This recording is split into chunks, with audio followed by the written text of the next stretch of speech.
Welcome to BAStv.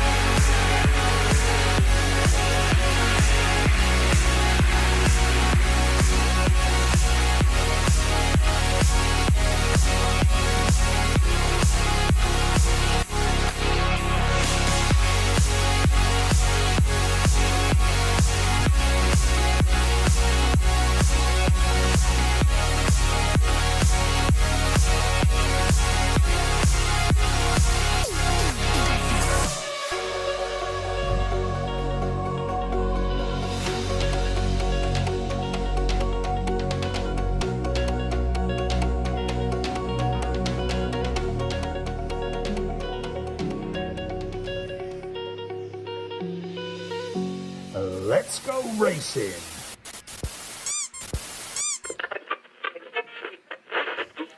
Ladies and gentlemen, boys and girls, on behalf of Scunthorpe and District Motorsport Club and everybody that's associated with the Kent Cams and Beresford Holdings 2026 British Autograss Series, it is a very warm, fortunately not quite as warm, welcome to Blyton Park Raceway and round 2 of the 2026 series. What a weekend of racing we have in front of us. Haven't got any final numbers yet, but I will tell you, I suspect it's going to be nearer 700 than 600 in terms of the number of drivers we've got signed on. So we have got an awful lot of racing to get through this weekend. We will be doing our absolute utmost to get through it.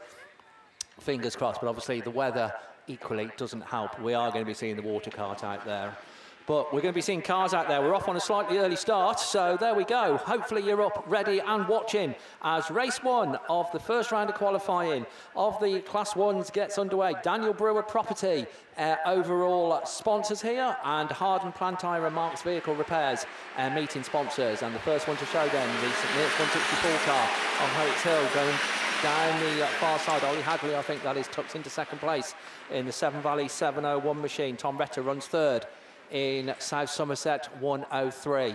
Super, as always up here, prepared track. It's going to be fast out there, folks, without a doubt, as that race leader comes round once again. That is Alex Hill in St Neots 164, Severn Valley 701, South Somerset 103. North Wales 51 is the next one through. That's one of the Owen machines. That's Rich Owen at the wheel of that one. The one just at the back at the moment, Tyre Lee Hardman in North Wales 326. But down that far side, our race leader stamping his authority on this first heat of the Class 1s as he comes round to see that yellow flag with the black cross. So it is one circuit to go then for St Neots 164. Alex Hill, quarter way clear of 701. Good battle going on for third. South Somerset 103 under strong challenge from Joe Ferguson in the Scunthorpe 342 machine. All the cars now onto their final circuit, but he's going to open his campaign for this weekend with 55 maximum points and looking in impressive form. Alex Hill, St Neots 164 it is that takes it. Ollie Hadley, Severn Valley 701 in second. Tom Rettolds on for third. 342, then North Wales 51. Then comes the Tyvie car that we didn't mention, but we best put that right. David Jones at the wheel of Tyvie 18 and North Wales 326. Tyre Lee Hardman successfully brings to a conclusion race 1 of 6 races in this first round, of course, of the 3 rounds of qualifying of the Class 1s. Race 2 brings out last year's Class 1 champion, Kieran Griffiths, in Severn Valley 31. Wasn't over at Ireland. I don't think he'd got sort of like other pressing things on that weekend, as I remember. But he's out in race 2, so he'll be looking to kick off his campaign with lots of points.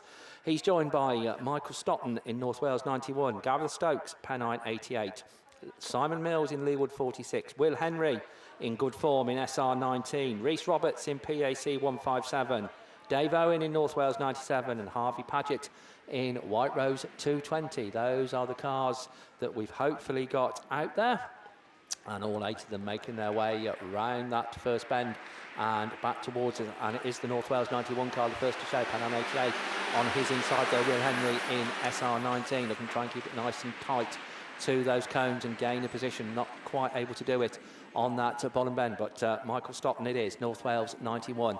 Down that far side as the places behind him just begin to sort themselves out a little bit. But 91 then it is coming round. Back up into second place has gone Will Henry in SR19. On the outside then Simon Mills in Leewood 46. And the numbers getting a little bit obliterated, but we'll make it up as they go around that start line turn. Once again, as I say, we're going to be seeing, quite rightly, a very frequently watered track here this weekend, but certainly not proving problematic for these Class 1s as Simon Mills looks to power right round the outside. Tactics that pay off. Last lap flag goes out. Leeward 46 trying to track him round the outside. Also then is Will Henry in SR19, long-time race leader. Michael Stockton now relegated, I think, back to third place. Will Henry certainly not going to be satisfied with second as he goes down the far side. He'll be weighing up his options round this final top turn as they come back round towards us, and he goes for the undercut. But is it going to be an opportunity for Leeward 46? No, cracking drive. Will Henry in SR19 takes it. Leeward 46. Severn Valley 31 then. Kieran Griffiths, defending champion, didn't get a mention. Serves right for coming third. And the rest of them then come across the line. But yeah, cracking stuff. So Will Henry, we've seen him a couple of times this season, looking in good form in the SR19 machine. Race 3 then brings out Freddie Farrow in York 72, Ian Ullathorne in York 152, Luke Fairhurst in ARC 304, Connor Griffiths in Tyre 16, Rich Parks in WS 36, George Taylor in Cumdee 711, Kieran Murphy in Hereford 7, and Tom Powell in Cumdee 182. As I say, our meeting sponsors Hardon Plant Hire and Mark's Vehicle Repairs, and our overall series sponsor Daniel Brewer Property. Our overall meeting sponsor, big thank you to them, Quinn's Car Transport. Hence the big banner, quite correctly, in the middle of the track. So a big thank you, obviously, Quinn's, so long associated with the sport of autograss racing. Don't see him out there on the raceway like we'd like to anymore, or nowhere near as much, but obviously very still involved and very supportive of this meeting. So we do thank you very much indeed. As they get away then from the line, and coming back round towards us for the first time. I think Tom Powell, one of the first ones to show, but just losing out on that top bend and loses out to Ian Ullathorne. York 152 comes through. Connor Griffiths, Tyre 16 in second place. Freddie Farrow runs third in the York machine as they all safely make their way round that bottom bend, running towards the back of the pack. And a little bit unusual to see George Taylor there, but that's where Cumdee 711 is. But certainly not unusual to see Ian Ullathorne leading a Class 1 heat as York 152 comes round once again. Cumdee 182, Tyre 16, York 72. Then the Wessex 36 machine of Rich Parks is the next one through. And C711 just getting the better of a good battle going on there. And again, unusual to see Luke Fairhurst at the back of the pack in ARC 304. But your race leader, that yellow flag with the black cross being made ready. So it is one circuit to go for Ian Ullathorne in York 152. Under strong challenge though, once again from Tom Powell in the 182, Tyre 16, Wessex 36, Cumdee 711 moved it through the field a little bit. York 72 just dropped back. Freddie Farrow still racing ahead of Luke Fairhurst in ARC 304, and not gone Kieran Murphy's way this heat in Hereford 7. But the leading two on that final bend, and once again we're going to see that inside line pay off round that bend, and it is Tom Powell that takes it in Cumdee 182. Ian Ullathorne second in York 152. The Griffiths machine third in Tyre 16, Cumdee 711. Then York 72, Rich Parks in WS 36, and Lee Fairhurst in the ARC 304 car, and I don't think Hereford 7, unfortunately, Kieran Murphy is going to complete. So 3 down, 3 to go. Race 4 brings out Mark Stone in IK 931, Jake Lockwood in Scunthorpe 292, Liam Hilton in Pennine 13, Ian Jenkins in Wessex 17, Ashley Gore in Ludlow 71. Round 1 winner, Stephen McCready in down Autograss 917. So he's got a reputation to live up to and more than able to do so. What a cracking first round it was as well. Well done to everybody associated with that meeting. So DA 917. We've also got another 2025 Class 1 champion out in this one. We've already seen one in the shape of Kieran Griffiths. We're now going to see another one in the shape of Sarah Trott. Took the ladies' title last year, racing with the men this year, and completing it all from the Swansea club, Reese Wild in Swansea 205. So they go down that far side And back round towards the Sarah trot, we can see in the very distinctive Athelston 3 car. And it is Sarah that brings the field towards us. Oh, a little bit of coming together.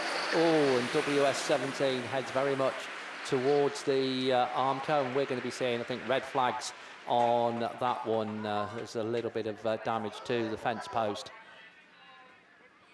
So, it was going so well for the first 3, but race 4 is going to, unfortunately, head to the rerun lane. We shall await decisions from Marshall. I don't think we've got a radio in here, so there we go.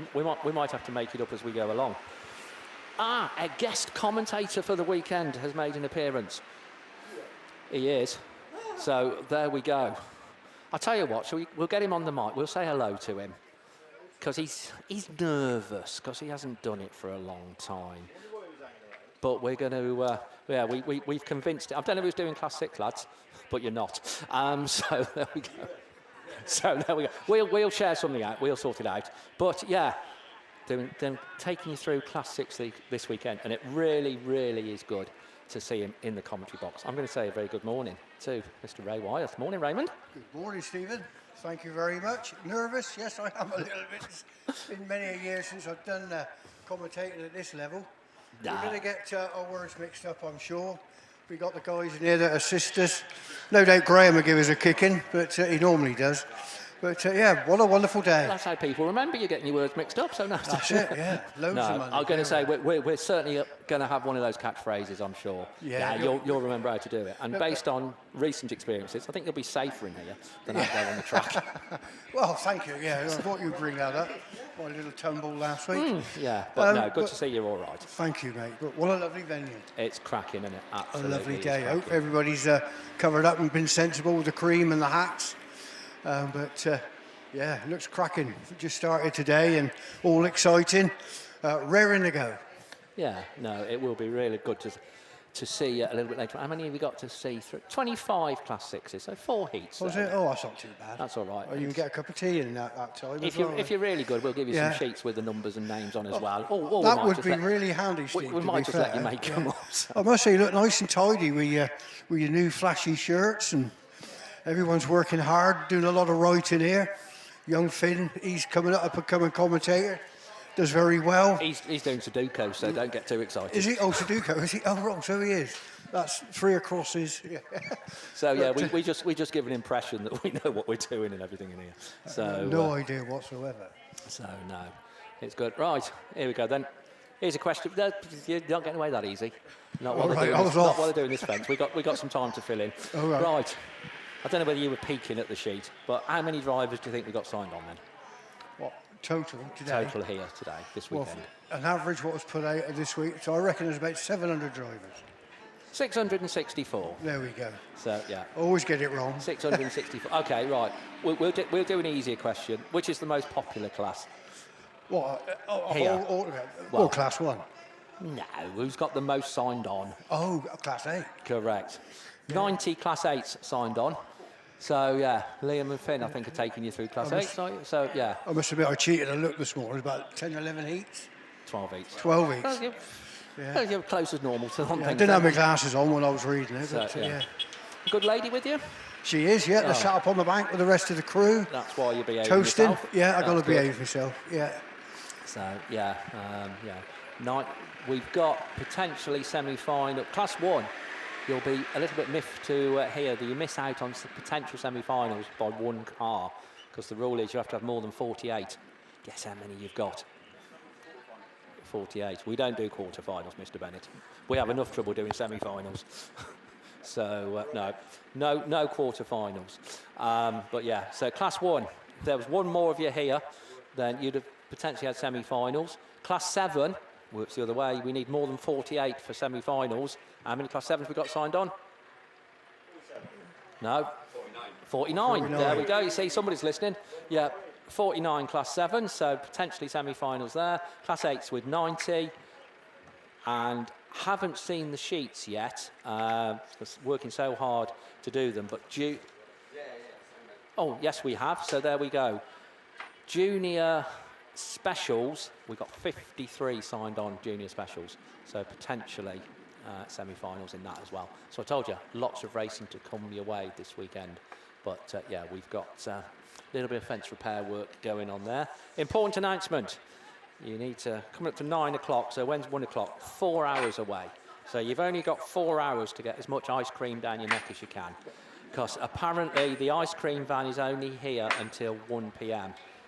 He's got another booking or something, but yeah, if you spend enough, you might convince him to stay. But yeah, the ice, just so you know, the ice cream van that is here somewhere, I know it's 9 o'clock and I shouldn't be encouraging children to have ice cream at 9, or children of any age to have ice cream at 9 o'clock, but it's only here till 1 p.m. So yeah, just bear that one in mind. So yeah. But no, absolutely looking forward to round 2 of the 5 rounds of the series. We're really well into the season now. And of course, men's nationals as well, getting ever closer. Lots going on with regards to border counties and the men's nationals. Radford for the ladies and juniors nationals. Don't forget, all you ladies and juniors, then your nationals is by application. So and applications are open, I believe. We'll ask a man from NASA. Mr. Wyeth, applications are open now for ladies and juniors, aren't they? Yeah, thought they were. So yeah, so ladies and juniors, make sure you get your application in. It'll be a cracking meeting. Right, I've just had a post-it note put in front of me that says white focus near Scunny Village. Sort of presume it needs moving. Yeah, right. I haven't got any details, registration or anything like that, but near the Scunny Village, there is a white focus that we do need moving, please. Don't know where you are, and I'm sure it wasn't deliberate, but unfortunately you finished up somewhere where we don't want you. You shouldn't be, shall we say. So if we can get that moved, that would be really good. So I think I'm almost up to date then with me public service announcements on all of that, just whilst we're filling in on this little bit of downtime. Well, we've heard from Ray. We got Liam and Finn in here, so we'll say good morning to, well, both of those in turn. So yeah, so Liam, never seen him move so fast. It's the Red Bull, isn't it? So there we go. So Liam, we've sort of hijacked one of your classes, and I do apologise and didn't have a chance to tell you, but very worthwhile guest commentator coming in. So what you're going to be seeing us through then? That's good for me, Steve. It's less work, so I don't mind. I will be on half of the Class 8s with Finn and Class 9s this weekend. Well, there we go. Nice little change up for me, but sticking obviously with the open wheeled specials. Graham Bennett will be swapping with me onto the Class 10s this weekend, because we know he loves them. So we said Graham can get back on them this weekend. As, obviously I had a bit of time off. Graham took up the mantle of doing Class 10s for the time that I had disappeared, and yeah. Couldn't have asked for someone better to have taken over, to be honest. So I said, get back in there and do it. So yeah, 8s and 9s this weekend. That's more than enough if we've got 12 grids of Class 8s. Yeah, you've got 23 Class 9s as well, so you've got 3 full grids of those as well. Yeah, you had a little bit of a sabbatical, but it's really good to see you back and have you back on the no, it is on the commentary team. So you've been missed. So yeah, and doing all the rounds this year. Yes, yeah, everyone this year. The last 3 are fairly local, so I'll be back. Much to everyone's dismay, I'm sure. No, not at all. Not at all. So yeah, we're sort of like getting a little bit centrally based, I think, after this one, aren't we? But that's just the way and the applications that we had. Obviously, round 3 at Radford coming up in a fortnight's time, and then 2 new tracks. Yeah. Seen a fair few videos of Severn Valley a few weeks ago. They had a meeting. It looked really, really good. Dad went and he said that the track, he said it was fast, really, really fast. So, and obviously we know Severn Valley as a club can hold big meetings. They've got plenty of experience, multiple BAS rounds, nationals, haven't they, in the past. So really looking forward to that. And Stroud, I have not got a clue yet. No, I know track preparation and construction is well underway, but no, the Severn Valley sounded really good. I haven't been able to make much race meetings due to other things going on. That's why I couldn't make Ireland as well. But yeah, real good things out of Severn Valley, and some people were even mentioning sort of like the current track and Withington in the same breath. And if that's the case, then by Jove, that's a decent venue. So yeah, looking forward to that one. Are we about to go racing, or have we got time to say hello to Finn? Yeah, if he's quick. No, he's doing his Sudoku. Right, we're back and we're racing then with race 5. Haven't heard what's happening on race 4, but we will be seeing them again either in their entirety or minus somebody. But race 5, Kieran McKenzie, Peter Lightfoot, Ashley Hutchins, Archie Stevenson, Lewis Clayton, Michael Hobgon, Joseph Leake and Gavin Borschuk. And it's the IK1 car of Archie Stevenson that is the first one to show as they go down that far side and coming back down that far straight, tuck into that second place. That's Kieran McKenzie in the Cambridge 403 car, or it was, but I think he's, oh no, was it Joseph Leake in Cambridge 40. So coming round, Graham is going to scribble all over my sheet, quite rightly.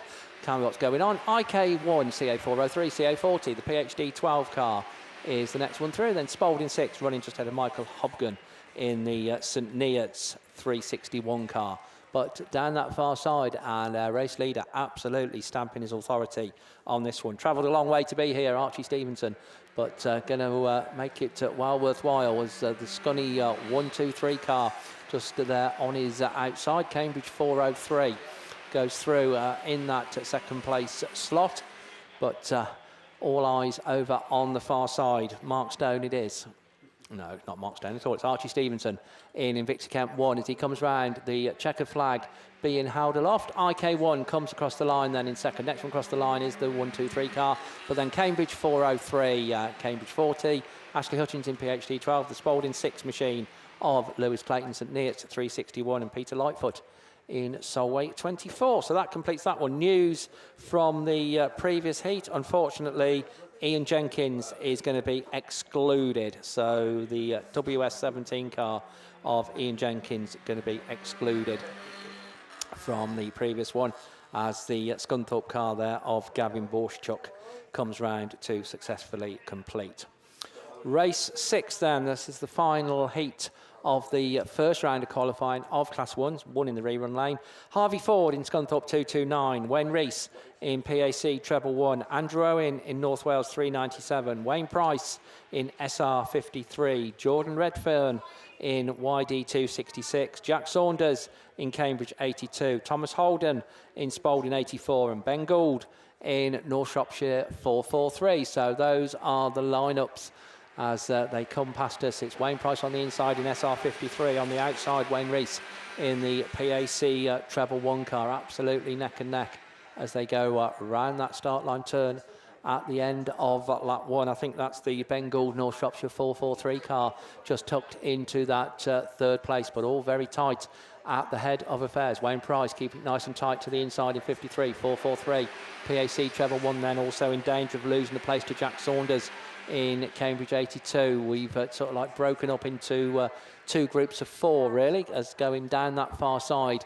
Your race leader still it is, but being ever increasingly challenged by Ben Gould in North Shropshire 443. Last lap flag goes out. Wayne Price though 53, 443. Cambridge 82, PAC Treble 1. Little bit of a gap then back to Harvey Ford in Scunthorpe 229. Andrew Owen in North Wales at 397 runs in that 6th place position, but down that far side it is per anyone from 4 I reckon as they go into that top end for the final time. Somebody favouring the wider line, but Wayne Price I think is going to hold on. 53 takes it, Ben Gould in 443, Cambridge 82 from PAC Treble 1, Scunthorpe 229, North Wales 397, Thomas Holden in Spalding 84 and Yorkshire Dales 266 completes that heat of the Class 1s. We will be seeing the one rerun of race 4 before too long, I'm sure. Unfortunately, as we say, minus Ian Jenkins in WS17. But in the interim, we move on to the 35 Class 2s that we've got signed on. So 5 heats of those coming your way. I'll stick with you through Class 2s. Your men's 2025 champion in Class 2, Craig Conway in Scunthorpe 1. Your series sponsor, Fleet Care Services, and your meeting sponsors here, KP Thomas and Sons and Kerwin Thomas Services. Here we go then, first group of 7 gets away from the line, and it is the York 16 car of Brad Ellison, tucked then on the inside, Jamie Lane in Radford 941 in that second place slot as they go round that start line turn. But Brad Ellison is in the black York 16 machine. as they just begin to get a little bit more spread out, but good battle going on for about third and fourth. York 16, Radford 941, the Nottingham 124, St Neots 124 car then, Nottingham 124 of Simon Farrer is the next one through. So the leading three just spreading themselves out a little bit more now, and certainly our race leader stamping his authority on this one, Brad Ellison, as he comes round once again. York 16, it is Radford 941, Nottingham 124, the Breeden Hill 10 car, that's Josh Mason at the wheel of that one. St Neots 124, race header Pit Melly in Swansea 2, and Tom Griffiths completes it all in Tyre 34. But no doubt about your race leader, going to be a very convincing race winner as he comes round once again. Brad Ellison it is in York 16. Jamie Lane holds on to second in 941 from Simon Farrer in Nottingham 124, Breeden Hill 10, St Neots 124, Pit Melly in Swansea 2, and Tyve 34.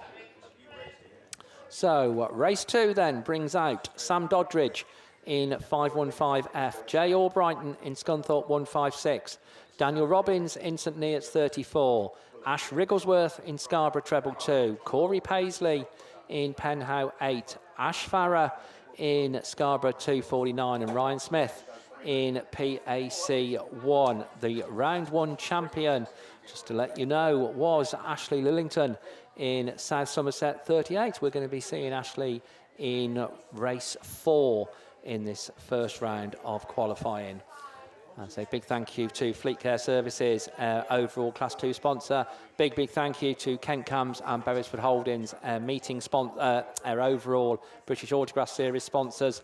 And big thank you to SITR Tyre Recycling, Wellington Business Park and KS Coles Farming, and PRG Trailers, who are BAStv associate sponsors. So if you're watching at home or in the luxury of somewhere else, then it's courtesy of those 3 businesses, and we hope you're enjoying the coverage, but nothing like being here, I can assure you.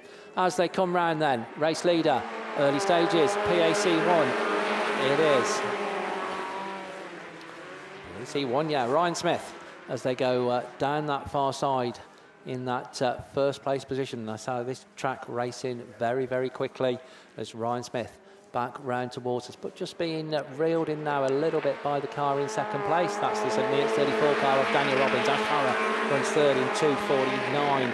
Then Corey Paisley in the Penhow 8 car is the next one to come through, and getting just a little bit more spread out down that far side. But Ryan Smith it is already.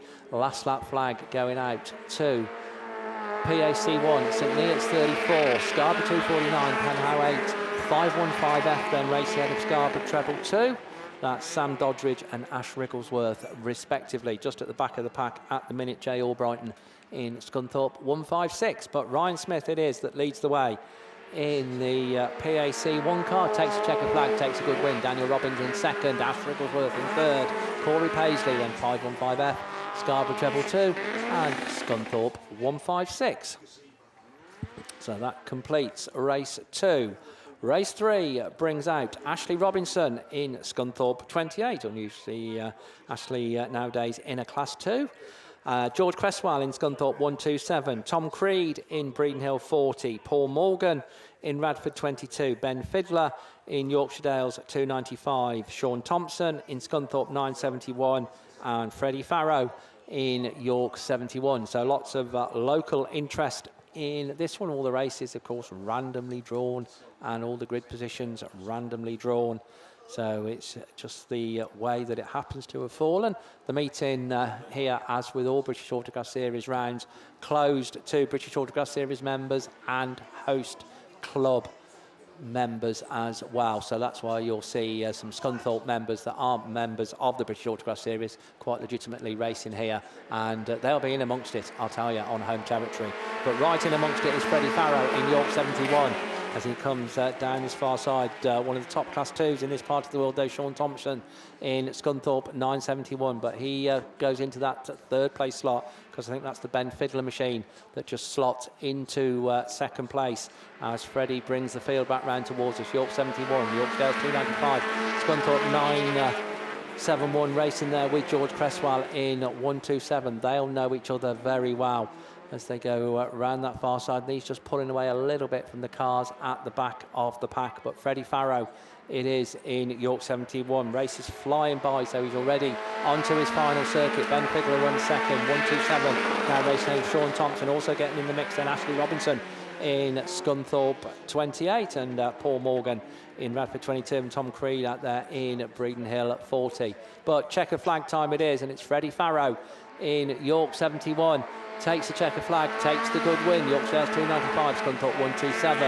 971 in Scunthorpe 28. Paul Morgan then in Radford 22, and completing it all Tom Creed in Breeden Hill 40. Race 4. Then down there on the line, Joe Brick in PhD 66, Stephen Heath in Pennine 65, Josh Julian in Scunthorpe 22, Oliver Rigglesworth in Scarborough 221, Aaron Bonchuk in Scunthorpe 44, Tim Harbour in Severn Valley 5, and Ashley Lillington in South Somerset 38. And I think they're going to be greeted with a little bit of dust settling solution going down on the track, as I say, and you can fully understand why we're going to be seeing a fair bit of watering going on today. So well done to all the track crew. Big well done to all of the marshals already for standing out in all of this. We will be managing and making sure that they're not out there too long and trying to change it all around and stuff and things. As I say, it's plenty hot enough, don't get me wrong, but it would have been pretty horrendous yesterday from that point of view. Just looking ahead a little bit to the ladies, and just to let you ladies know, so you are aware, when we get to the race order, ladies class 4s and 6s, you will be going out together based on the numbers that are signed on. So ladies 4s and 6s, you will be going out together, and likewise ladies 9s and 10s. You will be racing together in your slot. So we've got 2 class 4s and 6 class 6s, and 3 each of the ladies 9s and ladies 10s. So you will be going out there together. So a good dose, quite rightly, of water going down on the track. And you can see from the camera shots, absolutely covering every inch of the circuit, operating from the 2 ends of the track, the 2 water carts, so not taking long at all. And we will already be looking down to the line, and or down at Marshall's post 1, basically, for the people that we're getting the wind-up signal from. As soon as they're happy, then we're underway then with the penultimate race of the first round of qualifying of the Fleet Care Services and KP Thomas and Sons and Kerwin Thomas Services sponsored Class 2s. And the first one to show, a little bit tentative around that top bend. They will have seen the water, but it is Ashley Lillington, so he's having a good season so far. In South Somerset 38, Stephen Heath in the Pennine 65 car, showing in that second place position as they go down that far side once again. But your race leader, going to bring the field back towards it, is the man from the Southern League, the South Somerset Club, Ashley Lillington in 38, Pennine 65, Scunthorpe 22 and PhD 66, absolutely locked together. That's the Scunthorpe car of Josh Julian and Joe Brick in the PhD 66. But whilst all this goes on, our race leader just opens up the advantage between himself and the second place man as he comes round. Once again, that race leader still Ashley Lillington. Last lap flag then, Pennine 65 coming up through the field now, making a bit of a late charge. Tim Harbour in Severn Valley 5, he's winding that machine up round the outside. He's got it up now into 3rd place, looking to challenge for the 2nd place of Stephen Heath as they go down that far side. I think he's left it a bit late to do anything about Ashley Lillington as South Somerset 38 comes round, takes the win. Tim Harbour though going to come home in 2nd, Pennine 65, Scunthorpe 22 just ahead of 66, and then Aaron Bonchuk in Scunthorpe 44. That completes race 4. Race 5 then, the final heat of the first round of qualifying of the men's class 1s. Martin Bannerman in Pennine 187, Jack Redford in IK 956, Adam Cochran In the down, Autograss 43. Senna Proctor in Scarborough 23. Chris Hall in Scunthorpe 227. James Espley in North Wales 101. And Jack Farrow in York 181. Those are the 7 cars that we are expecting. And I'm sure those are the 7 cars that we've got. We've got somebody just being towed off the line. Is that somebody we didn't see in the previous heat? But looks like we are good to go. And yeah, we have got all 7 out in this one. And without any further ado, we are away then. As they go down that far side and coming back round towards us. It is the York 181 car, so the Farrow family having a good day so far. The Scunthorpe machine then of Chris Hall just tucked into second place in 227, the one that's got the chasing to do after having, let's be diplomatic, not the best of starts. Senna Proctor in Scarborough 23. But race leader as he comes round and say this track racing so fast at the minute, and these are only the unmodified. York 181, Scunthorpe 227. The IK 956 car then of Jack Redford comes through next, just ahead of James Espley in North Wales 101. But nobody racing ahead of Jack Farrow in York 181 as the last lap flag already going out. So York 181 takes the field onto their last lap. Scunthorpe 227 through in second. North Wales 101 and IK 956, everything to play for. Then comes the Pennine 187 car of Martin Bannerman. Senna Proctor caught up the field, but not able to improve on his position at the moment. But checkered flag time it is. It's a flag-to-flag finish for Jack Farrow. Takes a good win. Second place goes to Scunthorpe 227. The North Wales 101 then of James Espley, then IK 956. Scarborough 23 does improve a position, Senna Proctor, at the expense of Martin Bannerman in Pennine 187. So that completes men's Class 2's. Just got the one rerun of the Class 1s to come. But in the meantime, we are moving on to single-seaters. We're moving on to people considerably younger than me, both on the racetrack and on the microphone, because it's Junior Specials, and it's over to Finn. Thanks, Steve. So then, good morning, ladies and gentlemen. Welcome to Scunny from me, and a very sunny Scunny it is as well. It was absolutely boiling yesterday, and to be fair, through the week coming up, I think it was well into the high 35s in a lot of places. I think it's record temperatures, if I remember correctly. Well into the 36s, I believe. Definitely a record down south anyway. Junior Specials, I will be taking you through Junior Saloons, Junior F600s, and half of men's 8s with Liam Williams. Your champion in Ireland was Scunthorpe 343 of George Johnson.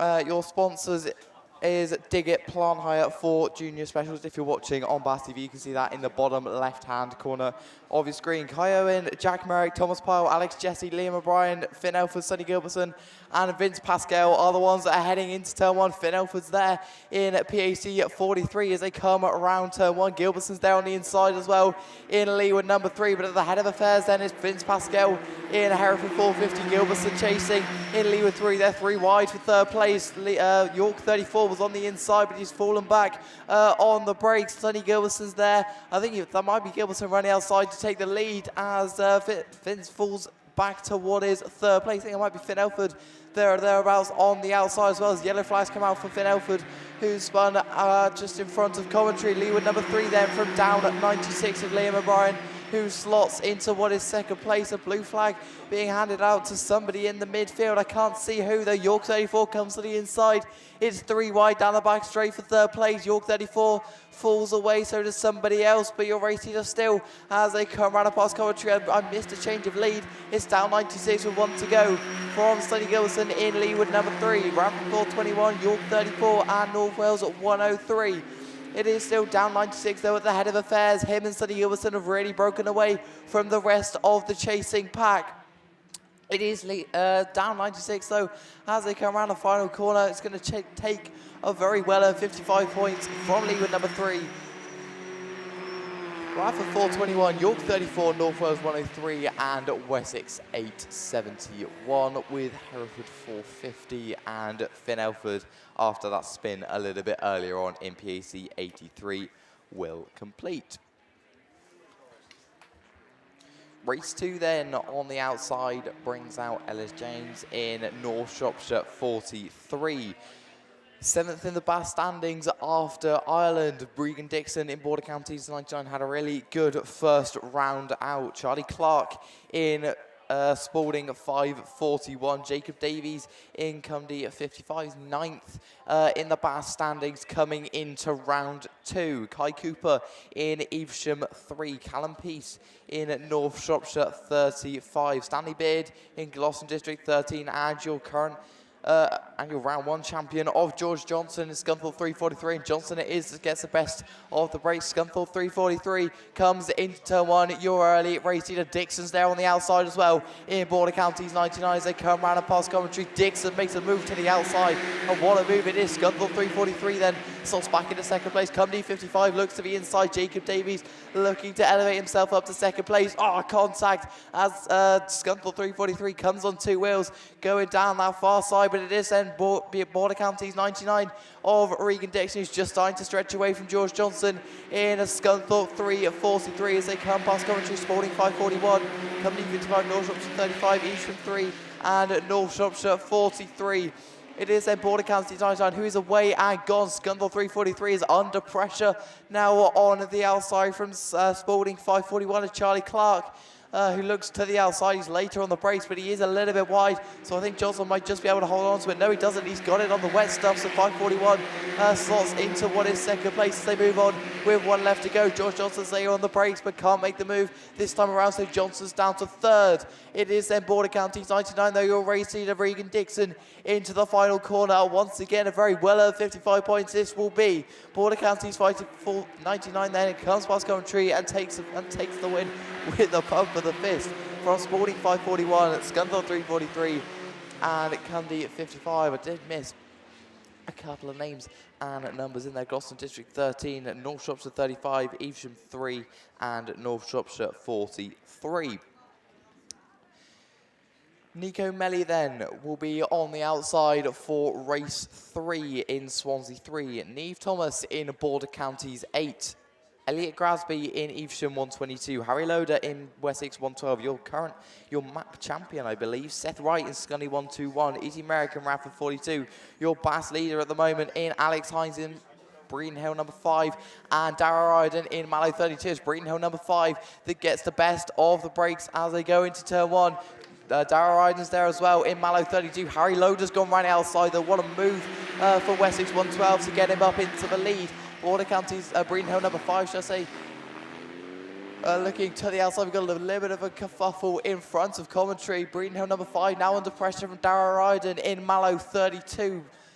Border Counties number 8 slots into what is 4th place. There's a little bit of contact for 2nd place as Dara Ryden falls back away from Breeden Hill at number 5.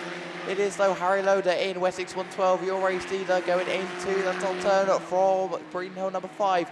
Who's lost into 2nd place, but is putting a little bit of a challenge on for the race lead. Can't get the move at this time around though. Wants to go then for Loader in 112 as they come past Coventry from Breeden Hill number 5 of Alex Hines, Mallow 32. Border Counties number 8, Evesham 122 of Elliot Grasby. I think is 16th in the BASt coming into round 2. Scunthorpe 121 and Radford 422. Your race leader, though, still at the front of the field is Harry Loader in Wessex 112 from my neck of the woods. Going to take a very well-earned win. 55 points for Wessex 112. Breeden Hill 5 comes in 2nd. Mallow 32. Border Counties number 8. Evesham 122. Radford 422. Scunthorpe 121 who falls behind. And Nico Melly is the one left to mention in Swansea 3. I think Breeden Hill 5 is for sale, if I'm not wrong. I think Mark mentioned that to me yesterday. That is a brilliant car, by the way. Well, I say that. A lot of it is driver. Alex is a brilliant, brilliant driver. I mean, we saw that in Ireland last weekend. So, yeah, I think that car is for sale. Dexter Jones in race 4. Noah Ashmore, Gina Holby, Ema O'Brien, James McCann, Mason Linehan, Blake Godfrey, and William Hall in Sen Valley 92. But down to down we go with NASA 43 of James Buchanan, brilliant in the junior F600 and looking to do the same in the J-Spec as it comes past Coventry. Then it is NASA 43 from down 23 and 7 Valley 92. PAC 13 then slots into what is 4th place. Down 23 though, leading a chase for the race leaders. NASA 43, as I say, that starts to pull away as James Buchanan comes into this bottom turn and past Coventry with a couple of laps left to go. Down 23 then in what is 2nd place. William Hall putting on the pressure though. 7 Valley 92, PAC 13 with Dexter Jones. Here's there as well. Mason Linehan in Mallow 130. Junior Holby Spalding 415. And the one left to mention is at Cambridge 11 of Riley Godfrey. It is NASA 43 though, your current race leader as he comes past Coventry with just 1 lap left to go. Oh, contact with Emer O'Brien in down 23 and William Hall in 7 by 92. NASA 43 stopped as well. Dexter Jones, your race leader, comes up from 4th place in Mallow in down in PAC 13, going through every club. Mallow 13, 130 slots into 2nd place. Is absolute pandemonium here. As I presume we're going to have to take it back a lap, but we were on the final lap, I'm pretty sure. Because we have got red flags. The thing is, the crash did happen before they went on to the final lap. This is the corner before, so maybe we might have a rerun on that. I think I won't put a rerun on it just yet. We'll listen out. In the meantime, though, it does give me a couple of seconds to talk. Yeah, as I said, Breeding Hill 5 is for sale. As I was saying, yeah, Alex is a brilliant driver, but that car is also mint. It does look mint as well. I don't think Mark managed to mention to me the 5% commission he was going to give me if I mentioned it on commentary, but anyway. Race 5 then will have Brooke Page on the outside in Scunthorpe 86. Amelia Moss in White Rose 7 in lane 7. Lexi Mullen in White Rose 37 in lane 6. Harley Chadwick in White Rose 120. Just if you're watching on BAStv, if you're fairly new to Autograss, when I'm talking about grids, I mean from the outside is grid A, so the car that is closest to you if you're watching on BAStv is Brooke Page in Scunthorpe 86 in lane 8. There you go, you can see it now if you're watching on BAStv. Amelia Moss in White Rose 7. So, race 4, 7 Valley 92 of William Hall will be excluded from the rerun. Is it going to be a rerun? Yeah, so it is going to be a rerun, which is a shame. That would be the first of the weekend for me. But we did make it through to 3, which was pretty good. And to be fair, they were brilliant over at Ireland, so I can't complain at all, really. Lexi Mullen in White Rose 37. Lexi's been really quick, especially of late. Harley Chadwick in White Rose 120. The birthday boy, Austin Bennett in North Wales 26. 6th in the BAS coming into round 2. Sean Bradford in Border Counties 44. Very quick as always. Ada Wright in Scunthorpe 21 will be in grid 1. Which, if you're watching on BAStv, will be the furthest away from you. As down 23 then is taken into the middle of the track. We're going to wait for track clearance all the way around the circuit. We look to the first marshal then, who does the Abby Juggins pirouette. Amber away with race 5 on the run down to 10. I think Paige might have got a good run in Scunthorpe 86. I think we'll pick up names and numbers as they come around. Austin Bennett in North Wales 26 then on his birthday is looking to take a good win and is going the right way about it. North Wales 26 is race leader. Brooke Page is on the outside then in Scunthorpe 86. Border Counties 44 looks to be inside as well as they go side by side for what is 2nd place. North Wales 26 though is your race leader down the far side. From Brooke Page then in Scunthorpe 86, who did get the better of Bradford in 44 as they come past Coventry.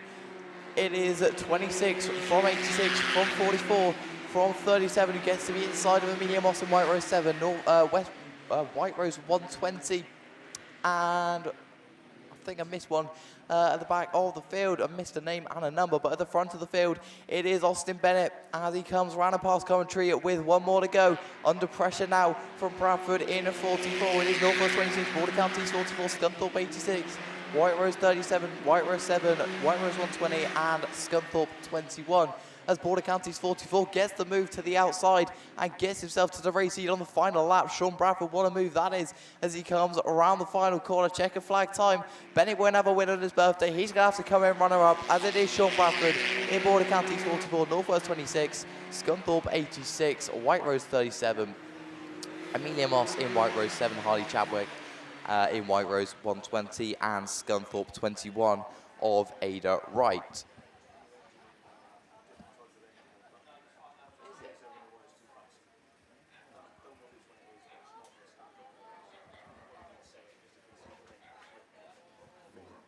Do us a favour, can you get the best points up on that? I can't get on the internet for some reason. I'm going to do 5 to 6. I think that should be good. It might take a second to load. I've got lots of them, Wessex 20 then on the outside is Jack Saunders. Rosie Russell third in the Bass coming into round 2. Maddie Morris is 8th in the Bass in Gloucester District 48. Tommy Houlihan is 5th in the Bass in White Rose 58. Esme Mason in PhD 95 is 4th in the Bass. Oscar Burns in Breeden Hill 78. And Riley Godfrey in Cambridge 9 as we're running. IK19 gets a good break from grid. I think that's 6. Wessex 20 gets a good break as well. So, oh, golly, that was late on the brakes from Tommy Houlihan as they come around and past Coventry. It is IK19, though, your race leader. Wessex 20 then slots into second place. There's been a little bit of contact with, I think, Riley Godfrey. And Maddie Morris, are we going to keep it going? I think we are for the moment. So your race leader is Rosie Russell in IK19. Wessex 20 then in what is second place. Tommy Houlihan in third in West Waterford at 58.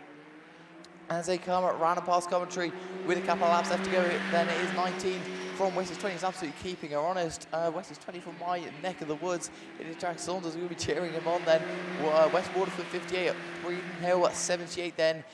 In 4th place after all of that contact and a little bit of pandemonium on turn 1. There's probably about a half a lap gap between these top 3 and the other 3 remaining. It is 1 to go then for IK19, 1 to go for Wessex 20 and 1 to go for Tommy Houlihan in West Waterford at 58. They are properly sliding around in 4th place as Mason's round in PhD 95. Maddie Morris in Gloucester District 48.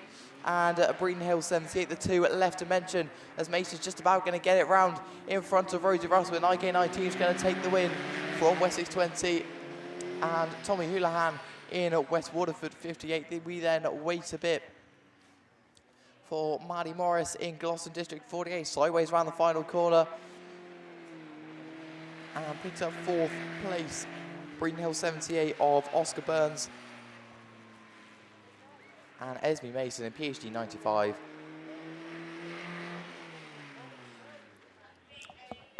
After falling to the back of the grid.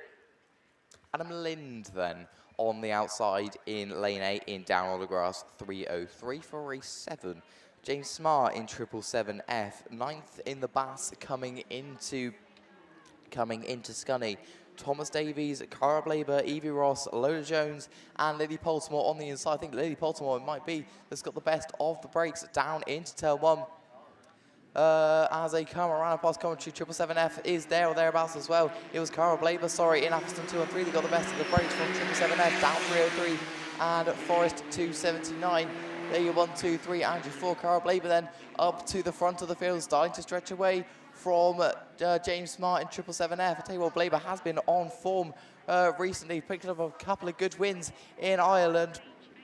And really looked like she had the pace and is continuing that form here as it is Atherstone 2 and 3, 777F down 303, Forest 279, Cumby 27 and Border Counties 24 with the one left to mention being Scunthorpe 27 at the front of the field though. It is Atherstone 2 and 3. James Smart now keeping her honest in 777F, but no inroads being made into that gap. 1 to go then for Atherstone 2 and 3. 1 to go for 777F. 1 to go for down 303.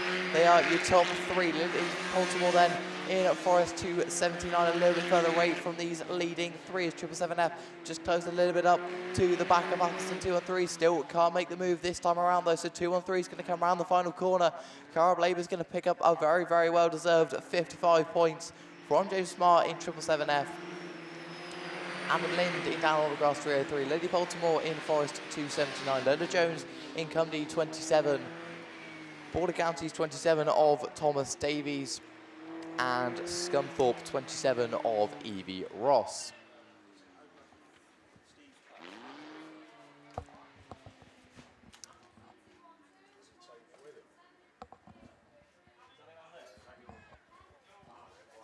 So that looks like a rerun of ones down there on the line.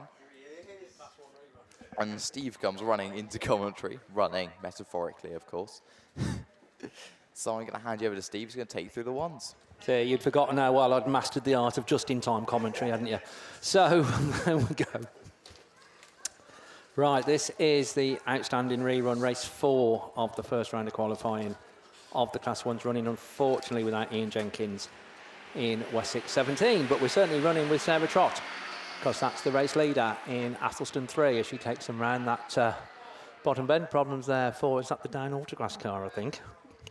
That was your round 1 champion, if it is, Stephen McCready. But 5 of them left running, that's all we got at the minute. Sarah Trott in Atherstone 3. Ludlow 71 in that second place slot. Ashley Gore at the wheel of that one. One just at the back, and I don't see many minutes, but nice to see him still. Swansea 205 there. Reese Wild, but Sarah Trott, say ladies Class 1 champion for the British Autograss Series in 2025, looking to add the men's title in 2026. You wouldn't bet against it. Atherstone 3, last lap flag, Ludlow 71. Scunthorpe 292 and IK 931. It's Jake Lockwood in the Scunthorpe 292 car, Mark Stone in IK 931. So all the cars that are still running are onto their final circuit, but it is Sarah Trott in Atherstone 3 that's going to come round, take the checker flag, take a good win. Well done, Trotty. Ludlow 71 in that second place, Ashley Gore. Scunthorpe 292 finishing just ahead of Mark Stone in IK 931. And Swansea 205 comes round and successfully completes. And all sorts of problems, but he will complete, he will pick up some points. Is the down Autograss car that got back up and running, Stephen McCready in down Autograss 917. That completes the Class 1s. Next time we see those, it will be in the second round of qualifying. But lots and lots of first rounds of qualifying to go. Oh, DA 917, to add to his woes, picks up a green flag as well. But I say lots and lots of first round qualifying to come. And not least, and starting very much with the Class 3s. And to take you through those, it's a very good morning for the first time this weekend. Hello to Mr. Graham Bennett. Thanks, Steve. Great to have you back as well, obviously, after you didn't make it over the water to Ireland. But I tell you what a cracking meeting that was over in Ireland.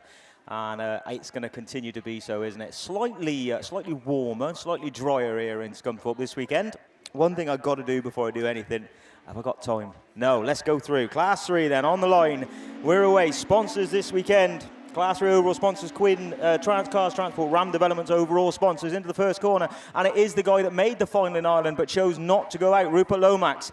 He's going to use that as a drop score, isn't he, for that final? I'll tell you what, it was a bit of a melee, but the guy that was going to win the final that had issues, he's gone really wide, Lomax. What is he doing out there? Has he got issues? He has. Pulled to the side. And off he goes. Now, did he have a jump? I don't know, but he's gone off with some issues. But I'll tell you what, one car that we did a bit of an interview on yesterday, and a good look round, is the Volvo-powered Polo out there in front. Just got that little bit of push, but manages to square it up. Rich Lee in second in SC70, 71 from 546, CM7. Becky Shaw then mixing it with the men, your multiple ladies BAStv national champion. Back there, just having a bit of a run there with Logie at the back. I'll tell you what, good field this one for your first opener, isn't it? But it is Lee then is around the top then for last lap flag time already. Jamie Lee, NW14, Rich Lee, no relation, SC70 there in second. And who's that trying to come through? 546, it is the Saint, I think. It is Adam Saint then that's trying to make some ground up there in third place. Down the back straight, he didn't go to Ireland, so he'll be looking for a good run. Oh, bumping and boring, bottom corner. But I tell you what, Jamie Lee's going to hold on. Volvo power to the fore. NW14, 70, 546, 71, CM7, BC 111, and Logie SC 265 bringing up the rear. Ooh, good run then for you Class 3s. Great way to start the run of Scunthorpe for Class 3s. Right then, just quickly looking through my list then. Overall sponsors, I'll say Ram Developments, and round 2 sponsors are Shocking UK and Kelly Recovery. So thank you very much for them. Overall sponsors of BAS, of course, is Kent Cams and Beresford Holdings. So once again, thank you very, very much for them. We're going to move on to race 2. This sees 2 cars that was in the final over in Ireland, including the guy who won the final over in Ireland, which is E34, Phil Holloway, coming out of lane 4. Adam Henley was in the final over in Ireland. He's Y11 in lane 8. Let's see what they guys do. Brocklebank SC398 home racer. Kelvin King is there in IK84. Rich Northway in 306. Mick Sumner's in the Mark 1 Escort. Keep an eye out for that one with the Honda Power. Matt Elvin in 45 and Anthony Keaton in 34. Who's made the break then? Is the Micro with the V8 in it that's made the break in the top corner. I'll tell you what, he's got the jump on Holloway this time. 455s on the back of Holloway then in 3rd place. Let's see how they spread out. We've got the Keaton car, I think that is in A34, trying to get up the inside of IK84. Calvin King as they go down the back straight, and then a bit of a scrabble. Really, I don't really see Mick Sumner's down that far back, do you? 6th place. He's got some work to do. He comes and races here quite often, so he'll know the track. Holloway's through though, E34. Oh, just missed that cone going in there. Whips a little bit wide, but manages to keep the power down. Left-hand lock aplenty. Down the back straight they go, then swings her into the bottom corner. They're going to be coming around this time for the last lap flag, and Holloway's going to start Scunthorpe round 2 the way he finished Ireland round 1, and looks like he's going to continue with a win then in Eastern 34 from Y11. Adam Henley then having a really good run in, like I said, the V8 powered Micra down the back straight, and a good run for Calvin King as well. Good to see him towards the front of the field in IK84. So it is checkered flag time. It's going to be Evesham 34 then. Holloway takes the win. Y11 then second from IK84. 455 SC, MA34 Keaton, 398. Sumner's got some serious work to do at SC306. That's 2 runs through for your men's class 3.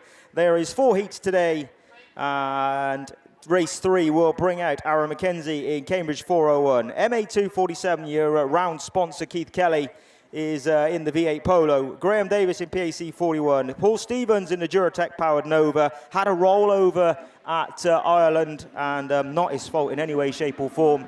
He's away, and I tell you what, he makes a cracking start out the centre of the grid, doesn't he? But who's that around the outside? The V8, the 2 V8s then, had the power down to the straight over the Duratec, and Paul's just been bullied and bullied and bullied and pushed right out wide, and Buckenzie's coming around. We got cars sideways.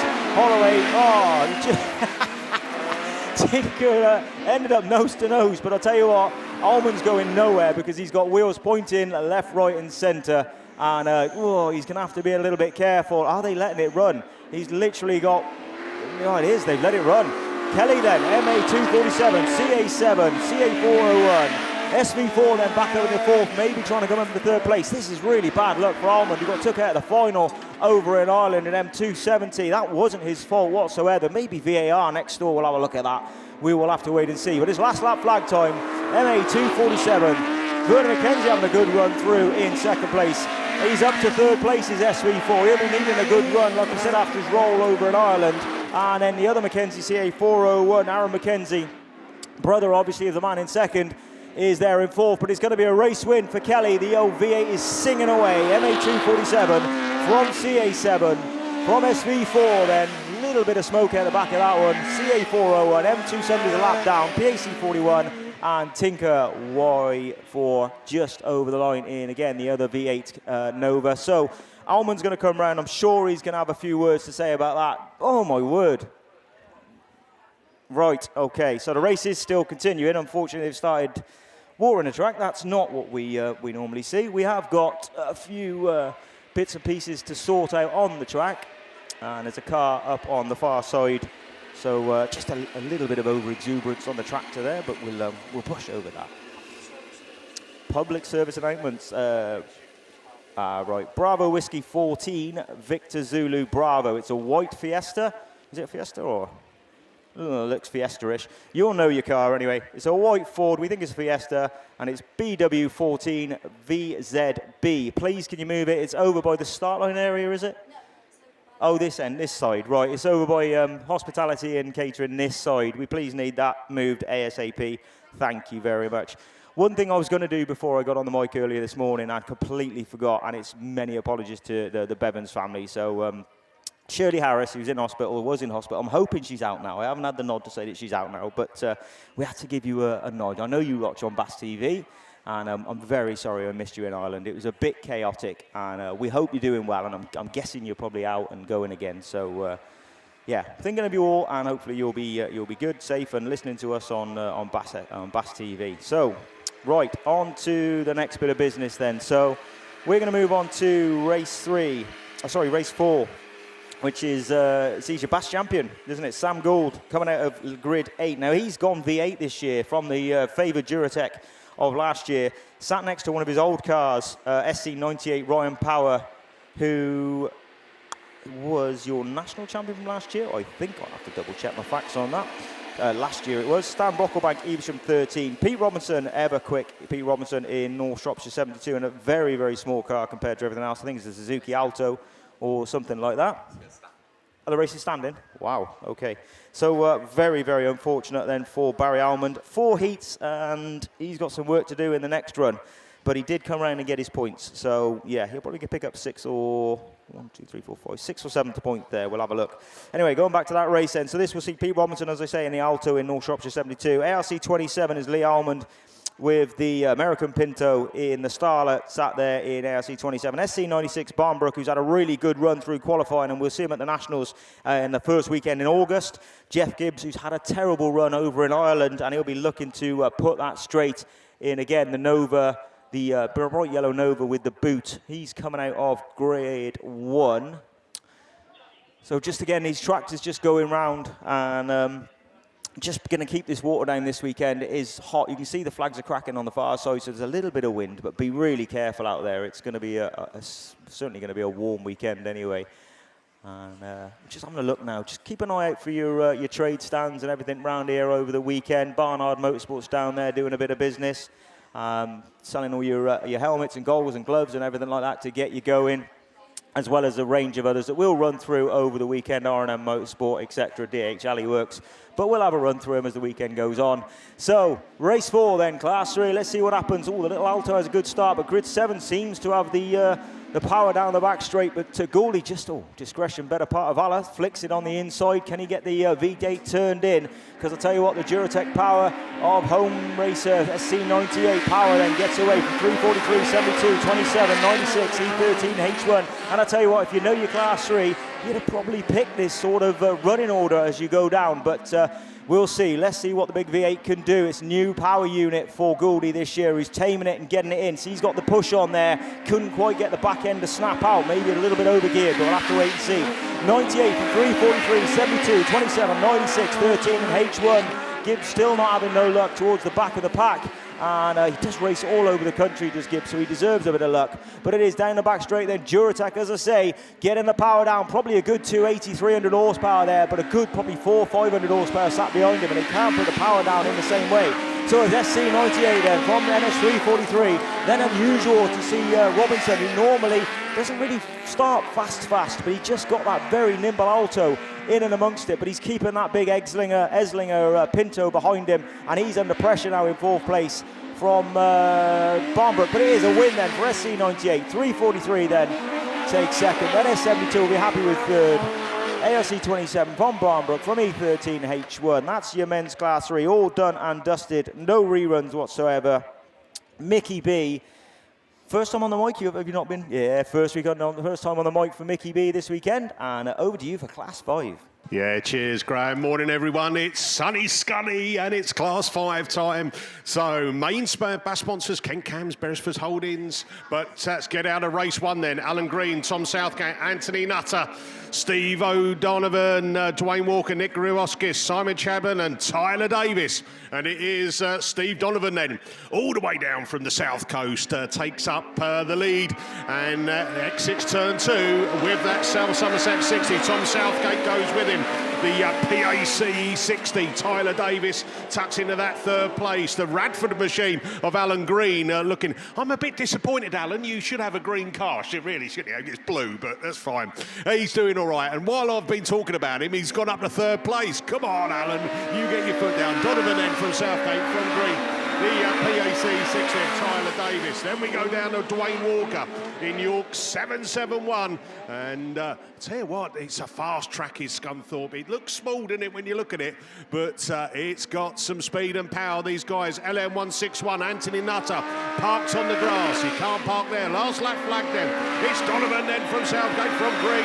Then we go down to Tyler and then the Dwayne Walker machine as they come round West Waterford 8 of Nick Rogoskis is in that penultimate place as they bring it round into that second turn. Taking the win, IK72, Steve Donovan from South Somerset 16, Tom Southgate from the green machine.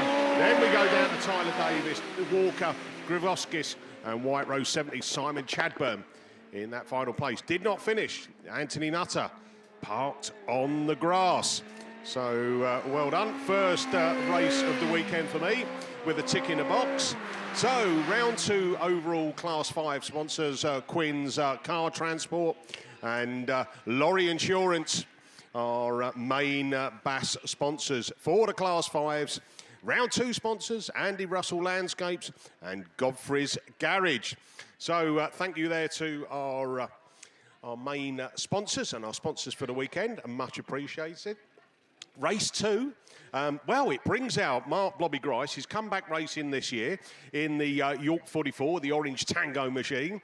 156 points under his belt after round 1 over in top of the morning to everyone over in Ireland. What a brilliant round 1 it was. Thoroughly enjoyed ourselves. He comes into this round, Mark Grice, in 4th in the standings in the championship. The rest of the guys in this one are looking for some bigger points, and that is Wes Grundy in LM4. He's coming out of lane 8. Ian Jones, Cumdy 31, lane 7. Sarah Bateman, I think she's back in the snake colours.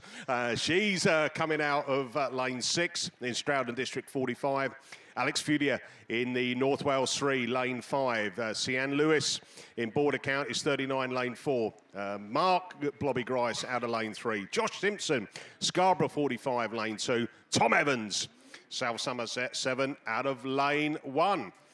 I think the preference for some of these drives is to have the inside grids, lane 1 to 4, 1 to 5 possibly. The outside ones, you've got to be brave or you've got to be quick. Here we go then. We are off and racing. And who's got the best of the starts? I think it is South Somerset 7, Tom Evans then. Mark Blobby Grice is having a little bit of door banging as he comes out of turn 2. But it is Tom Evans from Mark Grice. Then we go Josh Simpson, LM4 next to show. That's Wes Grundy. Grundy then looking to cut back up the inside of Simpson. Is that going to pay off? No, can't get the grip. Sarah the Snake Grape Bateman then running in 5th place, and then Fudia in the place further back. Ian Jones, Cumdy 31 in that penultimate place at the back. And then the final place car that needs to do some giddy up is Border Counties 39, Sian Lewis. But Tom Evans, he's got his nose in front right off that start line, and he's not going to look to give this up, but Mark Blobby Grice will chase him hard. Wow, last lap flag already. Tom Evans then from Mark Blobby Grice, from Josh Simpson, Wes Grundy. Then it's Sarah Bateman snaking round into turn 3. North Wales 3, Alex Fudier, and then Cumdy 31 of Ian Jones. Oh, Border Counties 39, Sian Lewis, not the way you want to start the weekend. But here we go then, out of the final turn, checkered flag. It's a South Somerset 7, Tom Evans from Mark Blobby Grice, York 44. Josh Simpson from Wes Grundy, from Sarah Bateman. Alex Fudia in the North Wales 3. Ian Jones in Cumdy 31, and did not finish. Border Counties 39, Sian Lewis. Right here, public service announcement. In the pits, we've got a white Transit YT66 ZWM. If you could move that immediately. That's a white Transit YT66 ZWM. Thank you. Right, race 3. Wow, brings out Adam Brown, Mallow 184. He's in 3rd place coming out of the island round 1, 162 points. Colin Hadley, Severn Valley 247, 7th in the championship standings. So this should be a good one. Peter Turbot, Colin Tomlinson, Matt Davis, John Wild and Michael Tippins makes the rest of our runners and riding in this race 3 of men's class 5 down here at what is an appropriately named this weekend, Sunny Scunny. If you're out there, make sure you keep hydrated. That doesn't mean to go to the beer tent. Well, you can do. I'm not stopping you. But make sure you drink plenty of water. Make sure you got sun cream on. Get yourself into a bit of shade, put a hat on, and protect yourself. It is strong out there today, and it will burn. So the good thing is, we've got new BAST t-shirts on, right? I reckon that the colour we're wearing is going to be the colour of some people today, bright red. But no, I say take care.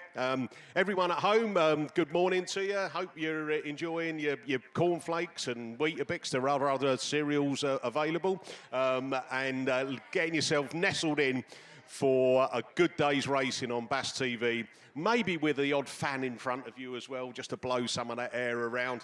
But great. The other thing as well, ladies and gentlemen, if you're watching on BAStv, just press like and subscribe. It's free to subscribe. We're looking to get our numbers up, and we've been challenged that if we can get it over 10,000 subscriptions, we need about 3,000 to go, then I might show my tattoo later. So here we go then. We are off and running.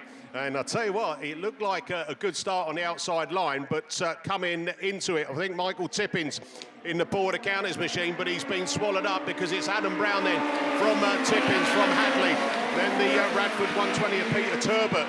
So Turbot then looking to take a tighter line then, CY7 of John Wild next to show. So he's running in 5th place is our John. But Adam Brown then, 3rd place on the standings as he come into this one. And look at him, he's absolutely pulling away from the back. Colin Hadley moves into that 2nd place from Michael Tippins. John Wild, then the Radford 120 of Peter Turbot. And then we look down into the Breeden Hill 22, Colin Tomlinson. And looking, it should be Matt Davis in the North Shropshire 36. But one more lap to go. Adam Brown then is going to have a top of the morning to you because he's on his final lap. He's got no one around him. He's like Billy No Mates on his way to 55 points. Colin Hadley then, 2nd place in Severn Valley 247. He's in 7th place on the championship, so this should be good. And it is the win for Adam Brown from Colin Hadley. Michael Tippins, and then it's John Wild, Radford 120 of Peter Turbot, from the 22 of Colin Tomlinson and North Shropshire 36. And that is Matt Davis. So 3 down. We bring in race 4. Top point scorer in this at the moment is Evesham 19, Aaron Mason, coming out of lane 5, right in the middle. That's the lane I'm in, by the way. I'm in the F600 later. Woohoo! And we'll see how that goes. Right, Tim Pole, Radford 11, Archie Bennett, North Wales 62, Scunthorpe 43, Ashley Robinson, Lee Nickling in Radford 25, Scunthorpe 762, Tony Yole, and Nottingham 45, Baxter Pargetter. Hey, that's a great name. I haven't commentated on you before, Tony, but I'm going to have fun, I'm telling you. Isn't it? Tony Yole. Yole. Yeah, wow, yeah, we like that. Hey, God, dear. Oh, he can keep on racing, can't he? So here we go then, race 4 off the line, and the good start out the middle. I think the Evesham 19 it is, Aaron Mason then. But he's been swallowed up. Oh, dear me, as Lee Nickling. Radford 25 is coming through as well. But it is Scunthorpe 43. It's Ashley Robinson then, who somehow he's found the grip and absolutely shot up there. Scunthorpe 762. Tony Yole is in that, well, I'm going to not say the final place. He's in catch-up position. And do you know what? It's red flags. Oh. It was all going so well. So there you go. The car's all slowing down. That is going to go to rerun. And we're going to listen on the radio. Who's got the radio? Liam Williams next to me. He's been allocated radio duties for a moment. And we'll find out. Right, let's have a look at race 5 then while all that's going on. Patrick Daly, CW88, coming out of lane 7. He's 2nd in the championship, coming over to round 2. 164 points. Well done, Patrick. Wes Hathaway, he got away in Ireland, didn't he? Current into this in 6th place in the championship in the Tyre 73. Then we've got the first showing in the BASt series. It's Colin Chilvers. Yes, the man who had the tash but shaved it off to make make himself look younger in Scunthorpe 29. He's out of lane 5. Andy Russell, IK 64. Carl Burns, Breed Hill 18. Jamie Lillington in South Somerset 20. And Dan Godfrey, Cambridge 10. I'll tell you what, that's a good old lineup for a heat to kick off the round 2.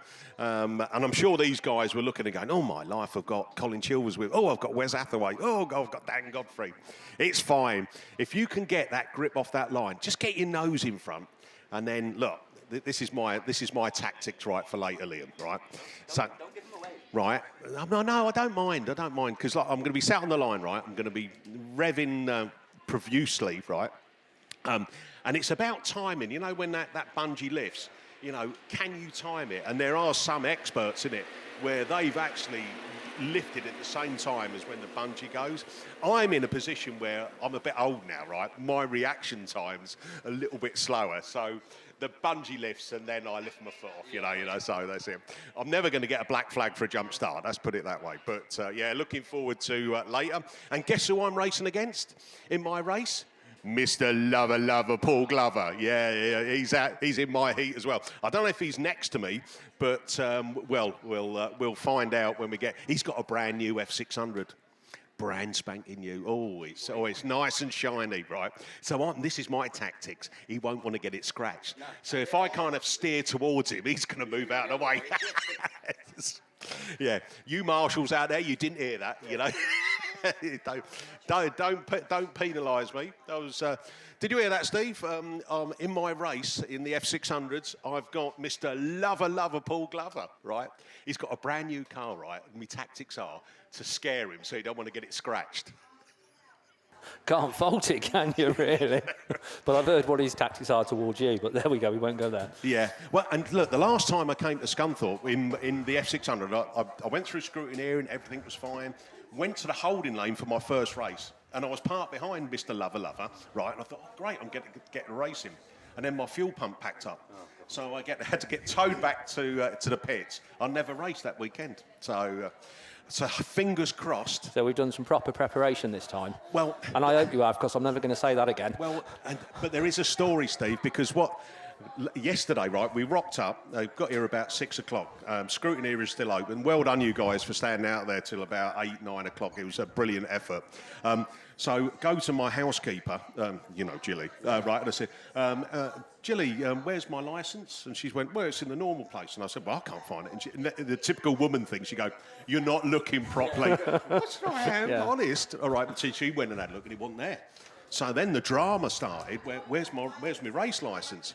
And it turned out that we couldn't find it. So I had to go to scrutineering with my Irish notepad to say, look, here's my race number, can you sign me on? Which they did. Then I got back, checked in my race bag, which Callum had checked, found my licence. Right. We are off and racing. Enough of that nonsense, by the way. It's for race 5 off the line, and it is Dan Godfrey, Cambridge 10, got a slingshot coming out of lane 1 and into turn 2. He exits leading the way round. Water on the track. Wes Hathaway trying to get away, but the Scunthorpe 29 machine of Colin Chilvers is coming round the outside of him, out of that start gate turn. Down the opening straight they go. Godfrey then from the man who had to detachment shaved off and make himself look younger. He's coming out of turn 2. Hathaway is not letting him go there. He's right behind him. Then we go to Andy Russell. Then the Breed Hill 18 machine of Carl Burns is trying to get up in the mix as well as they come back down that opening straight again. Patrick Daly, surprisingly, a bit down the pack as they bring it into turn 2 again, and it is Godfrey with the last lap flag. 1 lap to go. Colin Chilvers in. Wes Hathaway looking to go for a wider line and look for the cut back up the inside. Hathaway side by side with Colin Chilvers. Chilvers puts the power on, coming out of start gate turn, holds on to that second place. Dan Godfrey, look, Billy No Mates himself, he's out and taking the win. Wow, what a win. Well done, Dan Godfrey. Second place, Hathaway cuts back. Chilvers back. Chilvers takes second from Hathaway. Andy Russell, Burns, Patrick Daly. And the final place goes to South Somerset 20, Jamie Lillington. Hey, that was a good battle for the second place, wasn't it? I thought Hathaway was going to get away and get into that second place, but Chilvers had other ideas. Right. Here we go. This is Mr. Greedy, Evesham 9, Charlie Holloway, 20 foot 25 BASt champion, round 1 winner, and he never lost a race in round 1. Right, there you go, commentator's curse. he's coming out of lane 8, and he's had a good start as well. Is that the Italian stallion? Oh, it's Tyre 451, Lewis Richards. He's up into that second place. Round turn 2 they go then. So it is Charlie Holloway from the Italian stallion, PhD 137, Norman Moore. It's Storming Norman. I'll tell you what, he's not a spring chicken, by the way, and he's out there, and he had a brilliant go at Ireland as well. So Storming Norman is doing it for the oldies. Lee Cox, Forrester Dean 2, is looking to come round the outside, and he does. Cox up into that 3rd place. North Shropshire 11, Sarah Howe is also in the mix as they come out of that start gate turn. One further back is Rob Doyle, so he's got work to do, but as they come round this time, it's going to be last lap flag. One more lap to go. It's Charlie Holloway, Evesham 9 from the Italian stallion, Lewis Richards, Tyre 451, PhD 137, Storming Norman, who's up into that, back up into that 3rd place. Lee Cox is going to look for the cut back up the inside. They're side by side as they come out of Stargate turn, but it is Holloway who's going to come round and take the maximum points. Holloway takes the win. Tyre 451, the Italian stallion, giddy up as he gets over in 2nd place. Cox just gets into 3rd from Storming Norman. Wessex 255 is the next across the Riley Diaper. Then it's Sarah Howe. And then Rob Doyle across the line. So Class 5s, 6 races, 5 complete, 1 goes to rerun. And talking about reruns, it's over to Finn, the Shark Shepherd. Thanks, Mickey. So junior specials then, a rerun of race 4. We are excluding, I think, Cambridge 11. Dexter Jones in PAC 13 on the outside. We're not going to have time to go through the rest of them as we're already away on the run down to turn 1. NASA 43 then of James McCann once again gets a good run in the IGO. I think it's a different engine in that one. I think they're trialing it out in NASA 43 with a restrictor plate. Down 23 then gets a good run once again into 2nd place. Dexter Jones in PAC 13 looks to change that as he gets to the inside of down 23. Can't make it stick this time around. Mallow 130 in what is 4th place. McCann is gone though in NASA 43. He just seems to have the power on the straight as they come past commentary from down 23. PAC 13 looks to be outside, has to slot back into 3rd place. Mallow 130 looking to the inside of PAC 13. PAC 13 then gets a run this time around on down 23, gets it a little bit sideways, corner exit though, once again falls back into what is 3rd place. NASA 43 is just stretching away with 1 to go from down 23, gets the rear end a little bit flicked out as she comes up past commentary. Then we get down to Mallow at PAC 13, Mallow 130. Spalding 514 and Cambridge 11. NASA 43 though is absolutely gone at the front of the field. McCann is about a quarter of a lap ahead from the rest of the pack, and a very, very well earned 55 points for NASA 43 from down Autograss 23. Mallow 130 I think will just get PAC 13 on the line. Scunthorpe 60, Mallow 130 with a really sideways rear wheel as well. Spalding 415, sorry, from Cambridge 11. We lost 7 Valiant 92, sorry, who got excluded from the rerun. That concludes then Junior Specials for Heat 1. I'm going to hand you back over to Mickey, who's going to take you through the men's 7s. Sun, Sea Sand and 7s. Yes, it is Super Saloons on the line. And I'll tell you what, no time to take you through who's out there because we are off and racing. And it is Cameron Mills, Cumdy 9 then. He's sat top of the shop. Equal first coming in. Oh, and he's popping a wheelie, showing his undercarriage. Misses. Radford 5, Sam Fenton is charging on him. Sam looks to be on the money this weekend. He's quick out the blocks and he's chasing down Cameron Mills. York 14, Aaron Ellison, he's coming out of lane 6 he did. He's running 5th in the championship. He's running 3rd place. So Mills then from Fenton, from Ellison. Cumdy 3, the next to show, Ryan Jones. The down 120, Barry Leach is there. and he's a little bit Strictly Come Dancing. He's going a bit this way and that way at the moment. I'm not sure what's going on with him, but he's doing all right. Come on, mate. Mark Evans in the Yates Sobri 57's got work to do from the back, but as we pick up the last lap flag, it's one more lap to go. Kumdi Nai then out of start gate turn. He's putting the power down. He's going to extend his lead at the top of the shop. Sam Fenton running in that good second place in Radford 5 as Ayrton Ellison comes round. So here we go to Cameron Mills, Sam Fenton, Ayrton Ellison. There's your 1, 2, 3. A little bit of a gap before we get down to Barry Leach in down 120. From the North Wales 918, Daniel Morris, Yates Sobri 57 of Mark Evans. Right, that's one down. Sponsors, overall sponsors, Maxport Tyres for the 7s and Lockwood Garage and T&G Automotive are our weekend sponsors. Overall ones, main BAS sponsors, Kent Cams and Berefus Holdings, and overall round 2 sponsor is Quinn Car Transport. Right, race 2 then, Kerry Pope, Mark Weeks, Phil Cooper, Brendan Ellison, Marcus Lewis, Howard Thomas, Matt Richards. Do you know what Phil started with in the first round of the BAS? Black Flag. Then he went on and had 2... Did he have a win in the second? 100 points. And he just missed out, didn't he? So yeah, I'm sure he'll come back strong. And it's racing. He said that. I saw his comment. Yeah, it's one of those things, yeah.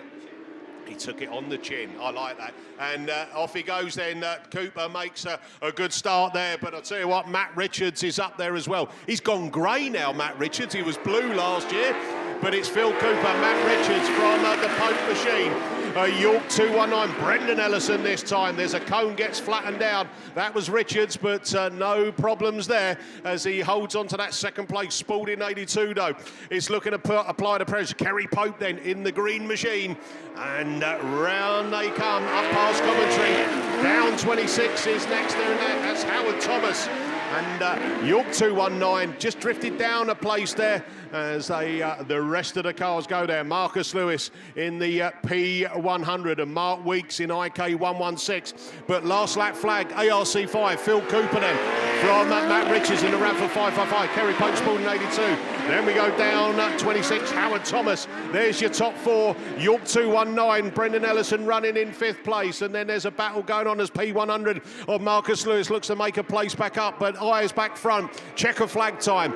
Phil Cooper, ARC 5, starts the weekend as he wanted to. Kerry Pope second from Ellison, from Thomas. Oh, I tell you what, Matt Richards, something went wrong there. P100 of Marcus Lewis and then Mark Weeks in the IK 116.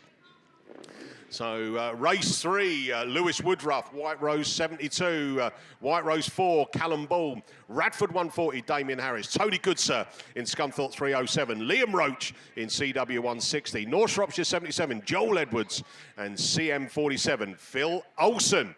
So that's a good lineup as well. Lewis Woodruff, this is his first round as well. His old man got married, didn't he? We're trying to talk him out of it, trying to tell him, you know, but no, he wouldn't listen. It looked a lovely do as well. And then they went on holiday. And as you do on Nosy Book, you can check up on people, can't you, what they're doing, you know. It looked a smashing time. So, yeah, Lewis sat back behind the wheel. He's coming out of lane 8. And I'll tell you what, some people say 7 and 8's not the best. But, you know, there again, you've got to race to it. If you're brave and go round the outside, it could work. Yeah, we've seen it before, and we'll see it again. Tony Goodsir coming out of the lane 5, Scunthorpe 307. He'll be one to watch. He's normally quick off the blocks. Phil Olsen there in the Carmarthen 47. And in the yellow colours. He hasn't changed his colours. Matt Richards, he was. You know, sometimes people say, how do you remember names and stuff like that? Sometimes his car colours can trigger what you... hold on a minute. Get off, will you? Popping wheelies down the opening straight. And we look to it, and it's Joel Edwards, who he's got push on though. He's gone from first. And it is Harris then from the White Rose 75 machine. Lewis Woodruff then. But he's got Phil Olsen on the inside of him as they come out of that start gate turn. All a little bit messy there, maybe a little bit tricky, but they sort themselves out as they come round to complete another lap. Radford 140. Damien Harris then from Lewis Woodruff. Then it's the Olsen machine. North Shropshire 77 of Joel Edwards. Tony Goodsir a further place back. I did big him up and said that he should be a bit further up there. Callum Ball also, he's running at the back of the pack, and it's all being mixed up on this one. One more lap to go then. Damien Harris, record 140 from White Rose 75. And that is Lewis Woodruff running second. Olsen looks for another nibble up the inside, coming out Stargate turn. The door got closed, so he's going to have to settle for that third place, unless he's going to be brave with the final 2 to go. Checker flag at the ready. It's Radford 140. Damien Harris takes it from Lewis Woodruff, from Phil Olsen. Then Tony Kutzer up into the 4th place. Oh, a rearranged front end there for CW160. Liam Roach. He was the one who was showing his undercarriage as well. Misses. Callum Ball is curb crawling. And North Shropshire 77 is on the grass. It all happened on that last lap, didn't it? And black flag. Oh, he's dropped the ball. He's got a black flag. So, Callum... like my school reports, mate, must try harder. Right, so, he did, but he got a black flag for it, so. Right, race 4 then. Brings down J-Ran Lewis, Graham Blackburn, the pin-up boy from Yorkshire Dale, Sam Gould, Will Bradford, Liam Pritchard this time, Darren Adams and Phil Barliman. Barliman comes out of lane 1, and look at the colours on that car. And you won't forget him in a hurry, will you? And he takes the lead as he brings it round. But who's going to look for the cut back up the inside? And it is the Border County's 26 machine of Darren Adams there. Adams there, but Barliman said, you're not having any of that, Darren. And he puts his foot down and chases down hard into turn 2, and it is J-Ran Lewis, PAC 47, is trying to get himself up into that 3rd place, but the Pennine machine is still charging and leading the way down as they come round this time. Are we going to pick up last lap flag?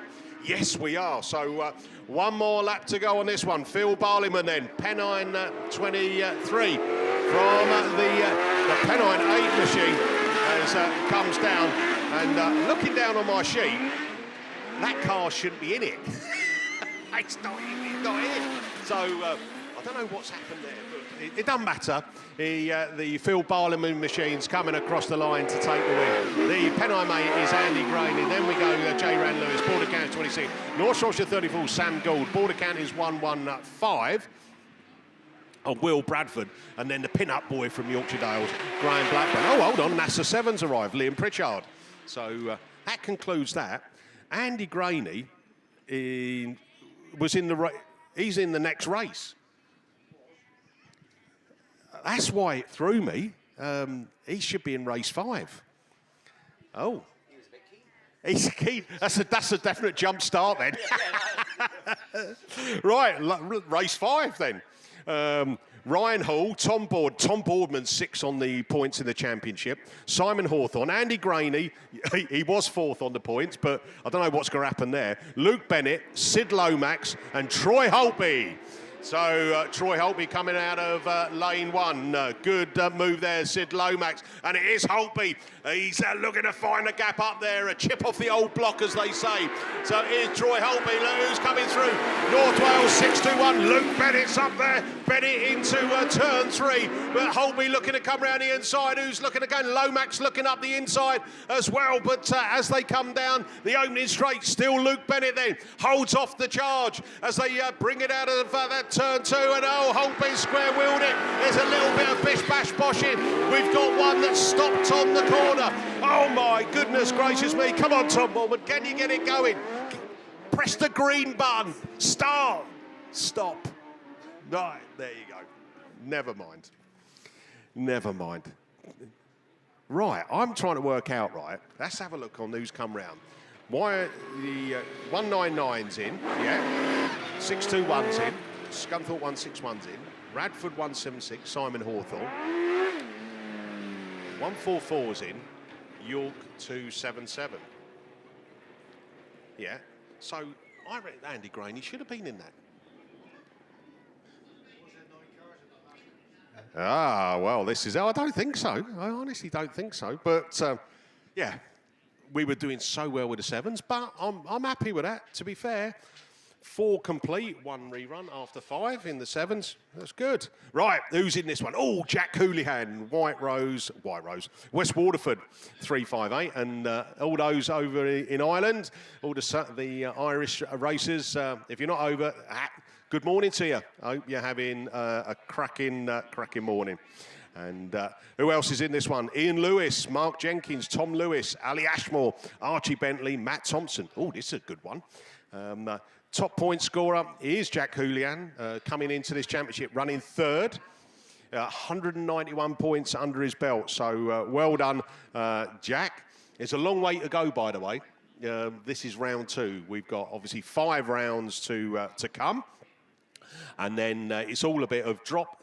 I'm trying to think now, and Mr. Langley would tell me, you drop 4 of your worst ones. That won't be hard for me. No, don't laugh. Don't laugh.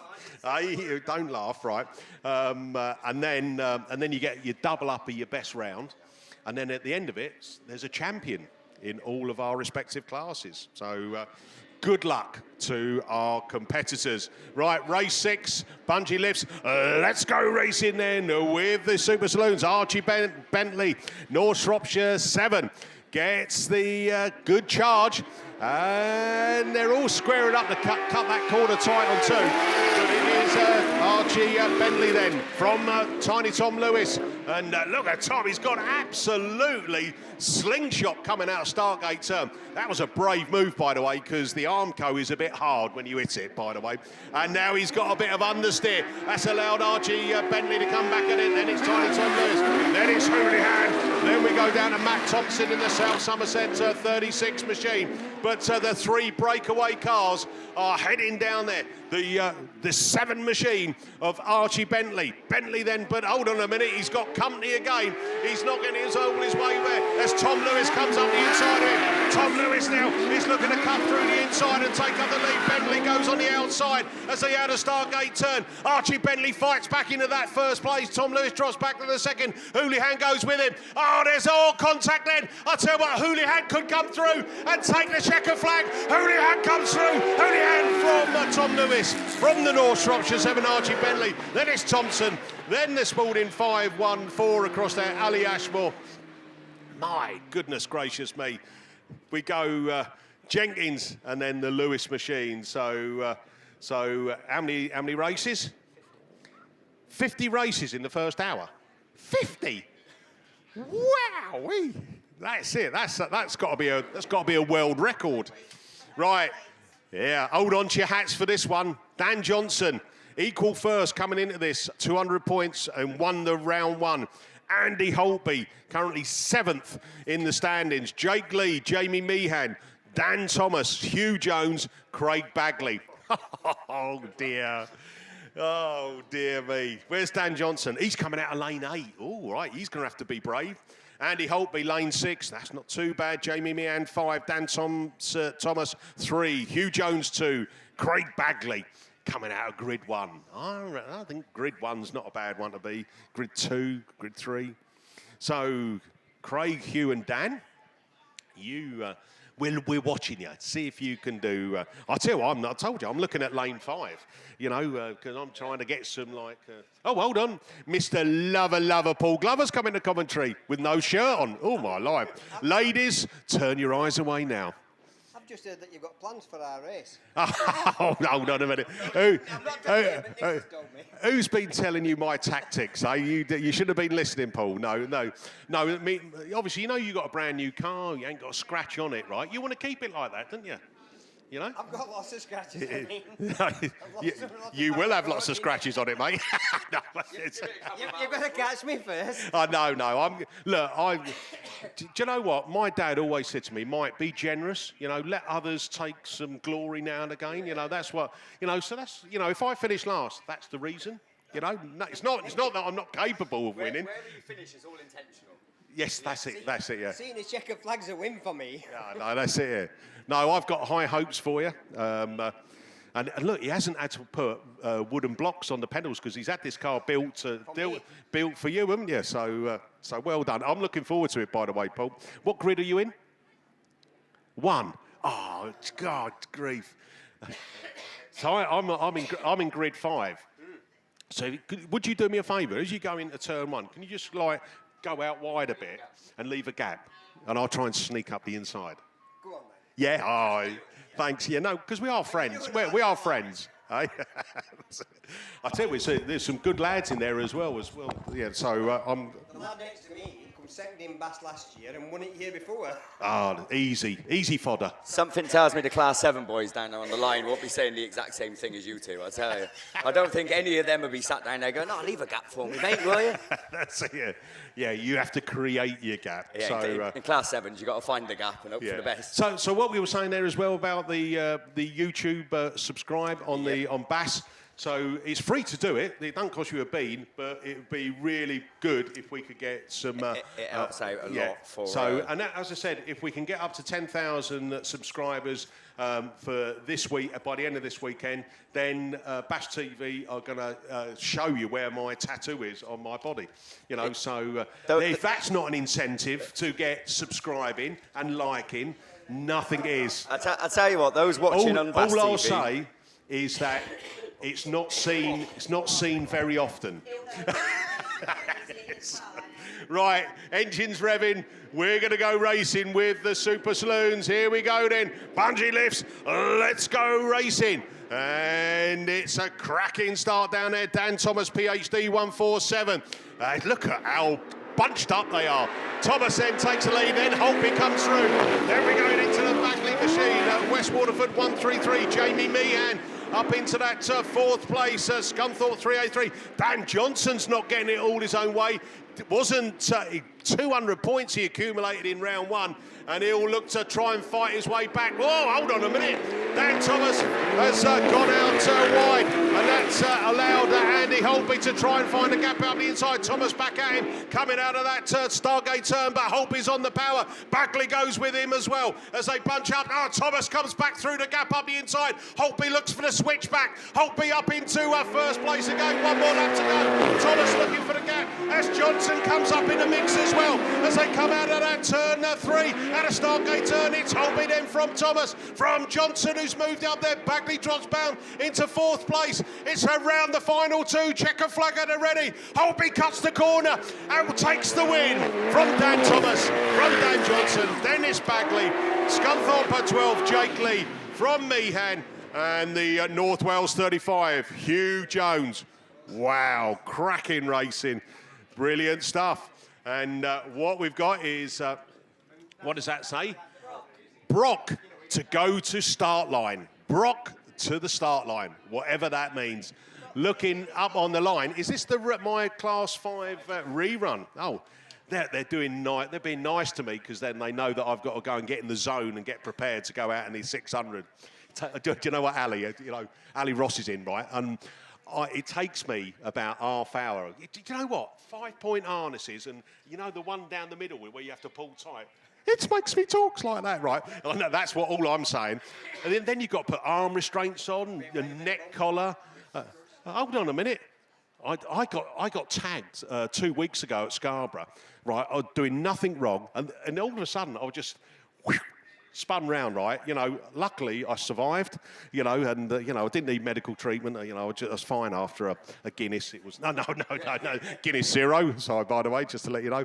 But no, yeah. Well, you've been in a couple of heavy shunts, haven't you, in your time? Yeah. And it don't do a lot of good, that crush track. Do you remember down here? How many years ago was it? About 5-6 years ago, and it was Phil Cooper in the 8.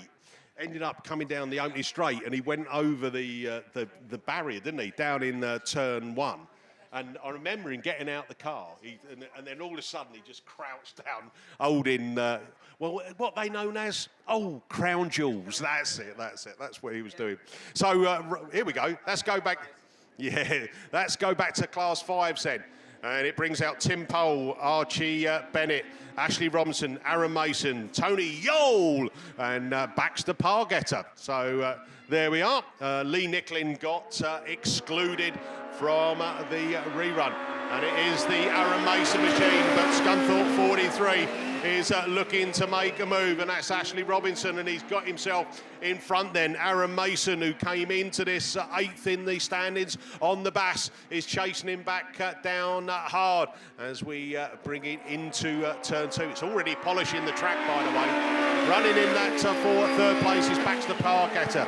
Radford 11, Tim Pole, and then Scunthorpe 762. Tony Yole into that 1, 2, 3, 5th place. So come on, Tony, first time. Is his first time out? First time out. It is his first time out. Right, one more lap to go then. It's Robinson then from the Evesham 19 machine of Aaron Mason. Baxter Parketter, Nottingham 45 running in that 3rd place. Radford 11, Tim Pole.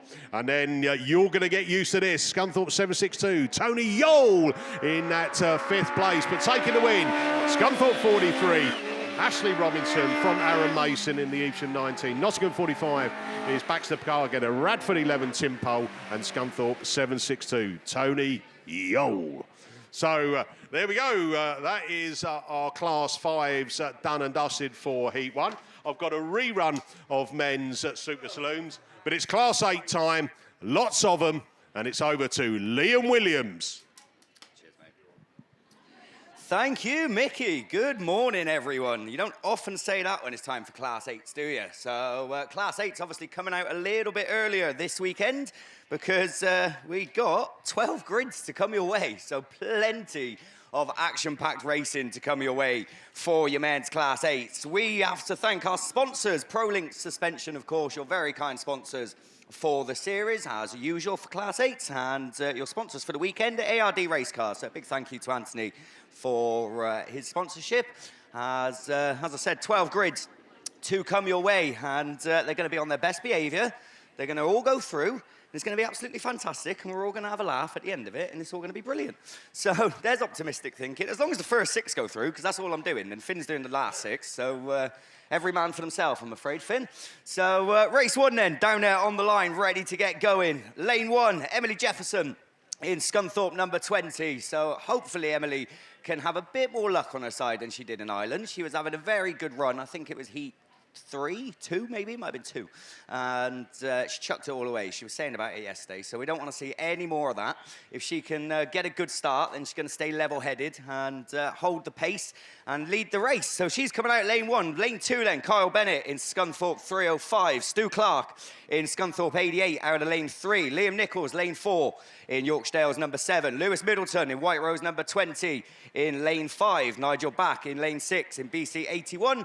Chris Dyer in Evesham 28 coming out of lane 7, and right out on the outside is going to be Jamie Grasby in Evesham 21. Now there is going to be some water going down on this track just to make it a little bit more difficult for these Class 8 boys and girls to make their way around, but obviously, yeah, we're going to need that water tanker out a lot today, I'd imagine, with obviously the conditions, the sun beaming down here. I think you said yourself, Mick, appropriately named this weekend, Sunny Scunny. So it makes a change, doesn't it? Normally, normally when I come up here, it's raining. I think the further up north I go, the more rain we get. But this weekend, I'll tell you what, we're not complaining. I know it's hot, but we take this weather over rainy weather any day. So great to see the sunshine. And I'll tell you what, those marshals out there this weekend, they're the ones I feel sorry for, because standing out there in overalls in probably, 8-9 hours, and officiating, it's going to be a hard day's graft for them. I mean, it is for most people, to be fair. All the organisers, of course, running around and getting this venue in fantastic nick. Last night, brilliant. Obviously turned up about 7 o'clock last night. And the layout, everything, all top-notch, as you expect from Scunny. They've been here before many times having Bass rounds, so they know what they're doing. And it helps that they got one of the best tracks, and we're going to see some real good racing as we get away from the line with race 1, heat 1 of your men's Class 8s as they shoot out of the gate into turn 1. Someone pushing on straight away, the water just catching them out as Emily Jefferson it is that comes through. I told you, in Scunthorpe number 20, she leads them round. Middleton runs with her. Who's coming through? Nigel Back, I think, trying to find some power from somewhere, but didn't quite make it work, because I think Kyle Bennett it is that heads the field now. Emily relegated to second on the outside line, with Middleton looking up the inside in White Rose number 20, but Emily's through as the Scunny 88 machine of Stu Clark left the door open And Emily Jefferson's your race leader. Middleton's through on them inside now. In number 20, these three in a league of their own, racing it out at the front. And we're going to keep our eyes there as Middleton now heads up the running in White Rose number 20. It's last lap flag already this time. Oh, Clark's climbing up the back. In 88, he's been collected as well. As they come round to start their final circuit, we'll see what happens with this one. But Middleton it is. That still leads down the far side. Yellow flags flying. I think Stu Clark gets it going. Liam Nichols gets it going. So we should see this to completion. And it's going to be Lewis Middleton that takes him into that top turn for the final time. White Rose 20, good drive to take the win. Emily Jefferson second. Nigel Back takes third. 3:05 of Kyle Bennett's the next one across. Jamie Grasby in Evesham 21.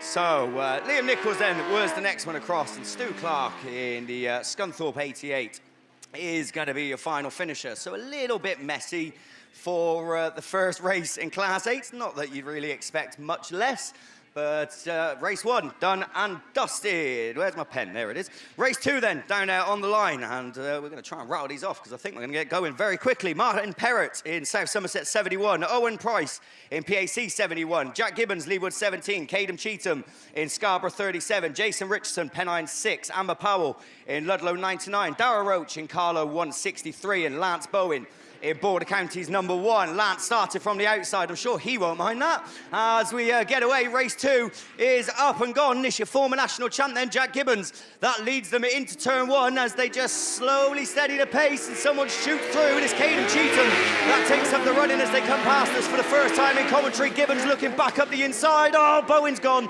He's round in BC number 1, facing the wrong way as he gets stranded in front of the start line, but at the front, Caden Cheetham it is. That leads around 37. Gibbons there in 17, sitting in second, looking for a way through on that tight line. Caden can't leave the door open. Richardson runs third. In number 6, Darragh Roach looking to get in the mix in 163, but dropping back just a little bit in that 5th place position as Jack Gibbons still looking menacing in second, looking to try and find a line to make a move. Lance is back going, but he's got a lot of work to do to catch up as the last lap flag goes out. Cheetham, Gibbons, Richardson. There you 1, 2, 3. Jack Gibbons finds that gap up the inside, does he? 17 now, looking for a way through. Caden Cheetham closes the door right in his face, and it's not enough this time. Jack's got one more bend to try and make a move, but Caden keeps it tight to the cones, does enough. 37 takes the win. Jack Gibbons second, Jason Richardson third in Pennine number 6, Amber Powell in a good 4th, Darragh Roach 5th, PAC 71 of Owen Williams is the next one across, Owen Price rather. And then we're going to go to South Somerset 71 of Martin Perrott and Lance Bowen. Border Counties 1 right at the tail end after spinning out, and to be honest, with 12 grids of Class 8s this weekend, there really is no margin for error whatsoever, of course. I reckon, personally, you're probably going to need 2 wins and a 3rd to get into the semis. I think a 4th, you really would be pushing it, to be honest. So we will wait and see. Of course, looking for the top 16 over the course of the weekend. Mickey's got some news, has he? Green flag then, race 1. Stu Clark in Scunthorpe 88 receives a green flag after, I presume, contact on that top corner. So unfortunately for Stu, I think did finish at the back as well. So not the best start to his weekend. Right, race 3, Josh Tickle, Dare Thomas, Jack Hodgson, Marcus Lewis, Kate Lockwood, Max Lewis, Jamie Williams, and Ben Payne as we get away. Who's going to be the first one to show? It's the DA machine. That leads them into turn 1. It gets a little bit messy once again as we got contact towards the back. Kate Lockwood is facing the wrong way, and red flags come out on race 3 of Class 8. We was doing so well. So, yeah, there we go. First red flag for me this weekend, as Kate Lockwood is unfortunately facing the wrong way in Scunthorpe 191 and is going to require some attendance to get herself moved and back into the pits by the looks of things. So, as I said, started off great, 2 out of 2, but race 3 not to be this time. So, a rerun of race 3 to come your way. Right, we're moving on to race 4 of your Pro Links and ARD race cars sponsored at men's Class 8. At least we've got time to go through these ones now. So, race 4 then. Going to bring out Jake Herdman in Cumdee 57. Steve Mills in Cumdee number 10. Gareth Hankey in ARC 2. Jamie Newham in IK 48. Spencer Mills in Ludlow 5. Harry Hurst in York 36. Anthony Phillips in St. Neots 711. And Abby Jade Bennett in the Forest of Dean number 8. So that's a very strong lineup of Class 8s. And just looking, that's 4 races of Class 8s, and we've had a lady in every single one of them.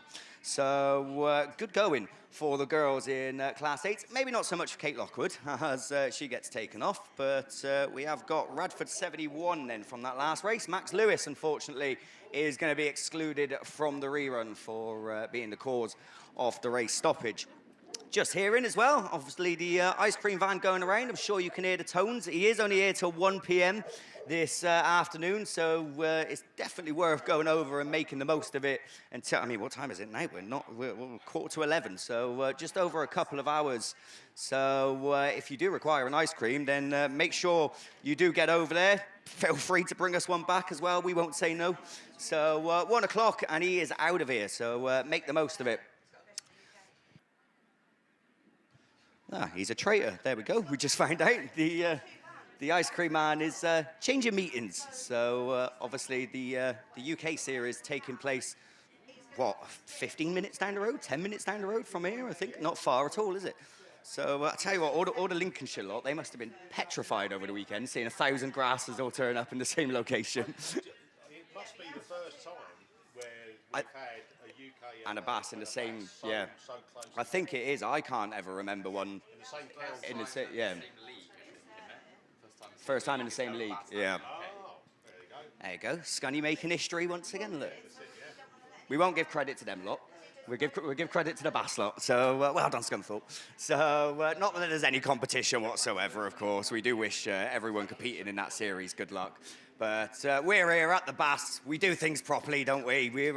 We do the faster racing, the more close competitive racing, and the masters of that are Class 8s. So we get going with Class 8s. It's race 4 on and off the line. I'll tell you what, Steve Mills very quick out of the gate in Cumdee number 10. Abby J. Bennett going right round the outside. How's that going to work? In Forest Dean number 8, not bad at all as she cuts back in and occupies that 3rd place position. But Mills it is. Abby switching now up the inside. In the Forest Dean number 8, into 2nd she goes, and she's got Steve Mills in her sights, as it's number 10 versus number 8, but it's going to be Mills that still leads them round. Abby Bennett switching lines left, right and centre, and she's looking for that right one. German's up to 3rd in Cumdee 57, and running strongly there, but coming under challenge, I think Anthony Phillips is the one all over the back of him in 7-11. Jamie Newham in 48, as we look back to the front. Steve Mills looking a little bit more comfortable now in Cumdee number 10, but this race is far from over. One more lap to go and anything can happen. Jerdman is on a mission. He's up to 2nd in Cumdee 57. Abby J. Bennett right back round the outside in the Forest Dean number 8. Occupies 2nd herself again. Those two really battling it out. Change of 4th as Anthony Phillips moves back up the inside in 7-11. Steve Mills just pushed on a bit there. And I'll tell you what, it's going to be a dash. It's Mills, Bennett, Jerdman, 1, 2, 3. 4th, I had no idea. I think Newham just about took it from Anthony Phillips. That was very, very close in every position, really. And then Harry Hurst and Spencer Mills were the next two to... no, they wasn't. Harry Hurst is there. It was Spencer Mills and Gareth Hankey, as Harry Hurst coming under a few problems at the tail end in York 36, but does come across the line and picks up his points. But yeah, finishes don't get much closer than that, do they? But Steve Mills just about holding off in Cumdee number 10 and starting his weekend off with 55 points. Right, race 5 is down there on the line. Rhys Wyeth in Wessex 19, Callum Barker in Scarborough 50. As, I'll tell you what, you two in here as well. This could be interesting. So Matt Owen, Sean Wright, Rhys Edwards, Connor Jones, Ash Howard and Chris Dalzell are going to be the ones coming out. We've seen Connor Jones, of course, take a win in Ireland in one of the heats and making the semi-finals. So he'll be looking to continue his his good form. He hasn't had the best start. It's a bit tight going into turn 1 as we're going to let them sort themselves out. Connor Jones comes from nowhere, but it's going to be Sean Wright that leads the way in White Rose number 11 as he occupies that top spot. Of course, second in the Nationals last year, but running very strongly today at the head of affairs. Connor Jones slots into that second place position, very sideways, and he's thrown it all away in ARC 15, but comes back up the inside with Ash Howard battling it out. Those two touching wheels as they go into that bottom bend with the 115 machine of Matt Owen tucked in 4th and not out of this race yet. Callum Barker runs just behind in 5th in Scarborough number 50 and hoping for a mistake in front of him as the last lap flag goes out. It's Wright, Howard and Jones. There you 1, 2, 3, 115, 50 are the next ones across. The one at the tail end of the field then is Chris Dalzell from the Down Autograss Club, but Sean Wright pulled away now. He's gone. White Rose 11 it is. 55 points to kick off his campaign and a very good win.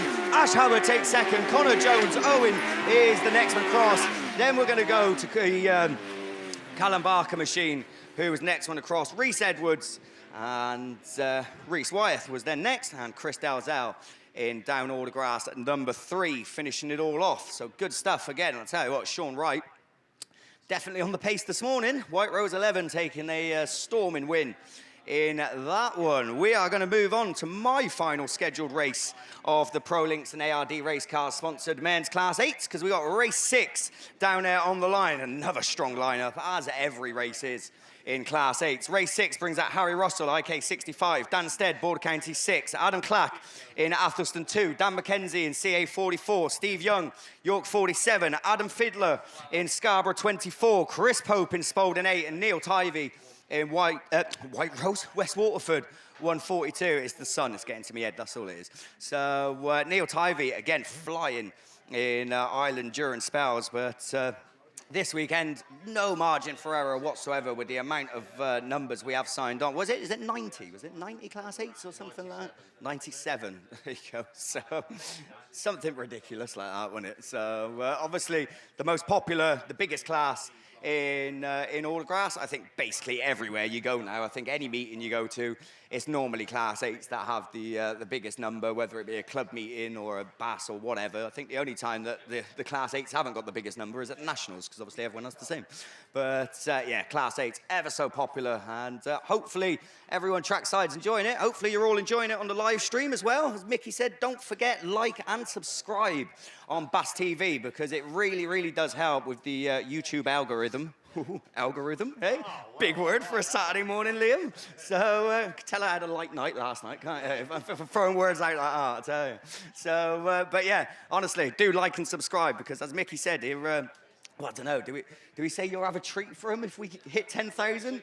I don't know if a treat is the right word, to be honest, but I'll tell you what, for those of you watching, and you know, as we said, if you like and subscribe and we hit 10,000, Mickey will show you his tattoo. Send us a message on Facebook. Let us know where you think it is. As we get away then, back to the serious stuff. Class 8, race 6 is away and gone. Chris Pope flies out of the gate into turn 1 in Spalding number 8, and he's going to head them round using that experience to keep it tight. Dan Stead runs there in second in the early stages in Border Counties number 6, and I think Harry Russell tucked him behind in 65. Neil Tivey's up to 4th as Russell makes his move up to second in the IK 65. Where's McKenzie? Oh no, Dan Stead sideways and gets collected by Neil Tivey, and we got cars at a standstill, but they get it going again, so we can keep racing as Popey it is. That still leads him. Dan Stead now dropped right back, but it's Pope from Russell. There you 1 and 2. Tivey running in that 3rd place position. Dan McKenzie is moving up, but down in 5th. Very uncharacteristic for him, and he really needs to improve on that. He's up to 4th, so he's heard me as he goes up the inside. York 47 it is of Steve Young that goes out wide. Athelston 2, Adam Clark, and the Border County 6 and the Scarborough machine at the tail end. But I tell you what, your race leader is being reeled in, but has Russell got enough time? His checkered flag, I don't think he has, or has he? He's up the inside. It's side by side. It's Pope from Russell as you 1 and 2. Tivey takes 3rd, McKenzie up to 4th, Steve Young 5th, Adam Clark is next in 6th. Dan Stead is going to pick up 7th place points, and Adam Fielder in Scarborough 24 comes across to complete race 6 and complete my stint for the time being. That is halfway through the Class 8. So I've got one rerun still to come your way. Unbelievably, only one rerun. We've still got another 6 races, though. Just because I'm leaving doesn't mean that 8's are done. I'll tell you what, stick around. 6 more races to come your way. Finn, good luck, mate. I feel like I'm going to need it. Pro Lengths then, your series sponsor for men's Class 8. Race 7 brings out Jordan Robertson. Oh, I ain't got enough time. We're already on the way to turn 1. 427 then gets a good run into turn 1. So does Scunthorpe 73 as Scott Clark. I think Jamie Little somewhere in there as well. In Solway 46, there we go. He pops out at the front of the field. So does Millsy in Cundy 19. Sam Matthews round the outside, gets himself up to second place. And running outside, a Little as well gets a double. No, he doesn't, as Little and Mills come back up the inside. So it is Solway 46 from Cumney 19, Scunthorpe 427, then slots it back up the inside, and Mills pops out of the front of the field. How has he done that? Sam Matthews then at the front of the field. Here's your race leader, Cumney 19. Solway 46 back around the outside. Torwood's there as well. In York number 9, Cumney 19 is back up the inside of Jamie Little with Solway 46. They're going to stay as they are for the moment though. Scunthorpe 427. Cumney 19 comes back up the inside of Solway 46 with 1 to go from York 9. And Yaten, 73 and Solway 46 was back up the inside of Cumney 19. They're just chopping and changing. It's going to be Sam Matthews though with 1 to go as Millsy gets it a little bit too sideways, keeps it in second place for the moment. It is going to be Scunthorpe 47 there from Cumney 19, Solway 46, York 9, Yaten, 73, North Wales 52, Scunthorpe 52 and Scunthorpe 73 of Scott Clark will be your final finisher. Tell that was absolute chaos. Jake Harden then in PhD 25 on the outside for race 8 in lane 8. Craig Pyle in Wessex 666 is in lane 6. Rich Cooper in Evesham 2 in lane 5. Scunthorpe 52 of Josie Tonkinson in lane 4.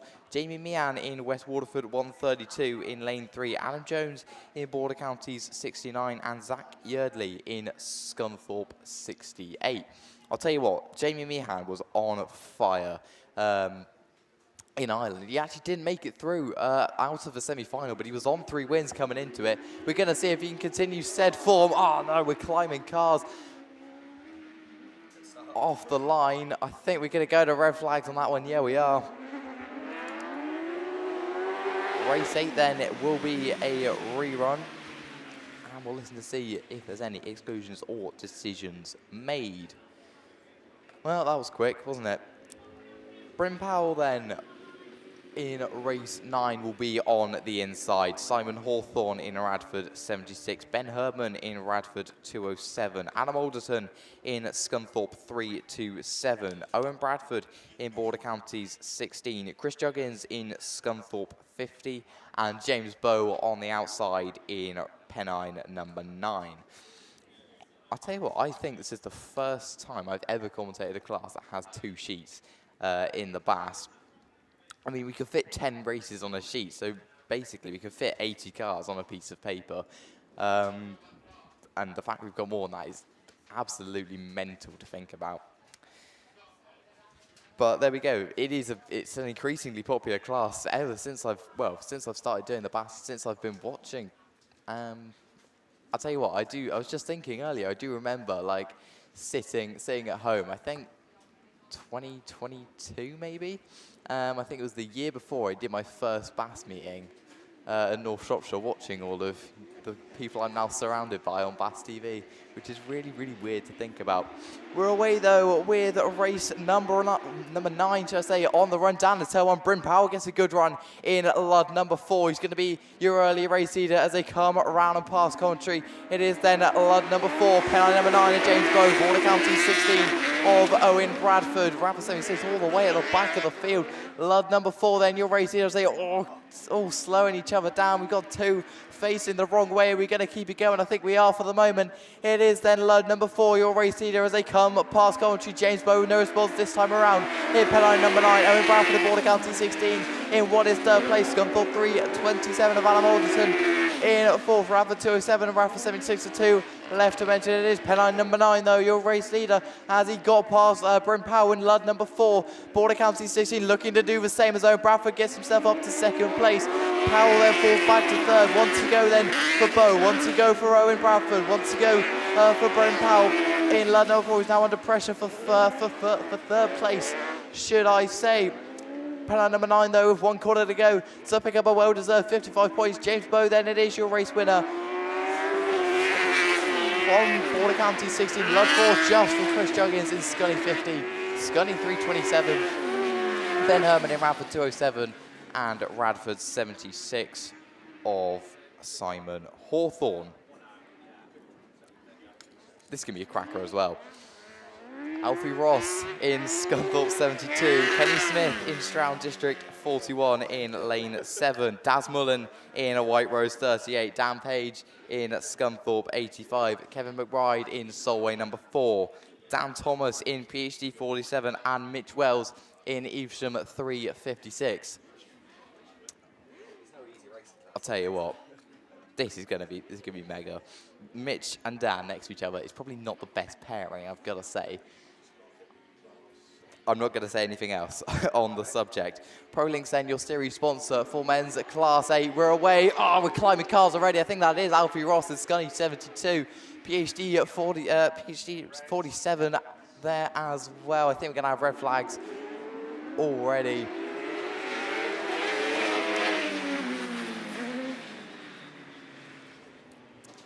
On race 10.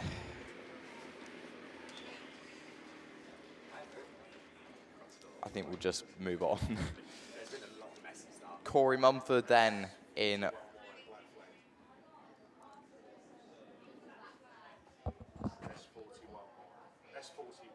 D, yeah. So Kenny Smith then picks up a black flag for contact in that one, just contact off of the line. Not really much to be done. Corey Mumford in Forest 161, Stu Whitehouse in White Rose 5, Oliver Ball in White Rose 44, Dan Hughes in Breeden Hill 14, Joe Doddridge in Forest 15, Gethin Lewis in Border Counties 40, and Radford 411 of Alex Hall into turn 1. Hall's late on the brakes, so is Gethin Lewis in Border Counties 40. Oh, someone's got a square wheel on the run down to turn 1. Everyone avoids us, so we carry on. It is Gethin Lewis then from Radford 411. Corey Mumford then gets to the inside, gets to second place. Ahead of Alex Hall and someone else looking towards the inside.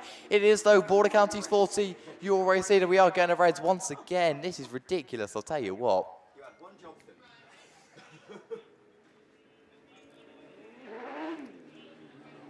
Right, I'm going to personally hope that race 12 runs to completion without any contact. Scott Shell in Forest 95. Russ Shepherd in South Somerset number 3, your current BAS champion. Colin Linehan in Mallow 13, Michael Tinkerabbott in York 45, Ethan Lind in Down 323, Finney Emerson in Scunthorpe 199, and Jordan Blore in Evesham 112. So, hot news then. In race 8, West Waterford 132, Jamie Meehan receives a black flag, which then means he didn't make it through the semi, therefore he didn't make it to the final, and he's blacked out of Heat 1 at Scunny. After his 3 wins in Ireland, it's not been going particularly well for Jamie Meehan. He's just been tangled up with just that little bit of contact across the semi. I'm pretty sure a little bit of contact that he fell to the back, and then there was nothing he could do to get him back. That is how competitive men's 8s is, though. Shell, Shepherd, Linehan, Michael Tinkerabbott, Ethan Lind, Finney Emerson, and Jordan Blore on the run down the tail. Blore gets a good run. So does Michael Tinkerabbott in York 45 as they come around and past commentary. Shepherd's there as well in South Somerset number 3. Contact from Finley Emerson and York 45. Emerson's got a tyre off. Will he get out of the way? He might. I don't know if we're going to carry on. We are for the moment, regardless. Evesham 112 then, your race leader from South Somerset number 3, who slots into what is second place. Mallow 13 and Colin Linehan in what is third. It is so Evesham 112, South Somerset 3, Mallow 13, York 45 and Scott Shell in Forest 95. There's absolutely pandemonium here, but it is still Evesham 112. Shepherd falls away a little bit in South Somerset. Number 3 still keeps it in second place. Under pressure now, though, from Colin Linehan in Mallow 13 as they come past Coventry with 1 to go. It is Jordan Bloor in 112, Shepherd in 3, Linehan in 13, and Tinker Abbott in 45. As Shepherd still holds on to second place for the moment. 13's all over the back of him, though. As we go into the final corner, though, Evesham 112 comes out the final corner and is going to pick up win number 1 of the weekend for Jordan Bloor. South Somerset 3 comes home second. Mallow 13, Michael Tinker Abbott in York 45. Scott Shell in Forest 95.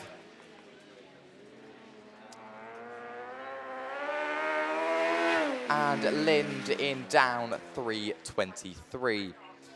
Breeden Hill 14 then in race. Let me have a look. That.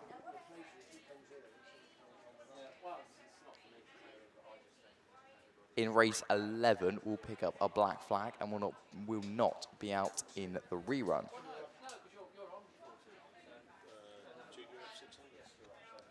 So, down there on the line, that looks like Junior F600 machinery. I'm going to carry on with the mic for the moment.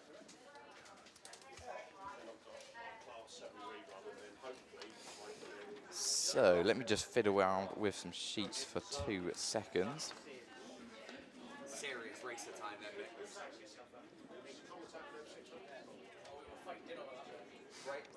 So, if it's Junior F600s, that'll be Mallow 1, sorry, of Darragh Ryden. He's Mallow 32 in the junior special.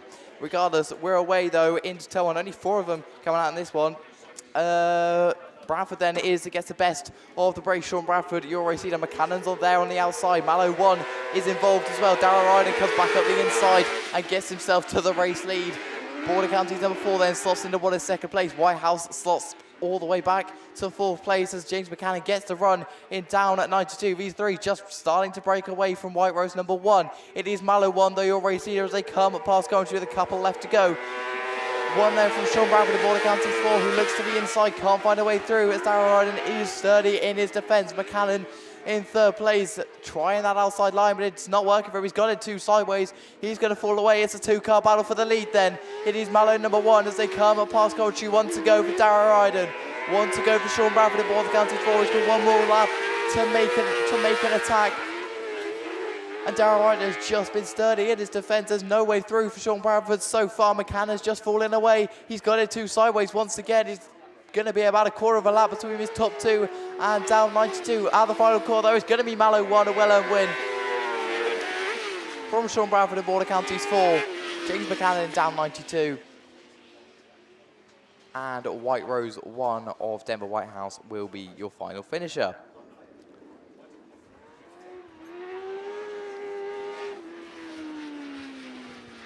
So, a rerun of men's Class 7 down there on the line. So I'm going to hand you over to Mickey. Yeah, thanks, Finn the Shark Shepherd. This is the rerun of race 5. Ryan Hall, Simon Hawthorne, Luke Bennett, Sid Lomax, Troy Holtby, Tom Boardman, and who's your money on then? Andy Graney was going to be in this one, but he went earlier, didn't he? So off we go then. We are off and running. And who's going to come out? Is it that Lomax machine? And it is Sid Lomax there, but it is Simon Hawthorne looking to cut back up the inside. Has it paid off? No, Lomax back at him on the power coming out of that start gate turn. Down they go. Simon Hawthorne putting up the pressure as the rest of them sorting themselves out. Troy Holtby looking to take a wider line as he looks to come through the middle of the gap. The sandwich gap filler, but not paying off this time. But Lomax it is, dust flicking all round this track at the moment as Hawthorne holds on to that second place. And what can the others do? Where's Luke Bennett then? Is he going to look for a move up the inside? Bennett then, with one more lap to go, takes up that second place. Then we go down into Ryan Hall in a 1.44 machine. Then Troy Holtby in Scunthorpe 1.61, but with half a lap to go.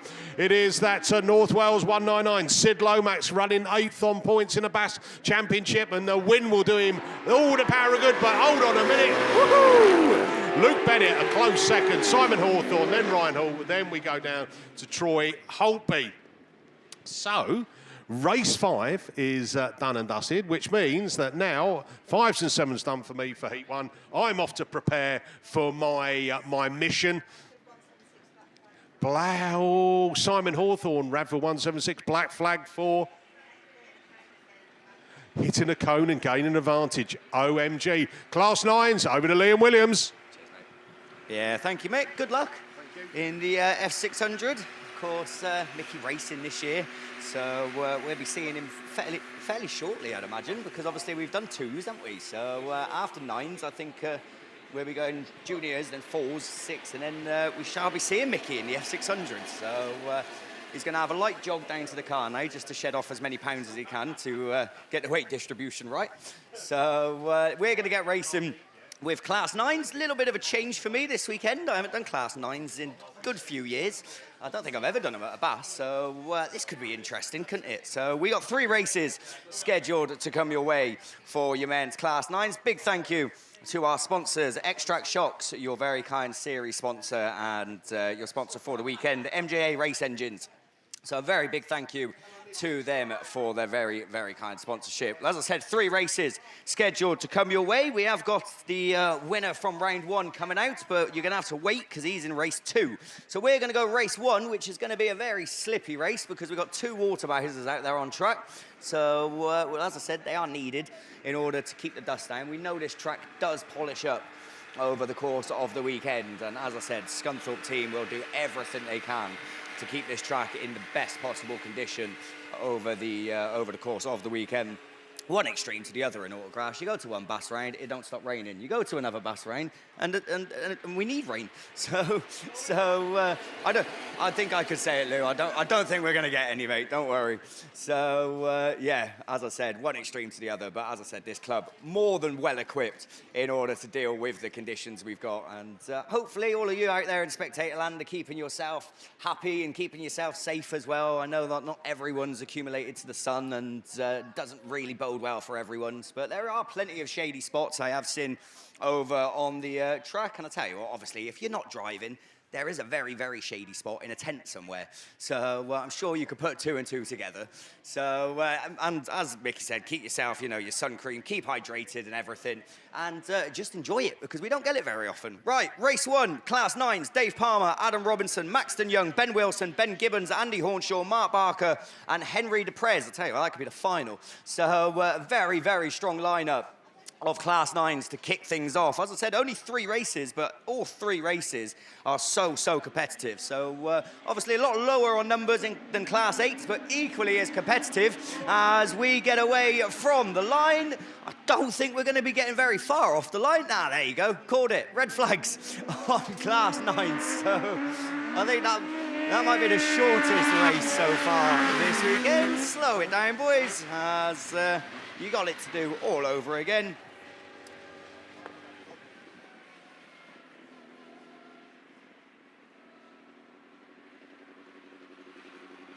So yeah, red flags then on Class 9s. Not the start that they would have wanted. We've got Lewis on the radio, I think, listening out for exclusions and things like that. We're going to sit here with our fingers crossed. No, race 2 makes it, well, I say make it further.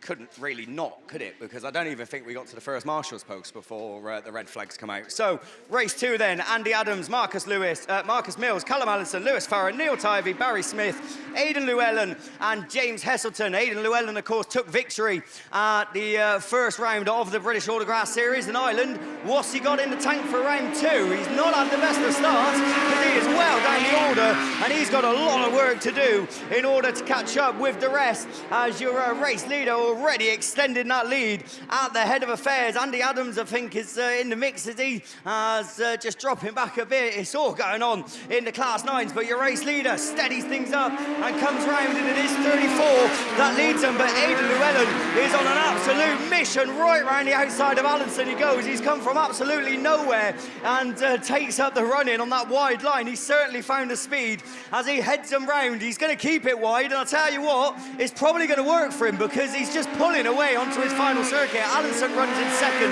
Third is the Causeway 9 of Barry Smith.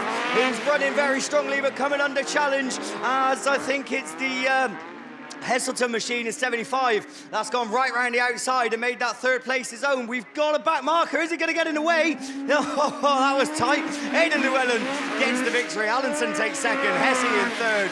Barry Smith comes across. Nottingham 42. Andrew Adams in Radford number 8. Ludlow 3 of Marcus Mills isn't your final finisher, because eventually Neil Tivey gets it going again in West Waterford 144. I tell you what, that nearly spelt disaster, as Neil Tivey got square wheeled, come to a standstill, and he was literally right on the line that Aidan Llewellyn was taken. Thankfully, Aidan spotted that and managed to switch and take home 55 points for the first round of qualifying. Race 3 is down there on the line. Sam Pinches, Max Holtby, Lee Seagreaves, Aaron Richardson, Zach Mills, Barry Ashmore and Michael Bailey. A very strong lineup once again of your men's Class 9s as we get away. Who's going to be the first one to show into that first turn? Is it Ashmore? Oh, a lot of grip as just hits a rough patch. We've got cars climbing once again.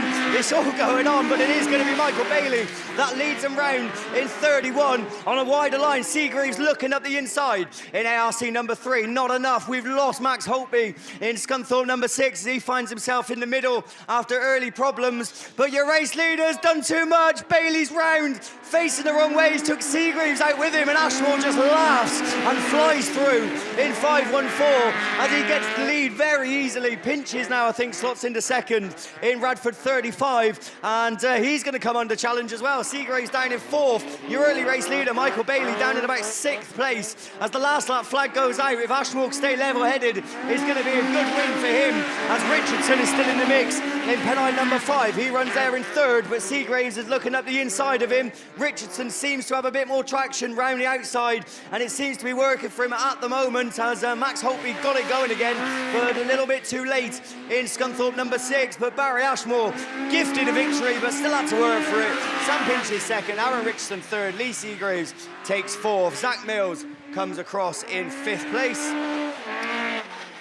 Michael Bailey in Typhy 31, unfortunately throwing it all away and finishing lower down in about 6th place. And Max Holtby in Scunthorpe number 6 is your final finisher. Hey, Class 9s are quite good, aren't they? So doing Class 9s then this weekend, and I'll tell you what, they're putting on a show. 2 races complete, 1 rerun still to come your way. Very big thank you to X-Track Shocks and MJA Race Engines for their very kind sponsorship. We're going to slow the pace down just a little bit because we are going to go junior racing, but I tell you what, they might be slower, but they're equally as competitive.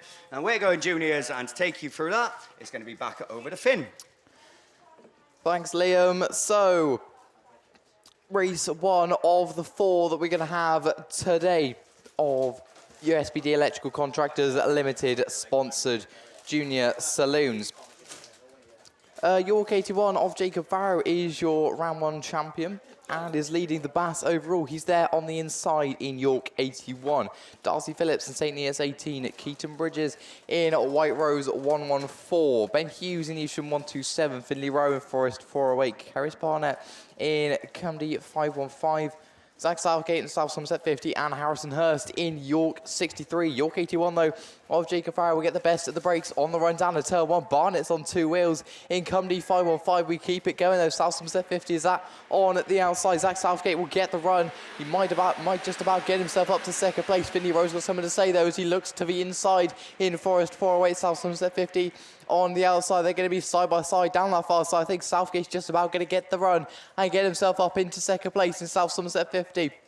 Your race leader, though, still is York 81 as they come round and past Coventry with a couple of laps left to go. Jacob Farrow it is from South Somerset 50 of Zach Southgate. Forest 408 at Finley Road. Kerris Barnett and Company 515. Euston 121 of Ben Hughes. That is your 1, 2, 3, 4 and your 5 as they go down that far side. York 81, though, is just stretching himself away from South Somerset 50. Of Zach Southgate with no response. 1 to go then for York 81. 1 to go. South Somerset 50 as it jumped out of gear. York 81 has slowed it right down. Jacob Farrow with problems on board. This is not good for your current BASt leader. As they go down the far side then, Zach Southgate up to the front in the race lead in South Somerset 50. Forest 408 of Finley Road can't find a way through. We have 3 seconds, I'm pretty sure, in Ireland. He's going to make it another one here. It's the win for Zach Southgate in South Somerset 50. Forest 408, Evesham 127, Company 515, St. Lear 17, White Rose 114, and Harrisonhurst in York 63.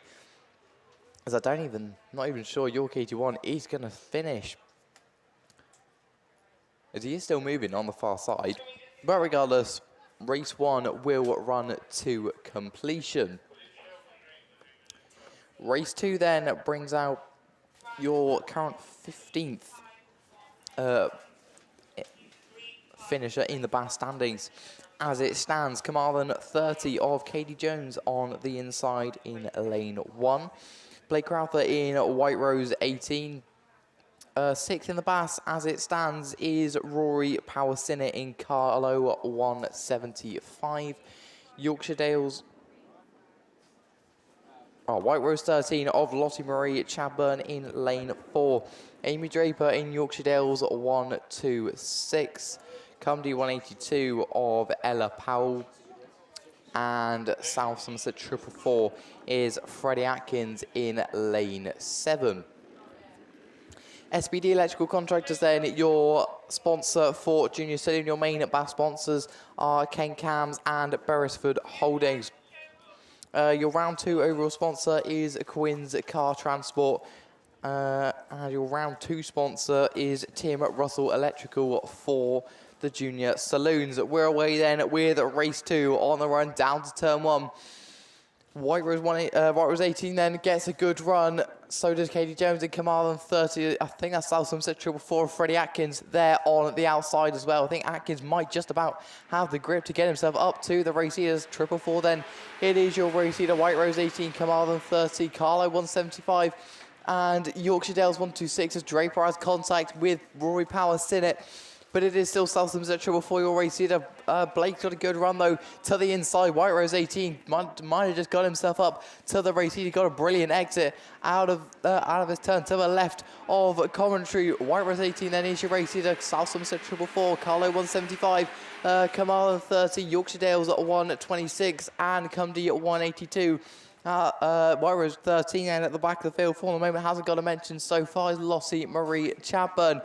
Blake Crowther though in White Rose 18, it comes around and past Coventry with 1 to go this time around. White Rose 18 is your race leader from South Somerset 444, Carlo 175 in 3rd. Katie Jones in Carmarthen 30, Cumdy 182.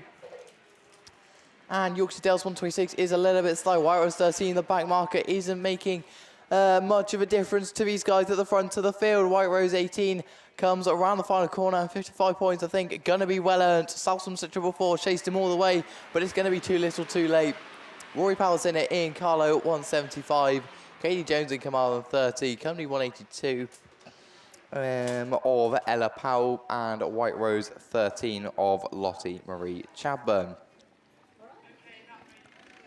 William Hall then is going to look to do better than he did in the junior special. Can't really do worse, to be honest. He's out on a black flag. I think he's 5th in the BASt at the moment in Severn Valley 29. Cumdy 171 of Frankie Taylor in lane 6. Lena Marie Chadburn in White Rose 12. Ollie Lester in Scunthorpe 144. Casey Jones in Cambridge 33, currently sitting 16th in the BASt, coming into round 2 at Scunthorpe.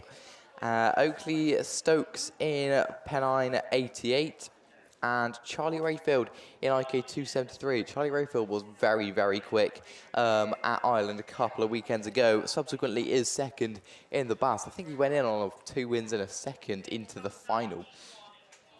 I can't remember. I think he was 5th, but that might have been before it got reran. So I'm not entirely sure he came in the final. But nonetheless, he definitely looked extraordinarily quick all the way through the weekend. Was just consistently at the front of the field. So we're away then with race number 3 on the run down to turn 1. 7 by 20 has got a good brace. So Casey Jones then in Cambridge 33 on the run down to turn 1. Penine 88 is going to be there or thereabouts as well. Frankie Taylor's there in Cumdy 171. Oh, someone gets a little bit sideways. I think it might just be Penine 88, but it is Cambridge 33. 7 by 29 and William Hall hung it out wide, and it's got him up to 2nd place. As it is then, Cambridge 33, 7 by 29 looks to have a run on the outside. Can't find it this time around though. Frankie Taylor has got a run though to the inside in Cumdy 171. Might have just got herself up to what is 3rd place. 7 by 29 looking for the grip on the outside. Can't find it this time around though. We have 2 to go then. It's Casey Jones, 7 Valley 29 of William Hall.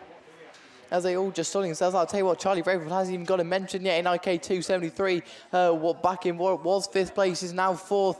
As Scunthorpe 144 falls behind IK 273, who's now looking to be outside of Frankie Taylor in Cumdy 171. William Hall still looking to be outside in 7 by 29, can't get the grip as they move on with 1 to go from Cambridge 33. Then your race leader 7 by 29 though did get the run this time around. I think Maya just got himself the race lead on the final lap. As Cambridge 33 is still there though, side by side. Is she going to be late enough on the brace? I don't know. William Hall's very late, but he is also quite wide as they come around and past Coventry. It's going to be, I think it's just about going to be William Hall from Casey Jones, Charlie Rayfield, Frankie Taylor, Scunthorpe 144, Wires 12 of Layla Marie Chadburn, and Penine 88 of Oakley Stokes. That's then race 3 running to completion. Just race 4 left to go. Adam Turkington in Evesham 48 on the inside. He's currently sitting 4th in the BAS. 3rd in the BAS. Parked next to him is Corey Reid in Type 222. Riley Blackburn in Scunthorpe 106. We're not going to have time to go through the rest of it because we're already away and racing with Corey Reid in Type 222. As I said, sitting 3rd in the BAS. A win is definitely going to help that. Evesham 48 is going to look for good points as well as they go 3 wide. Charlie Jones getting involved as well in Hereford 10, Scunthorpe 106. St. Neots 18 then falls back to what is, I think, 5th or 6th place. It is then Corey Reid, your race leader, Type 222 down the far side. Alan Turkington in Evesham 48 leading a chase, and a chase it is. As they stay pretty much line and stern. Type 4 was very late on the brakes coming into this bottom turn, gets herself up to 5th place. It is so Corey Reid, Adam Turkington, Scunthorpe 106 of Riley Blackburn in what is 3rd place. St. Neots 18 of Betty Tilson currently sat equal 9th in the BAS. Is going to look for better points than 4th ideally, and is looking to do something about that as she goes up the inside of 1, nearly 2 as Adam Turkington was very early on the brakes. 1 to go though for Corey Reid, Type 222, 1 to go for Evesham 48, St. Neots 18 still on the inside of Riley Blackburn in Scunthorpe 106, and Mike just got herself up into what is 3rd place. Betty Tilson then at the rear of the rostrum. Hereford 10 then gets to the inside as well of Scunthorpe 106, who's going from bad to worse for. Gets a little bit of a tap on St. Neots 18. A win though for Type 222. Evesham 48 comes home 2nd. St. Neots 18 comes home 3rd. Hereford 10, Scunthorpe 106, Type 4 and White Rose 720. I think that's the rerun of Josie in it. From where I can see, yeah, it is.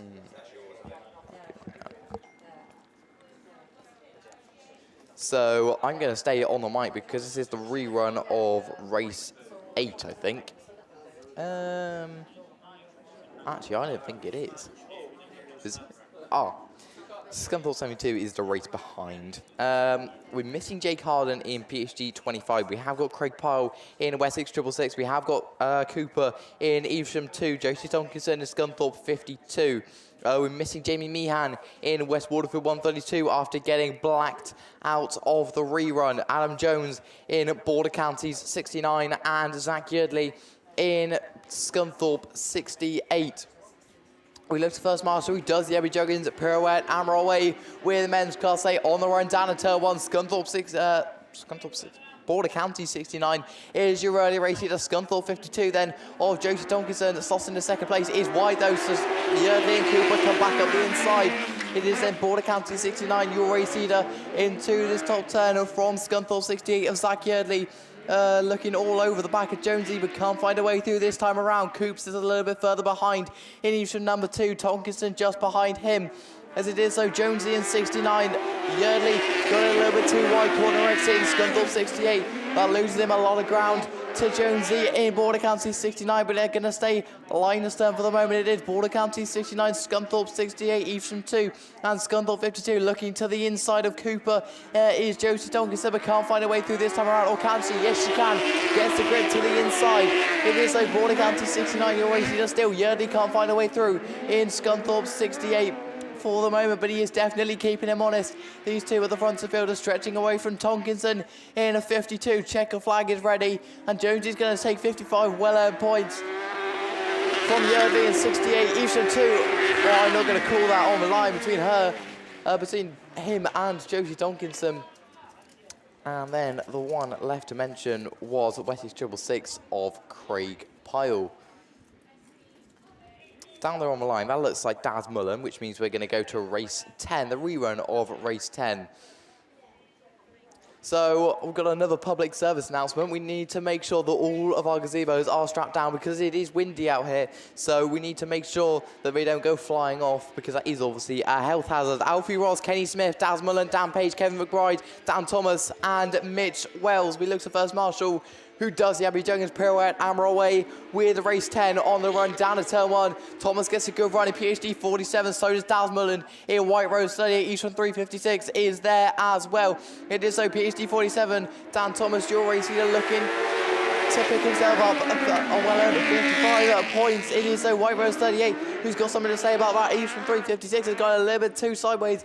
Got a little bit of understeer coming into his top turn. I think Scunthorpe 72 then gets the run. No, he doesn't. I'm not sure who that is. I think it might be Solway number 4. But as they come up past commentary, it is PhD 47 with 2 to go. From Desmond 38, who's got no way through this time around. From Evesham 356, a lot of smoke coming out the back of Evesham 356.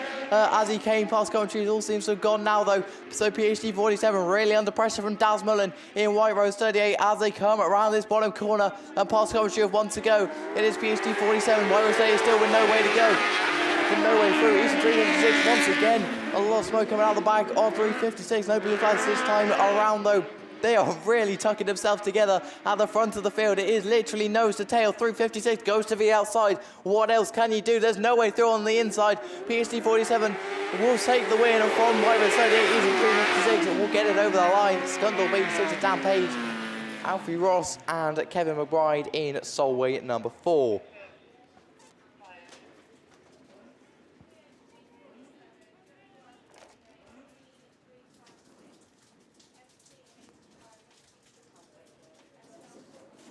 So I reckon that's Alex Hall, which would make this race 11 on down there on the line, as they are literally watering the start line with a hose.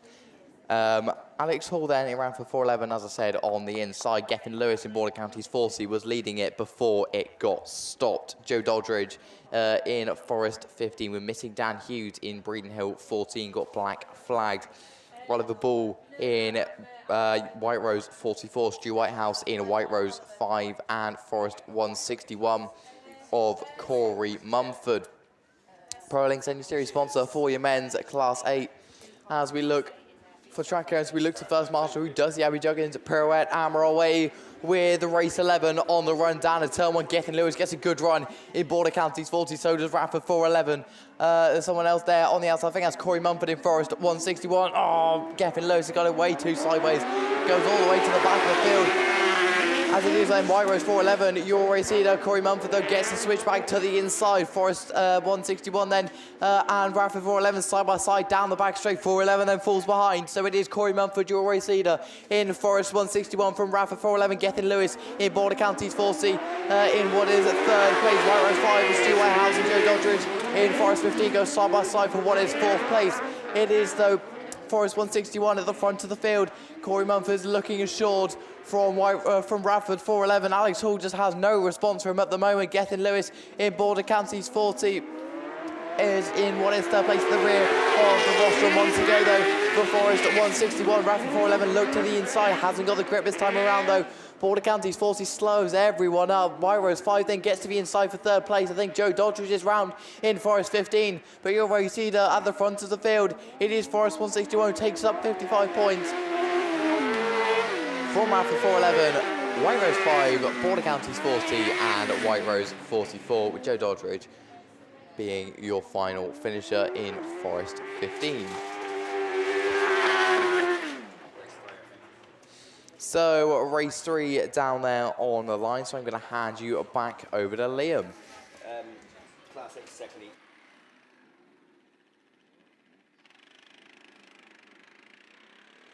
Yeah, cheers, Finn. So I'm looking, I think this is race 3 then of Class 8. I've been sat here waiting, wondering where this got off to. This was, of course, the first one to get red flagged, but coming out to play a little bit later, I think probably due to repair time. Kate Lockwood is down there on the line, and if you remember, Kate did take a little knock going into that first corner. So I'd imagine that the marshals did allow a little bit of repair time. Right, we're away and gone. I'll tell you the rest when they come past us, because no time to go through them as they get away from the line. Oh, it's carnage again as we go into turn 1, but they actually make it out of turn 2 this time, and it's going to be the Yorkshire Dales machine that's going to lead them round. Jack Hodgson is the one that heads up the run-in from Dare Thomas there in second, running strongly for the Down Autograss Club and occupying that 45-point spot at the moment. Kate Lockwood running strong with the men in third in Scunny 191. Kate knows this track like the back of her hand. She knows the best line. Josh Tickle running in just behind her. Radford 476 of Ben Payne is there, and the one that had the early spin and off the pace is Marcus Lewis in Penhow 101. But down the far side, no problems for Jack Hodgson as he just motors on in the 104 machine, but he's going out wide, and Dare Thomas is looking for that gap as they move on to that final circuit. We've seen in previous races the inside line's the one to have. Dare Thomas gets through in 27 and then closes the door on Jack Hodgson to not allow him. Josh Tickle now has gone through on the inside of Kate Lockwood, so these Class 8 boys are getting these lines wrong, because you've got to keep it tight, which is what Dare Thomas done, and takes a very good win. Jack Hodgson takes second, Josh Tickle third, Kate Lockwood comes across in fourth, Ben Payne picking up 5th place points, Marcus Lewis in Penhow 101 coming across to complete it all. So something tells me a few of those drivers didn't watch the last few races, because, as I said, it seemed to be the inside line was the one to take, and all of those who went out wide ended up conceding their positions. So it just goes to show. That is that Class 8's done, Finn, or have you got one more? No, we think we're done. There we go then. That should be Class 8's complete for the first round of qualifying. Very big thank you to X-Track Shocks. No, that's Class 9's, Liam. Come on, you should know it's ProLinks. ProLinks Suspension and ARD Race Cars for their very kind sponsorships. That's Class 8's done for the first round of qualifying. I've still got a Class 9 rerun to come your way, but we're going Class 4 racing. And looking very suave next to me in the sunglasses. That's bright, Good isn't it? morning, Lewis. No. Good morning still, Lewis. Good morning, yeah. And good morning to everybody who's watching around the venue, and obviously at home or on your travels as well on the live stream on BAStv. So we're looking down to the line, and we've got our men's Class 4s down there lined up, ready. They're obviously watching eagerly as the water bowsers are making their way around the superb, it has to be said, Scunthorpe and District Motorsport Club Raceway here. Your current reigning champion then is coming out to play this weekend. As I understand it, Dalt Thomas in the Scarborough number 8 will be making an appearance here this weekend. So we'll look forward to seeing how he gets on this weekend. Your round 1 champion was your current map champion as well. That's the IK13 machine of Gary Wickham. And he'll be looking to capitalise on all of his success this year so far at this meeting as well, I'm sure. So your overall 2026 sponsors for the men's Class 4s are Yorkshire Flapjacks, and very tasty they are too. I had a sample of those over in Ireland. And your round 2 sponsors for the Class 4s are Commercial Services Limited and A. Johnson & Sons Limited. So thank you very much to those also for their sponsorship this weekend. This track really is having a dousing, isn't it? They're just watering across the front of the line down there as well to try and stop that dust from kicking up. And around the outside and inside lines, so there is quite a dry line on that sort of blackened, polished surface there as we see it coming out of grid number, out of turn 2 here past commentary. Already the rubber being laid down on this superb track here at Scunthorpe. And looking down then, let's see who we have out in the first race. Race 1 should bring out your round 1 runner-up, I believe it was, the North Shropshire 434 of Ben Gould, who's actually leading the championship overall on points as it stands at the moment. So Gould will be coming out of grid number 8. Colin Attrill in South Somerset 272. Tony Clarkson in White Rose number 50. Gary Wickham, your round 1 champion, coming out of grid number 5 in the Invicta Kent number 13. Charlie Steele in the SN 626. Tony Appleton in the Scarborough number 4. And Trevor Cusack in the Mallow number 5. So we can see the marshals legging it back to their posts. Now then, the Bowsers are shooting off the track there. So hopefully we'll have track clearance. We're about ready to go. Let's see then who gets the better of the starts. Look for Wickham in that rear-wheel drive again, obviously. We look for him to making a good start. And once again, he goes rocketing up that first straight there in the IK13 machine. First into the corner, but Gould is going to try that outside line. 2 different ways of driving here. We got that rear-wheel drive, getting that rear end out. Ben Gould turning in there in the North Shropshire 434. In third, we got the Appleton in Scarborough 4. Then it's Attrill in the 272 in that day-glow yellow there, that really bright yellow machine in that 4th spot ahead there of Trevor Cusack, I think it is there, in the Marlow number 5, just in 5th, falling a little bit behind there. The leading pack there. Gould it is then who's missed. I missed that as he went past, obviously. He's gone into the lead then in the North Shropshire 434.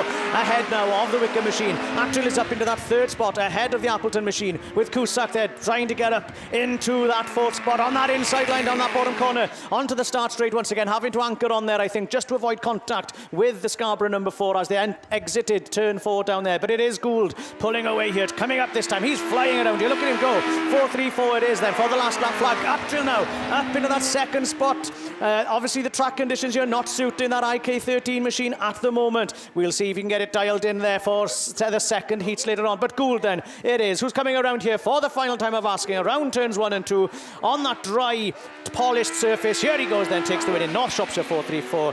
626 is a lap down. 272 takes 2nd. IK13 in 3rd. Scarborough number 4 there is your 4th place finisher. And the White Rose machine there. Number 50, Tony Clarkson. I've totally missed during the race, unfortunately. Sorry about that. So that's White Rose 50.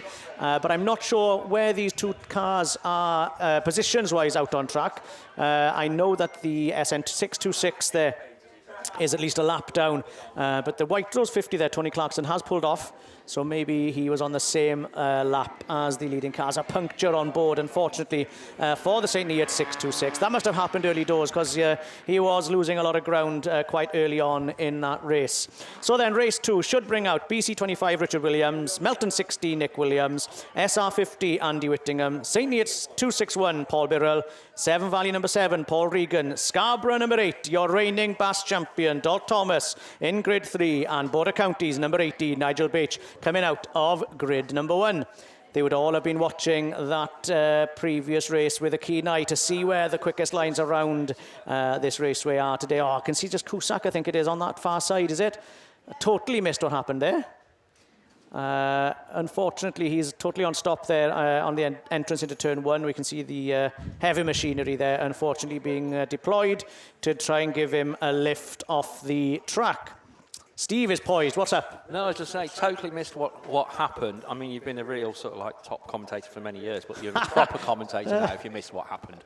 We all miss it. Yeah. That's one of the main criteria. I just watch the bits that I see interesting on the track at the moment, and you miss the really good bits then, don't you? But yeah, I've sort of like been doing that for nearly 40 years, so yeah, absolutely get away with it. So yeah. But no, you had a good run in your Class 5 though? It went all right, yeah. We're definitely gating. It's gating like a train at the moment. Just got to get the handling right in the corners. We're working on it. We're improving it bit by bit. And yeah, really pleased with how the new car is going at the moment. I mean, I don't race, so I'm always very, very loath to sort of like pass comments and things like that on people racing. But all I would say very naively is, yeah, gates well, doesn't corner quite so well. There's 1 gate per race, and there's sort of like 16 corners. You've got to get the start right. That's what my dad, if he's watching, ever since I've been racing, you've got to get off that line. And that's something that's always been drummed in. So we've got that bit sussed, I think. that is the key to our sport, isn't it? We're definitely improving bit by bit with the cornering as well. So once we get it sorted now, it'll be brilliant. It's good to see, and good to have constantly behind the mic sort of thing. Cheers, mate. Thank you very much. Yeah, no, I do appreciate it. So you're on duty at Radford, 2 weeks' Yes, time. if you'll have me there, yeah, Well, definitely. more We'll than be happily, racing so. there, so yeah, I'll be milling about.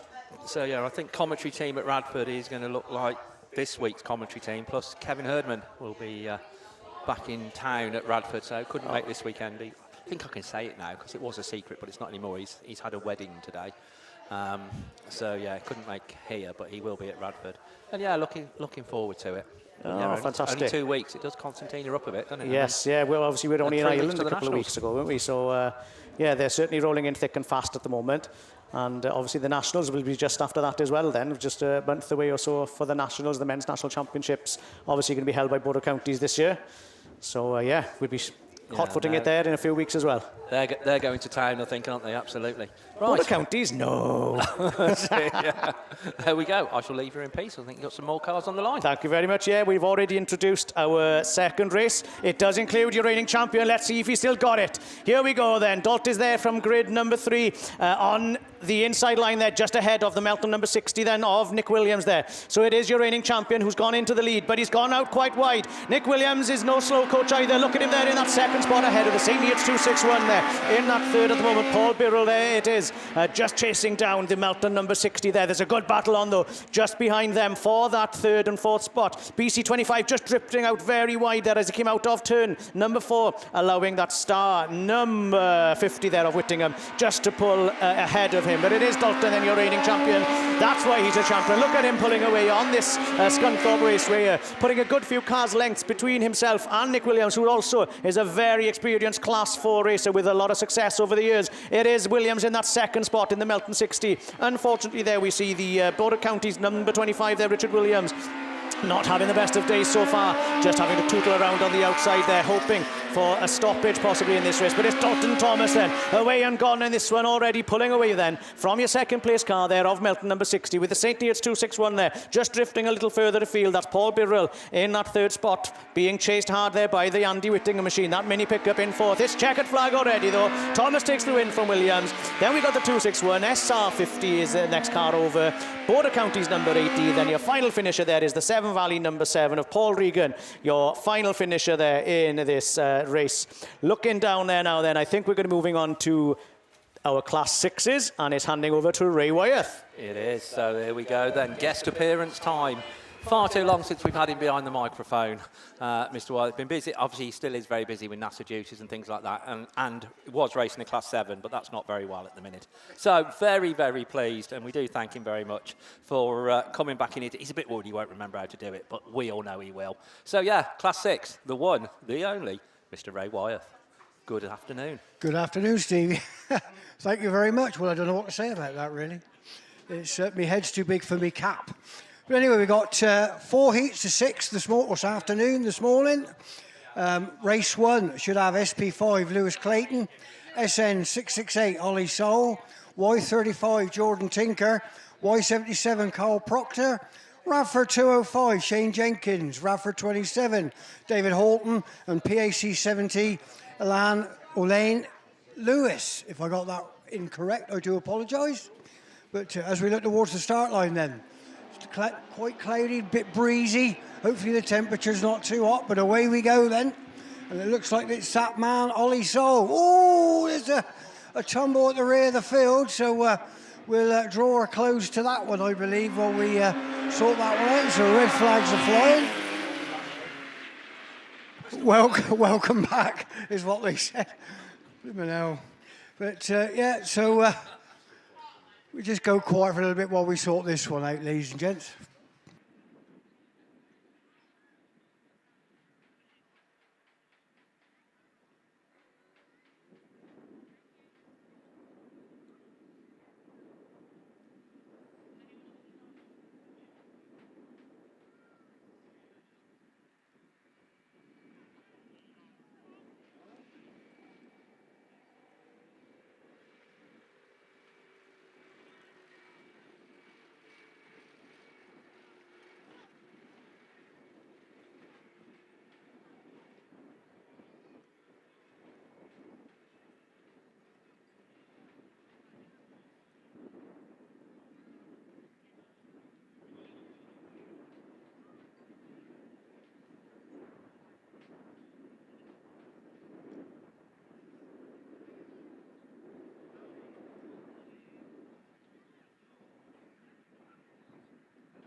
So looks like we've got the all clear here. Looking around, the marshals are making their way back to their posts. So very efficient recovery there. Didn't see the going of it, to be fair. We was there sorting paperwork out. But we look down then for race 2. We should have TA 36, S41Y, Evesham 5, North Wales 1, North Wales 251, and Radford 44. So that should be race 2. So unfortunately, Y77, Carl Proctor, was the one that tripped up on that first run. So hopefully Carl can get the car repaired for the rest of the day or the weekend. And we'll see him back out later, I hope. But in the meantime then, loads of money. There we are, Class 6 underway. And it looks like the Northwell car's there. Jay Colgate goes into that corner first, out at the far side.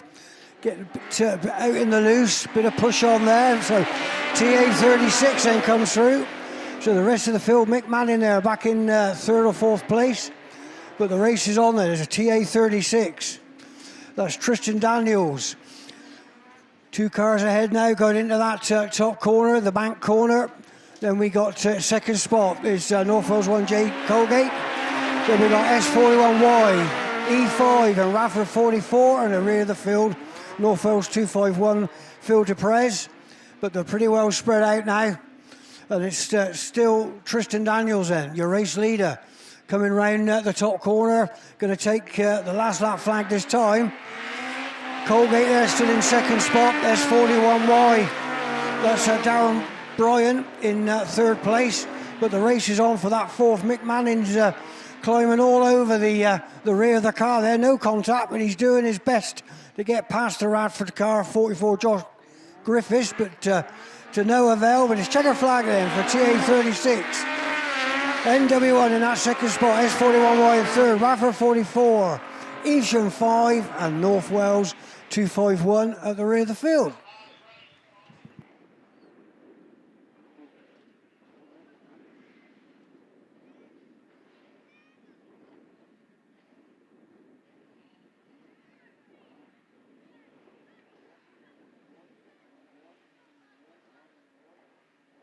So we just heard from the marshals there in the commentary position that Radford 44, Josh Griffiths, receives a green flag. So he's got a bit of work to do for the rest of the weekend, but it's race 3 underway. Into that top corner, throws it in really hard, pushes on, didn't pay off at all well for the 2 top first cars there, but CW51's holding on to the place, which is Nigel Dooley. So Nigel Dooley then is the man to catch as the rest of the field then. Gaggling themselves up into that top corner, but sorted themselves out as they come down the back straight. But the race is on. At the back of the field there seems to me that there was a tap, possibly. Can't say any more than that. But PAC7 now takes the lead. Oh, C51 then. It's coming to grief looking down at his gear shift as he comes past us. But there's a 3-car race at the far end of the field now. There's young Matt Manning and E152 gets himself going again. But the race is on there. Last lap flag. Side by side. SN273 from PAC7 is... I'm looking at my fellow commentators. Is that still the diesel in the PAC car? It is it?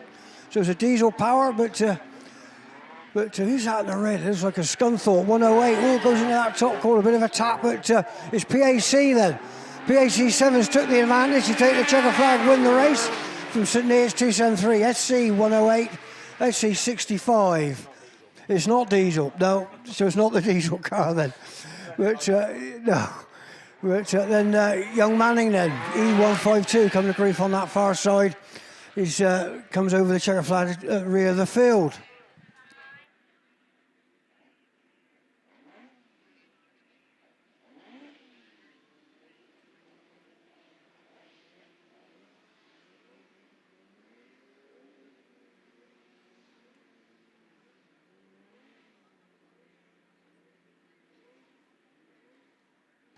So, information then, hot off the press, SC65 gets a black flag for contact. So SC65 unfortunately receives a black flag. We got the final race of Class 6. You won't have to put up with me too much longer. Thank God you all say. But in the meantime, we should have CW174. James Sinnott on the line, MA182, Jack Brown, come out of round 1, your top point scorer so far in Class 6, so he's got a lot to do to keep that up this weekend. C279, Richard Jones, PAC 37, Adrian Brown, DA4, Lee Wiley, and then S130Y, Stuart Thompson. But we're just looking now for track clearance. We've got it as they come off the start line. The roar of the engine, loads of money coming off that start line as they come into that first corner. And it looks like it could be, it might be the CW car, is it? As it comes on into the first corner. It's not, it's MA182, Jack Brown then. So was that an ex-Colgate car? No.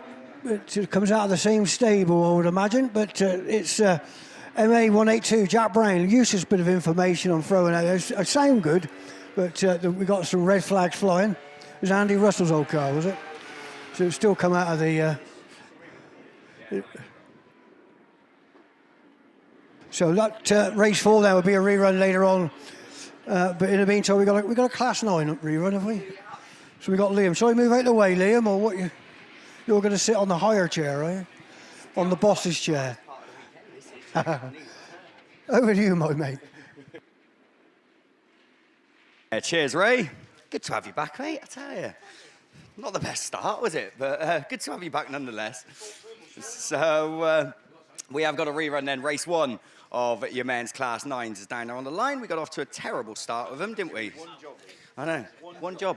But I'll try my best. I'll try my best this time.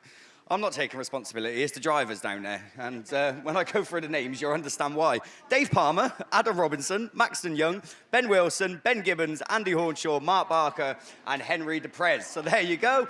Good lineup for your Class 9s. Right, we've made it further than last time, so that's good.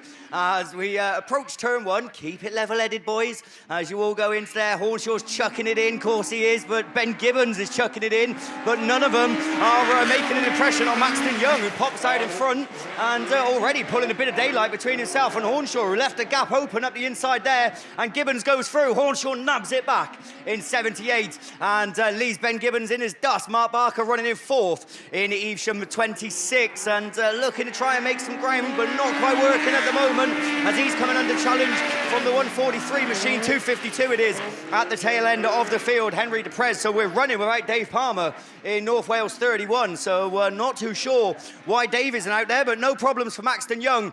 At the head of affairs, 49 it is. One more lap to go. Has Hornshaw got an answer to him? It doesn't look like it at the moment. He's got a lot of ground in order to try and play catch-up. But anything is possible on a slippy surface like this as Hornshaw just pushes on a little bit into that start gate turn. And Ben Gibbons now closes the gap. Hornshaw hits the Armco, I think, in 78. That's really allowed Ben Gibbons to close the gap. But Maxton Young it is. That's going to take 55. York 49 takes the win. Hornshaw holds off the second. Ben Gibbons takes 3rd. Ben Wilson comes across in 4th with Mark Barker 5th in 26. Finishing it all then was Henry DePrez in North Wales 252. So that's Class 9s complete. Big thank you to Extract Shocks and MJA Race Engines for their very kind sponsorship. That is me done with for the men. I'll be back on for some ladies racing a little bit later on, but we're going S600s. I'm just trying to see what race Mickey's in. But we're going F600s, and there's only one man to talk you through that. Graham, over to you, mate. Thank you, mate. Yeah, so men's classic, men's F600 sponsors this weekend. Obviously, overall sponsors Quinn's Car Transport, Pickering Tyres is your overall sponsor, and round sponsors STS, Access Limited, Hugh Jones Contracting. Thank you very much for everybody. We're already away. And who's made the jump out to start? Is that the Billy Bradford car? A bit of climbing on the corner, but it is BC15, SC10, SL8, YD66, GA6.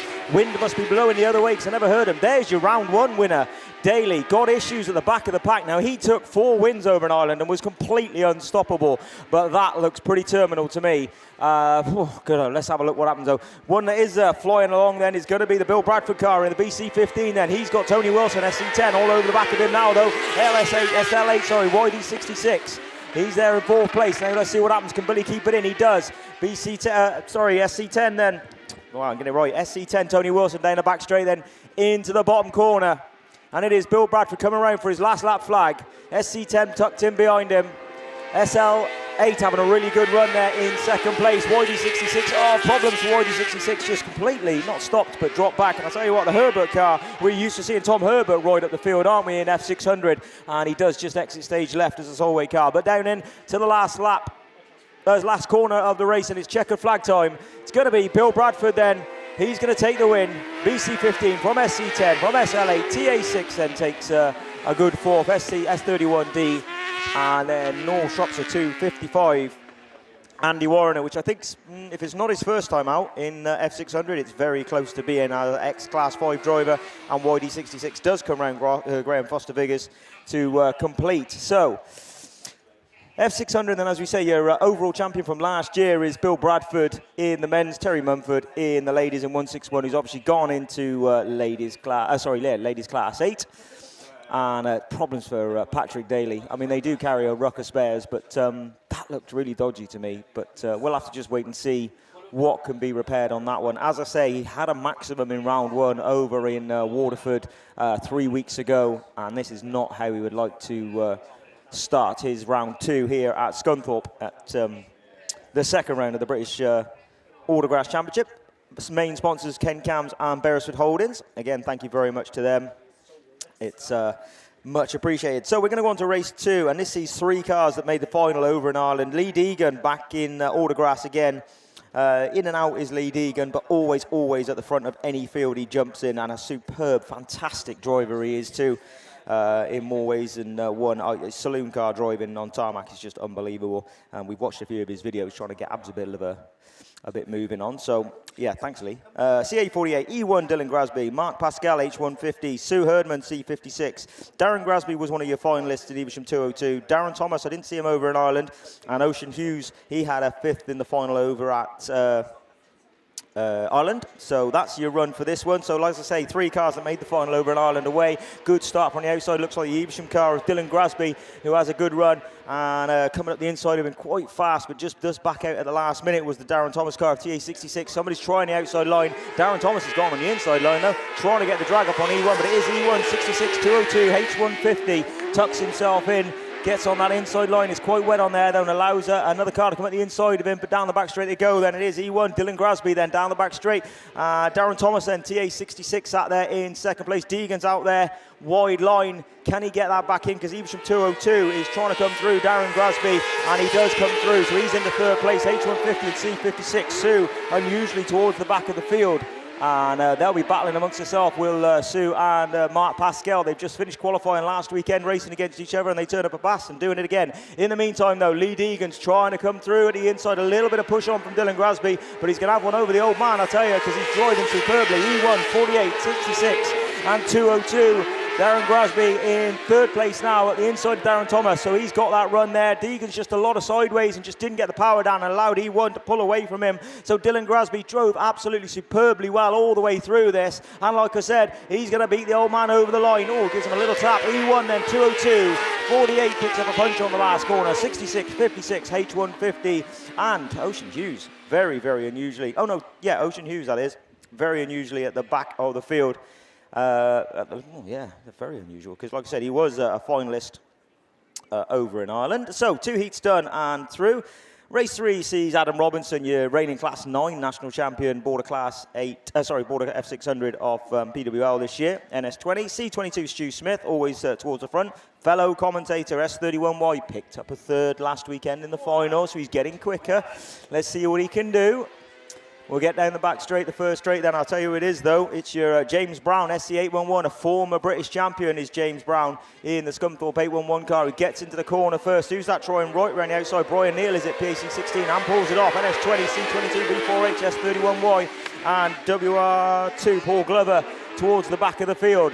So battle of the commentators, old and new, at the rear of the field, but not where they'd like to be. PAC16 though, Brian Neal has been flying in this car, to be fair to him, really enjoying the racing. Gone quite wide there, but he obviously found the line, but SC811 trying to come through on the inside. NS20 in second, B4H. Good to see B4H, Adrian Hathaway, having a run round in a car then.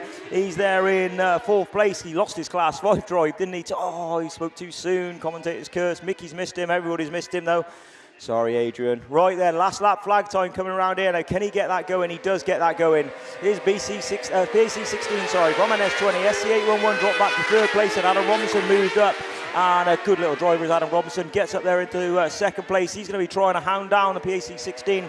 A lot of these PWL cars out here running round, smashing it at the moment is PWL in the F600 series, and it is checkered flag time. It is going to be Brian Neal, it is going to be PAC 16. 811 does grab it back in second, then S20 from C22.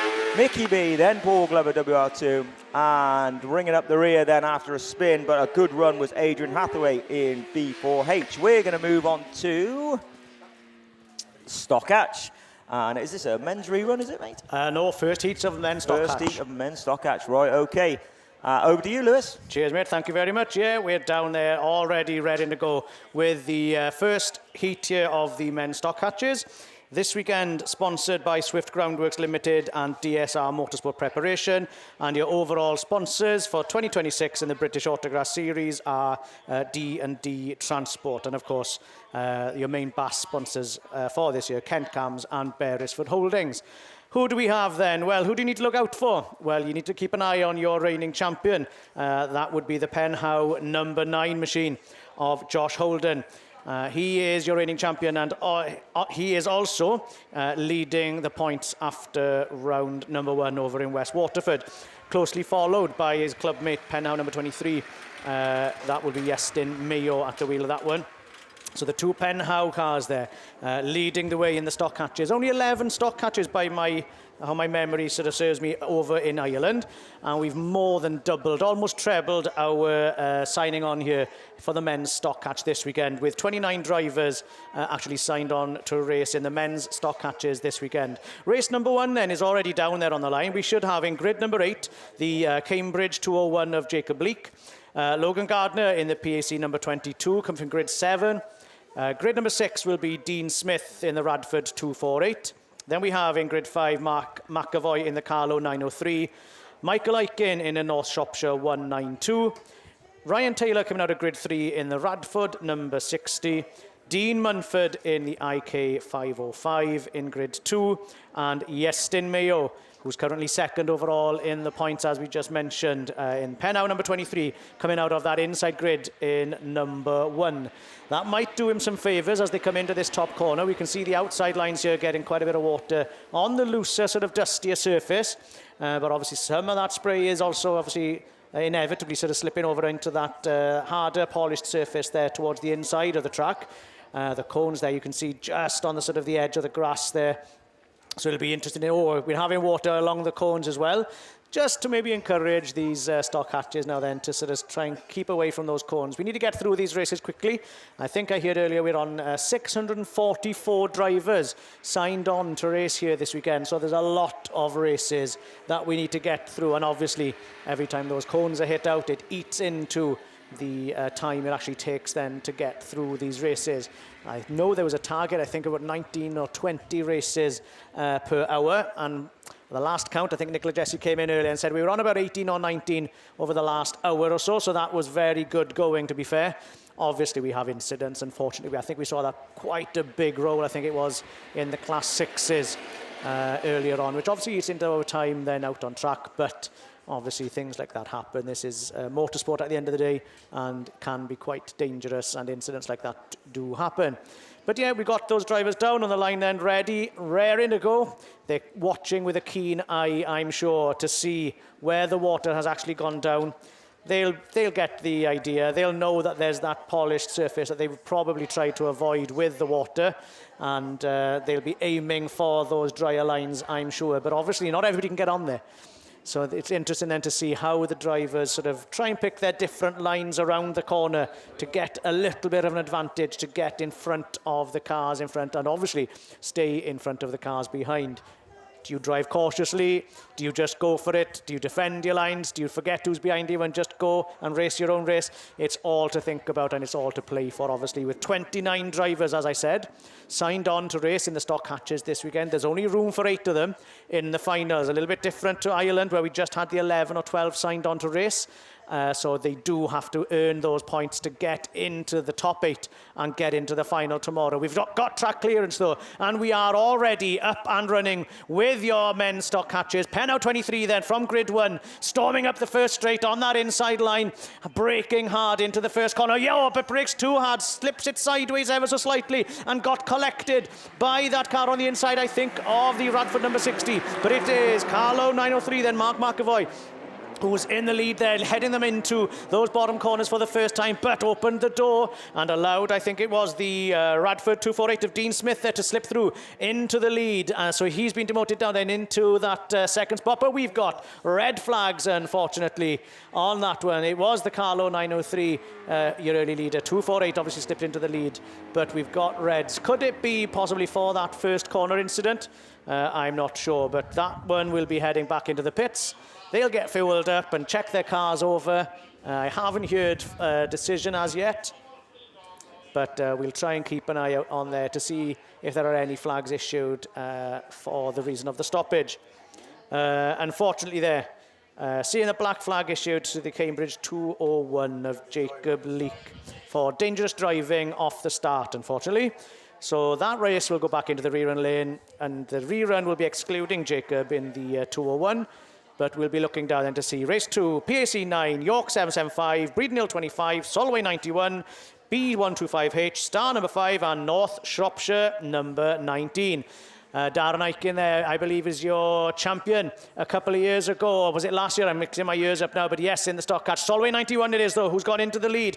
So that would be the Jack Chafer machine heading them into the first corner, but drifted out wide as so many have already. Star number 5, Breeden Hill 25, definitely in the mix. PAC number 9 it is at the back there. That's Travis Markhilly in the mix there for that third or fourth spot, trying to sneak through there with these other drivers there. It's Solway 91 though, still in the lead. I think it's the York 775 there, Ben Doyle now, who slipped into that second spot with Markhilly in the PAC number 9, holding that inside line to see if he can get an advantage. He's got a tight line there on the inside of the York 775. Star 5 and Breeden Hill 25 locked side by side as they came past us here in commentary, but it is the Star machine who's worked on that inside line and is in that fourth spot at the moment. Markhilly there slipping out onto the outside, and unfortunately we see the North Shropshire 19 of Aiken there just going slowly around the inside of the track there, obviously with some issues on board. A bit of contact there, unfortunately between, I think it was the PAC number 9 and the York 775. They both drifted out very wide as a result of that, unfortunately, but it is Solway 91 then pulling away from the Star number 5 in that second spot then.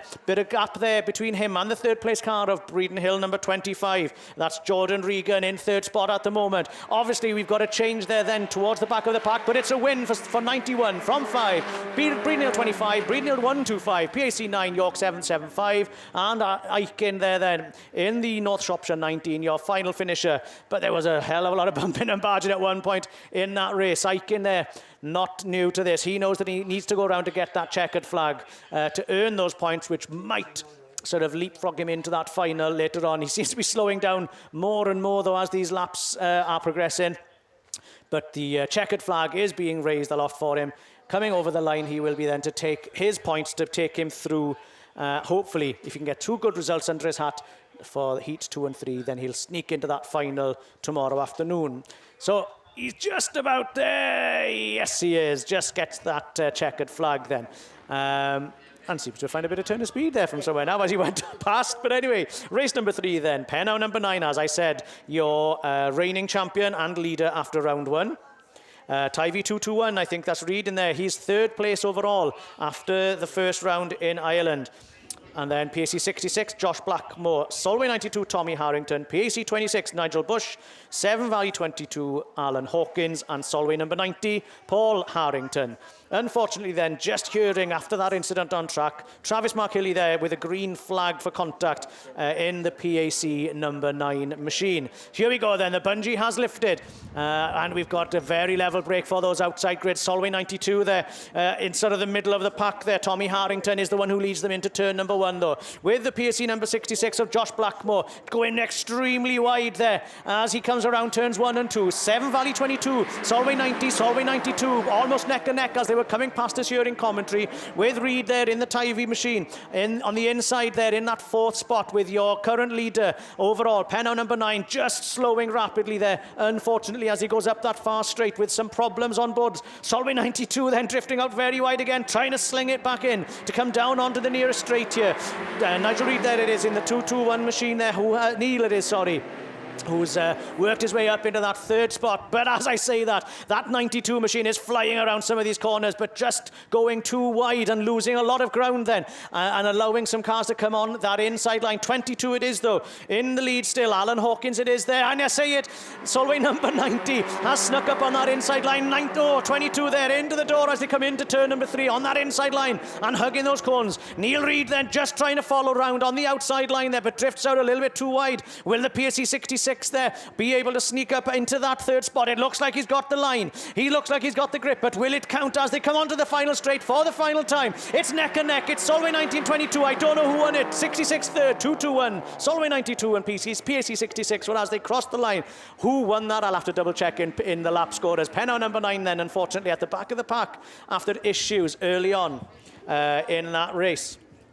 Just trying to get confirmation as to who actually was awarded the win there. From my vantage point here, they were neck and neck, so obviously the lap scorers are bang on in line with the finish line, so they are best placed for that decision.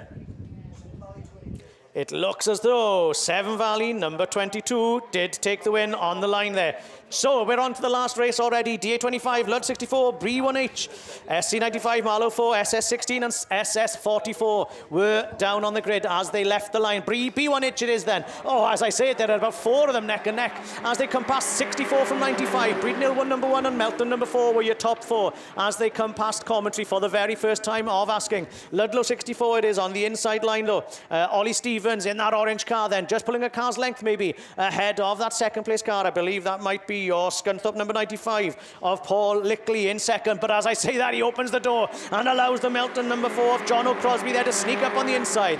Breednill number 4 then demoted into that 4th spot, doing all he can there to try and reel that first 3 back in. That's Dan Hughes there trying to get past. Look at Melton 4 going then on the inside line up that far straight into turn number 1 he goes. Melton number 4, John O'Crosby is your new leader as they come those first 2 corners for the next time of asking. But again, another change as Ludlow 64 then goes back into the lead, down past commentary to take the last lap flag. 64 it is from number 4. Number 4 back on the inside. Look at the chopping and changing here. Good clean racing here from the stock hatches with Melton number 4 into the last corners for the final time of asking. Can he hold it in on the inside, or is he going to let number 64 back in? It's going to be close as they come over the line, but Melton 4 takes it from 64. Scunthorpe 95, B1H I think from SS16, and South Somerset 44 then. Your final finisher there in the race 4 of the men's stock hatches. Whereas I saw them coming over the line. Unfortunately, we lost the DA25 machine there of Robert McIlroy. Was going very well over in Ireland a couple of weeks back. Very competitive in the stock hatches, but unable to finish the race, unfortunately. Looking down on the line, I think we've got that rerun, is it, of the Class 6s, and Ray is here chomping at the bit, ready to go. So I'll hand you over to him now then to take you through the rerun of the Class 6s. Yeah, thank you, mate. It's nothing more exciting than an excitable Welshman, is it? Down by here. It's coming here, by the corner here. But anyway, down by here. It's, yeah, we've got a re-race or rerun, whatever you want to call it, a race 4, Class 6 on the line. We've got a stranded DA25 here while they pull him into the centre. We should have CW174 James in it. Again, leading the points so far in Class 6 at the BAS. Coming into this round 2 is MA182 Jack Brown. C279 Richard Jones. PAC 37 Adrian Brown. DA4 Lee Wiley. In the I believe it's a Jaguar powered pickup, wasn't it? But then we got S130Y Stuart Thompson. But away we go. But no, Lee hasn't got the pickup out there, so I'll take that back. But around we go then. It looks like it's Ollie Soul then. So this is race 1 that's come back out for some reason. Sorry, guys. We got race 1 back out. I told you a load of porcupines, but I thought this one was done and dusted, according to my list. But of course, we had Carl Proctor roll over, didn't we, on this one? So away we go then. Wake up, Ray. So around we go this top corner. Ollie now settling back into that 2nd spot as well for 27. David Horton comes through. PAC 70's out there as well. And then there's Y35, Jordan Tinker. And then at the rear of the field, it looks like is it Radford? Oh no, it's SP5, Lewis Clayton. But the Radford 205 car come into grief there.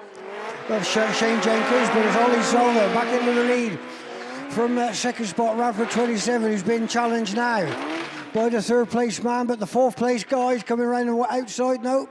York 35, Jordan Tinker was going to make a challenge, but he's settled back for that fourth, but he's trying round far too wide down on this bottom corner. But your race leader and winner, Ollie Sol, there's PHC 70. Then it's Radford 27, Dave Horton. And then it's Jordan Tinker in York 35. And coming around now, potato checker flag, Radford 205. That's Shane Jenkins. Don't you start on me, Graham Bennett. I can't believe you were taking the mick out of our Welsh colleague when you have an accent like that. Right then, men's class 10. Thank you, Ray. Men's class 10, sponsored this weekend. Overall sponsor is SGS Gases, of course, and round sponsors KS Coles and Saul Security Services Limited. Thank you very much for them. Overall round sponsors, of course, is Quinn Car Transporter. So again, thank you very much for them. This race, first race, lane 8, Liam Evans, NS3, coming from the far side. He is your round 1 winner over in Ireland a few weeks ago. But I tell you what, he didn't make the start, but grid 8 is not gating well. But let's see, Dan Ray's definitely inside of him. And I reckon, he's gone right at the inside of Bennett as well. So here we go, then Dan Ray, MA48 from 162, NS3. Then we've got the DA car, which is Kieran Smith, of course it is, that's up there in now third place. Liam Evans found the grip through. So this is perfect racing conditions for Liam Evans. He loves this shiny stuff. He gets that front right wheel waving all over the shop. But I tell you what, Dan Ray's got the measuring at the moment, right round them cones, smooth as you like, MA48. 162's back on the inside of Liam Evans, switches in beautifully up this straight and demotes Liam back to third place with the Kieran Smith car trying to get on the back of him then in fourth place. And who's that? Craig Beaumont, of course it is, that there in fifth place. Unusual to see Craig back there, but it is last lap flag time already for these class 10s. And it is Dan Ray, MA48, 162, 3, 82, then 125, and then a little bit of a gap back to about 6th or 7th place. Down the back straight they go though. Dan Ray drove superbly well, to be fair to Dan, in that extreme built class 10 over on the far side with the two Gixxers, I believe, in the back, and he's made it work really, really well. MA48 then takes the win from 162 from Liam Evans in NS3, DA82, Craig Beaumont in right-hand lock over the start line in fifth place. PAC 44 is Rio Sheehan, of course, and then loads and loads and loads of push on for Ken Watkins in the Cumby 44 side-by-side car. Problems on the top corner by look of it for Adam Alderton in SC395 in the twin KTM thumper machine, but that race went to completion. It didn't go to script though for Liam Evans. He's got a bit of work to do, 4 heats, so he's okay with a third. He'll just want a good couple of runs in the next one. Of course, Luke Bennett and Liam Evans are the only ones that made the final over in Ireland a couple of weeks ago. And again, we've just saw them do battle, but Dan Ray certainly showing the way around. So, race 2 we're going to move on to now. Phil Young's coming out of lane 8. Wes Tinker, super fast Wes Tinker, who was second in Ireland a few weeks ago. Y40 in lane 6, nobody in lane 7. Gary Morris in G28D. Carl Morgan getting ever faster is Carl Morgan in BC 666. 292Y is Joe Clarkson. Andy Bishop in YS1 and Eddie Milner in C99 on grid 1. Just moving the car into the centre of the track, and the marshals are going to go back to their positions to grab their yellows. Let's see what we can do off the start. This side, that grid 8 does not gate at all, does it? Right, who's that coming from the outside though?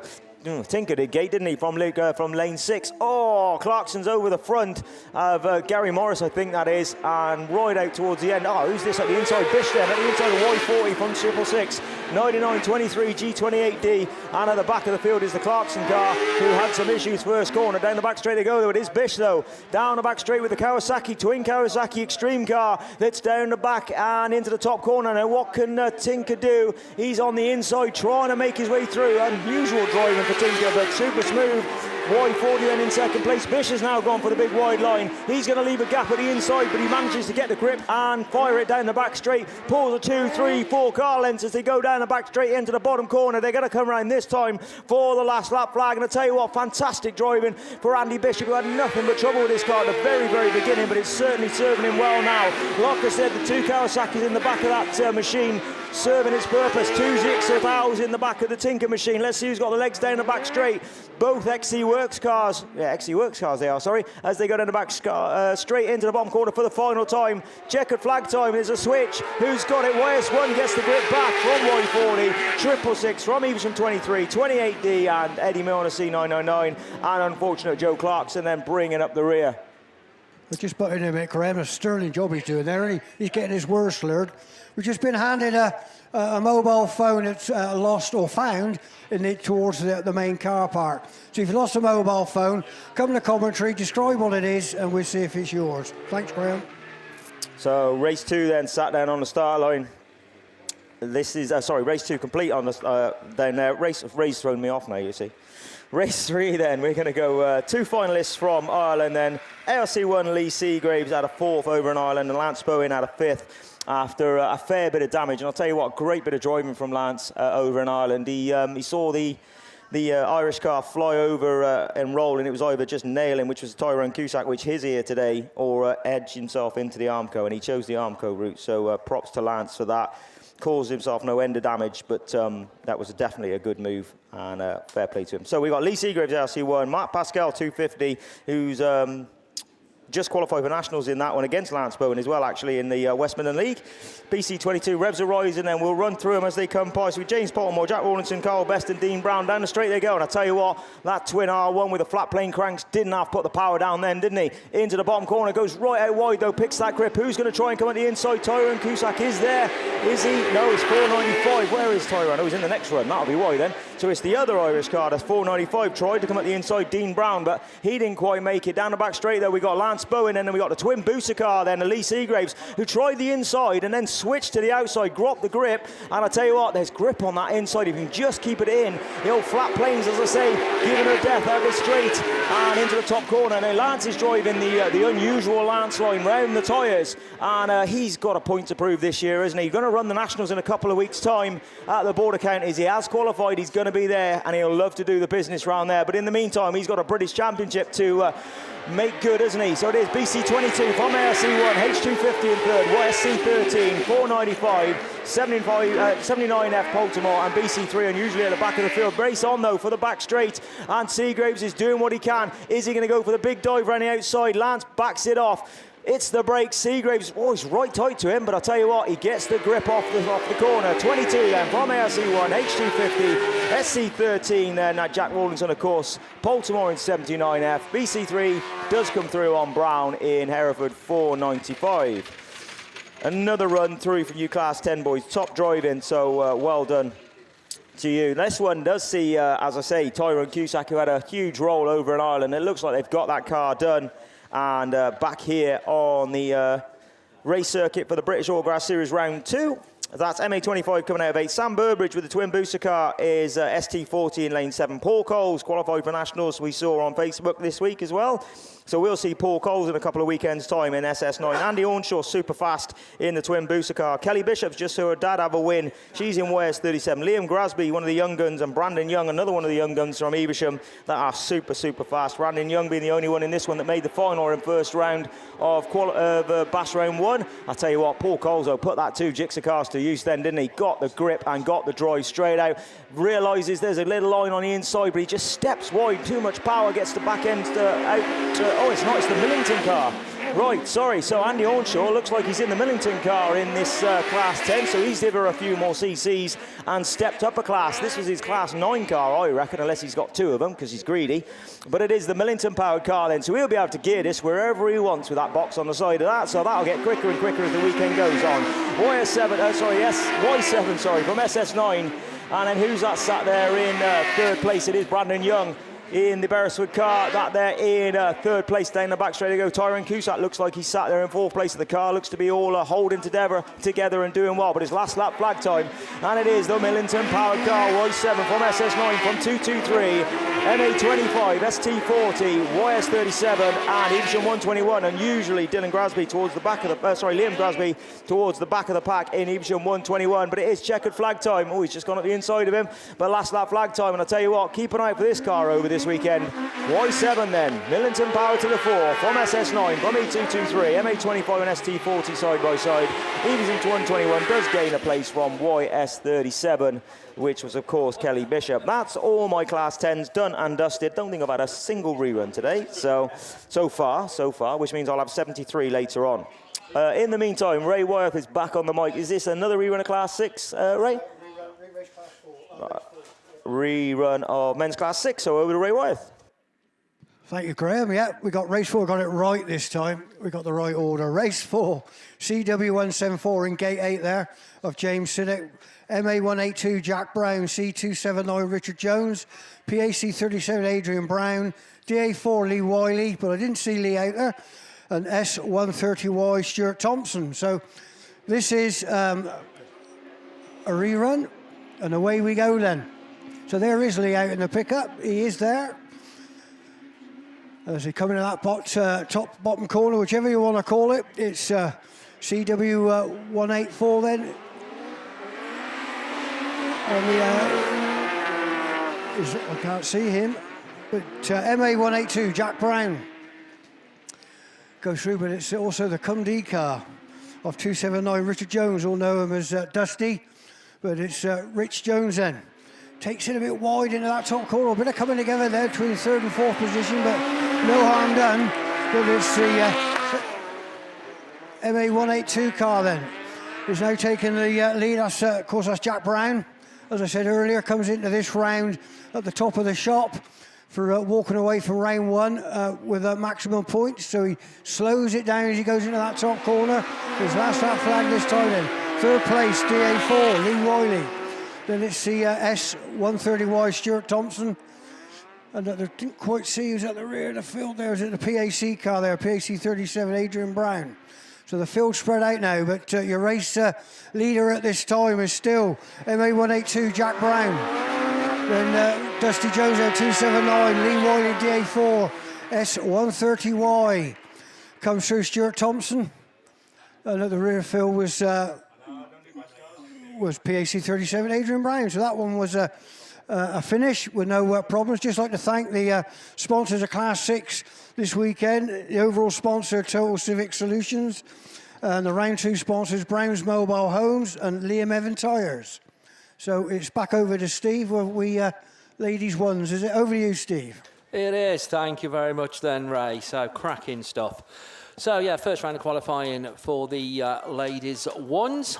Then 2025 champion, of course, was Sarah Trott, and she, as we said earlier, racing with the men. So a chance for a new name on the trophy possibly this year. Right, Lexi Owen then it is in North Wales 97, one of the first ones. 4 races we've got coming your way. So, yeah, qualifying's not going to be easy in ladies' class 1s as they go down the far side. Dropping into that second place position, that's Lowry Hour-Davis in the Tyre 2 machine, running in third. Border Counties 150, Chloe Ray.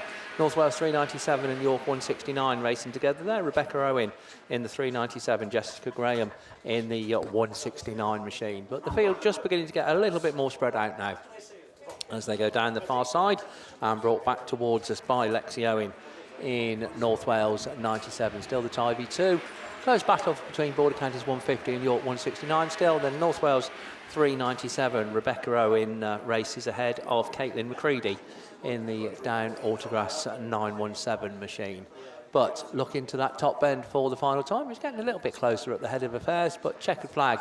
And it's a good drive and a good win for North Wales 97, Lexi Owen, Tyre 2 in second, Border Counties 150 just in third, and it was just York 169, North Wales 397, down Autograss 917, and completing it all Jade Pole in Radford 121.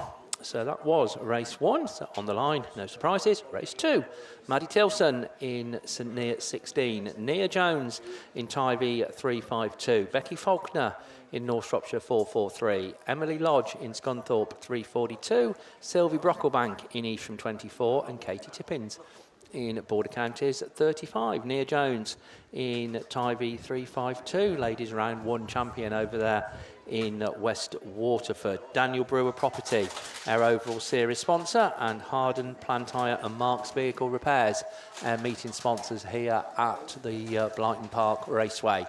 But keeping it nice and tight to the tyres on the inside, it is the Evesham 24 car then, Sylvie Brocklebank, that is just about the first one to show, but she gets a little bit swallowed up both on the inside and the outside, and it is Nia Jones in the Tyre 352, sorry, Nia Jones in the Tyre 352 that comes round as the race leader. 24 looking to battle back on the inside, but it's also Maddie Tilson picking up the baton in St Neots 16. The Border Counties car of Katie Tippins in Border Counties 35 also coming up through the field and showing in a good third place and looking to challenge for that second place as they go down that far side. But Nia Jones now just looking to pull away a little bit, but just drifts a little bit wide on that top bend, keeps the power to the floor. But Maddie Tilson says thank you very much. St Neots 16 takes the field onto their final circuit, 352. Becky Faulkner then on the outside in North Shropshire 443 in that fourth place slot, but looking to challenge for third with Katie Tippins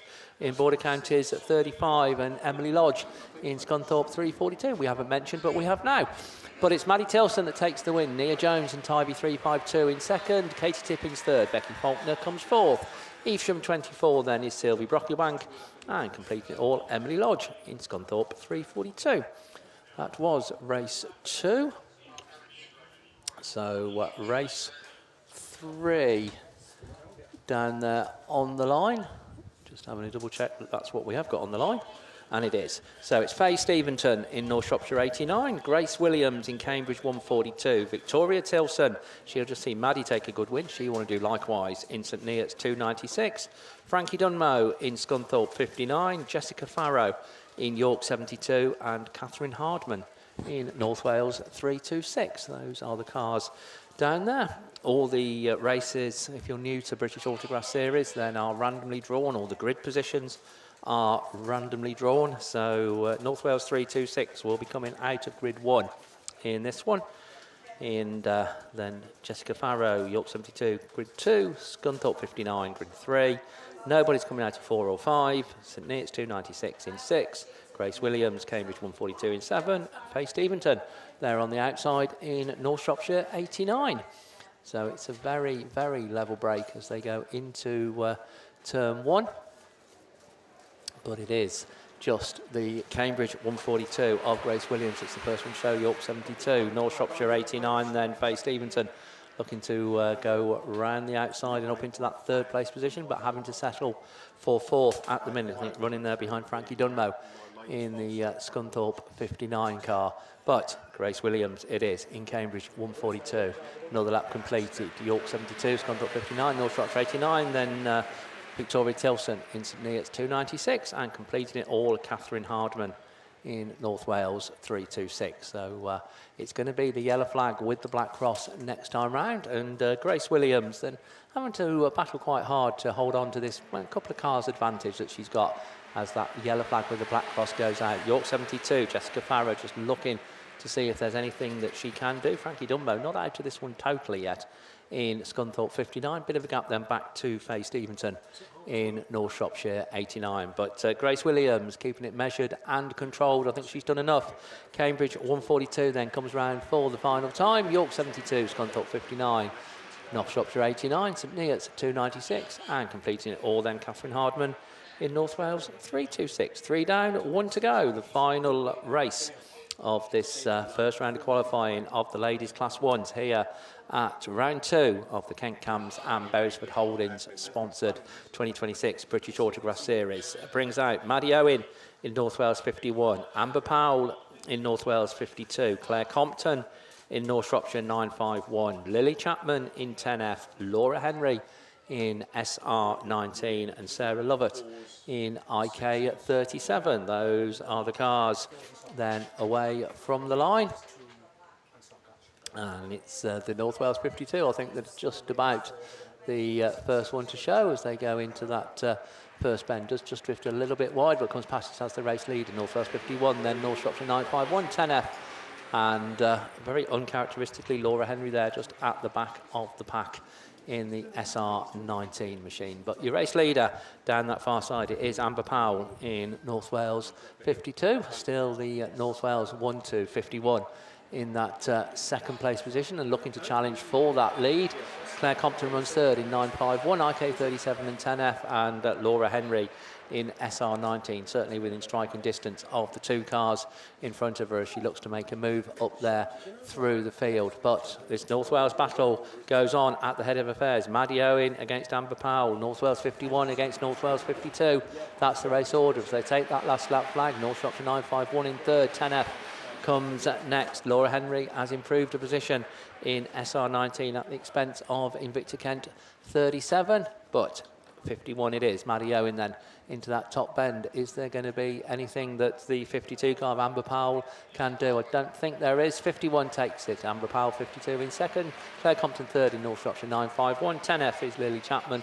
Laura Henry in SR19 and Sarah Lovett complete in IK37 and very neatly, tidily, without any issues whatsoever, completes 4 ladies class 1 races in this first round of qualifying. We're going to move on then to ladies class 3s for their first run, and for those it is over to Graham. Thank you, mate. Yeah, so we're going to move on, as Steve says. So ladies class 3, or class 3 in total, sponsored, obviously overall sponsors Ram Developments, and round 2 sponsors Shocking UK and Kelly Recovery. We have 2 cars that have joined us this weekend that weren't over in Ireland, and round 1 was won by Catherine Boynan, of course, in CM3. So Becky Smith joined her, and Nicola Saint, 2 of the fastest ladies in the country. And now, as we say that, look at Nicola Saint into the first corner. Good 2-3 car lengths clear. And then does she get it turned in? She does. Gets it sideways. Who's that trying at the inside? Oh, it is Becky. So the 2 ladies that weren't out in Ireland have got some work to do if they want to take it to this championship. I think we're missing a car. 1, 2, 3, 4, 5, 6. Let's have a look.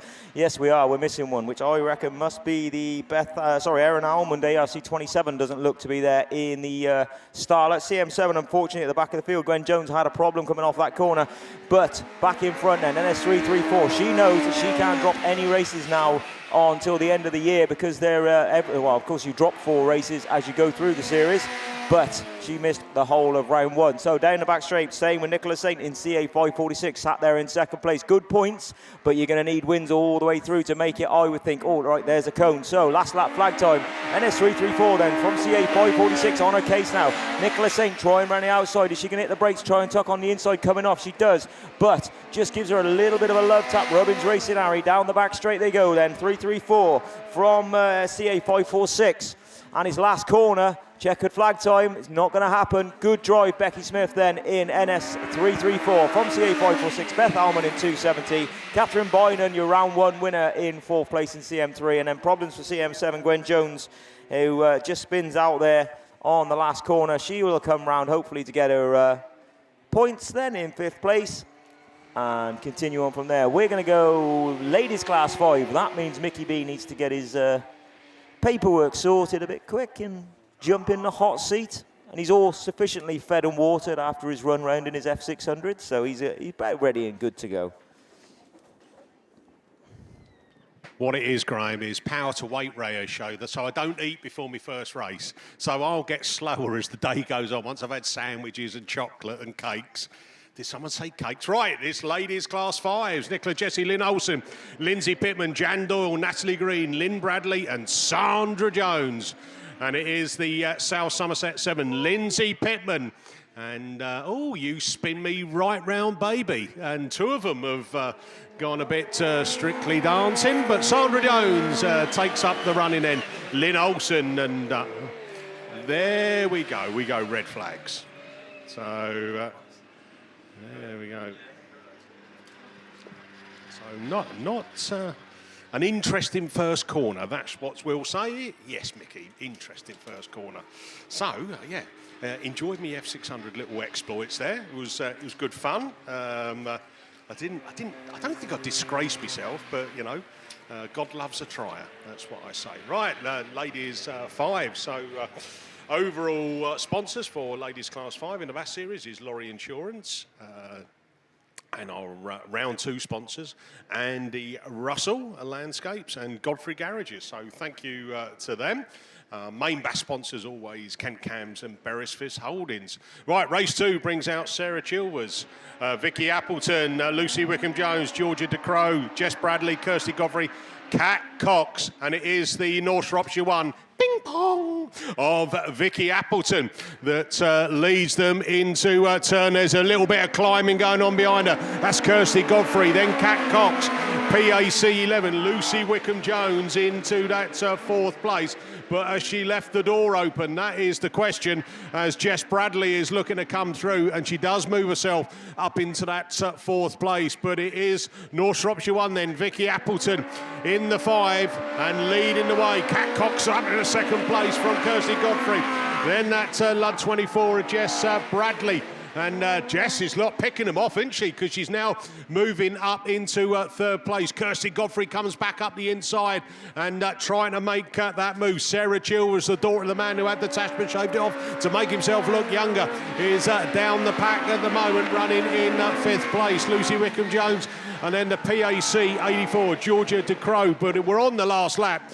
Half a lap to go for Vicky Appleton in North Shropshire 1. Round she comes in turn 1 and turn 2. Across the line to take maximum points. Vicky Appleton then takes the win from Kat Cox in Forester Dean 2. Whoa! Sarah Chilvers from Kirsty Godfrey, Jess Bradley, Lucy Wickham-Jones finish off. I'll tell you what, that was good stuff there from ladies 5s. Just update in race 1. Jan Doyle, York 75, naughty step, black flag, and yeah, that goes to rerun, excluding Jan Doyle. Right, we should now move it up into Class 7 Super Saloons. Oh, there's PAC 84 coming round for a lap of honour or whatever, but Georgia DeCrow there, PAC 84. Right, Super Saloons then, Mickey. Who have we got? Lee Wynn, Macy Carlin Grasby, Sue Harris, Charlotte Goodsir, Michaela Dance, Nicola Olsen, Pam Blackburn. She's married to the pin-up boy from Yorkshire Dales. And Kesney Adams. And Kesney coming out of lane 1 in Border Counts 26. Pam Blackburn, lane 2. Nicola Olsen, Carmarthen 47, lane 3. Nicola's now under pressure because the old man did all right, didn't he, in his first run. I was talking to him after his race. He was happy with it. And apparently he's told Nicola all damages have to be paid for. So that's an extra incentive to keep it straight. Michaela Dance, so we're seeing Michaela open her BAS account in the PAC 53. She's coming out of the middle of the pack, lane 4. Charlotte Goodsir, Scunthorpe 308, lane 5. Here we go. I think we're getting track clearance. We look to the line. Start line, Marshall says, let's go. Bungee lifts, let's go racing then. And she's listened to me, hasn't she? Nicola Olsen gets a flying start, but PAC 53, and I bet that's something off the start line, isn't it? Someone's been a bit twitchy, do you think? Oh dear, short and sweet, like the housekeeper, and that will go to a rerun. So, race 2, Mickey. Didn't go too well, the Class 7s, did it? No, well, this is how life goes sometime. So, as you know, our overall Class 7 sponsors in the BAS series is Max Sport Tyres. Round 2 sponsors, Lockwood's Garage, T&G Automotive. Overall round 2 sponsors is Quinn's Car Transport. They're the ones with the old red and light white checkers, aren't they? So, getting an update here. Someone's on the naughty step. Oh, Sue Harris, Radford 140, excluded from the rerun. Right, let's bring out race 2 then. Shelby Almond in NASA 7. Nicola Gibbs, she did well in Ireland, by the way, in Hereford 44. Oh, Kathy Brown in Typhy 44444. Kim Jenkins, Julie Hawthorne, Fernie Ho, Shamel Gasby, Naomi Davis. I tell you what, this is a good old lineup. There's wheelies off the line. I'm not sure who was showing her undercarriage or whether it was Julie or Kim, but thanks very much as they bring it into turn 2 and sort themselves out. But it is that Shamel Gasby. And I say that, Julie Hawthorne Fernio says, no, we've got a spinner. I can see it through the dust. The dust is clearing. She gets it going. It's Nicola Gibbs. I bigged her up, didn't I? Did well in Ireland, and now she's spun out. But still leading the way then, Julie Hawthorne-Fernio from Shamel Gasby and Spalding 31. Then we go down to the Breed Nil 104 of Kim Jenkins, NASA 7, Shelmy Allman in that next machine. And then Naomi Davis in Typhy 1. Naomi's been, I've seen her, she's been quick off the line of recent times, but she hasn't got the best of starts. She's running down in 5th place, and with one more lap to go, Julie Hawthorne-Fernio, Shamel Gasby from Kim Jenkins, then we got Shelby Allman, Naomi Davis, that is how they're kind of run. Nicola Gibbs is a little bit further back. And then the final machine, I think, is Kathy Brown in Typhy 4 for 444. But checker flag at the ready, Mickey. It's Julie Hawthorne-Fernio takes the win. Shamel Gasby, Spalding 31 from Kim Jenkins, Breed Nil 106. Then Shelby Allman, Naomi Davis, Kathy Brown, and Nicola Gibbs. So that is my ladies' 7s. I've got a rerun to come in the 7s in the ladies and a rerun in the 5s to come. Up on the line, let's just have a spin round. What can we see? Stockhatch rerun. And coming in, it's the Italian stallion, the man himself. It is. He's coming pronto. I assure you. Grazie. Grazie, prego. Yeah, Okanda. That's a different language again. We will say Welsh, but I'm not sure it is. Anyway, yeah, we've got this rerun of the first race of the Stockhatches down there on the line, hopefully, which obviously with a black flag awarded to the Cambridge 201 of Jacob Leake. So he won't be out in this one. He came out of grade 8 earlier on. Logan Gardner, though, PAC 22, grade 7.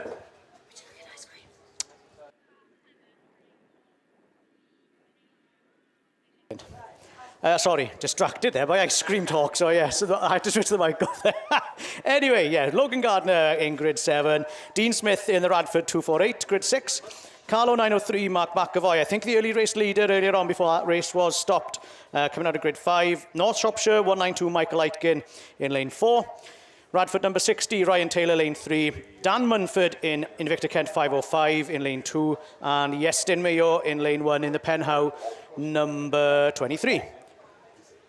So yeah, I said earlier, Iestyn Mayo had a storming first round. He's now lying second overall in the British Autograss Series for this year, with obviously clubmate Penhow number 9, Josh Holden there in the lead at the moment. But Iestyn, I think in the heats anyway, had 2 firsts and a second from memory. And if my memory serves me right, he had an appalling start in the final, but somehow managed to claw his way back up into some trophy positions. I think he finished 4th overall in the final after a pretty dismal start. So yeah, he'll be looking for a better start in the final today, if he gets into the final, I should say, this weekend. So yeah, Penhow number 23 is second overall with 366 points after round 1. Who else do we have in this one? Well, we've got the Carlo 903, currently lying 8th overall. So with a lot of work to do there to try and sort of sneak up the order there. But obviously with the British Series running as it does, obviously I think it's your worst 4 results, I think, then are dropped from your overall tally. And your best overall round, I think, then is doubled. So obviously with cars maybe who've had maybe a full house of wins over round 1, that is a fantastic start to their campaign this year, because that then will obviously be the round that they double. I'm torn now. Thank you very much. I got an ice cream in one hand. My point's in front of me. I don't know what's going to happen here, but the race has started.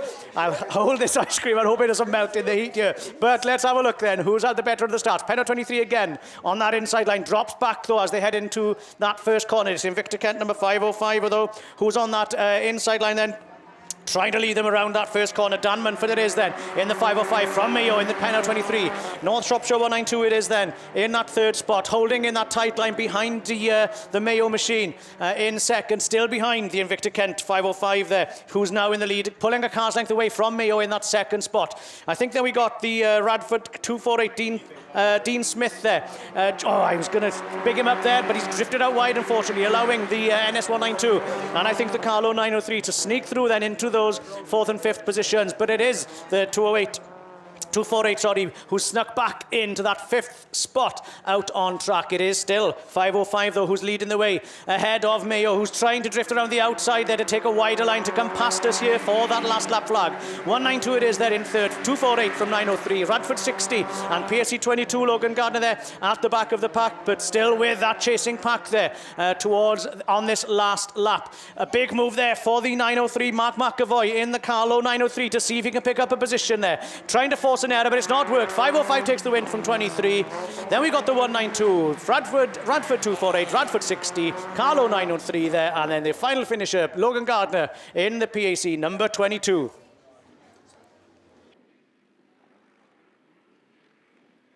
We're already looking down to ladies Class 8s next down there on the line, and I think Liam is here poised ready to take you through those, and I'm going to scoff this ice cream quickly before it melts all over my hand. Yeah, cheers, Lewis. I'll tell you what, it's a good job you had the headset on and not using this mic, because you'd have struggled to know which one was which, wouldn't you? The last thing we need is commentators licking the microphones. So. But no, you enjoy, Lewis, you enjoy. We're moving on to ladies class 8s then down there on the line. ProLinks and Good Sir Commercial Engineers Limited, your very kind sponsors for the weekend. 5 races scheduled to come your way, and we're going to be in for a treat. Race 1 is down there, well, I was going to say on the line, but it ain't anymore. It's already off, and it's carnage as they come off the line. Sue Nichols up in the air in Yorkshire Dales number 7, back down onto 4 wheels.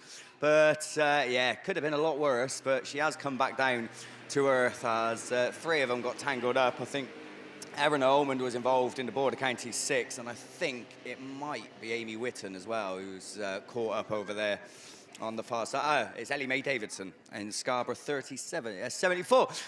Give a name, pick a name, anyone. Laura Jefferson. So I think Laura Jefferson it is, stranded over on the far side. So yeah, Sue Nichols, as I said, the one that was involved. Great start to ladies class 8s. We made it just past Marshall post number 1. So hopefully they can improve on that throughout the course of the weekend.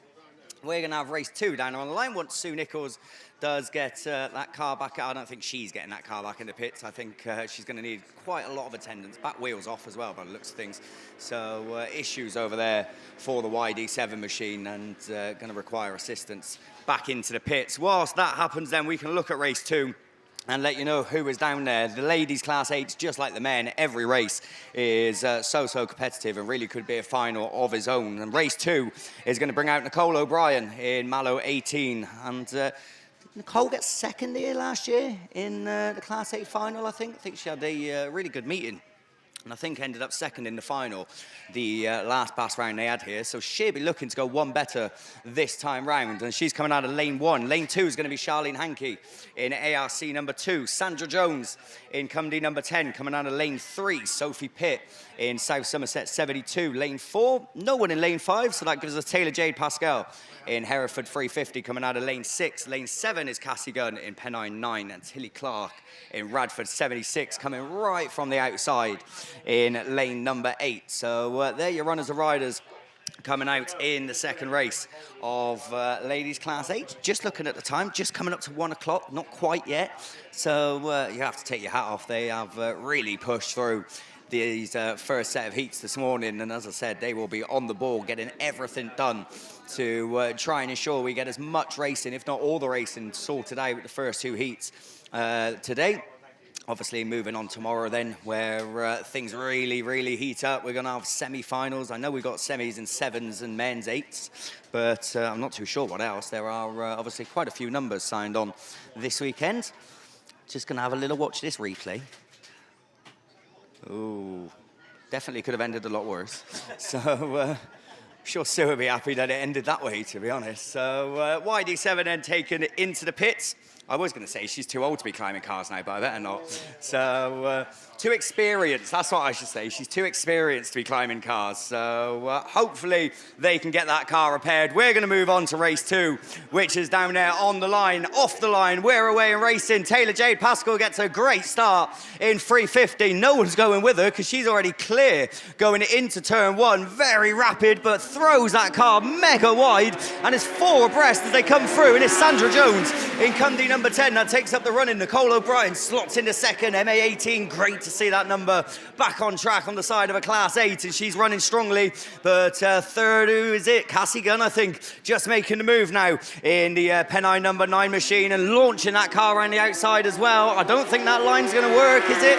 As Sophie Pitt is looking to get up the inside.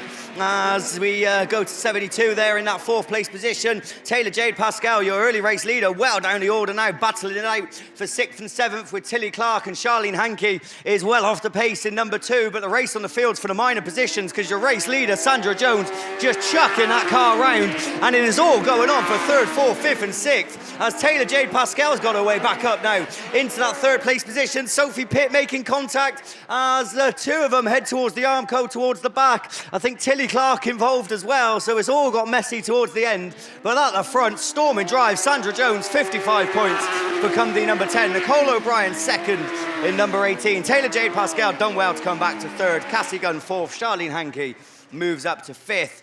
And then the two that made contact towards the end, Tilly Clark in Radford, 76, and Sophie Pitt in South Somerset, 72. It just got a little bit messy between them two, and unfortunately cost them valuable points. As I said, 5 races scheduled to come your way, so points really do matter in ladies Class 8. So we're going to have a break from them for a minute. Mick, I think you've got 7s on the line, mate.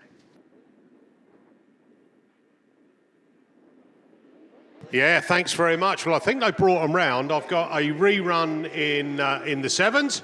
And we've also got the rerun of the 5, but it is the 7s that come out. Michaela Dance then this time shows them into turn 1 and exits turn 2 on this polishing track down here. Then we go down to Charlotte Goodsir. Mallow to Macy Carlin Grasby. Just left the gap out there, and that means that the Nicola Olsen machine in the Carmarthen 47 nips into that 3rd place. Oh, Pam Blackburn's made a show in Yorkshire Dales 71. The pin-up boy from Yorkshire Dales married to her, and well, she's dropped to 5th now, but it doesn't matter. Kesley Adams, border count is 26, and then CK8 Lee Wynn in that final position. A little bit of contact there between Macy Carlin Grasby, Nicola Olsen, but all keep running. The wheels keep turning. Oh, there's a black flag going for someone. Oh, who is that? Oh dear, it is Charlotte Goodsir. She goes on the naughty step, and that with the last lap flag being shown as well. So from 2nd place down to 0 points, nil point. That means that's a poor showing there. But we got Macy Carlin Grasby spun out. We got red flags, but then coming across it is Michaela Dance, Lynn Olsen, Pam Blackburn, Kesney Adams. Macy Carlin Grasby gets it going, CK8 Lee Wynn. So with it being on the last lap and within pretty much the last corner, I think they'll take the result. The red flag came out. Was Macy Carlin Grasby moving at that point, or was she still stationary? Well, we'll let the marshals sort that out. But we are going back over to Class 8 action, back over to Leah Williams. Yeah, thank you, Mickey. Race 3 then of your ladies' Class 8s is already off the line as we get away. Someone gets a storming start as they throw it into turn 1. As they all bunch up. Very slippy now, that track is catching a few of them out. I think Nikki Walker, is it, that's got it wrong, or is it Millie Phillips that's got it wrong? It's the Fort 99 machine at the tail end, so just throwing it in too hard on that first bend and now playing catch-up towards the rest of the pack, but at the front, it's starting to heat up. You really need to keep this tight line on a surface like this, and that's exactly what the 95 machine of Emma Shell is doing, holding off the challenge. Terry Mumford all over the back of her in 161, but no way through at the moment. Millie Phillips, I think, running 3rd in 711. Shoned Thomas down in 4th in the Carmarthen machine, and running not very well because she's facing the wrong way now. And as I said, this track catching these drivers out, but Emma Shell is still holding off. She's mastered the conditions at the head of affairs, and obviously holding off the challenge from Terry Mumford. Down the far side they go for another time. The two at the back then, the ones that had problems, Nikki Walker and Shoned Thomas, both spinning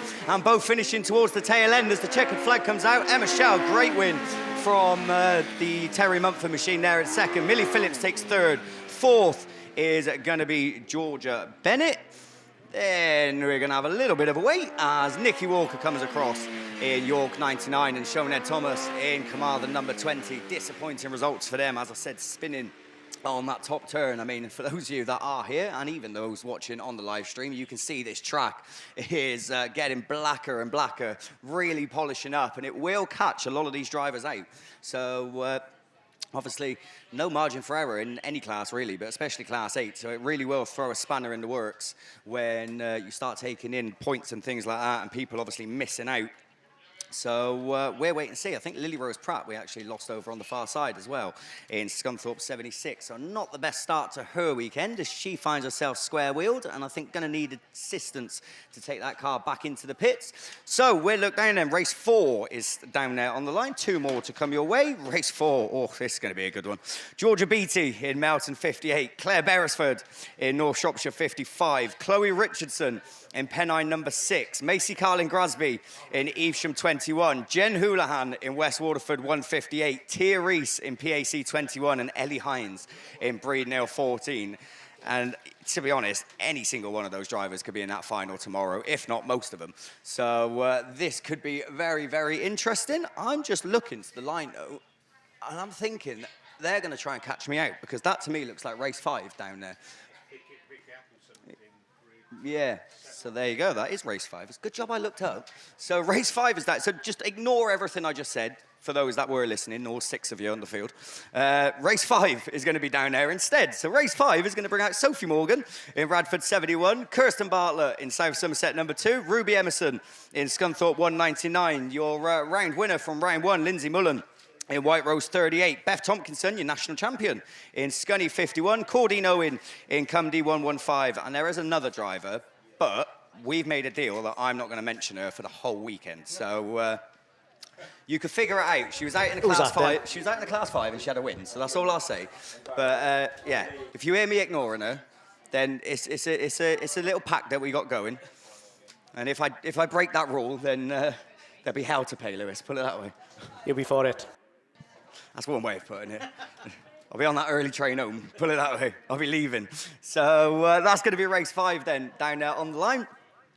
As we see the Lily Rose Pratt machine being taken, I think probably going to be left in the middle of the track. No messing around from the Scunny team. Get it in the middle and crack on with the racing. That seems to be the general consensus as engines are revving. We're off and racing, and someone getting an absolute cracking start. Ruby Emerson, I think it was, in 199. It's all chaos as they go into that turn. I think Cordine Owen facing the wrong way, but it is Emerson that leads. It couldn't be Cordine Owen because she's managed to come right around the outside and start to head the running as her and Emerson battling it out side by side down that far side. 4th place is going to be Lindsay Mullen in White Rose 38. So Lindsay's got work to do, obviously winning the first round of the British Autograss Series, running midfield this time, but up she goes to 3rd place as Cordine Owen on that outside line is giving it everything. Beth Tompkinson is down in 5th with Kirsten Bartlett there as well, just behind her, but at the front, Emerson is through once again in 199, but I tell you what, Cordine Owen will just not let that lie. Watch out for Lindsay Mullen as she goes through the inside of the pair of them.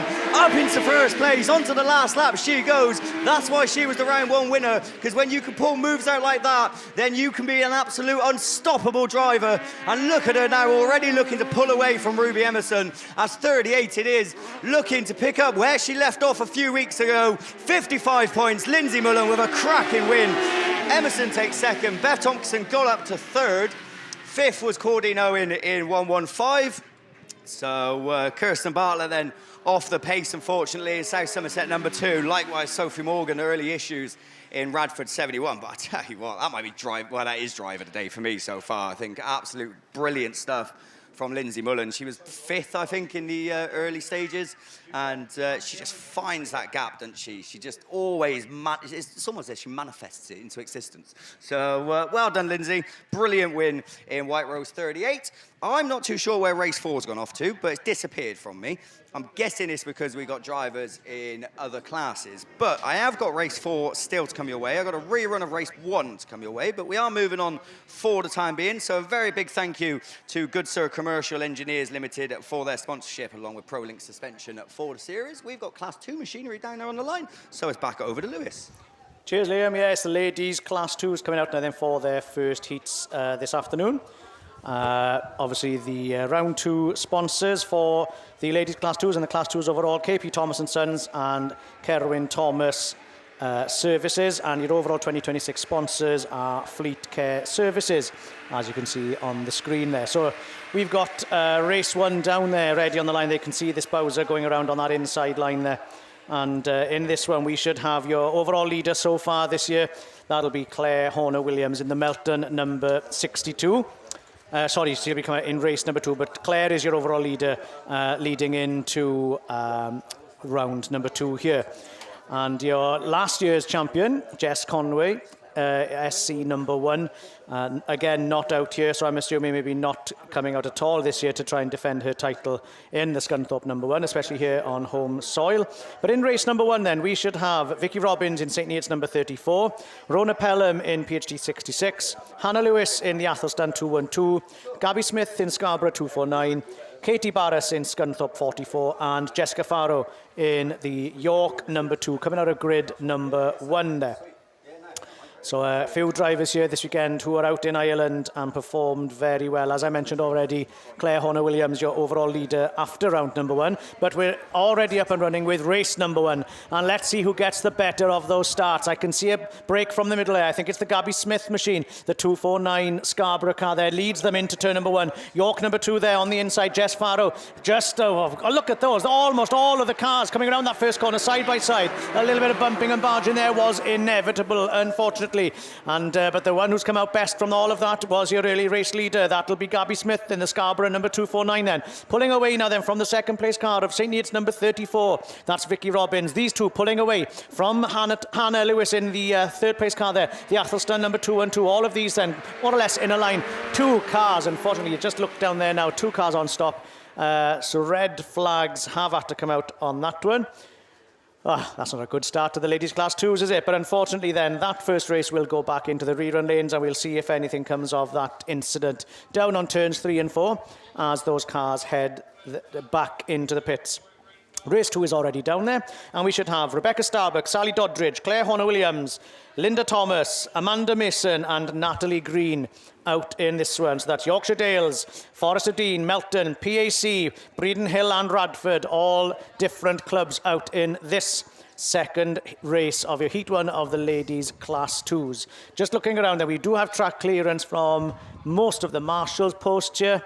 Just waiting then, something obviously holding us up ever so slightly here, which is hindering us getting started. But we do have clearance now. We've got the wind-up, and here we go then. It looked like a very good start, I think, there for Claire Horner-Williams and Linda Thomas in the middle of the pack there. But it is Horner-Williams just edging away slightly from the second place car there of Linda Thomas in the PAC number 91. I think we've got the Yorkshire Dales 295 Rebecca Starbuck just on that outside line, outside Linda Thomas in that third spot, just moving up ahead of the 91 machine into second position. So we got Claire Horner-Williams ahead of Rebecca Starbuck, ahead of Linda Thomas. Those are your top 3 as they go around then to come and take their second lap here in front of commentary. Breeden Hill it is there in 4th, Amanda Mason in the number 10 machine in 4th spot, but Claire Horner-Williams just rocketing ahead from the rest of the field here. The change, no change with the first 4. Radford number 22, 515F were your back 2 cars there. You're at the back of the pack there. Radford 92 there. 22, sorry, Natalie Green is in the Radford number 22, and the 515F being piloted by Sally Doddridge, but it is still Horner-Williams then, just coming past us to take the last up flag, pulled a fair few cars lengths ahead of the Yorkshire Dales 295 from PAC 91, Breeden Hill number 10, Radford number 22 and 515F were as they passed us yet again. Pretty spread out now, I can't see any change happening here as they come up around turns 1 and 2 for the final time of asking. Claire Horner-Williams, as we've often said before, is your race winner in the Melton number 62. Yorkshire Dales 295 takes second, PAC 91 third, Breeden Hill number 10, Radford 22 and 515F were as they crossed the finish line in front of us here in commentary. So again, Claire Horner-Williams then off to a fantastic start to this second round of your Kent Cams and Beresford Holdings British Autograss Series. We've got specials down on the line, so I have to come back to you for race number 3, but before that I'll hand you back over then to Liam. Yeah, cheers, Lewis. So this is race 4 then of your ladies class 8s. Of course, looking at the names, Macy Carlin Grasby's out there, and of course she was out in a 7, so that's probably the reason why this one's been delayed just a little bit. But we are away, we are racing, and it is Tyre that's going to lead them into turn 1 and out of turn 2 from your former champion then, Jennifer running there in a very strong second, but she won't be happy with second. She wants to improve on that, and she'll be hunting down Tyre for the next 3 laps as they go down the far side for another time. Chloe Richardson it is that runs there in 3rd. I think Ellie Hines slotted into 4th, and the Queen of Polish herself down in 5th. So Claire Beresford with work to do in 55, Macy Carlin Grasby in 21, and Melton 58 of Georgia Beattie at the tail end of the field. But is Jennifer catching Tyre? I don't think she is, as Tyre got more than enough experience now, despite being the probably the youngest one in this race, and keeping herself level-headed as she brings them round. One more to go, 21, 158, and Chloe Richardson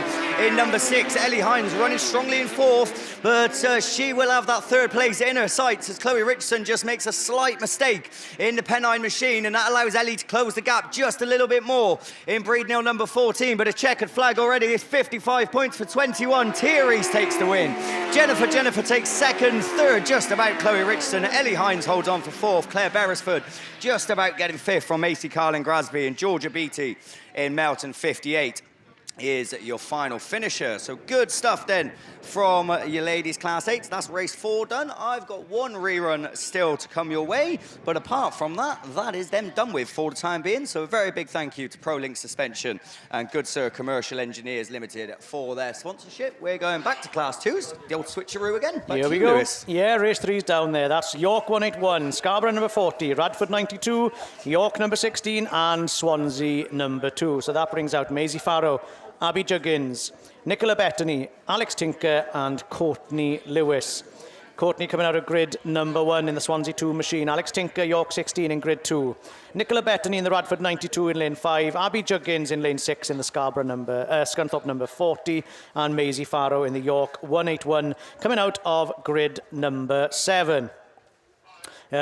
Maisie Farrow there in the York 181 is currently lying 2nd overall in the 2026 championship, so she'll be hoping to build on the momentum that she built up in Ireland a couple of weeks ago, and she was out there on the outside line, and it is the 181 machine then who leads the rest of the pack into the first corner. A lot of them drifting out wide as they come around there out of turn number 2 onto the straight for the first time. It's York 181 and York 16 from Scunthorpe number 40. Then we've got the Radford 92 and the Swansea number 2 at the back of the field there. That's Courtney Lewis at the wheel of that one, trying that inside line to see if she can get up on the inside of the Radford car, and it seems to have worked for her as she works up into that 4th spot, trying to keep that inside line and keeping the Radford 92 on the outside. But it's still York 181 then who leads the pack here from York 16 in that 2nd spot with Alex Tinker at the wheel of that one. Then we have the Scunthorpe number 2, and as we say it, another reminder, you have to peg things down because we've got things flying in front of us here in commentary. Hopefully it's stable where it is at the moment, and but I can just about see half of the track at the moment.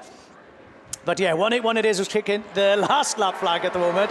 York 16, Scunny 40, Radford 92 and Swansea 2 back again in that last position then. So I've missed the move there as this parasol unfortunately landed in front of the windows here in commentary. A reminder everybody, please peg things down securely as this wind is picking up a little. But it's a great win here then to open the 2nd round for York 181.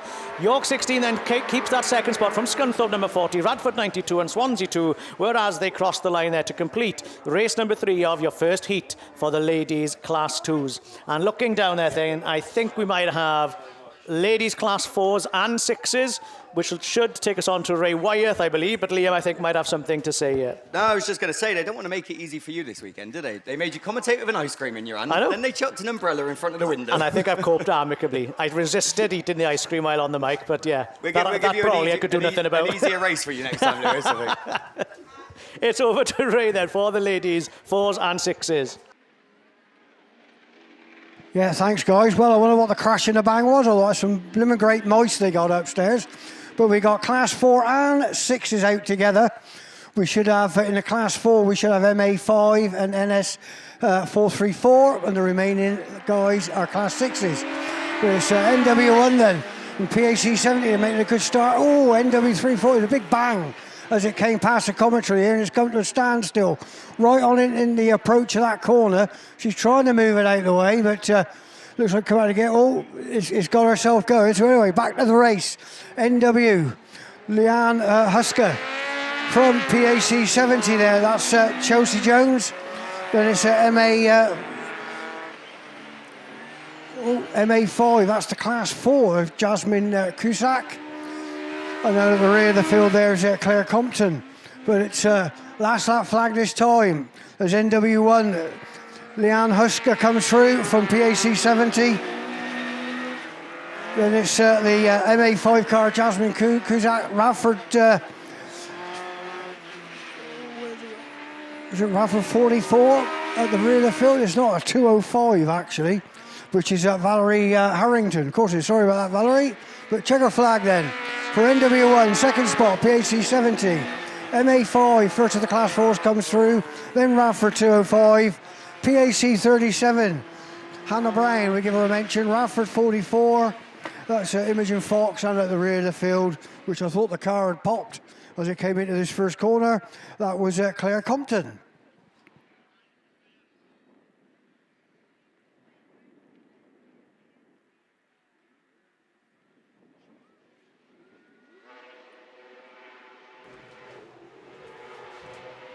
Ladies F600, then away from the line we go. Karis Thomas is your round 1 champion, and she's looking to continue with that. She gets into the lead first, but they've got it. Oh no, there's one round. It's the Carlo Carlos round. But at the inside, PAC 16 comes through then from Karis in second. Joe Grasby, I reckon that must be in Evesham 1. It certainly is, that sat there in third place. So let's see what Karis can do then. As I say, she won round 1 a couple of 3 weeks ago. We are red flags. That would be for the Carlo Car, Daly, I think that is, or Daly, Gemma Louise Daly, unfortunately was down at the bottom corner, so that was short and sweet for me. And that looks like sevens, yeah, lady 7. So Mick is going to come back and take you through these. 5s, is it? Sorry, yeah, ladies 5s. Rerun. Yeah, thanks very much, Graham. Ladies class 5. So this is race 1 again, excluding Jan Doyle. So there's a bit of a gap between lane 4 and 6. But Nicola Jesse, I think she was probably happy that the red flags come out, because she didn't get the best of starts, did she? And she's normally up amongst the mix. So Lynn Olsen, Breednill 27, Lindsay Pittman, South Somerset 7, Natalie Green, Radford 420, Lynn Bradley, Evesham 19, and Sandra Jones. And it was Sandra Jones that was leading it before the red flags come out. I'll tell you what, we've got old West Country videos, old Jeff out on top of the roof of commentary, right? And he's either breakdancing, and it was nearing Mary Poppins.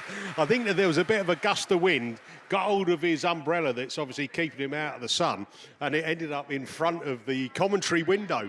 Why the Italian stallion, to be fair, wasn't phased. I think it comes with that kind of territory, you know, that kind of heritage. You know, no problem, you know, or whatever like that, you know. Pronto, mamma. Yeah, that's it. You know, that kind of stuff. Okandar. We are just getting a little bit of water coming down onto the track. Yes, that's what you get with natural surface, don't you? When it's dry, it gets dusty. You need a bit of the old dust repellent down. You can see where the race line is, can't you? It is black. But that's what you get. Everyone who knows who comes up the Scunthorpe, the track will polish. It will then be a case of can you get the grip? It's all about possibly then getting your nose in front, coming into turn 1, and trying to defend it. You know, anyone who's brave enough who wants to go around the outside and get round, then fair play to you. But it can be challenging, and as the weekend progresses, that's what we're going to see. A big shout out, by the way.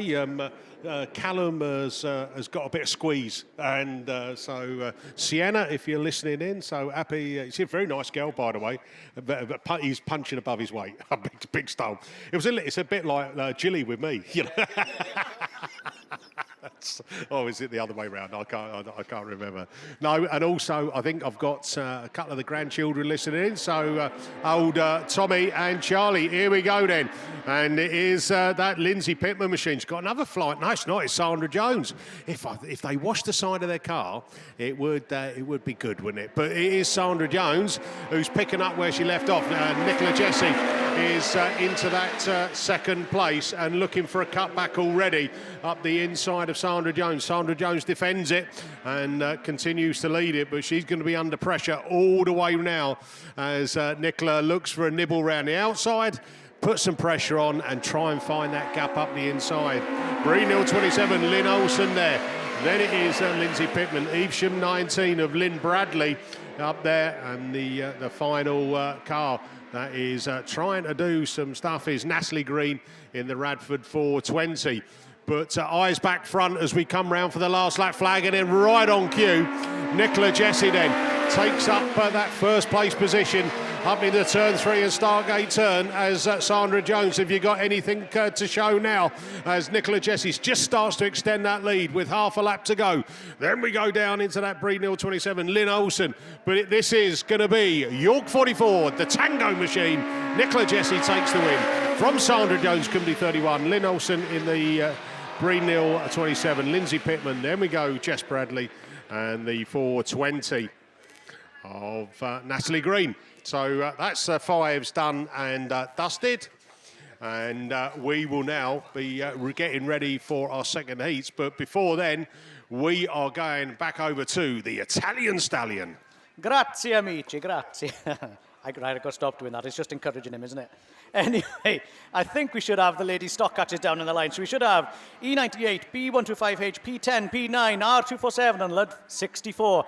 And as we look down there, I think it's the P number 9, Penhow number 9, that is, of Amy Holden, leading them into the first corner, but drifts out quite wide there as they came around to come onto the straight for the first time, with Evesham 98 there into that second spot of Daisy Stevenson. So it's those two leading the rest of the field here as they go down then onto that far straight for the second time of asking. Penhow number 10 there, trying that inside line. That's Gracie Coles there, who is battling there for that first spot. And we've got contact, unfortunately. I think as we went into that first corner, I think the Radford 247 there is the one that's facing the wrong way. Lud 64 it is then, up into that third spot from Penhow number 10, Breedenhill number 125 at the very back of the field there as they come around for another lap there on that far side. Radford 247 it was who spun out on that far side. I didn't see if there was any contact there to have caused that, but it is Amy Holden then in the Penhow number 9. Your round one winner in that machine there is heading the field around here. She's also your reigning British Autograss Series Stock Catch Ladies Champion, and we can see why. She goes very wide there on the exit of turn number 4, up that far straight for the final time of asking as they come around this time then for the checkered flag. It is still the 249 Radford, 247, still at the back of the pack, but Holden takes the win then in Penhow number 9, Evesham 98 second. Then we got the Penhow number 10, Gracie Coles managed to get it back up into that third spot from Lud 64, and Breedenhill 125 there in, I think it's 5th there, and then the Radford 247, unfortunately the victim of whatever happened on that far side, your final finisher in the ladies' stock hatches there. Looking down, we've got open wheelers down there again. And I think it's ladies 9s, and Finn is preparing himself for that. So I'll hand you over to him for the next. No, oh, it's over to Liam. Sorry, I get it mixed up here.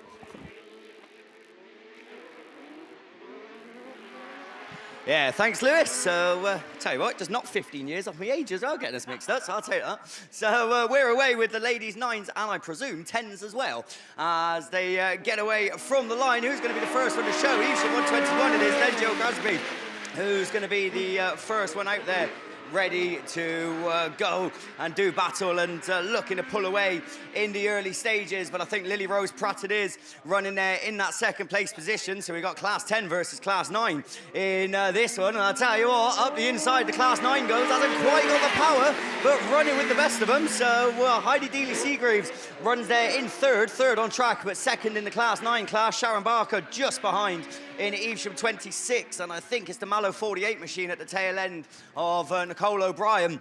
So Nicole with a lot of work to do. But I say that, she is still second in her respective class, so it's not the end of the world as they come across onto their final circuit. 121 it is, with the bit between his teeth still going down the far side. But I'll tell you what, this class 9 getting the best of the corners is Lily Rose Pratt, but I just don't think she's going to have the power to make a move up the inside. We'll see, though, has 121 wide again, but got the power to keep it down. And Bradbury takes the win. Lily Rose Pratt takes second, but first in the class 9s, Heidi Dealey-Seagraves from Sharon Barker and Nicole O'Brien in Mallow 48. So a very big thank you then to our sponsors for the ladies class 9s. I haven't actually got the class 10 sheet because I think Graham's got that, but for the ladies class 9s then, we do thank Foley Auto Services for their sponsorship. We are full circle by the looks of things. That's men's class 1s down on the line. So Steve, talk us through it. It is, so 124 and we're starting the second round of qualifying. Well done, everybody concerned. So yeah, 6 races coming your way in this second round. And heat winners last time round: Tom Powell, Wayne Price, Will Henry, Alex Hill, Sarah Trott and Archie Stevenson. They're spread out through the 6 heats, but I can tell you Tom Powell is out in this first one in Cumdee 182. Round the outside though, Kieran Griffiths in Severn Valley 31. So he's your 2025 champion. Didn't go to Ireland, so we'll need to pick up some good points here, but he's in second place at the minute. But Tom Powell's a man in form in Cumdee 182, looking to make it 2 out of 2. But Severn Valley 31 has other ideas. C711 getting a much better run this time round. George Taylor just tucked in behind. Then is Dave Owen in the North Wales at 97. Harvey Paget we saw go through in White Rose at 220 as well. But down that far side, and it's all slight change because we have a new race leader, Kieran Griffiths in Severn Valley 31 it is, that brings the field back around towards us from C182, your early race leader. 97 and 711 really close together. Ashley Hutchins then in PhD 12, and the 220 machine of Harvey Paget completes it all. But Kieran Griffiths means business, you think, in this one as he goes down that far side for the final time. He's opened up a 5-6 car advantage from the early race leader. Kieran Griffiths takes the win. Second place goes to Tom Powell. That's a first and a second, so that's not a bad day's work. George Taylor and then Dave Owen in North Wales 97. PhD 12 is the next one across the line, and completing all Harvey Paget in White Rose 220. Race 2 then brings out another 8 cars, and 5 of those 8 cars finished in the top 3 in their respective heats in the first round of qualifying. Ollie Hadley, Severn Valley 701, had a second. Jake Lockwood, Scunthorpe 292, had a third. Joseph Leake, Cambridge 40, also had a third. Stephen McCready, round winner at round 1 in DA 917, didn't have a good first run, but he's out in this one as well. Wayne Price, heat winner last time round in SR 53. Michael Hobgon in St Neots 361. Tara Lee Hardman in North Wales 326. And completing all, he'll be coming out of lane 1 is Kieran McKenzie in Cambridge 403. He had a second first time round, so lots of points to be added to in this second race, second round of qualifying. Your overall sponsor for Class 1 this season, Daniel Brewer Property. We thank them very much indeed. And your meeting sponsors, Hardland Plan Tyre and Mark's Vehicle Repair. Don't forget, extra special thanks to Kent Cams and Beresford Holdings, the overall series sponsor for 2026. Right, 4 in a row as they come past us. Stephen McCready in down Autograss 917 knows he needs a good run this time round.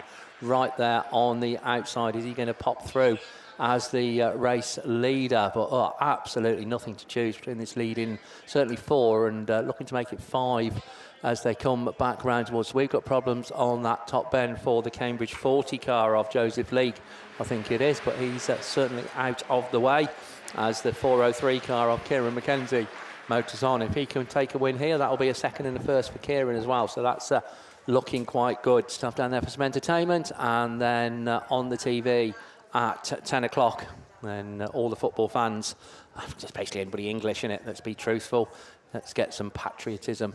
England versus Panama is on the TV. I know it's a pointless game because we're already through, but yeah, it'll be on the TV anyway, so England-Panama. Right, I've been pointed at by the fellow commentator saying stop talking about football and start talking about racing. Yeah, fair point. Here we go then. Away from the line, the next heat of the Class 1s. And on the inside it is the Ludlow 71 car of Ashley Gore. On the outside, the York 152 of Ian Ullathorne. Long-time race leader last time round and then just got picked to the line. But looking to take up a race leadership as they go down that far side. Been a Class 1 contender for many, many years as Ian Ullathorne, but as you can see, still very much right at the top of the game. York 152, Lud 71 in that second place slot. Ashley Gore on the outside, Simon Mills in Ludlow in Leewood 46. So this one running a little bit to the form book based on all the seconds we had last time. The exception of that Ben Gould right at the back of the pack in North Shropshire 443, but right at the head of affairs as the last lap flag comes out is Ian Ullathorne. York 152, 1 to go. Lud 71, North Wales 397 is the next one through. Andrew Owen, the Owen racing family, such a strong part of Class 1 racing as they go down that far side, but no challenge this time on Ian Ullathorne. York 152 adds 55 points to his 45 for his second place earlier on. Second place is going to go to Lud 71. Simon Mills, for my money, just third, ahead of North Wales 397. IK 391, Gavin Borschuk then in Scunthorpe 123, and Ben Gould in North Shropshire 443. So 3 completed. We're going to take a little hiatus, I think, in Class 1, which are going through very, very smoothly. One of the classes that didn't, because there's a rerun on the line. It's back over to, I think it's Ladies Class 8, over to Liam. Cheers, Steve. You should know better than saying it's going smoothly by now. Oh, he's jinxed himself. I hope for your sake it carries on going smoothly, put it that way. But yeah, one that didn't was Ladies Class 8, so the first race anyway, because that's what's down there on the line. I think Sue Nichols is actually back down there on the line, is she? She is, there you go. So Sue's back out after going for a little fly-in session off the start line in the first attempt. We are running, I believe, without Laura Jefferson, unfortunately, in York 74, who was excluded for the point of contact in the first attempt. So we should have Sue Nichols, Erin Ullman, Jade Russell, Ellie Mae Davidson, Amy Whitton and Claire Horner-Williams. They should be the ones that are coming out to play. Claire Horner-Williams, of course, your current series champion in Ladies Class 8, as she often is. And I'm sure she'll be pulling that car towards the front of the field. And as I say that, straight through on the inside she goes and leads everyone into turn 1 in the Melton number 1 machine. What line is she going to take? She drifts out wide, and that might just allow Jade Russell to gain some ground in IK 65, but Jade not quite got the speed up the inside in order to make a move, and she just drops back a little bit now. Sue Nichols running a lot better this time. Third place for Sue in Yorksdale's number 7, I think. Amy Whitton running 4th. Amy will be really happy with that in this tricky track, and running 4th place. She's obviously got a fair bit of experience on this track, but not a lot of experience in the 8, but getting there gradually, and running in a strong 4th place in a very strong pack. Ellie Mae Davidson is behind her, along with Erin Ullman in Border County's number 6, but the field's spreading themselves out now, and no surprise at the front. It's Claire Horner-Williams it is that leads them round once more with 1 more to go. Melton number 1 it is. That takes them on to their final circuit, and the race really on the field. I'll tell you what, Amy Whitton moving up now on the inside of Sue Nichols, and you don't get Class 8 racers much more experienced than Sue Nichols, who left the door open in YD number 7, relegated down into that 4th place position, but it's going to be checkered flag. It's going to be Claire Horner-Williams, 55 points at the start of round 2. Jade Russell takes 2nd, 3-2-7, and Amy Whitton comes across in 3rd. Sue Nichols takes 4th in YD number 7. 5th was Ellie Mae Davidson in Scarborough 37. And Erin Ullman seems to have disappeared in Border County's number 6, so no points accumulated for her. But that is all the ladies, I believe, done, is it? Because rerun of Ladies Class 2. Nearly there. So that's the Class 8's done anyway. So Ladies Class 8's complete for the first round. Big thank you to ProLink Suspension and Good Sir Commercial Engineers Limited for their sponsorship. We got a Class 2 rerun. I think it's going to be Steve. It is. Lewis has gone down to prepare to race his Class 5, so yours truly is going to step in. Not quite sure who we're missing, but we are missing a couple from the original 6 starters, so let's pick them out as they come round, I think is the safest thing. And York 2 then, Jessica Farrow is the first one. Scarborough 249, Gabby Smith in that 2nd place slot. Hannah Lewis we can see in Athelston 212, and I think that's Vicky Robbins in St Neots 34. So Rona Pelham in PhD 66 and Katie Barras in Scunthorpe 44, 2 non-starters. But Jessica Farrer, it is in wide 2, absolutely neck and neck, then Scarborough 249 and St Neots 34, and then just a little bit of a gap back to Hannah Lewis in the Athelston 212 machine. But everything to play for, probably for second and third at the minute, because their race leader looks fairly long gone. Jessica Farrow, as she comes round with one circuit to go. Last lap flag then goes out. York 2, 1 to go. Just showing on the inside now is Vicky Robbins in St Neots 34, Scarborough 249, and Athelston 212, Hannah Lewis. So all onto their final circuit, but it is going to be the young lady from York, Jessica Farrow, in Y2 that's going to take 55 maximum points and a good heat win. In this one, second place will go to Vicky Robbins in St Neots 34, Gabby Smith third in Scarborough 249, and Hannah Lewis completes it all in Athelston 212. So that's the completion of the ladies Class 2 rerun, and I think is the completion of the ladies. So we think that's all that was outstanding. So if that's the case, then yeah, that's all good. So hopefully those are Class 1s on the line. He says looking at the sheet, and they are indeed. So race 4, heat winner last time round, Will Henry in SR19. He's joined by Wayne Rees in PAC Treble 1, Ryan Mulroy in Scunthorpe 25, Harvey Ford in Scunthorpe 229, Peter Lightfoot in Solway 24, Tom Retter in South Somerset 103. Tom had a third in the first run. Kieran Murphy didn't go well for Kieran in Hereford 7, and completing it all should be Reese Wild in Swansea 205. So those are the 8 cars we're expecting for race 4. I don't think we've got nobody at the moment unbeaten through the 2 runs, so can Will Henry change that? Coming from lane 8 in SR19. Seemed to initially get the better of the start, but then got a little bit swallowed up as South Somerset 103 it is. That's just about the first one show, but on the inside is Kieran Murphy in Hereford 7, and that's the West Midland League car that comes through as the best of them. 103, Will Henry then on the outside of the Scunthorpe 25 car of Ryan Mulroy. Peter Lightfoot right in there as well in Solway 24, but down that far side, and just concertining up a little bit at the head of affairs, but it's still Kieran Murphy. Needs a good run this time round, and doing exactly that in Hereford 7. Tom Retter, South Somerset 103. Now switch to the inside is Will Henry in SR19, up into third and looking to challenge Tom Retter for that second place as they go down that far side.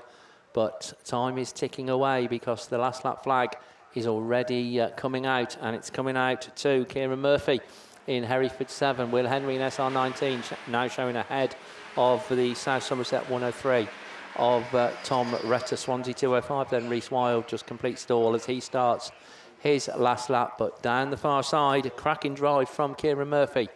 Hereford 7, top turn for the final time. Don't think there's anything that Will Henry can do in SR19. No, there isn't. Hereford 7, SR19, South Somerset 103, Solway 24, then comes Ryan Mulroy in Scunthorpe 25, Harvey Ford in Scunthorpe 229, and Reese Wild completes it all in Swansea 205. Race 5. Right, we're just hearing from the last one. Unfortunately, Ryan Mulroy picks up a black flag in Scunthorpe 25, so he will be excluded from the results in that one.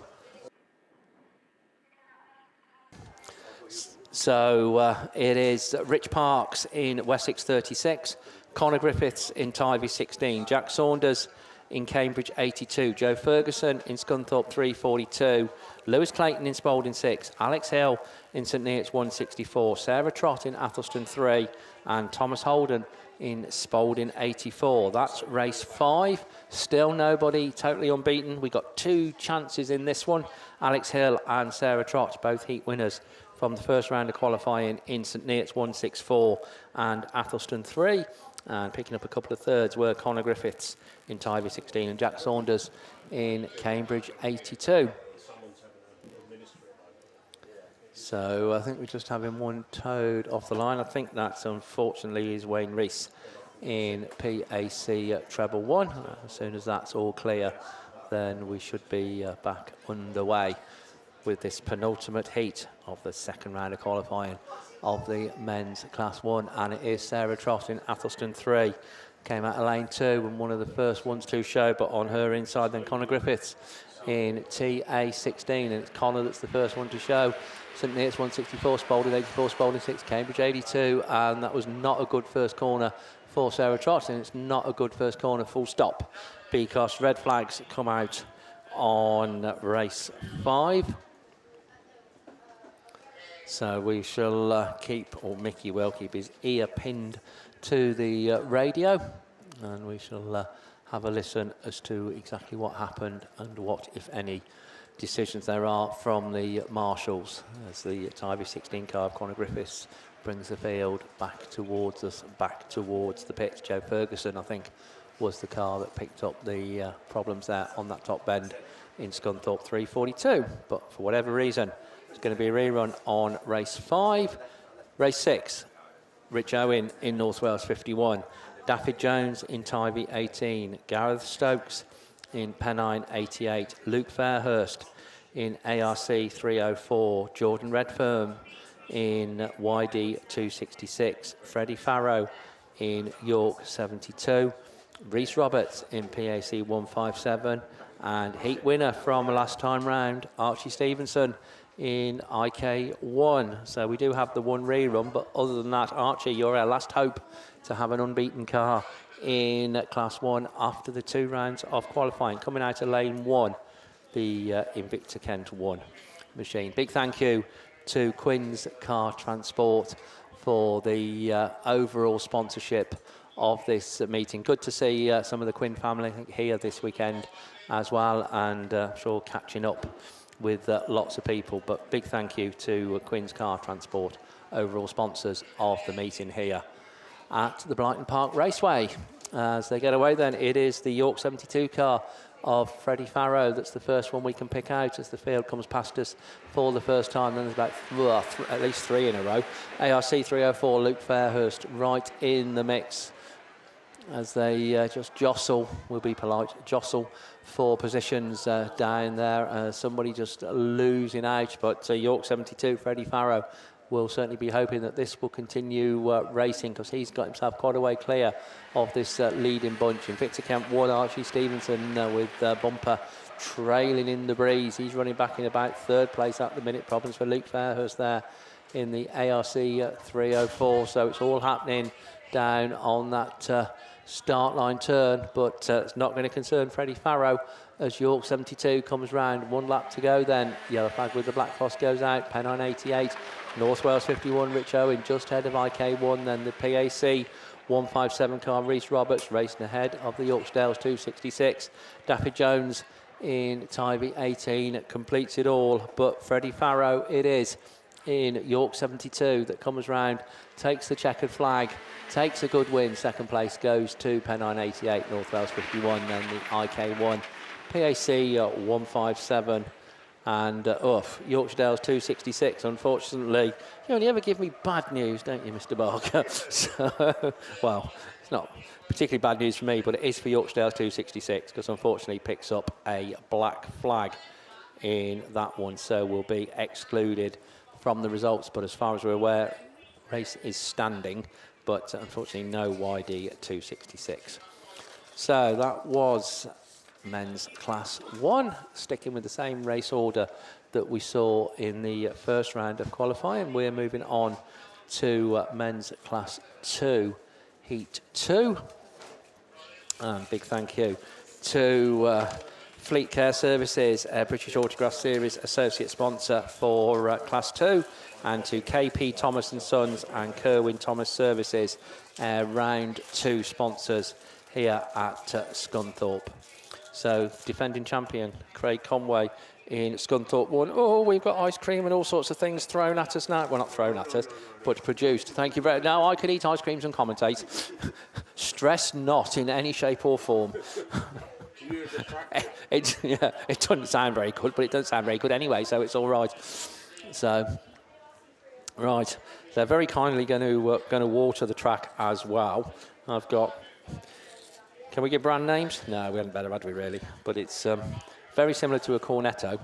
Other ice cream cones with chocolate and nuts and things on are available, as they say. And Mr. Barker's opted for the Mivvy, but there we go. Other fruit lollies with ice cream in the middle are available. And you're still on your power to weight ratio. That's absolutely good. I would like to politely point out that if you were really thinking about your power to weight ratio, the words "no, thank you" could have come out of your mouth when the very nice lady brought them all round. I didn't want to hurt her feelings. Oh, you're so considerate, not wanting to hurt her feelings in that way, right? Hadn't best keep the mic on whilst I crunch an ice cream, because I'm sure nobody really wants to listen to that. So if you're at home, play yourself some music, and if you're here, just enjoy the sunshine.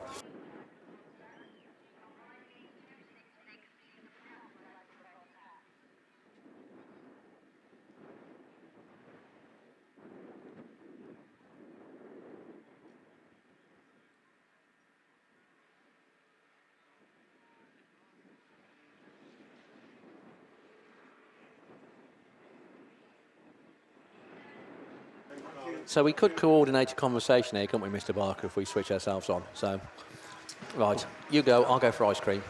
Right, okay. Well, there's a bit of a story, Steve. I was lucky to be here. I was down in Birmingham. I had a night out in Birmingham, Graham, as you do. I went to a function and it finished about 8 o'clock, and then some of my colleagues said, "Oh, we're going to go down to a bar called Hennessy's." And I said, "Oh, I'll meet you down there." So I carried on finishing the conversation. And I set off. I phoned one of them. I said, "So what's the directions?" He went, "Come out of the venue, turn right, turn left, top of the road, turn right, and you'll find it." So I did that, and I must have been walking for about 5 minutes or so. And I was talking to my middle lad, Curtis, right? And I said, "Hold on a minute." And there was this guy walking towards me, and I said, "Excuse us, mate, do you know where Hennessy's bar is?" And he goes, "Hennessy's bar?" All right, he's like spoke quite wrong. And yeah, Hennessy's bar. So he gets his phone, Google Maps.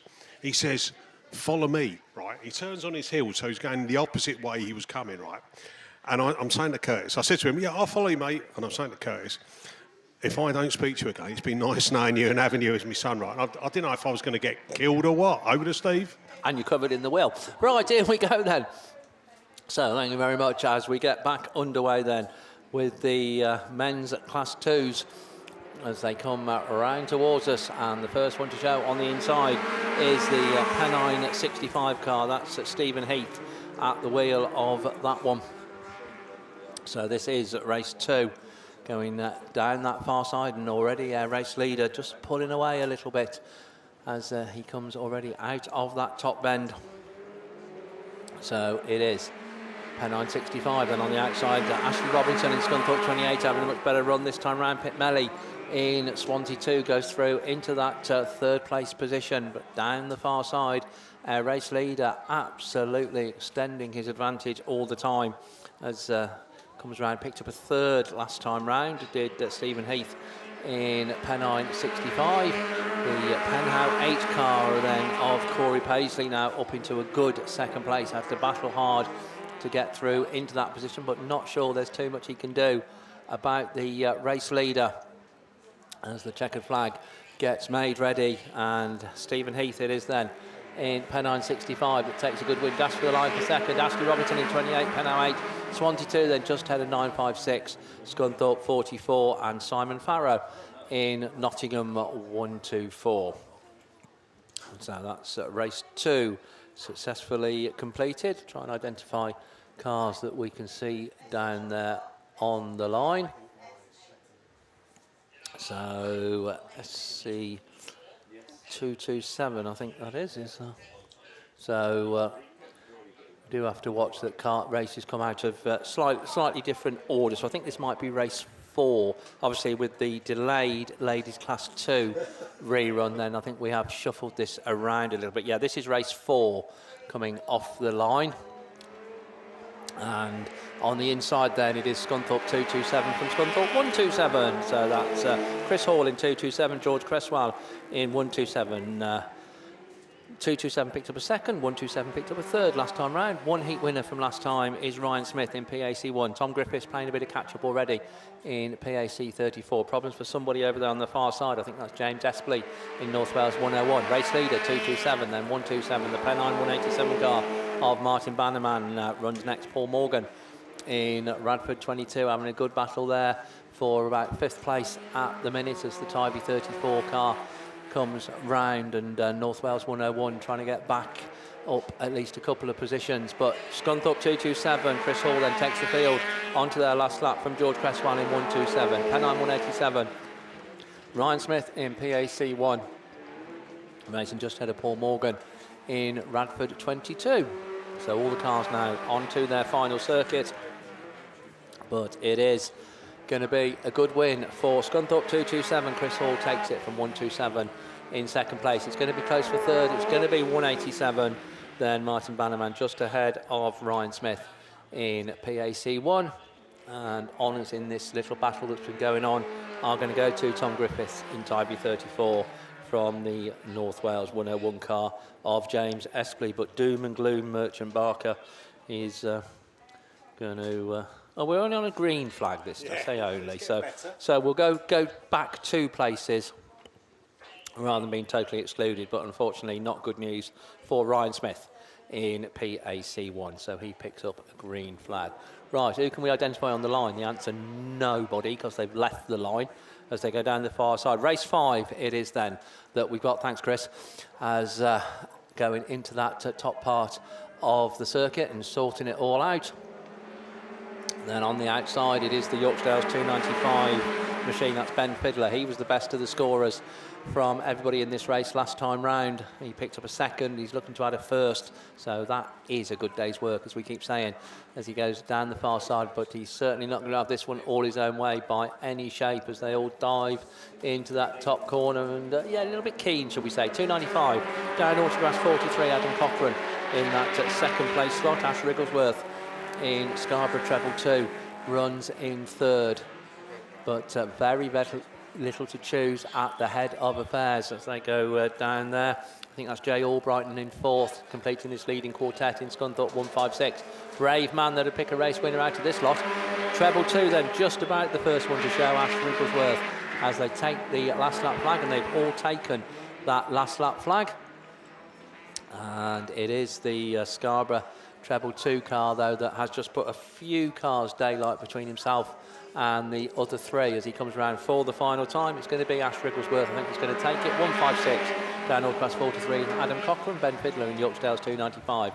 Scunthorpe 22 is the next one. Ashley Lillington in South Somerset 38, dropping down the field in that one from the previous heat. That completes race 5. We've got races 1 and 3 to come. I think they're being held because of ladies' reruns, but it is juniors on the line. So to take you through junior specials, it's going to be over to Finn. Thanks, Steve. So, junior specials, as you said, down there on the line. So let's sponsors. Your main bar sponsor, of course, Kent Cams and Beresford Holdings. Your round 2 sponsor is Quinn's Car Transport, and your overall sponsor is Diggett Plant Hire. So thank you to all of your sponsors across the British Autograss series. Elliot Grasby then in Evesham 122 in lane 1. That's these F600s, isn't it? Right, I'll jump in then, Finn, because this is our ladies F600s rerun by the look of it. So this was the one that, unfortunately, Gemma Louise Daly is excluded from on the bottom corner. So let's see who makes the jump. We've got Jill Grasby on the inside, and then last of the late breakers is going to be 32F Lexi Hinton, who goes quite wide. Does she get out? She does. We've got cars into the barrier on the far side, and I'm not sure what's going on there. That's very unusual to see Karis Thomas facing the wrong way at the track, but it looks like we're going to continue with the racing as they go down the back straight. Then it is E1 and Jill Grasby that takes up the lead from Lexi Hinton then in 2nd place. PC16's Ella Alford, and it is red flag, so unfortunately we're going to go again. It's troublesome ladies F600 this weekend. Oh, she's hit the bin. Ah, okay. So issues for Karis Thomas as she's gone down the back straight, and as I say, that will go back for a rerun. So Finn, this is going to be your junior special sat down on the start line. I'll come back a little bit later and do your ladies F600s. Righty then, take 2. Let's try it again this time around. Blake Godfrey in Cambridge 11 is in lane 8 of race 1 of We Dig It Plant Hire sponsored Junior Specials. Charlie Clark had a good run in Heat 1, picked up a second in Spalding 5:41. He's in lane 7. James McCannon in NASA 43 had a win by a margin as well. He comes out of lane 6. Ellis James in North Shropshire 43. Jack Merrick in Radford 421 had a third earlier on. Neve Thomas in Border Counties 8. In lane 3, Kai Owen in North Wales 103 had is in lane 2, and yeah, as I said, Elliot Grasby in Evesham 122. Your BAStv sponsors then are SITR Tyre Recycling, Wellington Business Park, KS Coles, and PRG Trailers. So as I said, thank you to all of your sponsors throughout the British series. We're at round 2 of a British Autograss series, Sturton as well, for the UK. I think this is the first time that a league has held a British BAS and a UK round at the same time.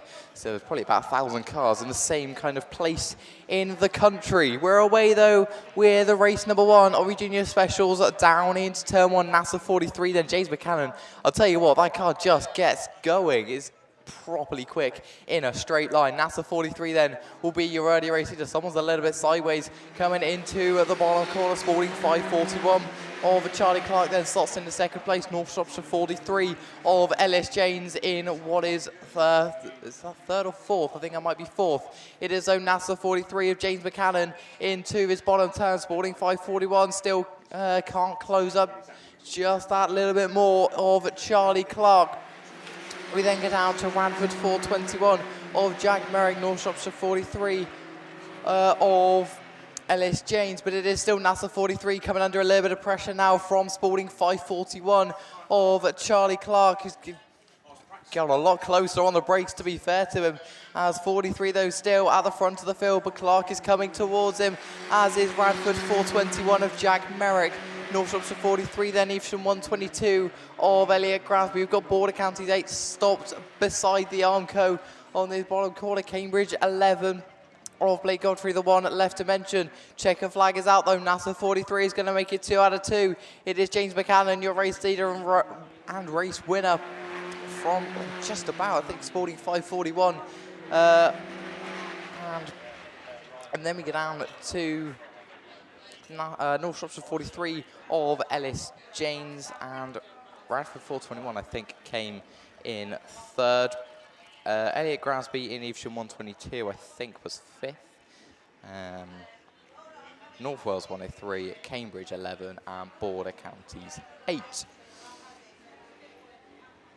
So that is race 1 running to completion.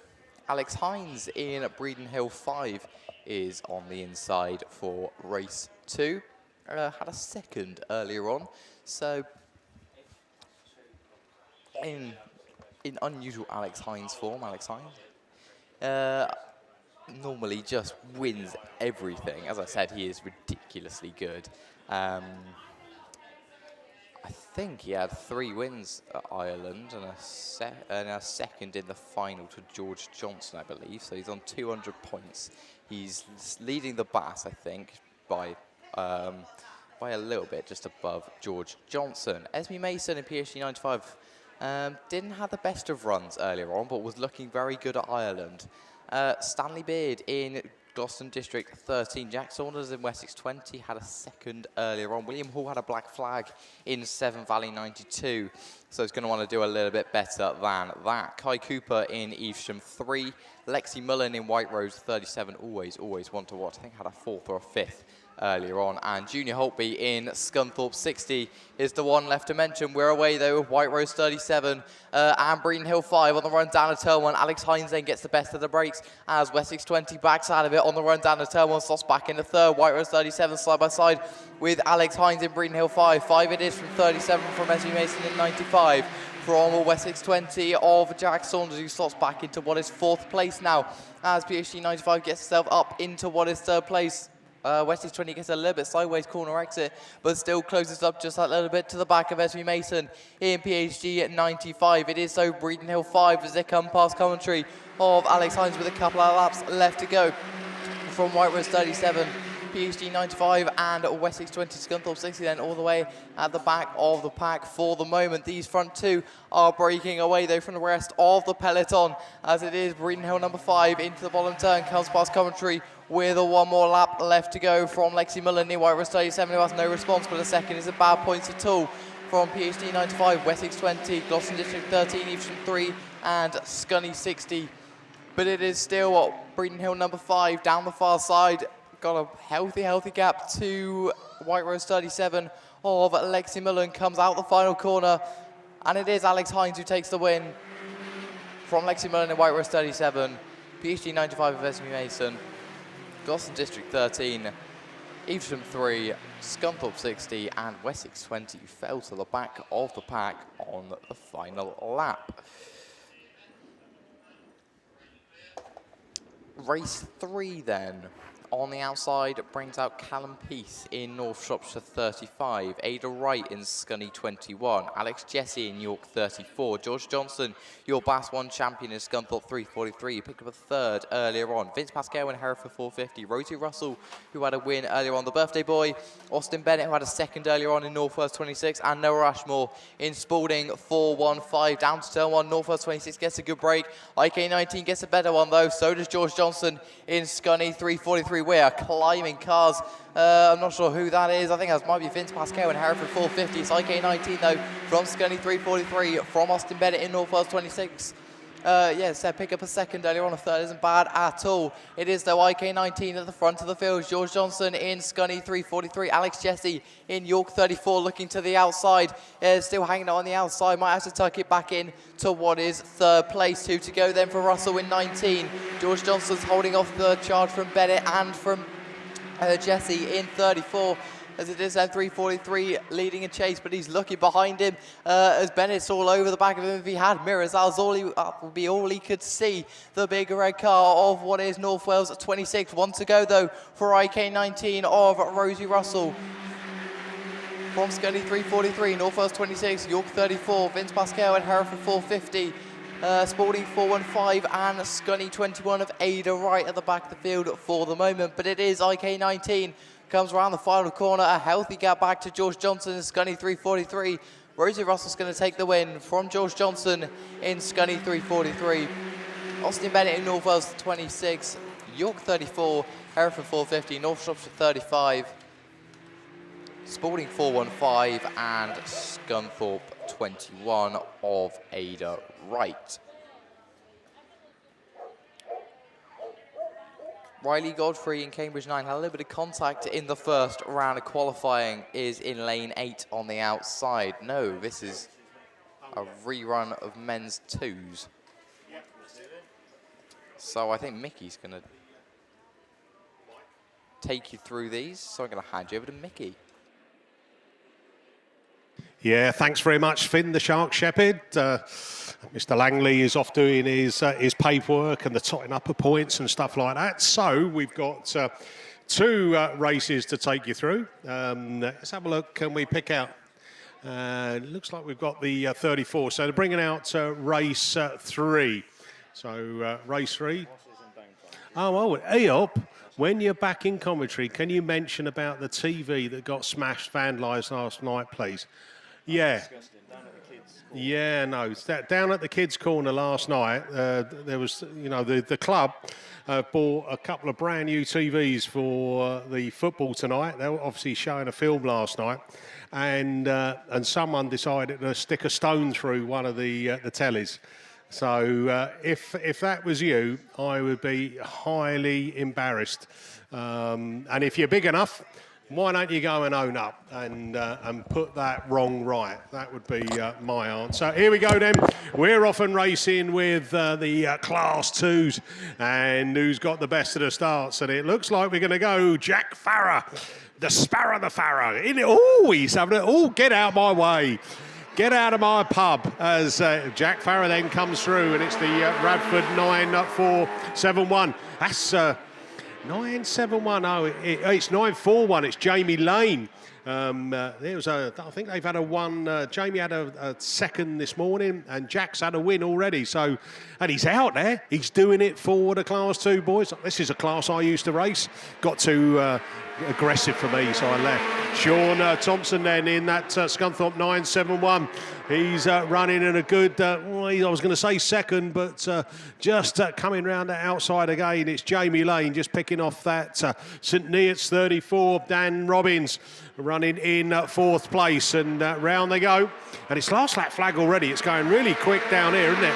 We've got York 16 also in this one, and that's Brad Ellison and Josh Mason in the Breen Neal 10. But York 181, Jack Farrer is then, who's going to lead them into turn 1 and turn 2, flicking up the dust and shouting from next door. They're cheering on for someone, aren't they? Jack Farrer then from the Radford 941. Sean Thompson, then it's the Robbins machine, then the Ellison, and then down into Josh Mason. So that was race 3, done and dusted. So, by process of elimination, we should have race 1 on the line. And that'll bring out Senna Proctor, Will Drayton, Joe Brick, Tim Harbour, changed his name then, Ashley Farrer, Freddie Farrer, and Tom Creed. So we've got a Ted Rogers 3-2-1. Ashley Farrer had a third, Tim Harbour had a second, and Freddie Farrer had a first. So in their first runs, so they're coming out of, Freddie Farrer is coming out of lane 2. Oh, Jack Farrer in that last race has picked up a green flag, I think for contact. So he's going to get docked 2 places, which means Jamie Lane gets elevated into the win, and Sean Thompson goes into that second place. So that's all good, swapping and changing. And that may have an impact on the points later on in the season. Bit of dust repellent coming down. So let's finish off my story. So this guy is walking me down this street down in Birmingham, centre of Birmingham, late on the Wednesday night. And I look down at him, right, he's got a tag on his ankle, right, and I'm thinking, I don't know this bloke. I'm following him. I've asked him to take me to this Hennessy's bar. I think he's going to we're going to go down a side road. He's going to turn me over, you know. And this is the moral of the story, because we got to where the place was. He took me exactly to where I needed to be. I thanked him, and then he walked off in the wrong direction. So you can have misconceivings from people wearing tags. But it was all right. He's fine. I'm still here. I'm still breathing. Oh, dear. It's Class 2 messy. But we are carrying on running, and it is the Breeden Hill machine. That's Tom Creed, who is going to pop his nose out in front as they come round. Oh, Mr. Langley's come back, so I was going to hand you the mic, and we may go red flags. You never know. We'll wait and see. But good old Class 2 racing, because Senna Proctor now is coming up the inside there. St Neots 1-2-4. Will Drayton then has got the work to do. Senna's got the inside line as they push out of that Stargate turn. Look at them side by side. Senna Proctor is not going to give up on this, as he'll probably use him as a little bit of an anchor to get round that turn 2. And it is still Senna Proctor from Drayton. Then we go down into Severn Valley 5, Tim Harbour. And I'm trying to find out where Ash Farrer is there, because he would normally be there up in the mix, and he's not at the moment. York 71 also, Freddie Farrer. He's at the back. What's gone off? Oh, he was the one that got pointed into the Armco. But checker flag it is. And it's the, I don't know, St Neots 124 from Senna Proctor, then the Severn Valley 5. And the rest of the patch come over in all sorts of different positions you would expect. Also, Ash Farrer was down a pack, as is Freddie Farrer. So that's mixed the points up. But Class 2's done and dusted. Up on the line, we're going back over to Junior Specials. So it's back over to Finn, the Shark Shepherd. Thanks, Mickey. So we've got 4 more. Race 4, 5, 6, and 7. Race 4 should be down there on the line, and it is, because I can see Riley Godfrey in Cambridge 9. I can also see Tommy Houlihan in West Waterford 58. This is a beautiful car, that. Had a third earlier on. Emer O'Brien in down 23 had a second earlier on. It's going to look to continue that form. Nico Mellion, Swansea 3, Seth Wright, Evie Ross, Finn Elford and Amelia Moss on the run down at turn 1 then. West Waterford 58 gets a good run. Tommy Houlihan is going to be your early race leader. Cambridge 9 trying to slot in as well on the outside. Cambridge 9 then slots into what is second place. Finn Elford involved as well in PAC 83, down 23 then slots into third place. Is 58 from 9 from 23. Amelia Moss goes right outside of Nico Melli on the run down of his top turn and gets herself up into fourth place. Does Amelia Moss. West Waterford 58 then your race leader. Cambridge 9 looking for a move, can't find it this time around though as they go into that bottom turn. Riley Godfrey, he's got it very sideways, just about clung onto it though as he's lost a lot of ground back to back then to Tommy Houlihan in West Waterford at 58 from Cambridge 9 from down 23. White Rose 7 then in what is fourth place, looking to the inside of down 23, getting the move to get herself up into what is third place. One to go then for West Waterford 58 of Tommy Houlihan. Got a healthy gap back now to Riley Godfrey in Cambridge 9. White Rose 7 down 23. PAC 83 at Swansea 3 and Scunny 27 the one left to mention. Houlihan's gone though at the front of the field as Cambridge 9 once again sideways corner exit. White Rose 7 then moves it to the outside. Can Amelia Moss find the grip to the outside? It's a win then for West Waterford 58. White Rose 7 sideways corner exit. I think Cambridge 9 will just about hold on from White Rose 7. Scunthorpe 1-2-1 down 23. PAC 83 Swansea 3 and Scunny 27 of Evie Ross. Race 5 then, down there on the line, brings out Forest 279 of Lily Poltimore. Lola Jones in Cumdy 27, Thomas Davies in Border Counties 24, Mason Linehan in Mallow 130, had a third earlier on, Manny Morris in Gloucester District 48. Oh no, this is race 5. Mallow 32 then goes to the inside, had a win earlier on. He's got it really sideways. That allows a couple of people to come up the inside, one of them being Border Counties 24 of Thomas Davies, who gets himself up into the racing. Lola Jones in Cumdy 27 slots herself into what is fourth place as one's really sideways. Mallow 32, they're going to go 3 wide down into this bottom turn. Manny Morris on the outside, Gloucester District 48. Isn't going to be able to hold that. Mallow 32 was later on the brakes, and I think he might just have the run on the outside of Thomas in 24. Mallow 32 then is your new race leader. Border County 24 comes over the wet stuff on the inside, slots back in a second, maybe even third as Morris comes right outside in Gloucester District 48. These two have broken away now. Mallow 32, your race leader. Let me get down to Manny Morris in Gloucester District 48, Border Counties 24, Mallow 130, Forest 279, and Cumdy 27 with the one left to mention being Breeden Hill 78. It is Darrell Ryden though, Mallow 32, down the far side, Gloucester District 48 of Maddie Morris in what is second place, gets it really sideways going into this bottom corner, keeps it going in a straight line though, so 55 for Darrell Ryder, makes it 2 out of 2. Maddie Morris comes second in Gloucester District 48, Border County 24, Mallow 130, Forest 279, Lola Jones in Cumdy 27, and Breeden Hill 78 of Oscar Burns.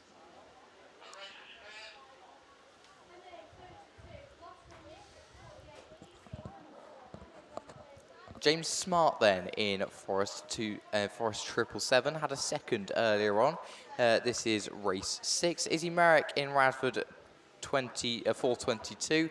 Border Counties 99. Regan Dixon had a win earlier on. Dexter Jones, Sonny Gilbertson, Liam O'Brien had a win earlier on as well in down 96. And Brooke Page and Scunny 86. It's going to be Border Counties 99 down 96. 96 and later on the break. Good move for Liam O'Brien. Although he has got a little bit too sideways. Gilbertson takes the front off almost in Leeward number 3. Gets himself up to the lead though from Dixon. Then in Border Counties 99 who gets himself to the inside of Sonny Gilbertson. So Dixon is your new race leader then looking to make it 2 out of 2 in Border Counties 99. Got it to sideways corner exit though. Through comes O'Brien and through comes Sonny Gilbertson back to the race lead. It is then Leeward 3 your race leader down 96 of Liam O'Brien, and Border Counties 99 looking to be inside of O'Brien. Can't find it this time around though. James Smart as well in 777F in what is 4th place. Radford 422 in what is 5th. Down 96 then on the outside of Border Counties 99. Can't make it work, so stops back into 3rd, maybe even 4th. As Smart looks to be inside now in 777F. Border Counties 99 is pressing for the lead.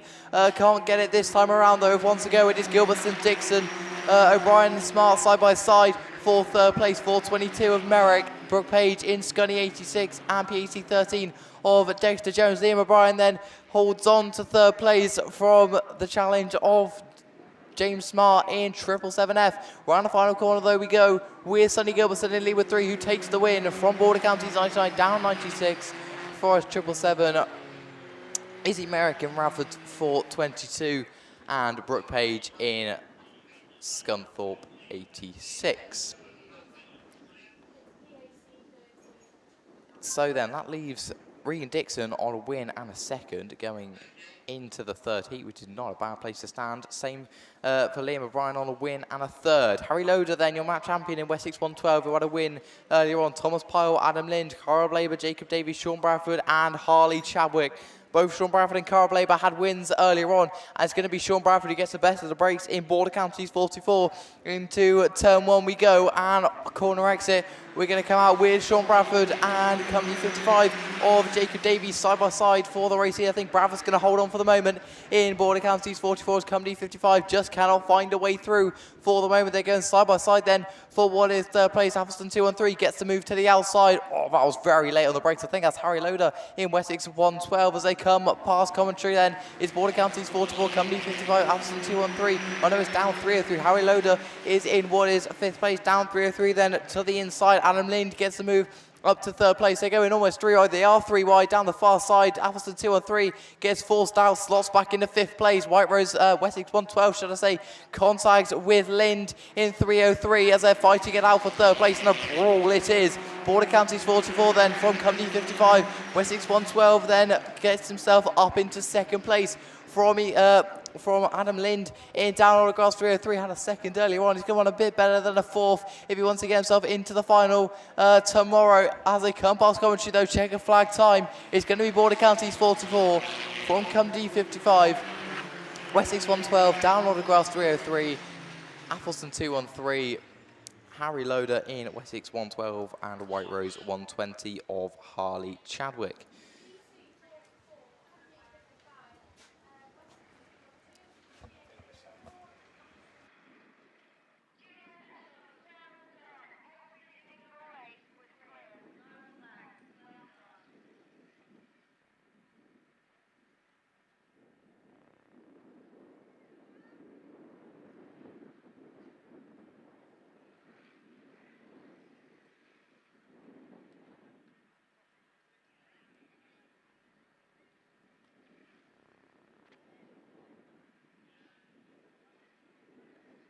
So I think that's going to be a rerun of men's 1. So I'm going to hand you back over to Steve. It's given him not a lot of time to get sheets ready, to be honest. But there we go. Steve's ready. No, it's all right. Thank you very much. I thought I'd gone through Class 1, but no, race 5, of course, didn't get very far. So we started off originally with Rich Parks in WS36, Connor Griffiths in Tyre 16, Jack Saunders in Cambridge 82, Joe Ferguson in Scunthorpe 342, Lewis Clayton in Spalding 6, 2 heat winners from last time round, Alex Hill in St Neots 164 and Sarah Trott in Athelston 3, and also Thomas Holden in Spalding 84. So it looks to me like we're missing Rich Parks in WS36, because looking down to the grid, the lane 8 is empty. So yeah, no Rich Parks unfortunately. So just the 7 of them left going, a couple of thirds and I say a couple of heat winners. So this is our last chance for an unbeaten car.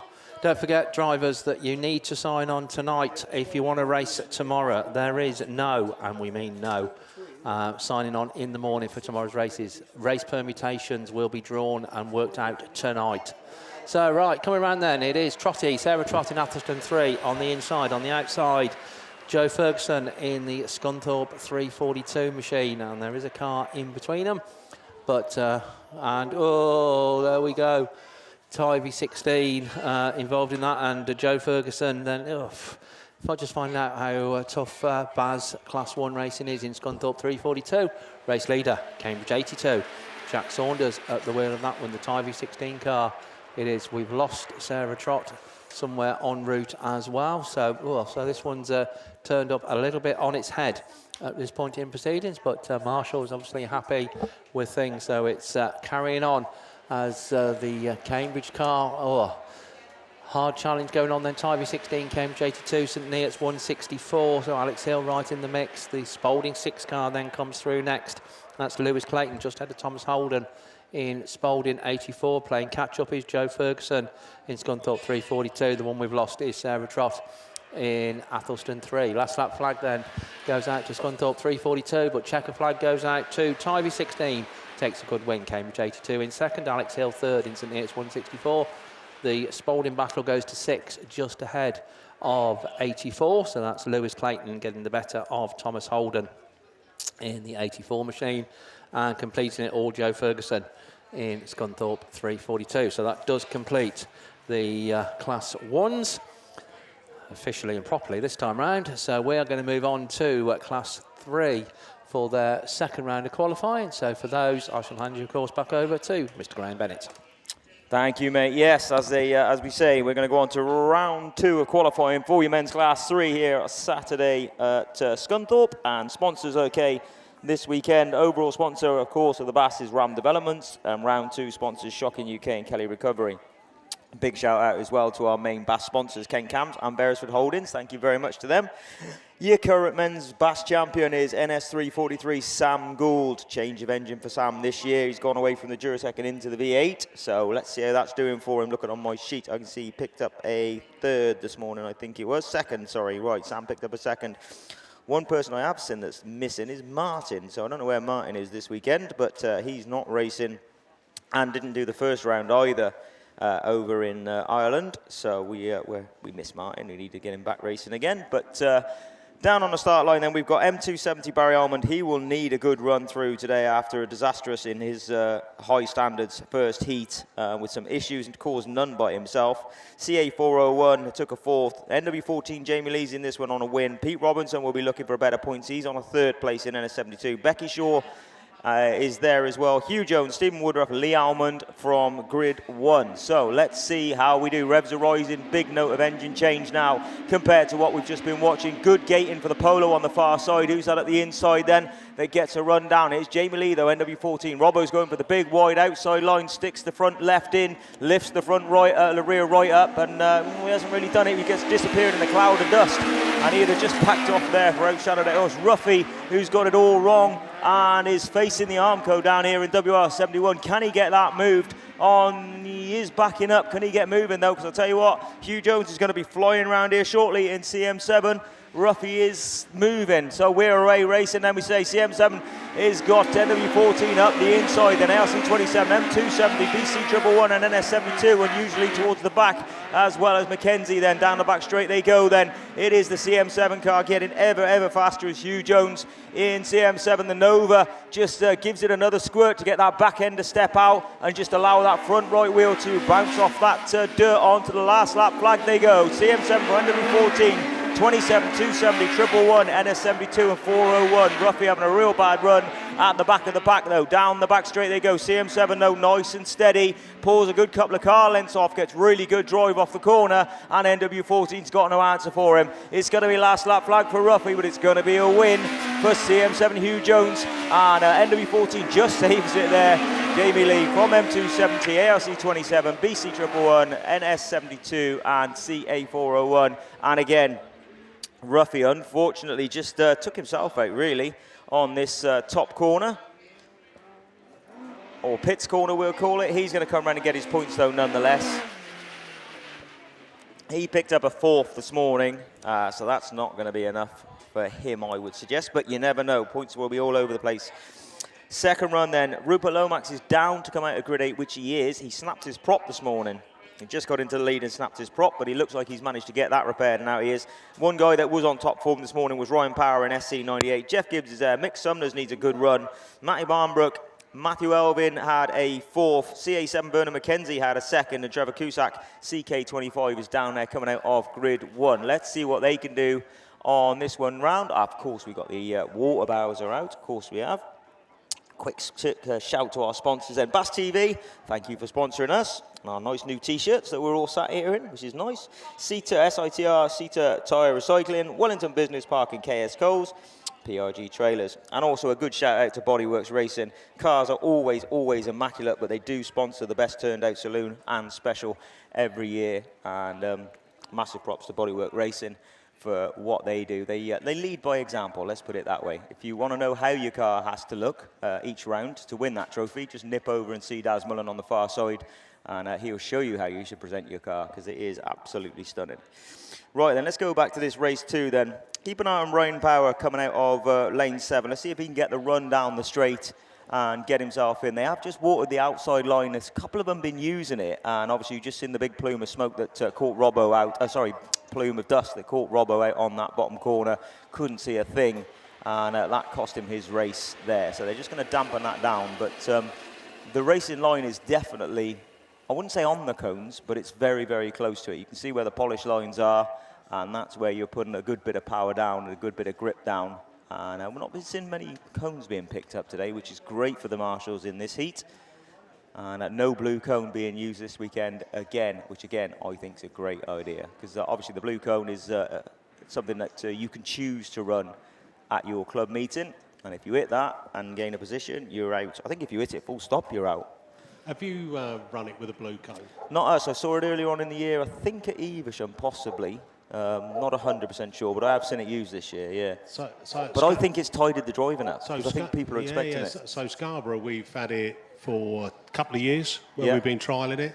And we haven't used it in the national qualifiers, but in the heat racing. And I tell you what, it does make a difference. Yeah. It does make a difference. And look, it's the same thing. If you take it down, it's an immediate black flag. Yeah, that's so it, the encouragement then is for people not to get near it. You know? It's funny, we went to Map Open this year, and they never had one, but they had a cone that was positioned basically in the same place. And it really, nobody hit it. So it just proves that people are learning, you know. And to be fair, send some drivers out there to Marshall for a day. They'll soon stay away from them, won't they? You know, nothing against these marshals, by the way, but most of them are a little bit old, aren't they? Their mobility is a little bit restricted, so anything to stop them walking too far is good in my book.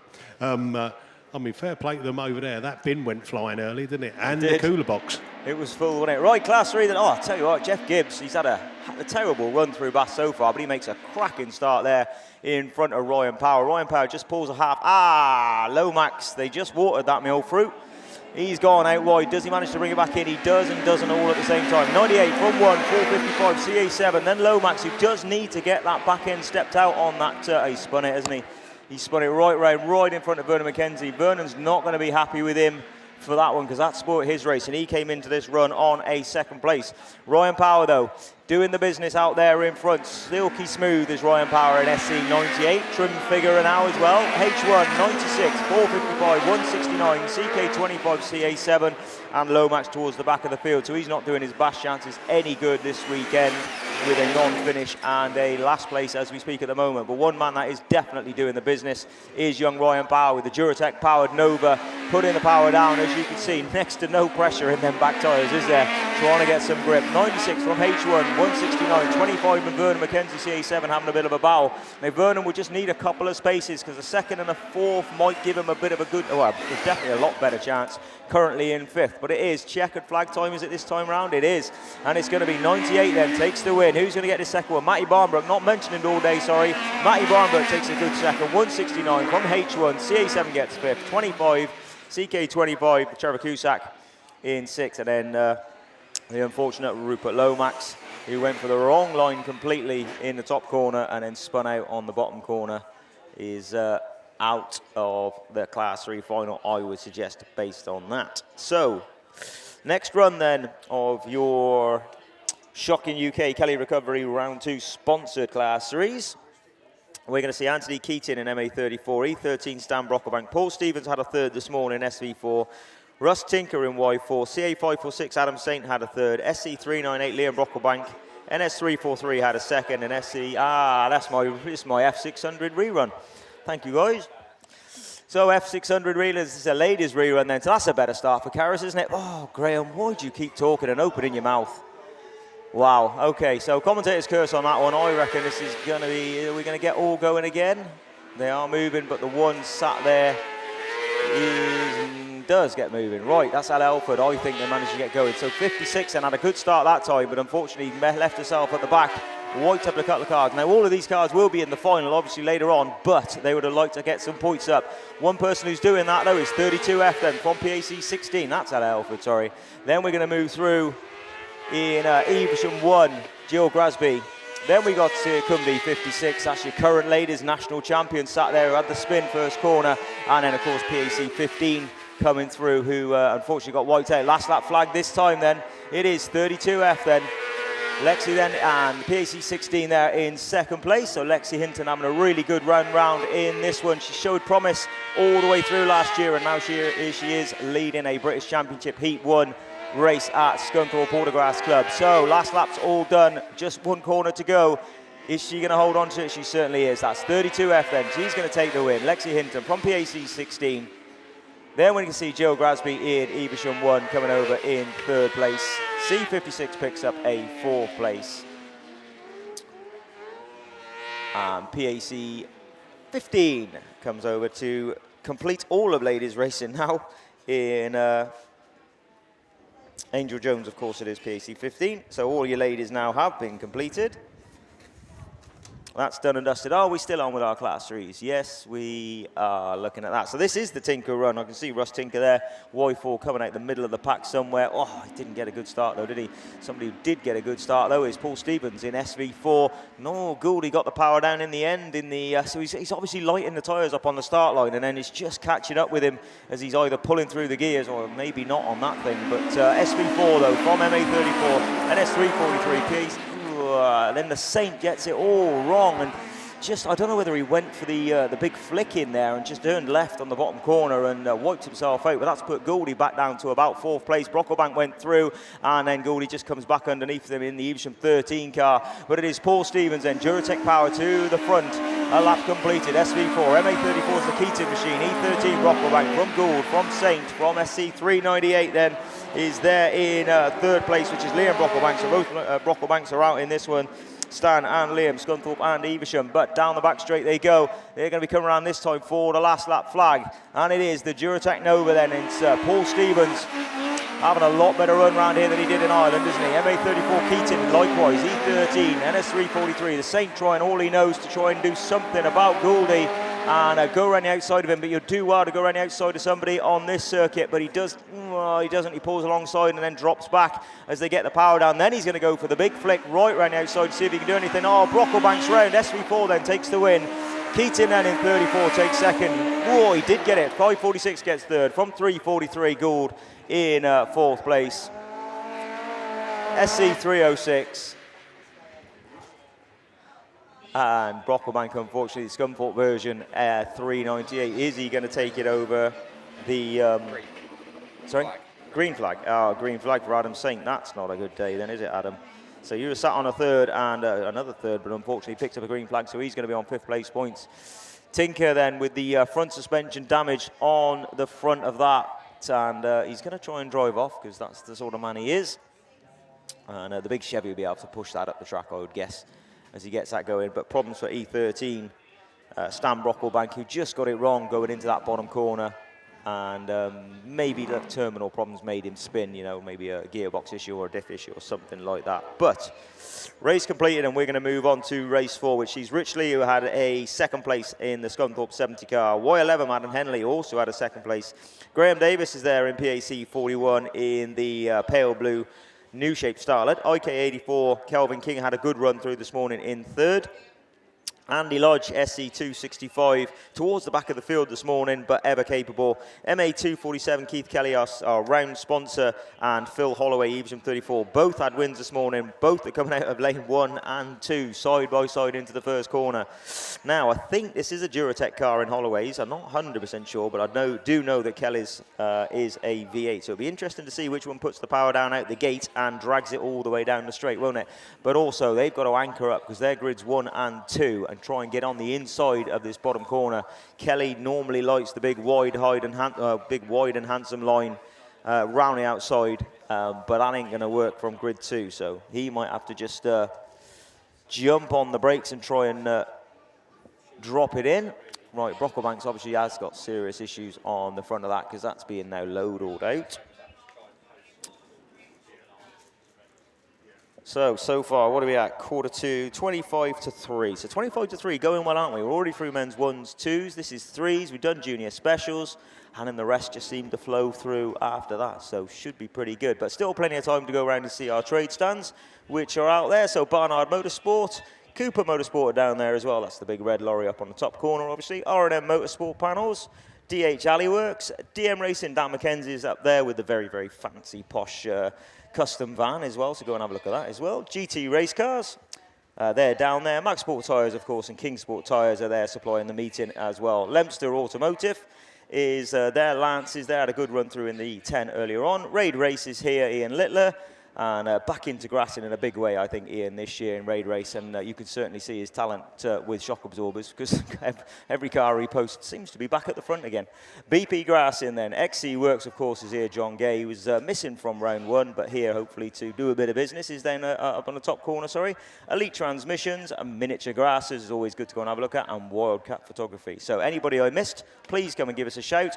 Come down here with an ice cream as well as your payment. And we'll obviously give you a good shout out. So the Evesham 13 Brocklebank car now going to the centre of the track, hopefully, so we can just push on a little bit with this last run before Mickey B starts wetting his whistle for men's class 5. Keep an eye out for Rich Lee. He's coming out of lane 8, but 8's struggling a little bit just to get him over. It is an even start, so it is the battle of the Duratec versus the V8. Now, Kelly just gives it that extra lick, but he has to try and get that back end to step out, but he has gone wide. In the meantime, though, Lodge is trying to come through at the inside, which he has. Receives in 34, Lodge, then 247 around the outside, 41, Graham Davis. Oh, a bit of dust down this top corner. We'll just wait for it to clear until they come out. And who's going to come out in top? So Lodgy versus 34 then is Evesham 34 into the bottom corner. Phil Holloway, of course, is your round 1 winner. And then, it's a bit of a, he squared him up and Lodgy's come straight through. So SC 265 then up into the lead. Evesham 34, 247, 41, Y11, SC 70. Red flags then. Why have we got red flags, guys? Can we see? Is there anything on the radio? Car on the top corner. The unfortunate IK84. I was just talking, saying how Kelvin had a good run through this morning with a third, but he's parked up on the top corner and deemed to be in a dangerous position, we will say. So that's me done and dusted for a little bit. I've got a rerun to come back and do. If I miss it, I'm hoping the guys will pick that up because the Class 8s will be going out very shortly. In the meantime, though, Mickey B, over to you. I'll tell you what, old Lodgy will be spitting feathers when he's made a brilliant move to get into that first place, and then the dreaded red flags come out. But that is racing. A couple of big shout-outs. First, big happy birthday to Regan Dixon. Border count is 99. They haven't said how old you are, Regan, so you must be getting on. And also the Farah crew, shout-out from Tom, Sarah and Lavinia. So... that's the shout-outs done.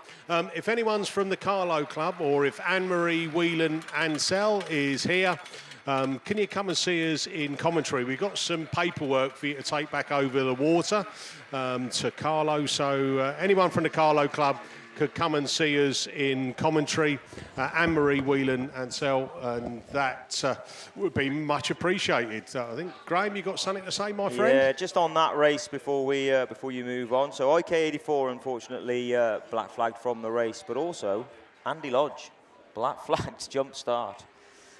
SC265, wow. So he is going to be spitting feathers in more ways than one, mate, unfortunately. So a bit of a depleted field coming out later on. Right, here we go then. So, men's Class 5, Heat 2, Race 1. Archie Bennett, North Wales 62. Aaron Mason, Evesham 19. So Aaron had a second in his first run. Archie Bennett, by the way, was a non-starter, so he needs to come back strong with some points. Dwayne Walker's out in this one. Wes Hathaway got away and got a third in the Tyre 73. Tyler Davis, PAC 60. Nick Roboskis coming out of lane 3. Yeah, picks up a green flag this morning, so he needs to do something a bit better today or this afternoon. Andy Russell, IK 64. And CY7, John Wild. So John's out of lane 1, Andy Russell lane 2. Nick is out of lane 3, Tyler Davis 4, Wes Hathaway 5, Dwayne Walker 6, Aaron Mason 7, and Archie Bennett is out of lane 8. Kent Cams and Bereford Holdings are overall BAS series sponsors. Lorryinsurance.co.uk are series sponsor for men's class 5. And our round sponsors for 5s this weekend down at sunny Scunny is Andy Russell Landscapes and Godfrey's Garage.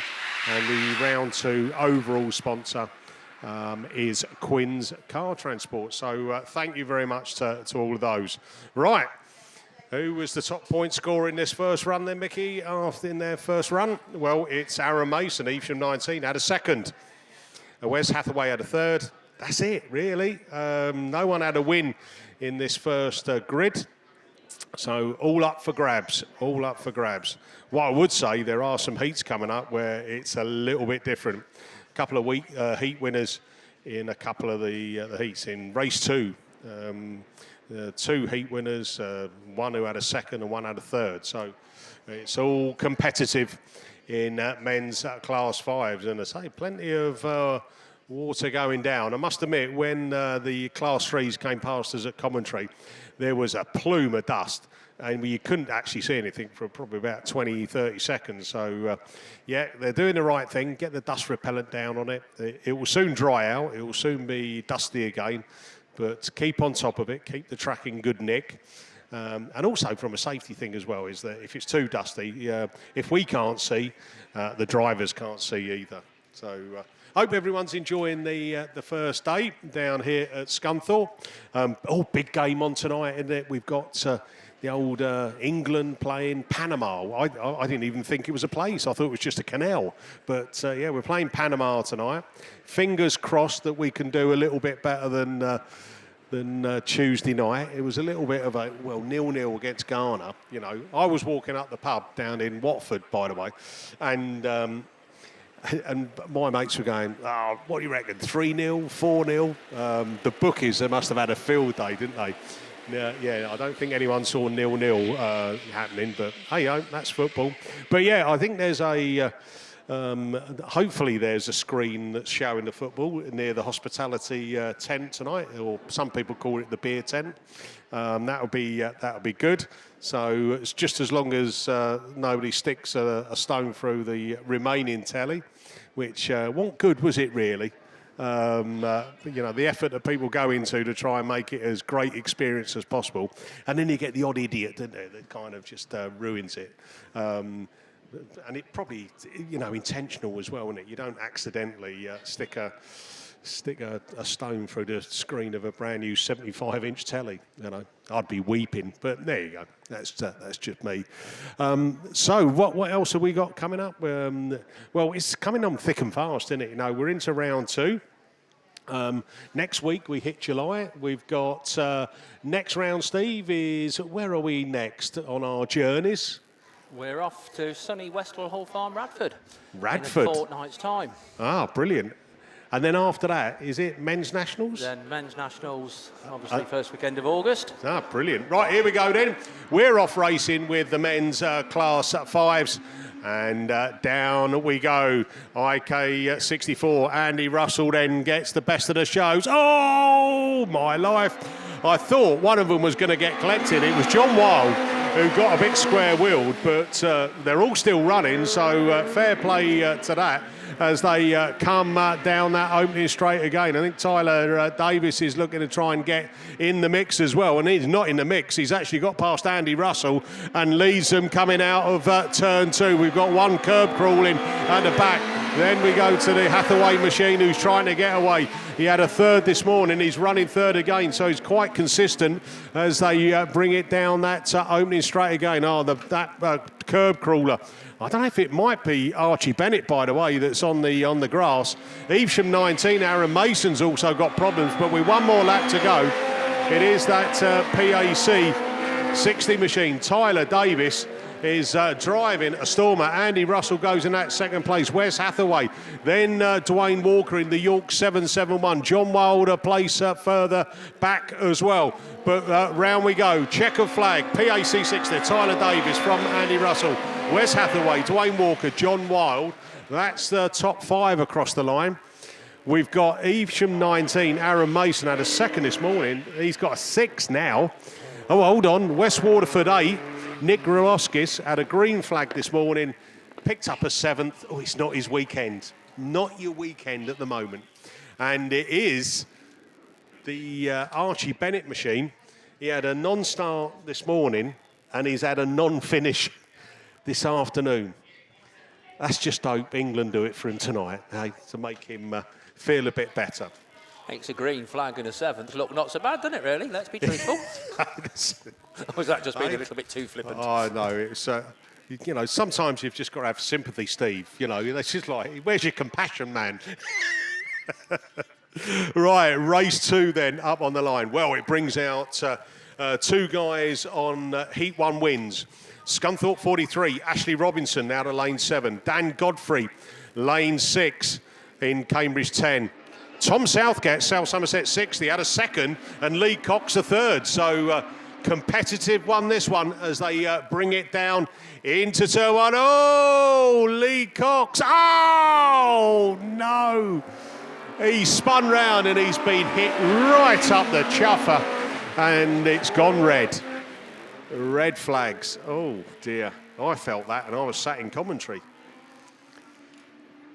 Car's still rolling though, isn't it? But red flags back into the rerun lane. I'll tell you who had a great start there. It was Carl Burns, Breed Nil 18, down into turn 1, and then it all got a bit Lionel behind him, which resulted in Lee Cox. He kind of spun round and then he got collected, as they say. So, short and sweet race 2. That means that we're quickly on to race 3. And it brings out Charlie Holloway, Evesham 9, coming out of lane 7. A win this morning, continuing his winning streak.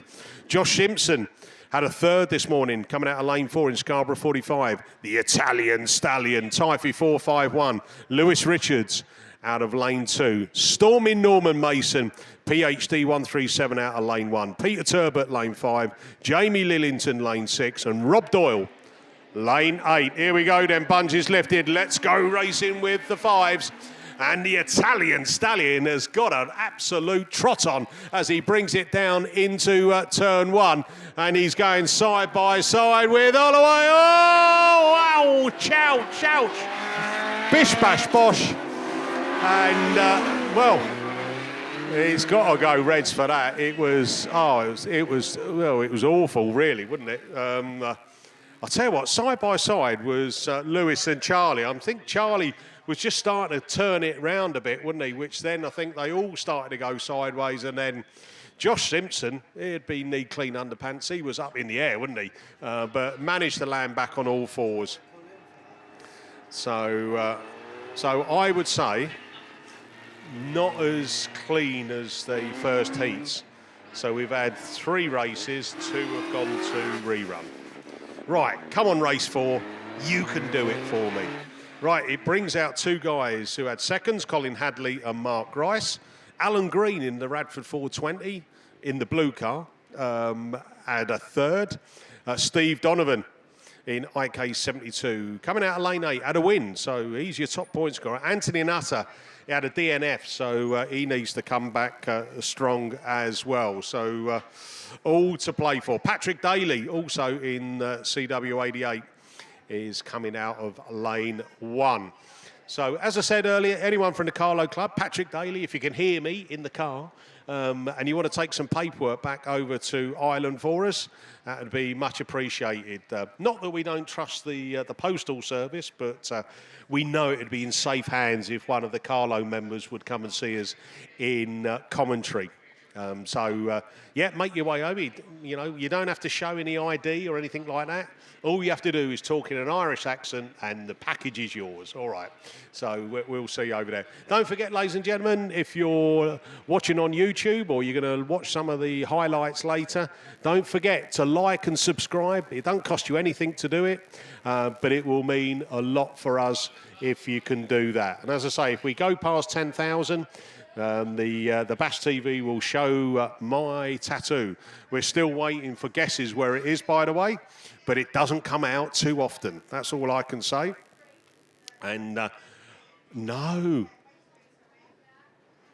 Do you know what? And this is a proof that there's no favouritism in racing, by the way, because the Italian stallion, one of our fellow commentators, black flagged. Black flagged. Oh, Lewis. He's going to have to walk the walk of shame when he comes back in a bit. For me, I thought it was a bit harsh, but there we go, and that's me. I was, trying to stick up for him a little bit. But hey ho, that's how life goes. Does your solidarity extend to getting a black flag when you're racing? Yes. Well, I won't get that, Steve. I'm a very clean driver. Like to pick my lines and everything like that. And as I've said to you, I'm going to be a lot slower this afternoon because I've had sandwiches, bit of cake, and ice cream. Don't go through all of this because Sally's going to be listening. So. You haven't had anything. No, how was that apple, by the way? That's it, yes. That apple and that oat cake were lovely. Commentary solidarity ran its best there. Absolutely. Right, here we go then. I think we're getting ready to go racing. Race 4 is going to come off the line. Look to that all-important first marshal post. Spins round, bungee lifts. Let's go racing then. And who's got the best of the starts? And I tell you what, Patrick Daly is up there, but can he get round there? Hadley's looking for a cut through. My life. Now they want contact. Mark Grice, though, takes up the running from Steve O'Donovan, Patrick Daly and Alan Green. Radford 420 then in the blue machine, looking to find a gap up the inside of Daly. Daly protects that line and actually gets the grip, and he puts himself in front of Steve Donovan. He's had a heat win, and Donovan gets a little bit argy-bargy as they come out of turn 2, side by side with Patrick Daly. And Donovan finds that inside line, picks himself up into that second place. Daly's going to try and fight back at him. Green is there as well as they bring it down the opening straight. Grice has got clear track in front of him, and he is away with this one. He's going to see the last lap flag first. So York 44, Mark Grice then from Steve Donovan, IK72. Then Patrick Daly, CWA, then the green machine. Severn Valley 247. Colin Hadley had a second this morning. He's 1, 2, 3, 4, 5 down the pack, so that's not going to do him any real favours. But checkered flag. Mark Grice then adds a win to his second place. 100 points up for the day. Then it is Donovan, followed by Green. Then Hadley. Scunthorpe 762. Tony Yole. I forgot to pick him out, didn't I? Dear me. And that's my favourite surname now in auto. There you go. So, well done. Oh, Alan Green gets to match his surname with the colour of the flag. OMG. Oh, can you talk, by the way? Come on, give us a little... We need to prove you're Irish. Come on. Thank you. That's it. Oh... So thank you very much. The Carlo paperwork has been collected. Alan Green then, Radford 420, picks up a green flag and docked 2 places. So well done there. Mark Grice actually won that with aplomb, didn't he, really? He's come back racing with aplomb. Right, race 5 up on the line. And it brings out Simon Chadburn in White Rose 70, Matt Davis in North Shropshire 36, Baxter Pargetter, Nottingham 45, Lee Nicklin. He had a DNF this morning in the Radford 25. Mallow 184, Adam Brown had a win coming out of lane 3. Tom Evans alongside him, lane 2, also had a win in South Somerset 7. Ian Jones, Cumdy 31, coming out of lane 1. So... There's your runners and riders. There you got 1, 2, 3, 4, 5, 6, 7. And semi-finals for, I think it's Class 7s we've got semi-finals. We've definitely got semi-finals for the Class 8s. I wonder what other classes we've got semi-finals for. I think junior specials, possibly so. I think men's Class 1 missed out by 1. But... Oh, hold on a minute.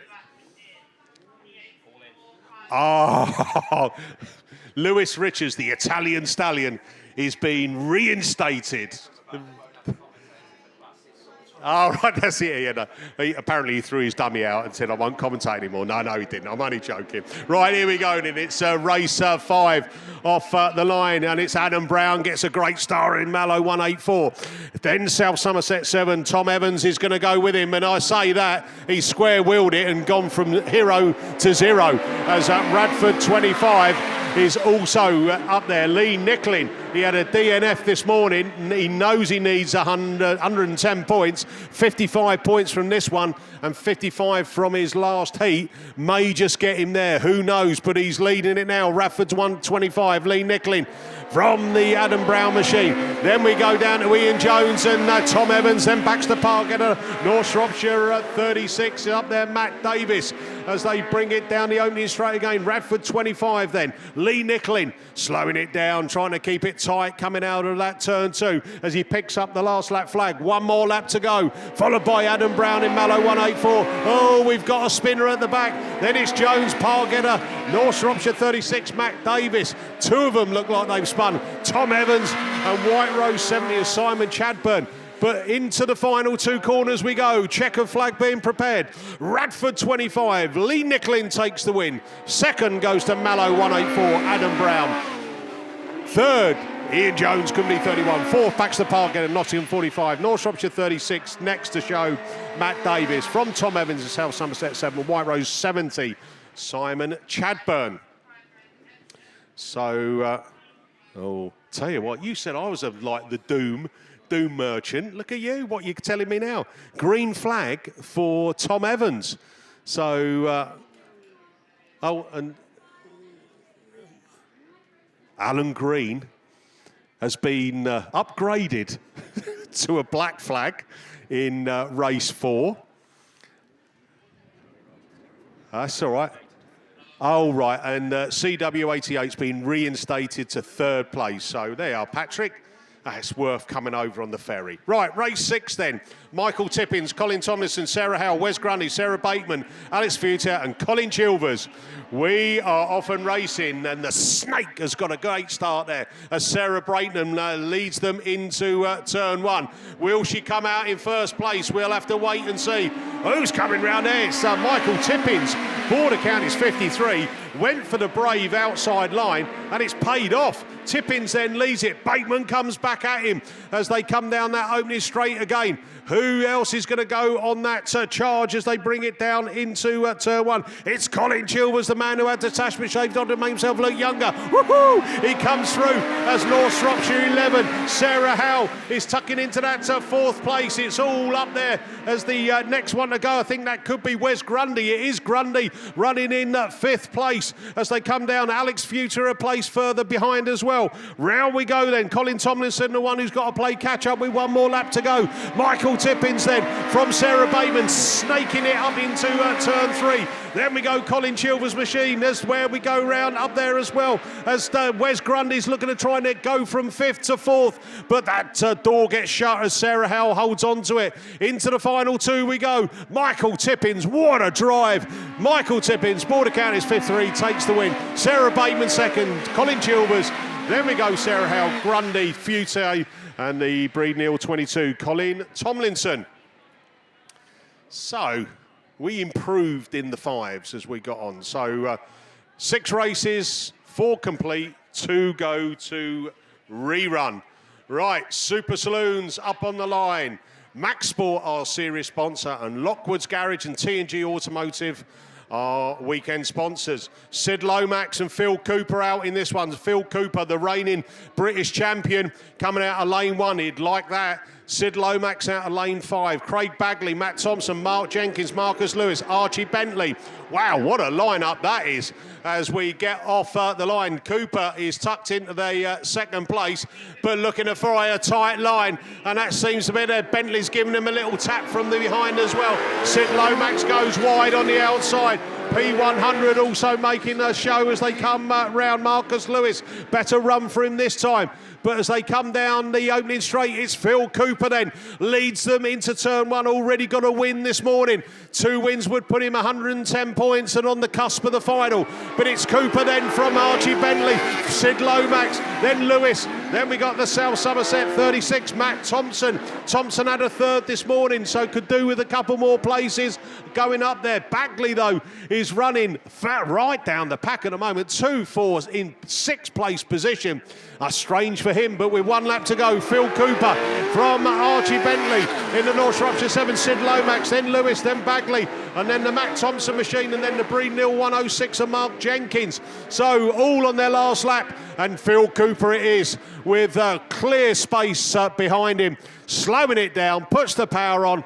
2 wins out of 2 for a finger-pumping win. Then it goes Archie Bentley, Sid Lomax, whoa, Lewis, I think, from Bagley, from Matt Thompson, and Breeden Hill 106. And that is Mark Jenkins, so well done there. You know, we said over in Ireland when Phil Cooper picked up the black flag in the first one, he got 100 points, didn't make the final, that he would come back strong, and 2 wins out of 2 on day 1. Oh no, the bearer of doom is... good news. Oh, right. Oh, we got semis. All right, lovely. Here we go then. We're into race 2. So Sam Fenton it is, in the shiny blue colours, is round. Who's going to come and challenge him, though? As the grip is going to be something that's going to be there. And, Fenton. Who's coming round there? I think that's Ali Ashmore. Ali Ashmore, look, she's been brave. She's going right round the outside. Go on, girl, get that power down. And Fenton's, he pops a wheelie and regains that first place, but can he make it stick? As Ali Ashmore's trying to get it turned in there, as the Ryan Jones machine comes through into Cumdee 3. Then Border County's 115. Will Bradford in that 4th place. The dust flicking back off this drying track again. But Sam Fenton had a second this morning, so a win, 100 points. That puts him right in touching distance to the final, but he's got to hold on to it. He's got 1 more lap to do it. Ryan Jones second, then from Ali Ashmore, Will Bradford. Then we go down to Yorkshire Dales 144, Ryan Hall. Then it is the pin-up boy from Yorkshire Dales, Graham Blackburn, in that penultimate place at the back. But round we go. I think it's Ryan Hall in that final place, but checkered flag. Well done. Radford 5, Sam Fenton takes the win. From Cumdee 3, Ryan Jones. Ali Ashmore 3rd, Will Bradford. Then we go down into the 144, and that's Ryan Hall, the pin-up boy from Yorkshire Dales, Graham Blackburn. And we finish off with, I think it's J. Rand Lewis in the PAC 47. So 2 down, race 3. Cameron Mills, Cumdee 9 out of lane 8. Phil Olsen had a 3rd this morning, coming out of lane 7. Dan Johnson had a 3rd also this morning out of lane 5. Leachy, Troy Holby, Tom Boardman, Sam Gould are all out in this one as well. And Boardman's got a flying start, but it's Mills who came out of grid 8. He's getting all nudged out and he's going even wider. What's he going to do with that? As Johnson finds the grip in front of Boardman. Then we go down to Troy Holby's up there as they come through the dust. And where are we going to find that Cameron Mills machine when we come out of that Stargate turn? He's in 4th place. He's got work to do. He's going to come up the inside there of Troy Holby. Oh, he gives Troy Holby a little nudge. That puts Troy Holby square wheel. He goes from 4th down to last place. Cam Mills up there. Then we go down at 120. Barry Leach into 4th place there. Troy Holby, he'll be disappointed by that. A bit of contact coming into turn 1 and put him to the back of the pack. But round we go with last lap going to be shown. It's Dan Johnson, 383 from Cameron Mills, from the down 120 machine. Then we go Gouldy, then Olsen, and then we go down into Troy Holby territory. As, Boardman, you spin me right round, baby, as he's going to get out of the way. Hey, look after your tyres, they're expensive. Right, taking the win. It's Dan Johnson from Cameron Mills. Then we go Gouldy, Olsen and Holtby. Oh, we got... hey, you can see the track is getting really polished because the grip they're struggling with, aren't they? It won't be the first and they won't be the last to spin out. Boardman across the line to take some minor points. And we've got one sat there. I don't know whether or not he's contemplating, shall I start it and get it across the line or shall I conserve fuel and get tugged off? We'll see. Right, he's gonna wait to be recovered. While they do that, that means that race 3 gets a tick in the box and race 4 up on the line and water coming down on the track.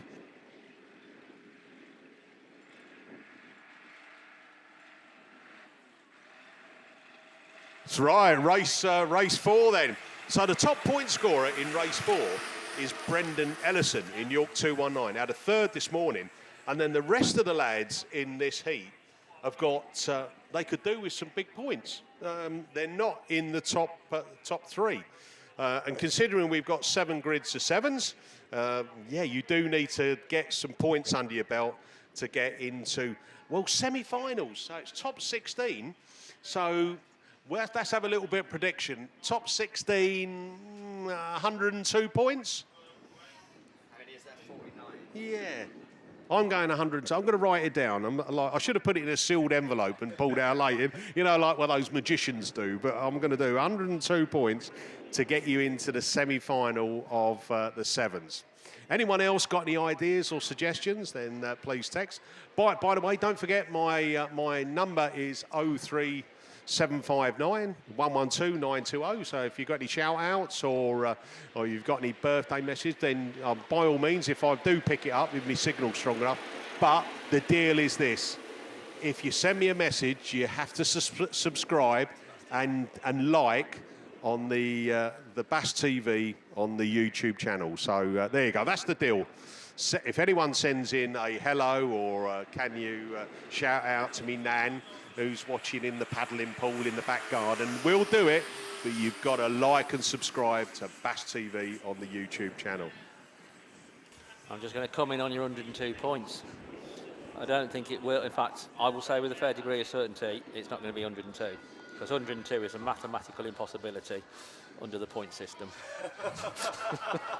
There's always one clever sod in there. I think, anyway. No, in my I know. Someone's going to say. But I've worked, I think, yeah. I don't think you can get 102. Everybody's going to have a work and say, of course you can. But thinking about it, I don't think you can get 102. No, because you can obviously 55, 2/3 is 45. 72, and Yeah. obviously you can't get 30. You can't get a 30. You can get a 36. Oh no, 36 and a 28, can't you? Yeah. So 64. you got no. You might be right, Steve, and you generally are normally right. No, you know. not at all. So look, 102 won't get you into the semi-final. Just thought I'd throw that Maybe in. 101 then. Just thought I'd throw that in for discussion. I've just got me rubber out. 101. Right, there you go. 101 points. There we go. Glad to be of assistance. Thank you very much there. Public service announcer. Right, here we go then. Tony Goodsir, Darren Adams, Matt Richards, Liam Pritchard, Jamie Meehan, Brendan Ellison, Mark Evans. And we are off and racing down. And it's Darren Adams who had commentator's curse. Oh, my life. How they haven't collected each other. Matt Richards is going, oh, happy days, I'll come through all that.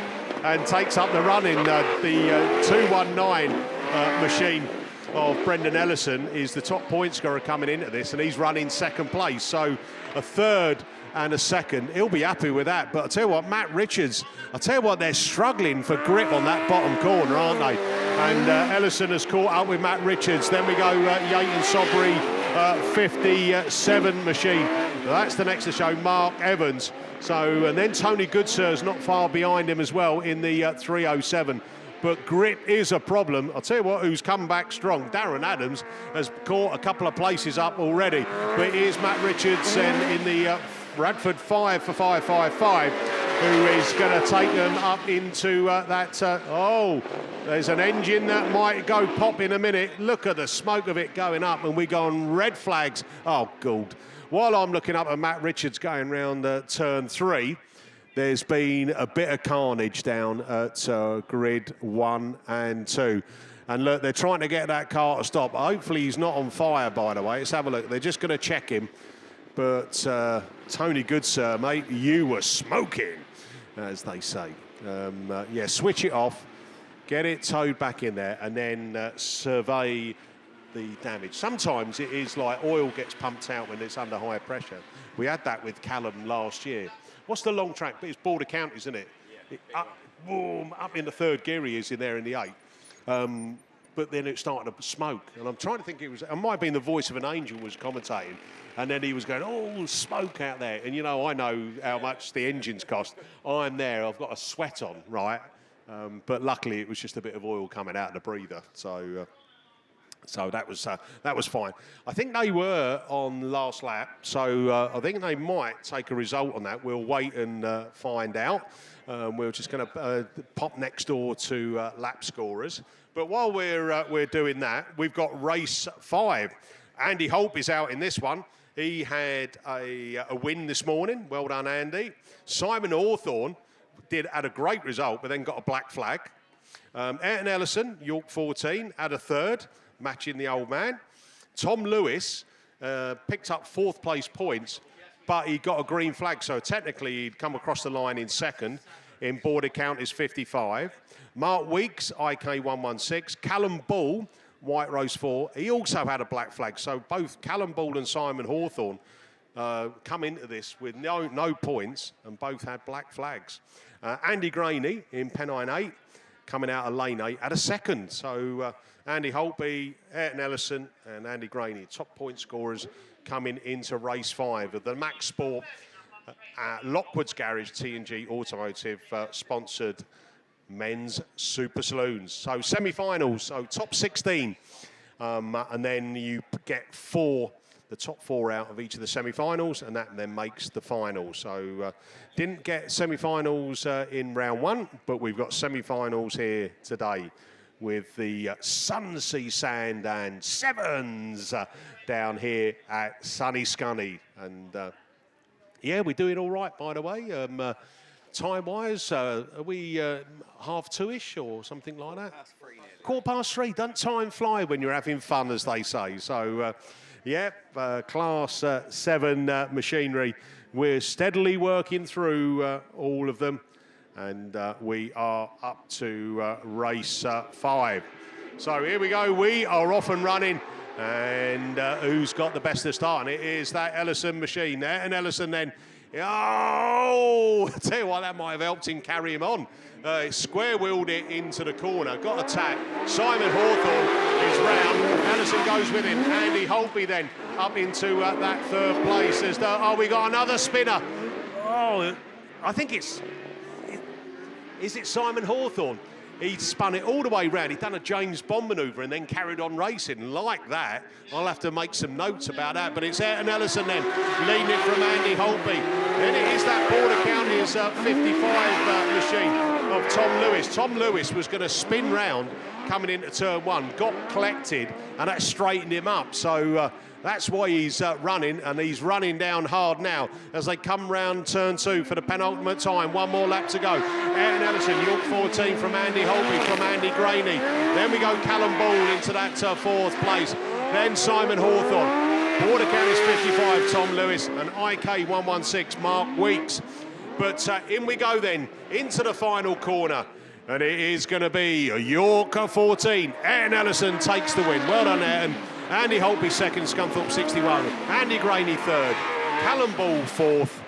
Oh, let's look at this. 5th goes to Simon Hawthorne from Timey Tom Lewis and IK 116 Mark Weeks.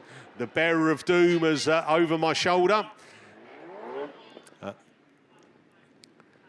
So black flag for contact, Andy Holtby. Andy Holtby, black flag for contact. So he had a win this morning, and he's got a black flag to go. So, ouch. Right, race 6 brings out Pre 3 previous heat winners, Damien Harris, Phil Barliman and Hugh Jones. Also, Lewis Woodruff and Dan Thomas had seconds. Wow. This could be an interesting first corner. Good luck. Here we go then. We are off and racing. Barliman's got a flying start coming down into turn one. I think it's J. Rand Lewis is looking to come into that mix as they come round turn two. White Rose at 75. Then it's Dan Thomas. Hugh Jones in the North Wales at 35 machine. Round that Stargate turn, I say Barliman is absolutely pulling the lugs back on that, then slowing it down because he wants to keep it tight as he brings it round that turn two and doing it exactly right. Nice race line. White Rose 75. Next to show, Lewis Woodruff's up there. Dan Thomas, Hugh Jones still making the move as they bring it round. Ian Lewis has got work to do at the back and right on cue. I think he's going to make a place up, but as they come round this time, it's going to be last lap flag then. So Phil Barliman, one to go from Lewis Woodruff, from Dan Thomas. Then we go down into Hugh Jones. North Wales 918 of Dan Morris, Radford 140, and that's Damien Harris. And then that's a final place of Ian Lewis. So last lap already near enough being completed and led it from start to finish. Phil Barliman, Pennine 23, takes the win. 2 wins out of 2. Then Lewis Woodruff, Dan Thomas, Hugh Jones, Damien Harris. Oh, Border County 66 made a place up of Ian Lewis. And it's Dan Morris who curb crawls and crawls over the finish line. So that is race 6 done. Right, race 7 of the scheduled 7. Liam Roach, Luke Bennett, Kerry Pope, Jake Lee, Jack Houlihan, Howard Thomas, Joel Edwards. Jack Houlihan had a win this morning, so he's top point scorer. Kerry Pope and Luke Bennett on seconds. So here we go then, off the line. And someone's got a great start out of that early inside line. I think it's Joel Edwards in the North Shropshire 77, but he's got push on. He's left the door open. We've got one spinning at the back, but he's come back. Joel Edwards from Houlihan, from Kerry Pope. Jake Lee's up in the mix as well in that Scunthorpe 12 machine. Houlihan then looking to go side by side. He's fighting to get into the lead, and it is Houlihan then takes up that running from Joel Edwards, who runs into that second place. Kerry Pope then, Kerry Pope's gone from third to first. What a move that is. Houlihan then looking to come back up the inside of Pope as Pope trying to get the bow down. Kerry Pope then holds onto it from Houlihan as they're coming down there. Joel Edwards running in third place. Then the minor to fight for fourth place, but keep your eyes on the top 3 as we come round that turn 2. It's going to be last lap flag. Kerry Pope sporting 82. Houlihan from that Joel Edwards, and then we go Scunthorpe, Jake Lee, and the 621 and Luke Bennett's up there in the mix as well. But Kerry Pope, a brave move coming out of turn 2, has got her into that first place and absolutely nailing it now, slowing it down. She don't want to make a mistake. Jake Lee's into second place. There's a nudge and a punch going through, but it's Kerry Pope takes away from Jake Lee. Joel Edwards, Houlihan with a tyre flat at the back. Down 26, Howard Thomas. CW 160, Liam Roach. OMG, that was brilliant stuff. Thank you very much, you super saloons. Did we take a result on race 4, by the way, the Master of Doom, Mr. Langley? Did we take a result on the race 4? Was it on last lap? If we've done a completion of race 4, that means class 7s were all done and dusted. Oh, I know. Right, up on the line, we are switching it down. And I'm trying to see what's on there. We got, oh, this is class 3s. So I would think, where is, got a result. Oh, class 7s. It doesn't happen very often, but when it does, we celebrate. 7 racings at Super Saloons, 7 results, 7 finishes. Yippity-doo-dah, as they say. Or yeehaw in America. So, where the World Cup's being held? Steve's got something to say? No, I was just saying, yeah, can you go for that for your class 7s, and that's fine. Just give us a quick update and Pracy where we're on class 5. Class 5? Yeah, celebrating your Class 7s going straight. Well, to- look, just fives, just fives, asking for a fives. friend. Look, Although I haven't got any of those, well, people know that, but yeah. Look, Just- all I would say is that you can't have it always. Sometimes you've got to take the rough with the smooth. I've just had the smooth. I've had a bit of rough. You're back to your birth now. And I probably have. Right, Right, here we I'll go shut then. up. Class 3s. Over to Steve. Oh, Ray. Over to Ray. We get there in the end, right? Yeah, race 4's a re-race, rerun. And as we come around to this bottom corner then, Hadley's in York 11, but it's E34. That's, of course, that's Phil Holloway. And as we come up under that top corner again, it's Phil Holloway then from SC70. Then it's York 11. Oh, there's a bit coming to grief at the rear of the field there. The PAC 41 Graham Davison is in that 4th place. But around we go again. Holloway, SC70, then that's Rich Lee, of course it is. Then from Hadley there in Adam Henley, sorry, in Y11. Then it's PAC Rich Lee in SC70, Rich Lee at the rear of the field. So it's unusual to see Rich back there, is it? No, because he's in 2nd place. I'll get this right in a minute. Rear of the field car that is come to square wheel by the looks of things, which is the Mallow 247 Keith Kelly. Sorry, Keith. But around we go again then. Checker flag this time. Put this one to bed. E34, Phil Holloway. This SC70, Rich Lee. Sorry, Rich. Y11 there, coming through. Adam Henley. PAC 41 is Graham Davis. And at the rear of the field, unusual to see him way back there. Mallow 247, Keith Kelly.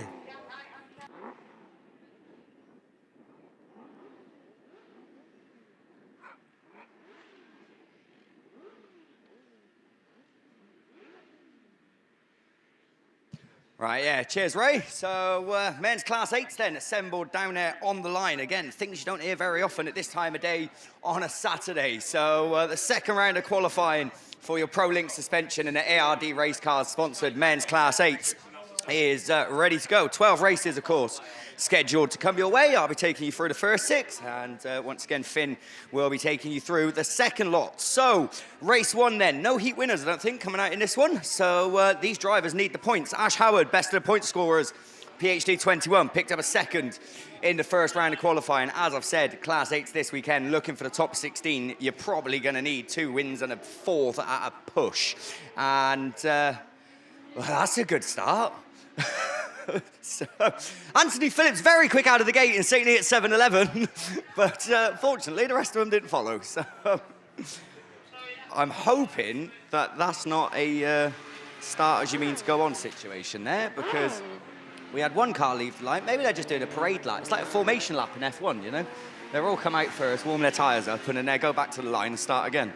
So, yeah, great start, and just waiting for confirmation then on your Class 8. So race 2 hopefully is going to get a little bit further, and we're going to look to the line. Race 2 then, we're going to have a heat winner in this one. Chris Pope in Spalding number 8, 55 points as he starts to accumulate his tally in the British Autograss Series. He's joined by Emily Jefferson, Scunthorpe 20. She had a 2nd. Connor Jones, ARC 15. He had a 3rd.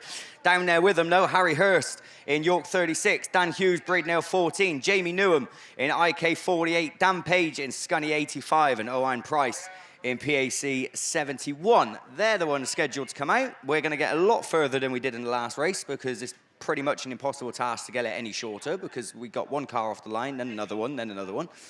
I've heard of staggered starts, but that was taking the mick a little bit. So we're just going to wait full track clearance until we can go racing for race 2 of your men's Class 8. As I said, 12 races scheduled to come your way, and I'm hoping that's the only rerun we're going to get.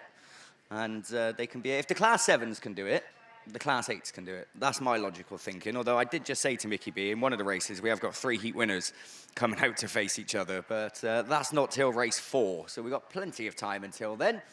I think there's a little bit of work going on the start line. Cars being pushed back into position, I think. Let's see who it is. So looks like it's grid 4 So that would be Jamie Newham in IK48, obviously coming under a bit of a problem. I think they're repairing the bungee. That'd be why then. So they're fixing the bungee. So, yeah, if everyone could get off the line like you, Mick, that would be perfect, wouldn't it? I mean, well, I told you, I don't jump start. reaction time, yeah.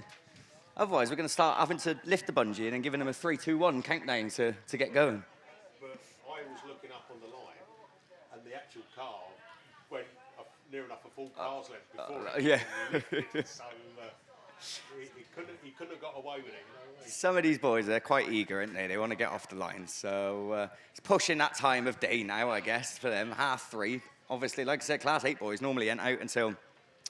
Sometimes they don't even come out on the Saturday for the second heats today, depending on the amount of numbers that we have at a BAS round. So it's good to have them out earlier on in the day.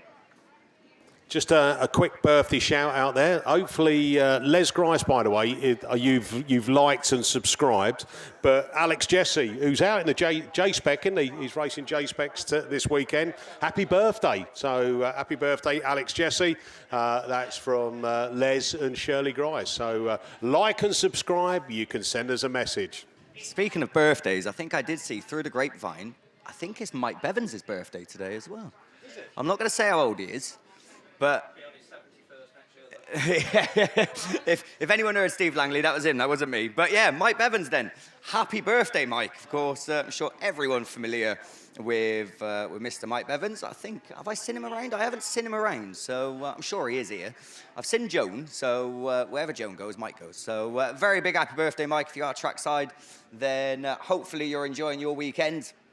I mean, what's there not to enjoy, really? You've got great racing, great track, great weather. Couldn't be better. But, yeah, happy birthday. Like I said, we won't say the age. But we're getting ready. We are ready. So race 2, then, is on and off the line. Class 8s are away and gone. And who's going to get the best of the breaks this time? As someone looked very quick. Oh, no. Big roll going into turn 1. As the red flags come out straight away on your men's Class 8, so we're going to need a medical team straight away out there as well. So big roll in the Class 8.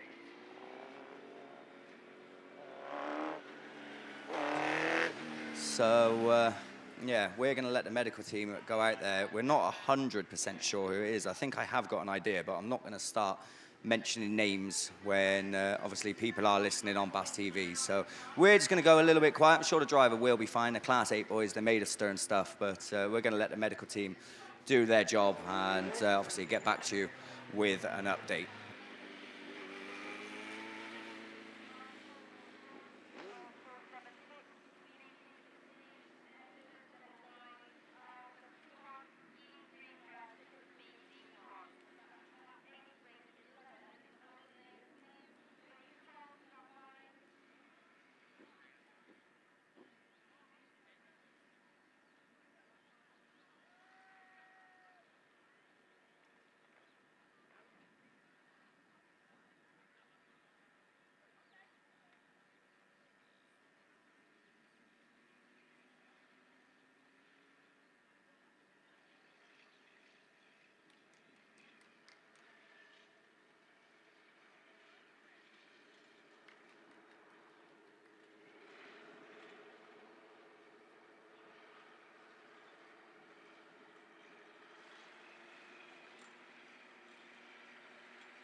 Right then, so unfortunately, my suspicions are confirmed. It was Connor Jones that went over in the ARC 15 machine.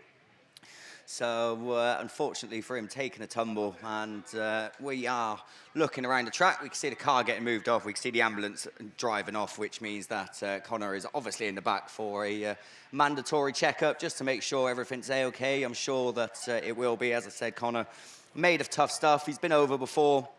For those of you that can remember, I don't know how long ago it was now. It seems like forever ago, but I think it might have even been his first year in Class 8 at Evesham one year. I think he went about 9-10 times, came off the line. I think it was in a semi-final and just didn't stop rolling. And the type of lad Connor being, he had the video up on Facebook that evening. Said to Tony Bayliss, who was filming at Evesham, he said, "Oh, can you send it to me?" He said, "I want to put it on Facebook." So he was proud of that effort. So it'd be interesting to see what his take was on that roll. Something tells me he's not going to be happy about it. But yeah, as long as he's okay, then that is obviously the main thing. Car can be repaired. Don't look too bad. 2 wheels hanging off. Standard race for Connor Jones, really. So, as I said, hopefully Connor is okay and they can get the car sorted out and obviously get it back out.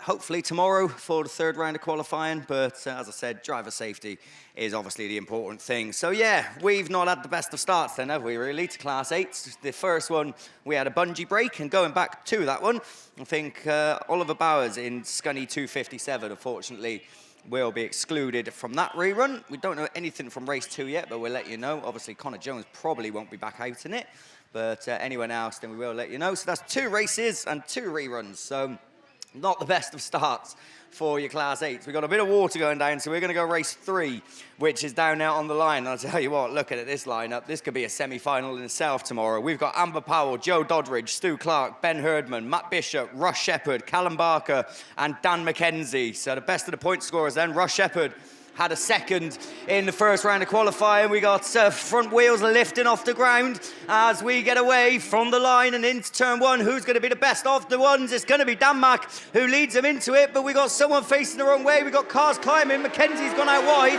and Bishop's come through in 73. So it's Matt Bishop that leads them round. Dan Mack runs into 2nd. Russ Shepherd, I think it was, who slotted into 3rd. And South Somerset number 3 looking up the inside, but Mackenzie closes the door. We got cars climbing once again in the midfield as Amber Powell now looking to move through. Russ Shepherd's got it all out of shape in South Somerset number 3, and he's dropped right back. So Bishop and Mackenzie allowed to extend their lead at the front in 1st and 2nd. And guess what?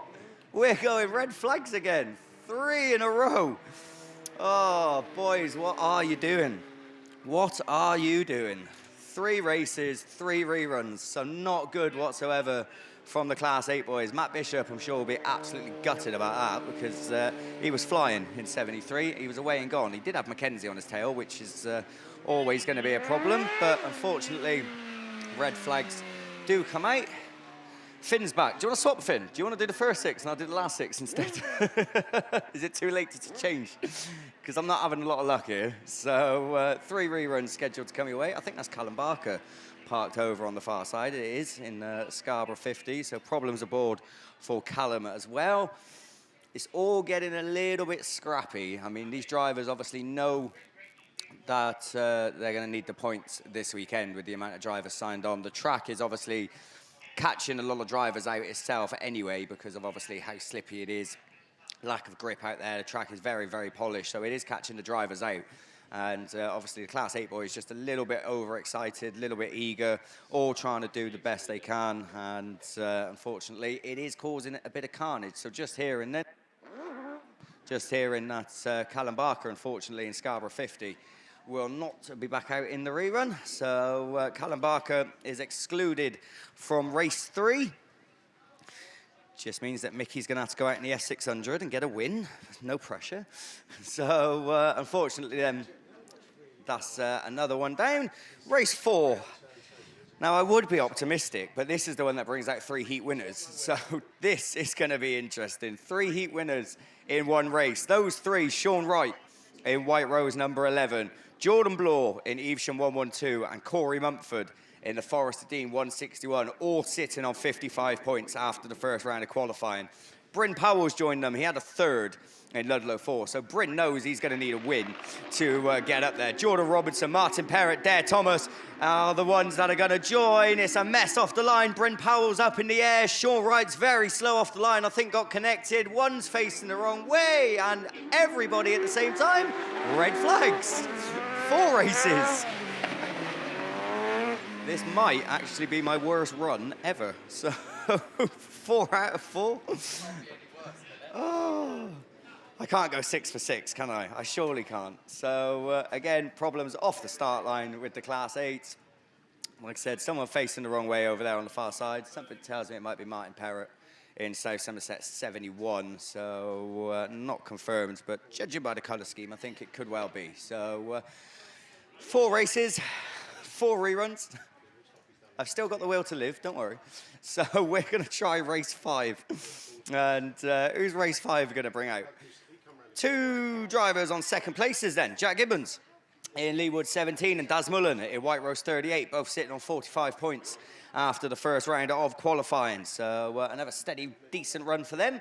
We'll set them up in good nick for the semi-finals tomorrow, of course. Colin Linehan will be joining them in Mallow 13, Kevin McBride in Solway 4, Jamie Williams in Melton 58, Zach Yeardley in Scunthorpe 68, Nigel Back in BC 81, and James Bowe in Pennine number 9. They're the ones scheduled to come out this time, and I'm not saying anything. We'll see. Let's go racing. Class 8s then, off the line as we get away. Linehan's had a stormer out of the gate, but Mullen right up the inside in 38. I think Nigel Back's the one round the outside. Mullen squares it up in 38. Is it going to be enough? It's Nigel Back that takes up the run in BC 81. Is your new race leader as he chucks it into that start gate turn. Mullen runs second.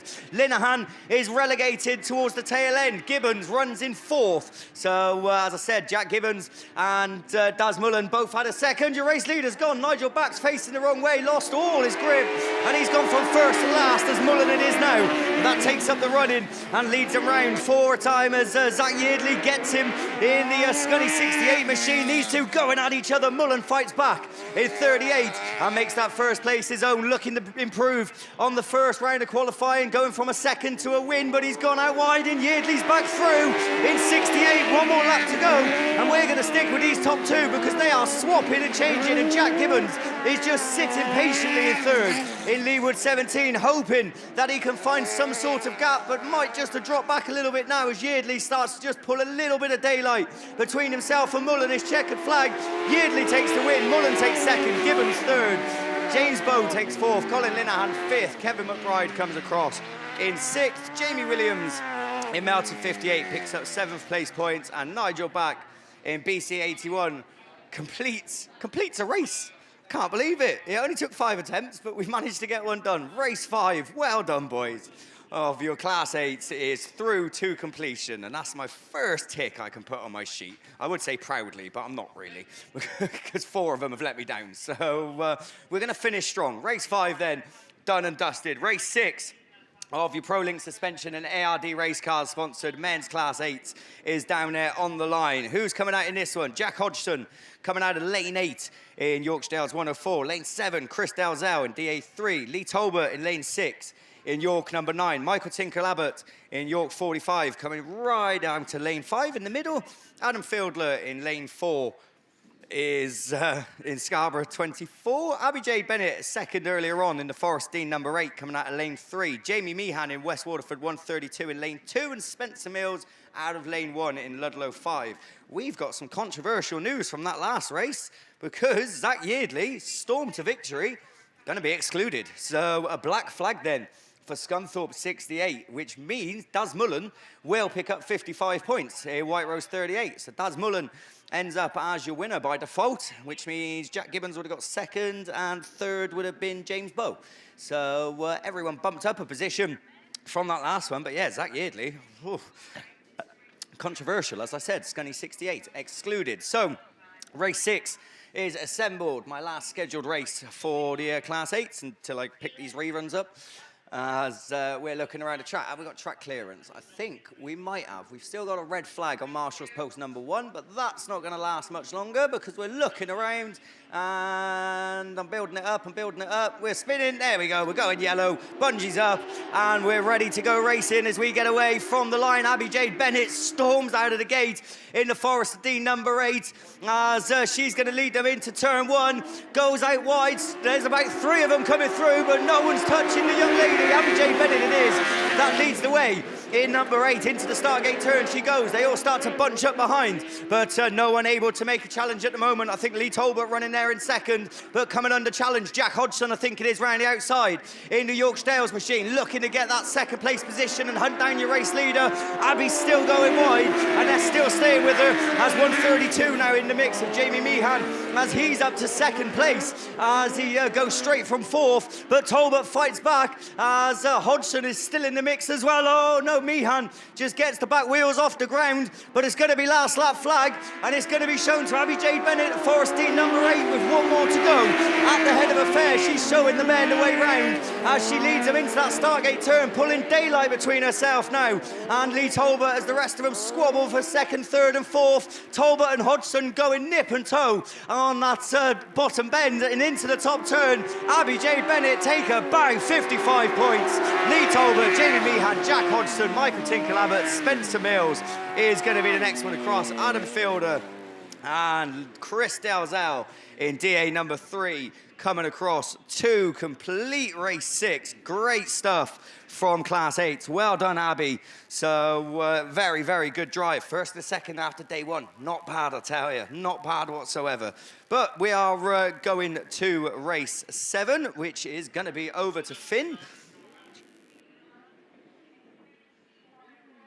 So just hearing them from one of the previous races, race 4, I think. Sean Wright, unfortunately, heat winner in the first round of qualifying.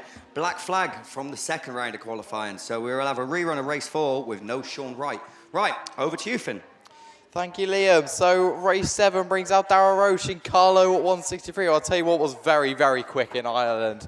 Sam Matthews, who's on a win in Scunthorpe, 427. Jamie Little, your BAS 1 champion in Solway, 46. Had a 3rd earlier on. Adam Jones in Border County, 69, who's also on a win. Alfie Ross, Adam Clark, Ethan Lind, and Matt Owen. But we are away with Solway 46 as they come around and past Tel 1. Jones is there as well in Border County, 69, Solway 46. And Scunthorpe 427, they're your 1, 2 and 3. They're the highest points finishers as well through Heat 1 in this one. It is a Border County 69, Solway 46, Scunthorpe 427. Someone's hanging it right outside. That might be Darrell Roche, Carlo 163. I'm not sure who that is. He got it sideways though, so it is Border County 69, Scunthorpe 47, Solway 46, and Scunny 72 of Alfie Ross in what is 4th place. Just cuts the nose, also does indeed keep that 4th place. Solway 46 on the outside of Sam Matthews to Scunny 427. And now he's got Alfie Ross on the inside in Scunny 72. Alfie Ross gets the move done on Sam Matthews as well in Scunny 427. They're 3 wide momentarily. Company 115 then backs out of it into 5th place. It is, though, Border County 69. Jonesy's away at the front of the field. Solway 46 looking to the inside of Scunny 72. Can't find a gap this time around. Checker flag time then. It's Border County 69 who takes the win from Solway 46, who gets it to the inside of Scunny 72. Number 115, Scunthorpe 427. Down Autograss 303 and Athelston 2 will be your final finisher. Race 7 was a brilliant race then. We move to race 8. White Rose 20 then of Lewis Middleton, who had a win earlier on. Harry Russell in IK 65, who had a 2nd earlier on. Chris Juggins in Scunny 50. Gareth Hankey in ALC 2. Josie Tonkinson in Scunthorpe 52, who had a 3rd earlier on. Josh Chickle in Pennine 74, who had a 3rd earlier on. And Liam Nichols in Yorkshire Dales 7. Prolinks then, your series sponsor for men's Class 8s, all 12 heats of them. Quinn's Car Transport, your round 2 sponsor. Your men's 2025 champion was Russ Shepherd, and your round 1 champion was Dan Thomas in PhD 47, not Jamie Little. I think Jamie Little was 2nd, if I remember correctly. While we've got a second, I'm going to give a shout out to my cousin Emily, watching from home. Couldn't make it this weekend, so hi to Emily, and also hi to Sophie, who's looking after my pooch at home. Yeah, thanks for looking after the dog. It means we don't have to bring her here and have her yowling and barking and whatnot, and just being a general nuisance to the public. So thanks, Sophie, and thanks, Emily. Your BAStv sponsors are Kent Cams and Beresford Holdings. Your BAStv sponsors are SITR Tyre Recycling, Wellington Business Park, KS Coles, and PRG Trailers. So yeah, thank you to sponsors all the way throughout the BAS. It couldn't be done without them, quite frankly. Especially the overall BAS sponsors and BAStv sponsors. I'll tell you what, if you are watching on BAStv, make sure you are liking and subscribing, as Mickey said. Feel free to message me or Mickey. Message me on Facebook. I am Finn Shepherd. Just find me and pop me a message, and I'll be sure to read it out a little bit later on if we've got a little bit of downtime. I think the water barrels are now just going into their allocated bays. No, we're not, so I've got a little bit more time. We are Scunny for round 2 of the BAS. Round 1, of course, was at Ireland. The next one will be Radford. Round 4 will be held at Stroud, and round 5 will be held at Severn Valley. Both Stroud and Severn Valley are new tracks. I know Severn Valley is a mega track. We're yet to see with Stroud. It's still being finished. Round 2 here is at Sturton as well for the UK. We're away though with race 8 on the run down to turn 1. Scunny 52 gets a good break. So is another couple on the inside. Someone's there hanging around the outside. I think it might be Lewis Milton and White Rose 20, who had a win earlier on. That's not a very great start to the season. A couple of rollovers, but he's looking good now. Scunny 50's there as well.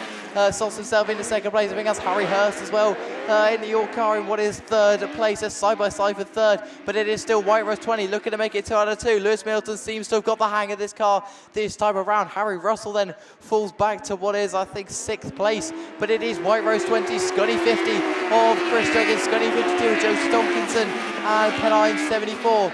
Harry Russell then in IK 65 making moves to get himself up to 4th place, but Pennine 74 keeps it in what is 4th place as Josh Tickle looks to the inside of Josie Tonkinson in Scunny 52. Can't get it done this time around though, so it is Lewis Middleton in White Rose 20 who's got 1 to go from Chris Jenkins in Scunny 50. Scunthorpe 52 then of Josie Tonkinson still holding off a charge from, I think, 3 cars behind her. Harry Russell under pressure. Oh, Harry Russell's on 2 wheels with Liam Nichols. Nichols faces the wrong way then. It is White Rose 20 though, 2 out of 2, 110 points well earned for Lewis Middleton. Chris Jones has spun it in the final corner. Penalty 74, then Tickle comes home to take second. A second and a third isn't bad points for day 1 at all. Scunny 52 then it comes in, I think that's 3rd place. Nichols then across the line. A bit of a shame for Yorkshire Dales, number 7. Gareth Hankey in ARC 2. And Scunny 50 with a 2 left to mention. ProLinks, as I said, your series sponsor for men's class 8. Race 9 then brings out Stephen Mills on the outside.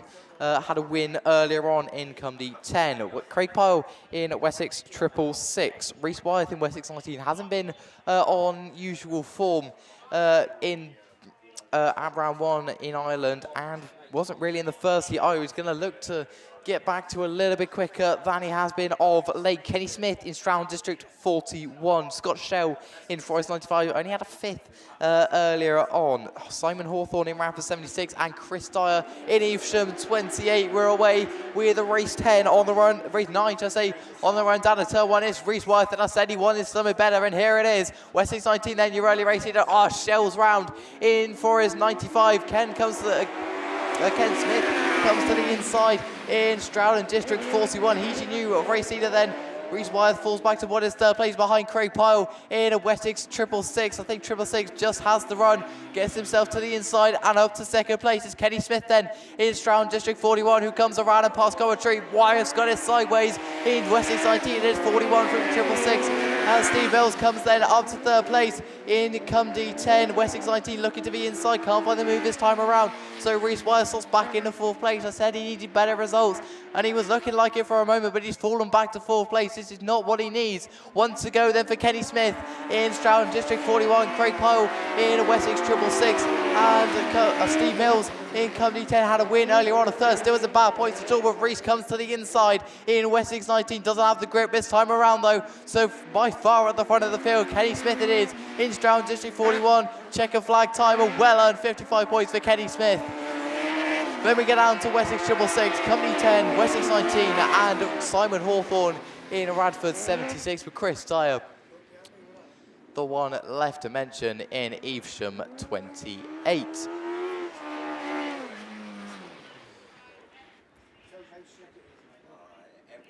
Race 10 then brings out Gethin Lewis on the outside in Border Counties 40. Scott Clark in Scunny 73. Jake Herman in Cumdy 57.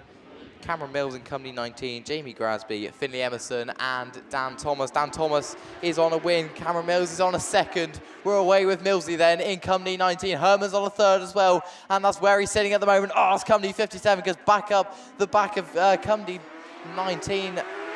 Gets collected. Are we going to carry on? I'm not sure we will, to be honest. For the moment, there is Cumdy 19. Your race leader, Gethin Lewis in Border Counties 40. Sloss into second place. PhD 47 in third. Now we are going to go red flags. I'm not sure who that is, actually. I think it might be Finley Emerson in Scunny 199, stranded on this bottom corner.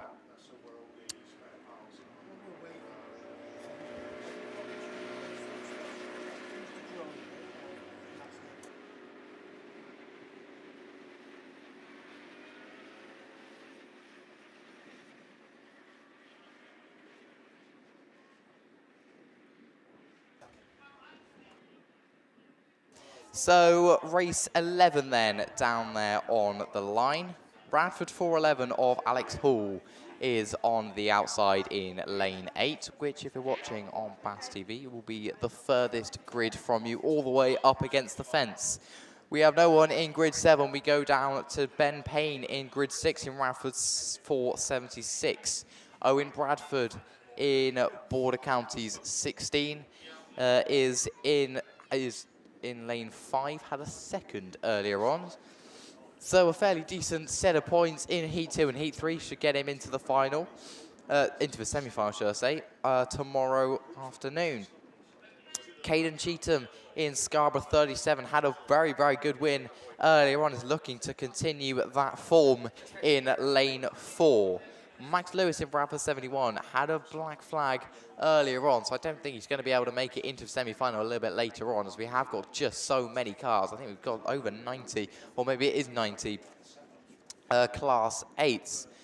Mitch Wells in Evesham 356 had a third earlier on, but is always one to watch. Bowen as well didn't have the best of first heats in Border Counties 1, just got a little bit square-wheeled, and that's put him all the way to the back of the field. There's nothing he could do really from there. So I think he's at a 7th maybe, which isn't, of course, ideal for Lance Byrne, but 2 wins might be able to get him into the semi-final a little bit later on tomorrow. We've got 1, 2, 3 yellow flags. We look to first marshal, who does the Abby Juggins pirouette, and we're away with race 11 on the run down to turn 1. Border Counties 1 is there. It's Radford 411 though of Alex Hall, your early race leader as they come around and pass Coventry. Huge understeer for Caden Cheetham in Scarborough 37. So Max Lewis comes up the inside in Radford 71. 356 is there as well, but he's not at the head of affairs like he normally is. Oh, we've got someone on 2 wheels. I'm not sure who that is. I think Eastern 356 did get spat out though, so he falls all the way back to what is 6th place.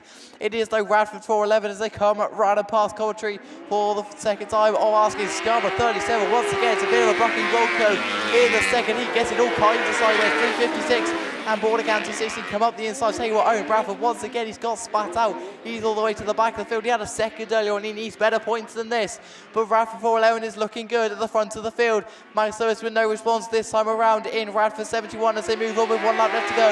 It's Alex Hall, Max Lewis, Lance Bowen, Mitch Wells, Caden Cheetham Radford 476 and Border County 16 at the back of the field for the moment. Radford 411 though is looking good at the front of the field. He's looking assured as he goes into the final corner and comes out corner exit, picks up a win to add to his second from Mike Lewis and Radford 71. Border County's one, comes home third. I think that's semi-final chances gone for Lance Bowen. Evesham 356 and might be the same.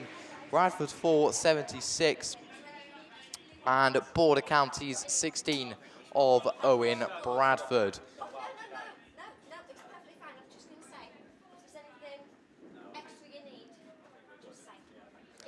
So Mitch Wells' day goes from good, well, okay to bad to worse. He's picked up a green flag as well, which demotes him right to the back of the pack, which really is not ideal for Evesham at 356. Richard Cooper then in Evesham 2 on the outside in lane 8 had a fourth earlier on. He's going to look for something a little bit better this time around. Reese Edwards in North Wales 44. Jake Harden in PhD 25. Jason Richardson in Pennine 6 who had a third earlier on. Stu Whitehouse in White Rose 5 also had a third earlier on. Adam Alderton had a fourth in Scunthorpe 327, and Steve Young in York 47 got spat out and didn't have the best of results in the first heat. It is Jake Harden in PhD 25 who comes to the front of the field. White Rose 5 is there or thereabouts as well. We got one square wheeled. I think that might be Steve Young in York 47, but it is White Rose 5 who appears at the head of affairs from North Wales 44 of Reese Edwards, who was on the inside. I think White Rose 5 might just have the grip all the way around the outside. Stu Whitehouse gets himself up to the race lead, then North Wales 44 slots back into second place. Jake Harden in third in PhD 25. Evesham 2 of Rich Cooper in what is fourth. White Rose 5 then it is from North Wales 44, PhD 25 and Evesham 2. Scunthorpe 327 back in fifth place. I think we got contact up at this top turn. I'm not quite sure who with. As the dust clears, there's three of them stopped. Are we going to have red flags? Not for the moment, but White Rose 5 is stopped as well, so problems on board for Stu Whitehouse. We are going reds this time around. Oh, just got a bit chaos, didn't it?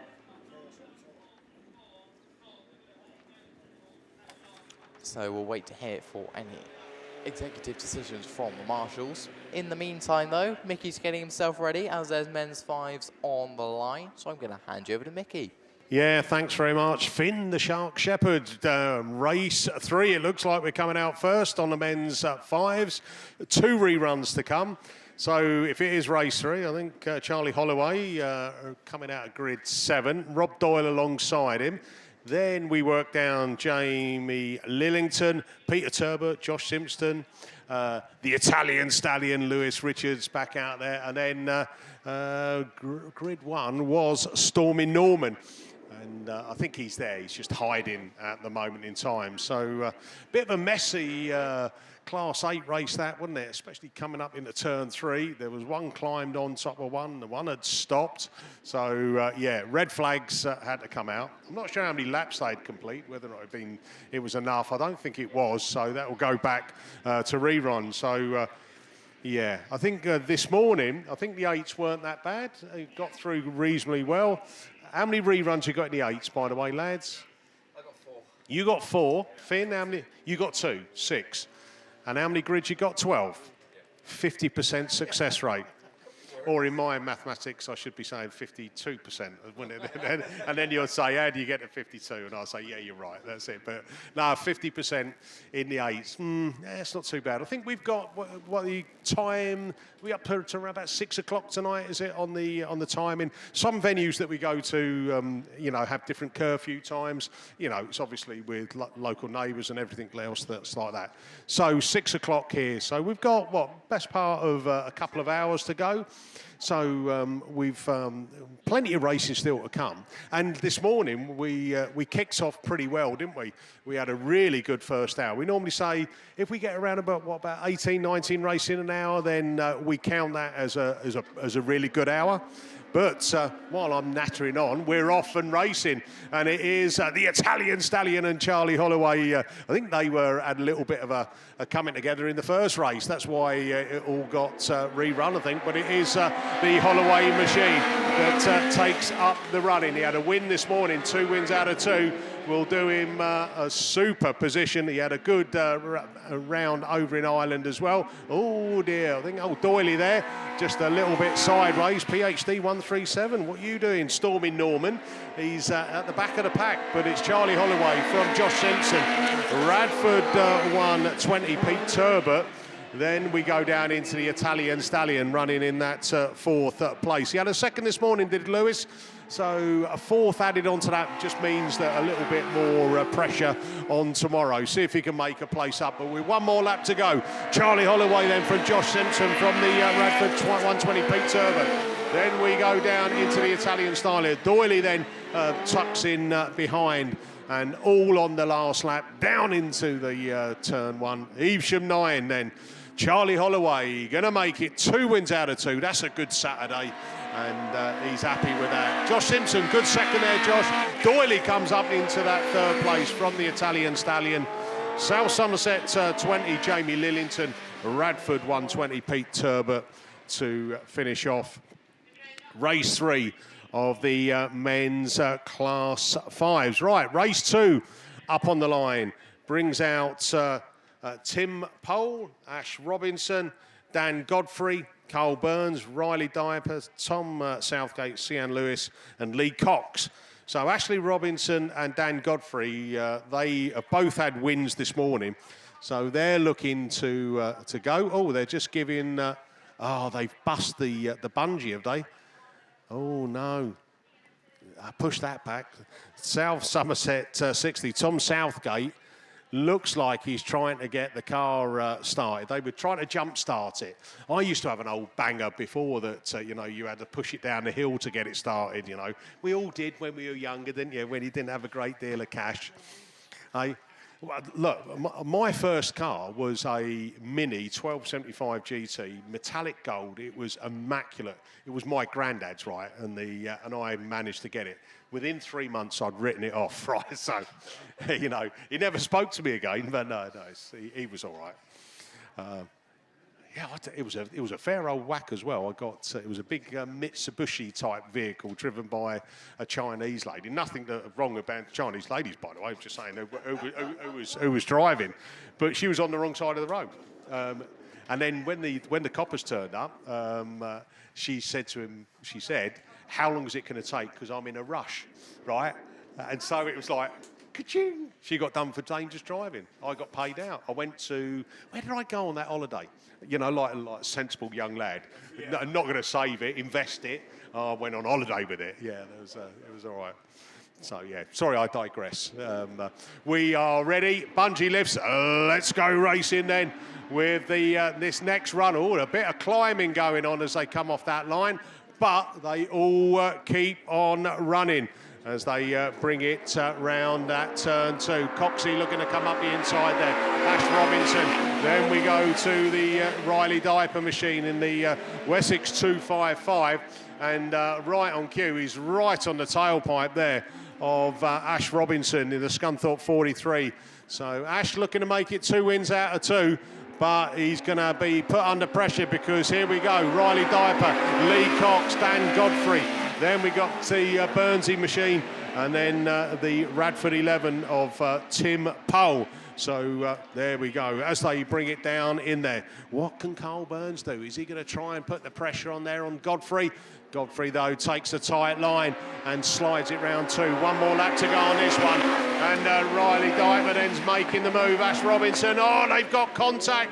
Diaper's got spat out. He lost that battle, that's for sure, as Ash takes that final 2 corners and coming round. But hold on a minute, is he going to get pressure from Coxey? But it is Ash Robinson from Lee Cox, Dan Godfrey, Carl Burns. Then we go down in the 5th place to Radford 11, Tim Pole. And Riley Diaper went wheel to wheel with Ash Robinson coming out of turn 3 and ended up in the loser. I think that, as Graham Bennett would say, rubbing his racing, and that might just be the end of it. But who knows? We will wait and see. Right, that's me done and dusted. Just to let you know, we've got Dirt Devils 20s copies in commentary, both in CD form and memory stick. So I think 15 quid. So if anyone's looking to come and do that, then come and see us in commentary. We'll give you a copy of Dirt Devils 20. All the thrills and spills of the racing. Right, so up on the line, it's open wheels. It's men's class 9s, and that means that we're going over to Liam Williams. I didn't even realise. Is it 9s? What is it? Yeah.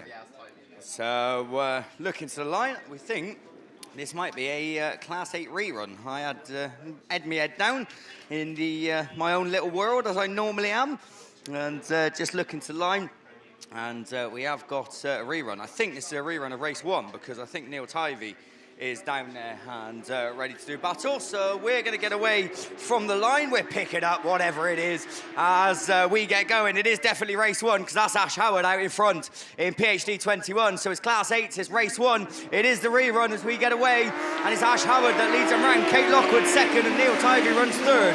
There your early 1, 2, 3 as they come past us and into that start gate turn, kicking up the dust. Your race leader though, motoring on. Ash Howard a second earlier on in the first round of qualifying, and looking to go one better this time and take a heat win, and certainly working hard for it. 21 it is. Kate Lockwood running very strongly there in second in 191. Kyle Bennett, I think it is, who's gone right round the outside into that third place position. He's sticking to that line, and Neil Tyre is trying to fight back in the West Waterford machine, but it's not enough as he has to settle for fourth in the midway stage. It's going to be last lap flag this time. 21 with one more to go.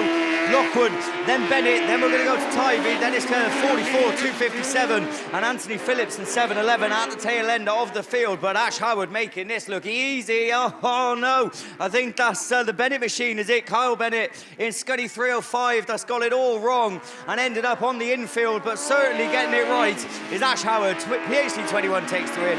Kate Lockwood takes second. Tyre takes third. I think Anthony Phillips just about took that from Ollie Ball in White Rose 44. And as I said, unfortunately, we did lose Kyle Bennett in Scunny 305. All right, Ash, there's no need to brag. We know you won, giving us an extra lap. So PhD 21 then, your winner. As I said, 100 points for Ash then at the end of day 1. So a good third, possibly a fourth tomorrow should be enough to get him into that final. What's he on, 100 points? I'm going to say he's going to need at least a third, personally. I don't think 128 is getting you into a semi-final tomorrow, not with the numbers that we've got signed on. So I think you're looking at probably a 136 minimum. So Ash should know that. He's been in that situation many times before. He knows what they need. Right, we're getting ready. We're away and racing with the next one. This is race 2 by the looks of things, because that looks like Dan Hughes. We've got contact going into turn 1 as someone's got it all wrong. We get away from the line, and it's going to be Breednail 14 that leads them round for the first time. So Dan Hughes then, your early race leader, coming under very strong challenge as Emily Jefferson was giving it some up the inside, but just has to back out and ends up in third. We got red flags. So double rerun then for race 2. So unfortunately, that one coming to a premature halt. It was just warming up nicely as well, wasn't it? So Dan Hughes just comes past. We got Chris Pope. We got Scunny 85 Dan Page. We got the OM Price machine. Yeah, I think it is. So unfortunately then, that one will go back into the rerun lane. Hopefully we're going to have race 3 down there on the line.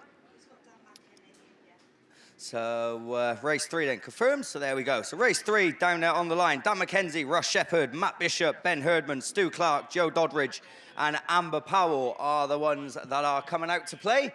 So this one, such a good lineup, and it as every lineup is with men's class 8s. Of course, the other rerun we got to come your way. We've still got 2 heat winners to come out and play. How many reruns have you got, Finn? Have you got 2? So still a few more reruns to come your way for the Class 8, if you can believe that. Right, Jamie Newham's back into the middle of the track as we get ready to go racing. Ross Shepherd, I think, storming out there in South Somerset number 3. So just getting confirmation in on the last one. Jamie Newham, unfortunately, will not be back out. So he's parked in the middle, but right, we're away. And it is Ross Shepherd and Dan McKenzie, you 1 and 2. Bishop running there in 3rd in the Ayton Sodbury machine. Bishop, I think, was leading this in the first attempt and not going all his way this time. And he's got 2 of the most experienced Class 8 boys right out in front of him. So it's going to be a bit of a mission to try and make some ground and gain some positions as Ross Shepherd it is, Dan McKenzie. Then we go to Bishop, 88, Ludlow 99, and Amber Powell was running in the mix. I think she had a 4th in the first round of qualifying, but I'll tell you what, back at the front, Bishop's going for around the outside in the Ayton Sodbury machine. He thought, I've had enough of the inside, it's not working, let's switch it up. It did work prematurely, but he's gone back to 3rd, and unfortunately got the work to do all over again as his last lap flagged this time. Any one of these front 3 are in contention with taking a win as they bunch up. Mackenzie's through in 44 and showing the experience of a former national champion as he shoots through into that first place position. Ross Shepherd, is he going to get him back? No, he's not. Mackenzie it is. That takes the win. Ross Shepherd takes 2nd. Bishop takes 3rd.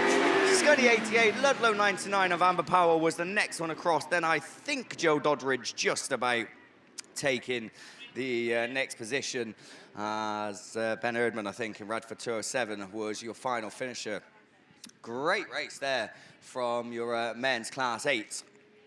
And brilliant drive from Dan McKenzie in CA44 to take a fantastic win in a very, very, very strong lineup of Class 8 boys. Right, race 4 is down there. I think this one we're going without Sean Wright, and I can't see Sean Wright down there on the line, so I'd imagine that is going to be the case. So 2 heat winners then, Corey Mumford, Forest Dean 161, and Jordan Bloor in Evesham 112, both sitting on 55 points. They know what they got to do as they're joined by Bryn Powell. He had a 3rd in Ludlow number 4.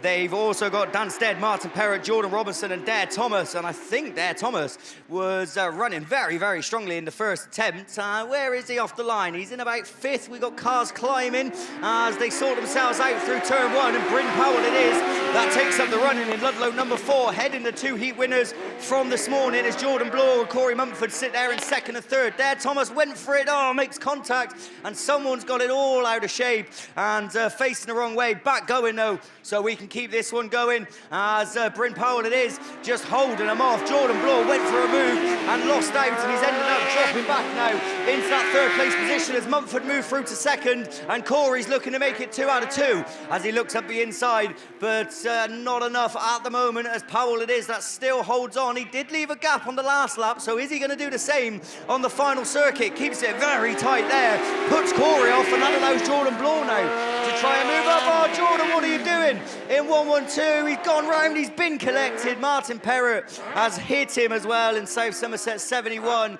and Jordan Bloor has thrown it all away on the final lap as we look back to the front. I'll tell you what, it's all going on, but Bryn Powell it is that takes victory in Ludlow number 4. Corey Mumford 2nd, Dare Thomas takes 3rd. 4th is going to be Jordan Robinson in North Wales 53. Martin Perrott, I don't think, is going to come across the line to complete his race after, well, I say spinning. He slid, really, didn't he, into the side of Jordan Bloor, who, again, unfortunately, not going to pick up any points after 55 in the first round of qualifying.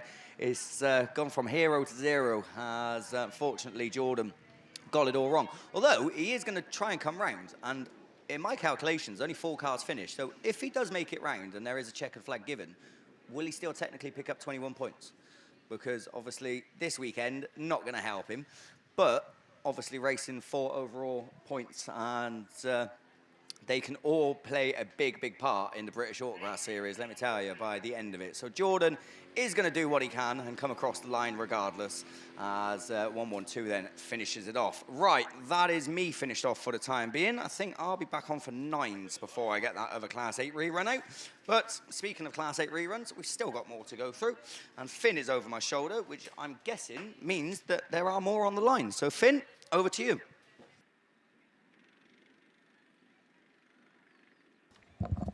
Thanks, Liam. So, nearly fell off a chair, but we're okay.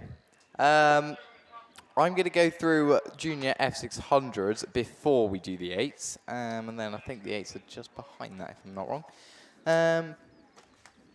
So your series sponsor then for junior F600s is BB Gem, and your round 2 sponsors is Munster Drilling. Your overall round 2 sponsors are Quinn's Car Transport. So thank you to all of your sponsors throughout the British Autograss series, because I mean, it couldn't happen without them, especially obviously the BAStv sponsors and the main BAS sponsors overall. BAStv sponsors are SITR Tyre Recycling and Wellington Business Park, KS Coles and PRG Trailers. And your overall BAS sponsors are Kent Cams and Beresford Holdings. And yeah, like I was saying, it couldn't happen without all of these people. The live stream that a lot of you guys are watching.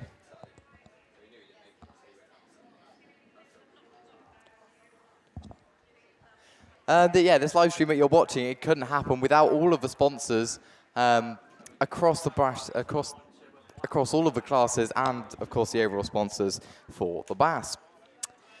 Dara Ryden then in Mallow 1 had a win earlier on. James McCannon in down 92 is next to him in lane 5. White Rose 1 in 4. White Rose 1 in 6 had a 4th earlier on.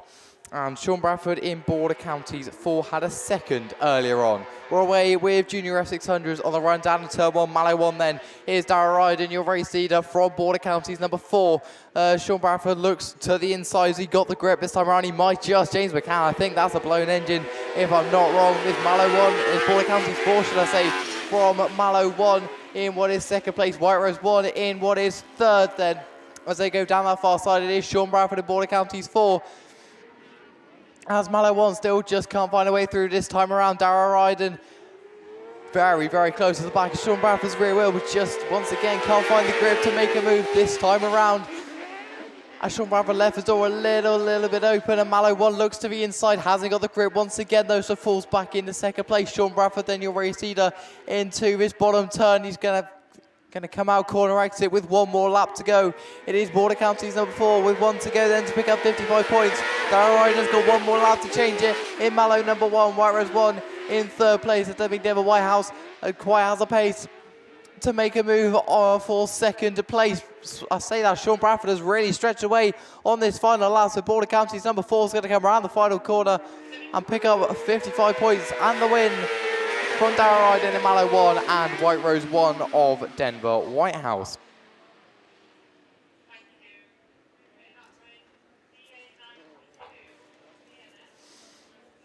So we're going to move on to our men's class 9. So I'm going to hand you back over to Liam. Yeah, cheers, Finn. I said they'd try and confuse us at some point, didn't I? So obviously we got reruns of 8s, but we have got the class 9s down there assembled on the line. So 3 races, of course, scheduled to come your way. X-Track Shocks and MJA Race Engines are your very kind sponsors over the course of the series and the weekend. 3 heat winners, of course, because 3 races we had. And have they all avoided each other? No, they haven't. So 2 of them will be coming out in race 3. The other one will be coming out in race 1, and that's Aidan Llewellyn in PhD number 9. Coincidentally, won the first round of the British Autograss series as well at West Waterford. Speaking of West Waterford, we've got time because Marshall's going back to their post. I did have a message earlier off Mags Tobin.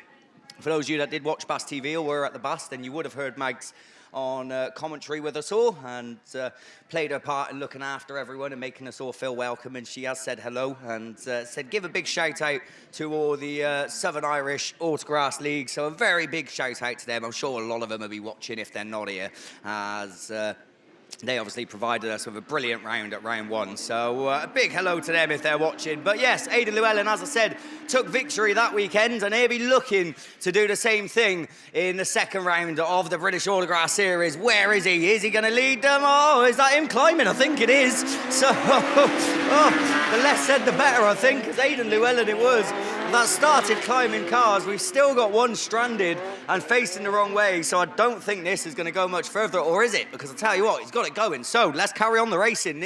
Oh no, I spoke too soon. Red flags. Just as I was getting excited that it was gonna stay running. So unfortunately, we do get the dreaded red flags out on that one. And as I said, it was Aidan Llewellyn that unfortunately was the one climbing up in the air and coming back down. So we will let, obviously, the marshals with their decisions, and we will look forward to race 2 and hope for the best. Let me just check. So, yeah, looking down to the line, that's the one, because we've got Lee Seagreaves down there in ARC number 3. Sam Pinches in Radford 35. Aaron Richardson in Pennine 5. Andrew Adams in Radford 8. Adam Robinson in North Shropshire 71. Dave Palmer in North Wales 31. Marcus Mills in Ludd 3. And Henry Deprez in North Wales 252. So that is your lineup for the second race of your X-Track Shocks and MJA Engines sponsored men's class 9s. Right, we're getting the car off the track. We're going to have yellow flags flying any second now. There we go. We're away and racing with the men's class 9s race 2. Someone's shooting out of the gate. Is that Palmer? I think it is, in North Wales 31. So I don't think he actually got any points at the end of round 1. So flying in his second heat, I tell you, looking to come back with a vengeance as he leads him round. Jason Richardson, I think. Oh, Aaron Richardson, isn't it? In the 9, he's the one that slots into second. Lee Seagreaves running there in third. How much longer, I don't know, because he's looking for the power down that far side. He got it, he just couldn't find the gap in ARC3. But you don't need to ask Lee Seagreaves twice, because he will find it the second time as he looks to move through. NS71 of Adam Robinson is the one rounding off the top 4, and fairly comfortable in that 4th place position at the moment. Sam Pinches tucked in behind him, but not making any impression. In fact, Sam losing out of position to Andrew Adams in Radford number 8 with the Ludlow 3 machine of Marcus Mills towards the tail end of the field, but it's heating up at the front as Dave Palmer's coming under immense pressure now as they move on to their final circuit. Is he going to be able to hold off? Because I tell you what, they are bunching up behind. Aaron Richardson and Lee Seagreaves will both do whatever they can to try and take victory in this race. Palmer's just got to keep it tight. Can he do it? Yes, he can. 31 it is. That takes the win. Aaron Richardson takes second. Lee Seagreaves takes third in ARC number 3. Adam Robinson takes 4th with Henry Deprez 5th. Andrew Adams in Radford number 8 takes 6th place. 7th is going to be Sam Pinches, who dropped right down the order in the Radford 35 machine. And oh no, come on Marcus Mills, get out, push it, blow it, do whatever you need to do. So Marcus unfortunately coming to a halt on the top corner. Right, just hearing then from race 1, we got confirmation. Neil Tivey, unfortunately, in West Waterford 144, picks up a black flag. So he will not be included in the rerun when race 1 comes out a little bit later on. Right, just a quick little announcement then, because we have got the time. Anyone who is leaving the field today and not returning tomorrow, the gate staff will be there until 7 p.m. So obviously, if you are leaving today, obviously, if you came for the day, you have paid for the weekend. If you want your money back, then you need to be out by 7 p.m. because the gate staff will be off the gate by that point. So if you are planning, I mean, racing's only going to go on until 6 either way. So if you are planning on getting away and not coming back tomorrow, then as I said, 7 p.m. is the cut-off for you to get your money back. You've had your money's worth, I tell you. It's been a good day's racing. There's still plenty more to come your way. Well, we've got just over an hour and a half. We can get a lot done in that time. So, what are we looking at? We're looking at Sam Pinches then, I think, picking up a black flag in that last race. So, getting a nod from Steve. So, unfortunately, Sam, the race just got worse, didn't it, really? As the race went on, it just kind of got worse and worse for him. So, Radford 35, unfortunately, black flag for that one. Right, race 3 then. We can have a read through who's on the line because Marcus Mills is still stranded on that top corner. Race 3 is going to bring out 2 heat winners, Maxton Young in York 49 and Barry Ashmore in Spalding at 514. So both of them sitting on 55 points. Of course, Class 9s isn't Class 8s in 4 valuable British Autograss Series points over the course of the season. Everyone knows if you want to win it, then you got to be on it all year. We're talking firsts and seconds, and obviously you do get your 4 races to drop, but then after that, you really can't afford to start messing around with your results. So Barry Ashmore and Maxton Young will know that they're on another good run. And of course, it all plays a part as well, points in the final tomorrow, because obviously They get top choice of grid positions based on the top point scorers to obviously the least highest point scorers. So they'll be racing for those valuable points. But one of them has to lose at least, don't they? If not both of them, because Andy Hornshaw's down there and he'll be looking to do the business. He had a second in the first round of qualifying, but we're away, and who is it? It's going to be Ashmore. That leads them into turn one. No playing about. Hornshaw's going with him, no. He says, I want a bit of that as they go into that top turn. He gets pushed out, as I think someone going through. James Heselton, I think it was.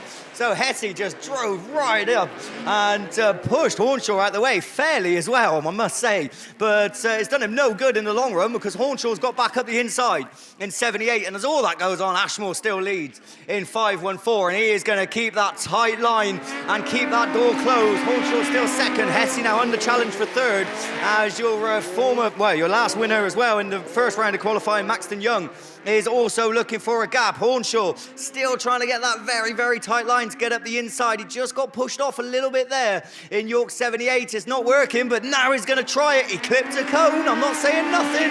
York 78 heads the running on the track as Barry Ashmore runs now in second place in 5-1-4. As they go down the far side, something tells me there might be something given in this one. As your race leader, it is, just steadies the pace into that top turn for the final time. 78 it is. That takes the win on track. Barry Ashmore takes second. Third, look at, whoa, who got third? I have no idea. Third, fourth and fifth. I'm glad I'm not a lap scorer. So, three abreast across the line. I think I will run next door in a minute and see what they had that wrote down at, because, as I said, all three of them, I think Barry Smith possibly coming across the first out of the three of them, but I will go get confirmation and let you know. But that is the Class 9s done with for the time being. And obviously I got a rerun of race 1 to come your way. I've still got a rerun of Class 8s as well. So I will keep my eyes out. Big thank you to X-Track Shocks and MJA Race Engines for their sponsorship. Ooh, black flag. I said there could be something given. Andy Hornshaw, York 78, unfortunately black flagged from that previous race. I'm going to take a wild guess and say, was it for hitting a cone and gaining an advantage? There we go. So, yeah. So, unfortunately, it was a fairly obvious one. So, Andy, black flag, unfortunately, from that one. Right. I'm going to have a break. We've got Junior Saloons down there on the line, and they're off. Over to you, Finn. Blake Crowther, Corey Reed, William Hall, Katie Jones, Rory Powerson, Amy Draper, Charlie Rayfield, and Harley Chow. Oh, we've got chaos going into turn 1 already. Don't think we even got there. Red flags are already out. Ideal start then. SBD Electrical Contractors, your series sponsor for Junior Saloons. Yeah, as I said, didn't make it very far, but we did have 3 heat winners coming out in that one. White Rose 18, Typhoon 222, and Severn Valley 29. William Hall and Corey Reed in Typhoon 222 and Severn Valley 29. Charlie Rayfield as well in IK273 was there. He has been very, very quick of late, well, especially in Ireland. Was one of the top qualifiers. I think he might have been second qualifier if I remember correctly. Race 2 then brings out Zach Southgate in South Somerset 50, who is on a win. Layla Marie Chadburn in White Rose 12. Keris Barnett in Cumbly 515. Did have a win in Ireland, I remember. Oakley Stokes in Pennine 88. Darcy Phillips in St. Neots 18. Riley Blackburn in Scunny 106. And Findlay Rowe in Forest 408, who had a second earlier on. I think Liam's got something to say. Yeah, sorry, Finn, just to interrupt. Going back then to that previous Class 9 race, I mean, I couldn't call 3rd, 4th and 5th. Turns out that's obviously now 2nd, 3rd and 4th because of the black flag given to Andy Hornshaw. So we have got confirmation. Barry Ashmore, of course, your winner. Second did go in the end to Maxton Young in York 49. Then it was Barry Smith in Causeway 9. And James Heselton then in Scunny 75. So big thank you to the lap scorers for sorting that one out, because I had absolutely no idea. And that is why I commentate and I don't lap score. So thank you to them. That's the result. We're going back racing to juniors, and it's back to Finn. We've got yellow flags flying. We look to first marshal then, who does not do the Abbey Jogans Pirouette, who still doesn't. Zach Southgate, Layla Marie Chadburn, Caris Barnett, Oakley Stokes, Darcy Phillips, Riley Blackburn, and Findlay Rowe.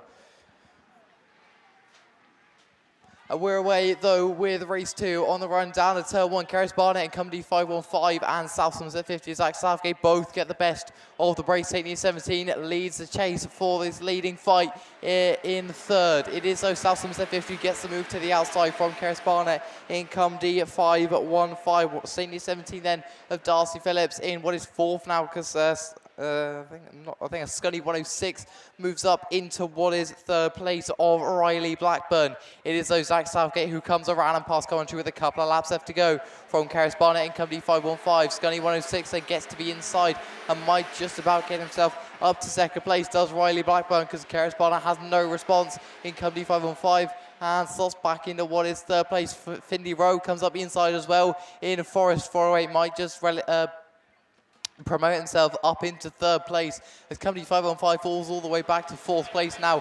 One to go, though, for Zach Southgate in South Somerset 50. Scunny 106, Forest 408, Cumdy 515, St. Neots 17 and White Rose 12. We've lost Pennine 88 on this closest Marshall post to commentary. It is, though, South Somerset 50 with a very, very healthy margin as he comes around the final corner. Zach Southgate will take a brilliant win and make it 110 points for himself overnight from Scunny 106. Findlay Rowe in Forest 408, St. Neots 17, Caris Barnett in Cumdy 515 fell all the way back to fifth, and White Rose 12 of Layla Marie Chadburn.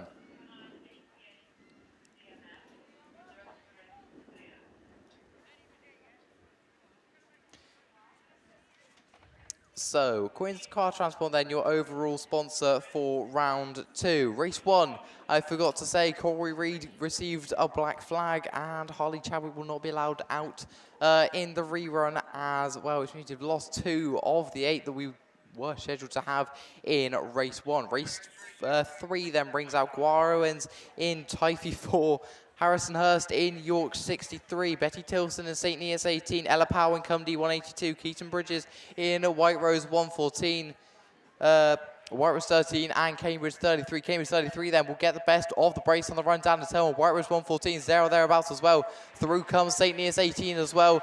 Enter Betty Tilson, enter Harrison Hurst in York 63, who gets himself to the inside. And up to the racee from Casey Jones in Cambridge 33. Still 2 seconds is not bad at all for Casey Jones as Betty Tilson in St. Neots 18 gets to the inside, though, relegates her down to third place. Up to second then is Betty Tilson, St. Neots 18. Contact with Harrison Hurst in York 63. I'm not going to say anything. Cambridge 33 then, your new race leader, White Rose 114. Slots back into second place of Keaton Bridges. I'll tell you what, a winner second is not bad at all for Cambridge 33. As she goes into the final corner, one to go then for Casey Jones. White Rose 114, Cumdy 182 of Ella Powell in what is third place. St. Neots 18 then on the bottom turn, both her and Guar Jones in Typhy 4, sideways White Rose 13. I tell you what, it's absolute chaos here. St. Neots 18 seems to be involved in quite a lot of it. We're going to have red flags, but I think we're on the final lap, aren't we? I don't know if a result will be taken.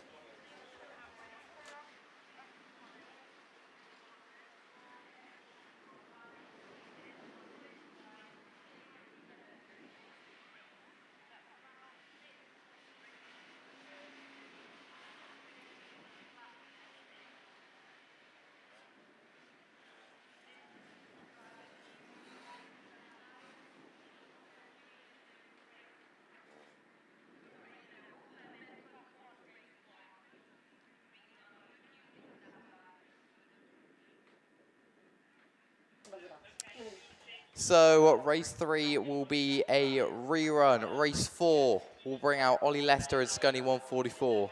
Ben Hughes in Evesham 127, who had a third earlier on. Charlie Jones in Hereford 10. Adam Turkington in Evesham 48, who had a second earlier on. Freddie Atkins in South Somerset 444, who, yeah, as I said, had a second earlier on.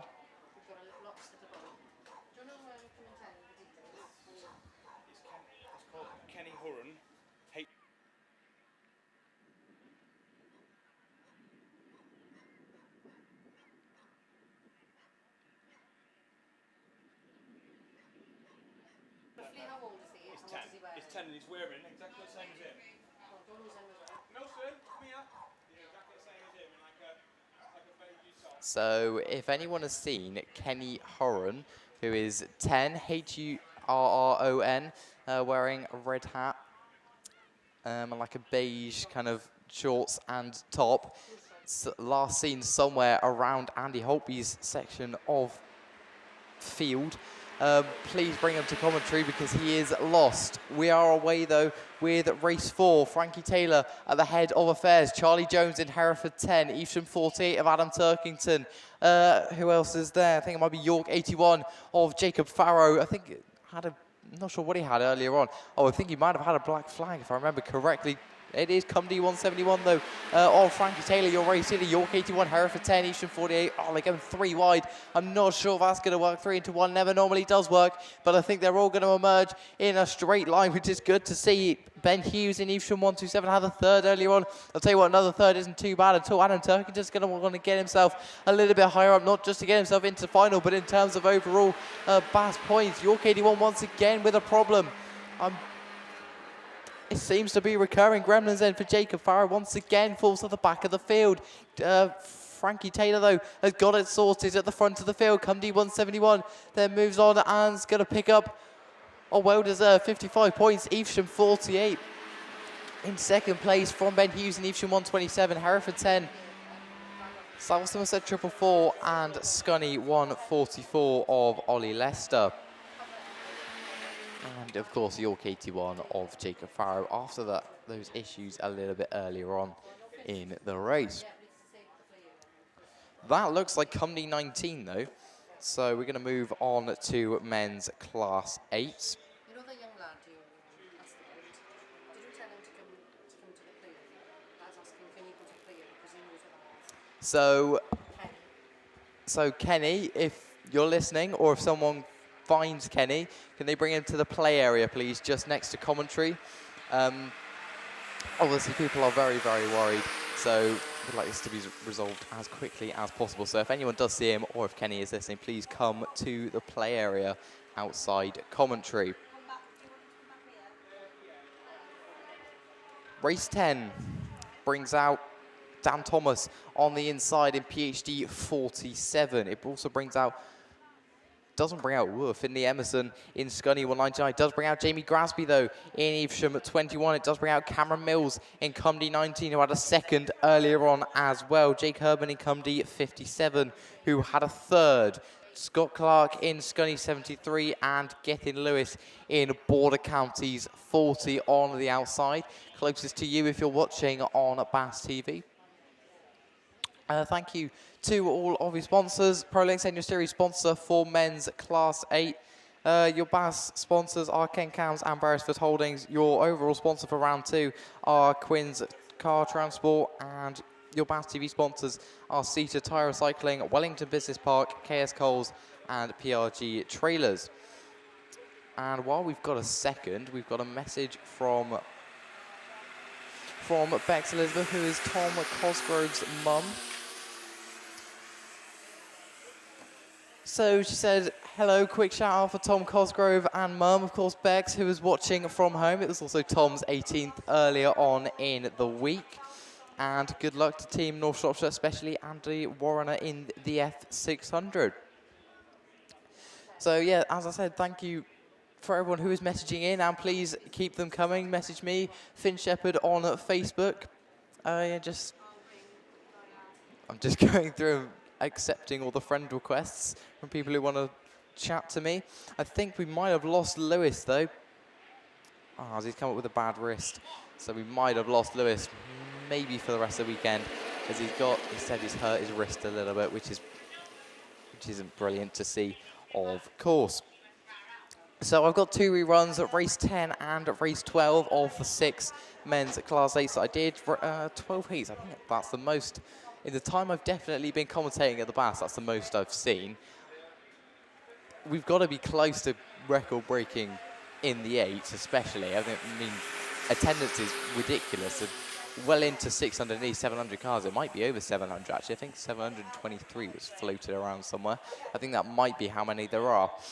which is absolutely ridiculous. I don't think I said actually earlier on. In race 12, North Wales 44 of Rhys Edwards also picked up a black flag. Race 10 there, Gethin Lewis, Scott Clark, Jake Herdman, Cameron Mills, Jamie Grasby and Dan Thomas. We look to the first marshal. Who does Yowie Juggins pirouette and we're away with race 10 of the men's class 8 on the run down to turn 1 is Cameron Mills then in company 19 goes with Jake Herman in company 57, Gethin Lewis in Border Counties 40 and PhD 47 who gets it up to second place is Dan Thomas. It's company 19 though is Cameron Mills from Dan Thomas and PhD 47 in what is second place. As they go down that far side though, it is company 19, PhD 47 and Border Counties 40, company 57 then. They are your 1, 2, 3, 4. They've already broken away from the other two left in this race to mention. But it is still company 19 of Cameron Mills, who's starting to be a little bit under pressure from PhD 47 of Dan Thomas, who looks to be inside. Has to get it slowed though, because company 19 just slams the door shut. As they go down that far side though, it is Cameron Mills from PhD 47, Gethin Lewis in Border Counties 40. As they go with 1 to go, it is company 19 then, PhD 47, Border Counties 40, company 57, Evesham 21, and the one left to mention is Scunthorpe 73 of Scott Clark. Down the far side though, it's Cameron Mills in company 19 with 1 more corner to go. Checker flag is out, 55 points, it's going to be well earned. We've got red flags. I think it's like Jake Herman.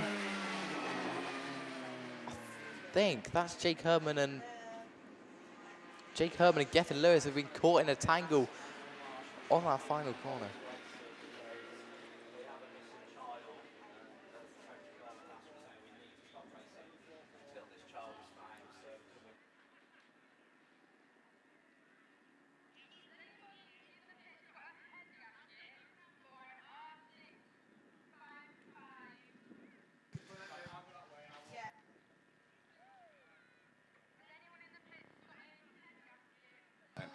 Right then, so very, very, very important announcement. We have had to momentarily stop the racing as we have, unfortunately, got a child that is lost somewhere around this circuit. I think last in heading towards the, to where? Back to Holtby, so where's that? Just, I think, towards the back of commentary over here, so... Kenny Herman is age 10, he's wearing... So Kenny Hurren then, if you can hear me, Kenny, which I'm sure you probably can, I'm quite loud, then we are all looking for you. If you want to come back to the play area, then you know where that is, and your dad, I think, will be there waiting for you. For everyone else that is on the track, please, if you do see a child wandering around, he is in a beige T-shirt, I think it's beige and white stripy top, then please do bring him over to the children's play area, which is located right next to commentary. All commentary, any of the boxes, there will be someone here. His dad is outside waiting. And until this child is found, then unfortunately we can't go racing. So we need everyone to band together. As I said, Kenny, if you can hear me, then please do come back. And all the spectators, if you do see a child wandering, then please do help us out and help us reunite him with his family, because as I said, we can't do anything until that is sorted.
Right, ladies and gentlemen, panic over. The little chap has been found. He's reunited with his dad. So that's good news. But thank you all very much for those that's just come up wanting to search for him. But he's been found, so we can carry on with today's proceedings. Thank you.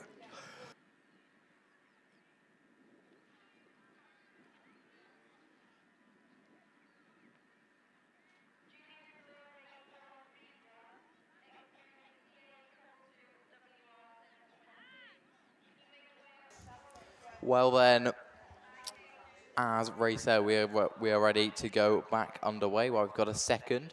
Jackie Bell says, shout out to the marshals who are doing a grand job, as everyone is. I can second that. It's been a brilliant meeting so far, as it always is when you're down at Scunny. Aaron Smith's 20th birthday, so happy birthday to Aaron. He's having a break from the BAS marshalling this season and closer to getting the Class 8 out this season.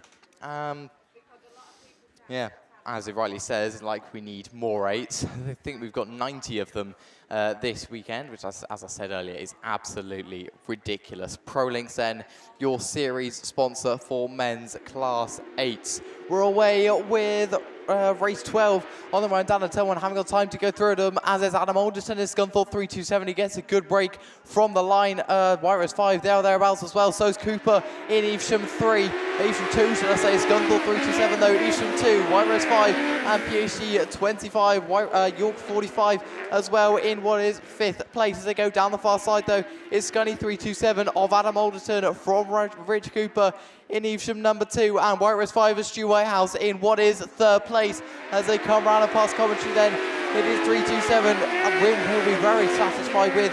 Will Adam Alderton. As Stu Whitehouse has got no response in White Rose 5. He's falling a little bit further away. Still a 2nd and a 3rd. He's in 2 bad points. But as I said, he's going to need probably a win in the 3rd heat if he carries on like this, because the points are just so tight. One to go there for Alderton in 3rd, 327. One to go for White Rose 5. One to go for Cooper in Evesham number 2. It's all coming. They're all getting a little bit closer to each other now as they all start to bunch up. White Rose 5, he's got problems again. Stu Whitehouse is going to fall all the way to the back of the grid. Alderton's got a clear run then to the line. Scunthorpe 327 takes the win. From Evesham 2, PhD 25 at Pennine 6. York 47 of Steve Young, and White Rose 5 will not finish.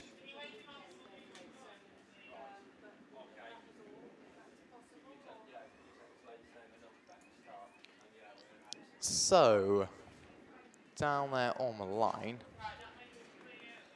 that looks like Class 4s, because that's Colin Attrell. We have no Lewis. And we have no Lewis, as I said earlier. So,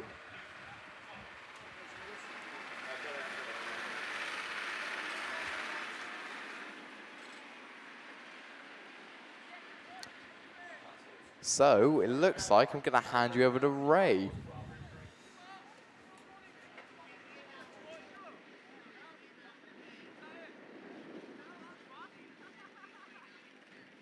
Right, yeah, I'm standing in for Lewis at the moment because he's got a few problems back in the pit. So we're going to crack on. We got Class 4s on the line.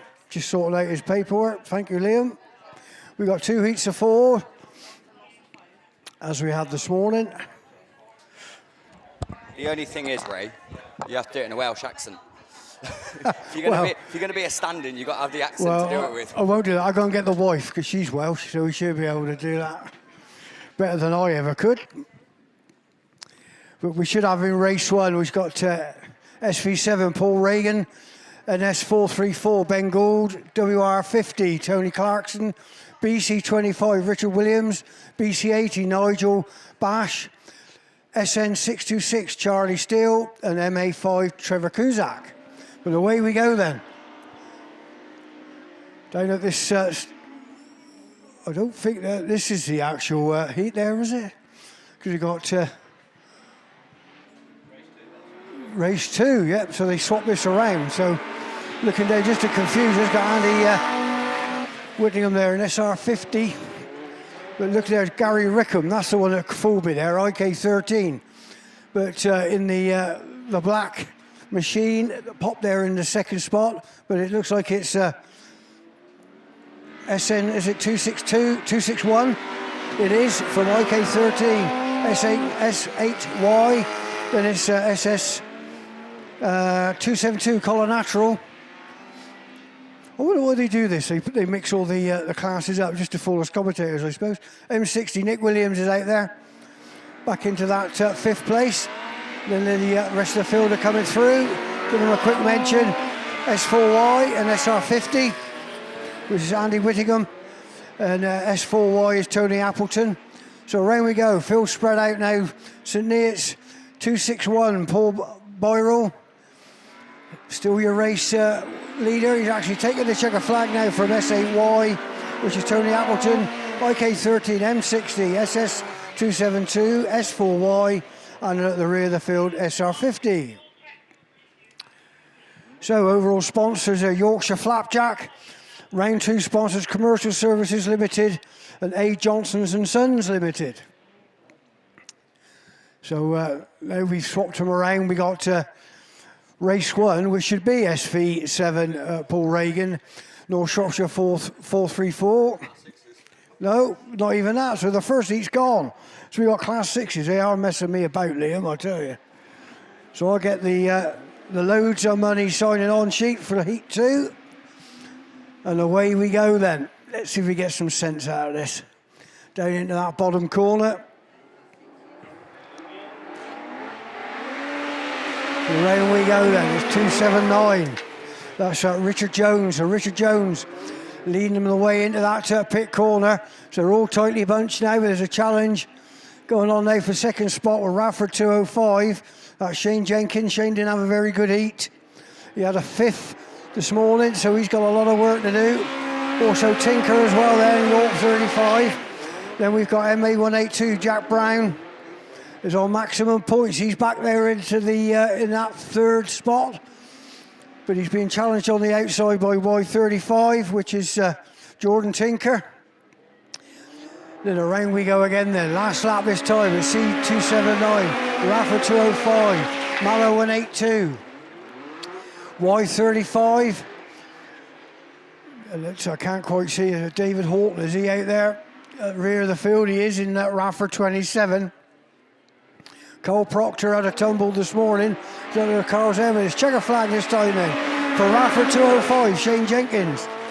Then C279, Richard Jones. Coming through there's MA182, Jack Brown. And at the rear of the field, I didn't quite catch one of the cars there. I think it was St Neots 273, Todd Orwood, which he had a second on the first run this morning.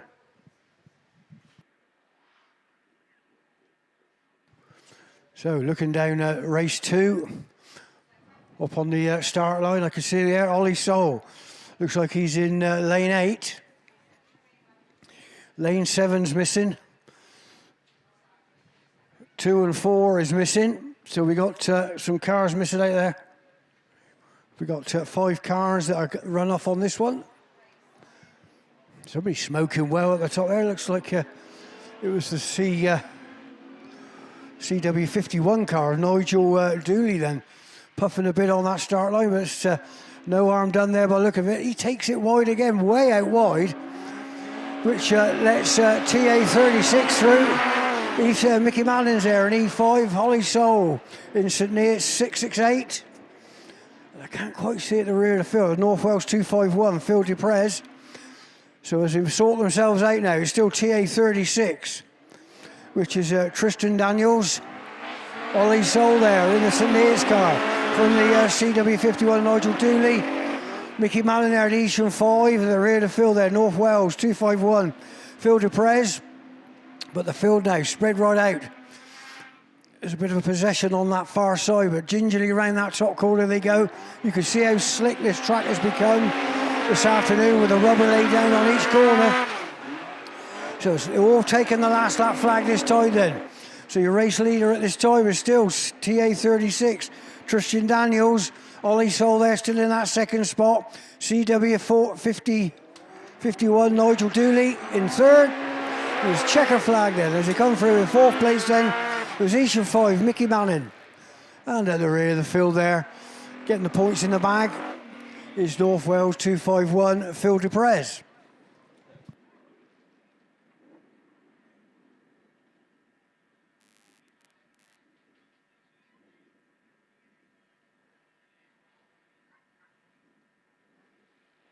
So the sponsors then, overall sponsors, Total Civic Solutions, Brown's Mobile Homes and Liam Evan Tyres. So thanks to those guys, but it's Class 4 then that's up on the line, so they are messing us about this afternoon. So it is Ben Gould then in North Shropshire 434, BC 25 out there, Richard Williams. And then in that 3rd place, didn't quite see who that was. Looks like it might be BC 80, Nigel Bash. And around the far side they go then. They'll spread out now as they come around again. It's still North Shropshire 434, BC 25, BC 80, Seven Valley 7, SN 626, White Rose 50, and MA 5, Trevor Kuzak. So Trevor got a bit of work to do. But he's trying to reel in these 2 minis to the rear of the field, but it's last lap flag this time then. North Shropshire 343. Border County's 25, still in that 2nd spot, is he? Well, BC 80, sorry, Nigel Bastion in that 2nd spot. No, 3rd spot. It is BC 25, Richard Williams. I'll get the Border County cars right in a minute, but it's checker flag then. North Shropshire 434. Border County's 25, Border County's 80. Seven Valley 7, Mallow 5, St Neots 66. And at the rear of the field there is the White Rose 50 car, Tony Clarkson.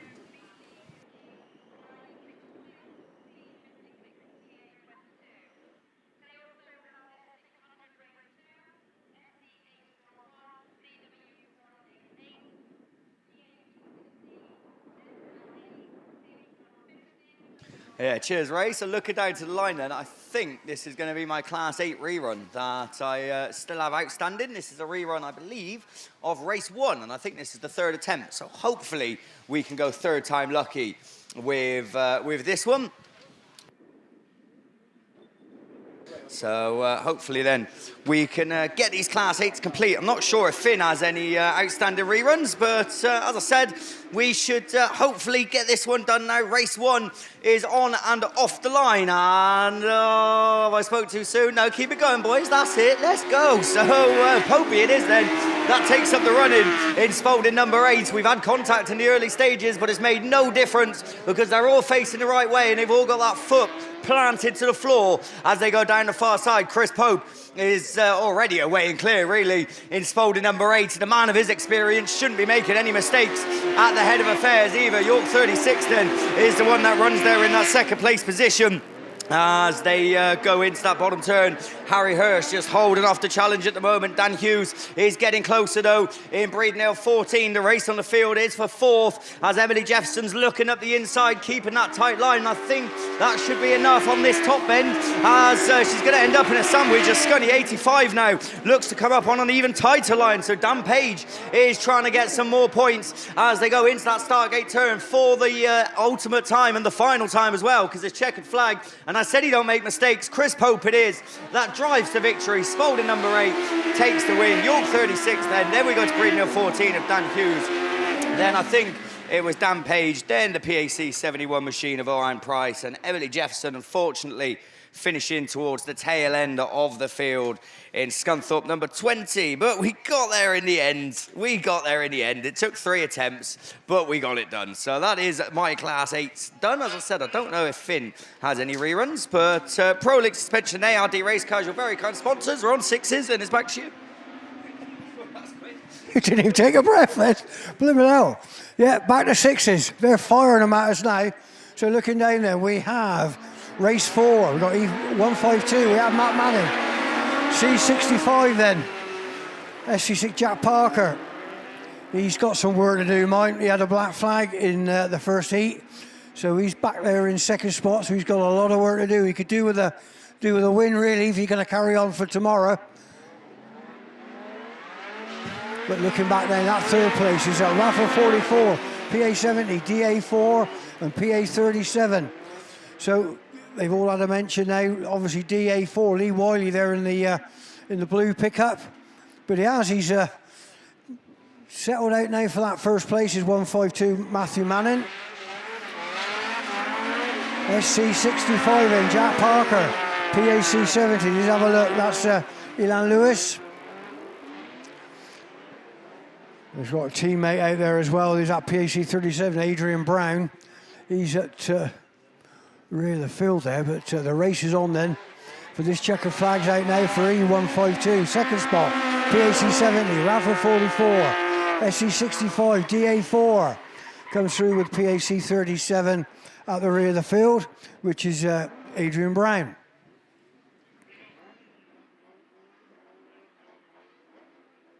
So we've got race 5 on the line ready to go. So let's slow this down a little bit, hopefully. We should have, in lane 7, we've got time to read this out, is SC108, Rob Blackburn, thank you. CW174, James Sinnott. S41Y, Darren Bryan. S130Y, Stuart Thompson. PAC7, Adrian Lewis. Found out recently it's not the diesel car he got in and out, diesel engine. He's got the Vauxhall powered 16 valve, and then we got to NW1 Jay Colgate.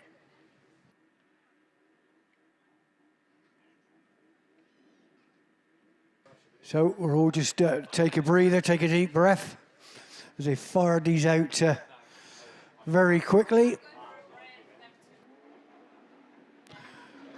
So roar of engines, away we go. Yeah, looking down now, looks like he's at, I don't quite see who that is. Coming out from that bottom corner. But Colgate's there in that second spot. CW174, that's James Sinnott then. Gets the drop coming out that off that start line. Round he goes again on that pit corner. Still in that first spot. In second place, it looks like it's PAC 7, Adrian Lewis. But Colgate dropping down the field there, having a bit of a bust up there with S130Y. But he's got the inside line, but totally oblivious to what's going on behind him.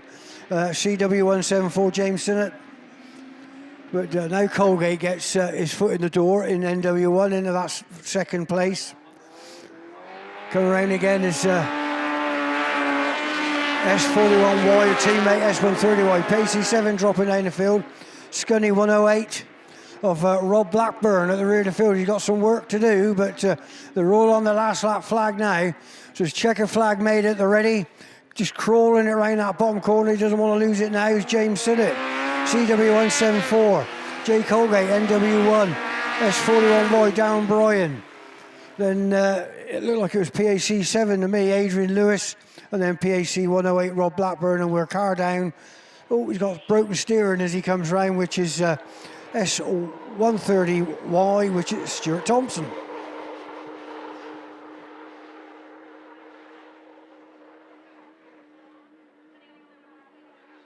So that's me done on this side until stock catches. So I'm going to hand you back now to Finn with a bit of common sense and a bit of calmness. Over to you, Finn.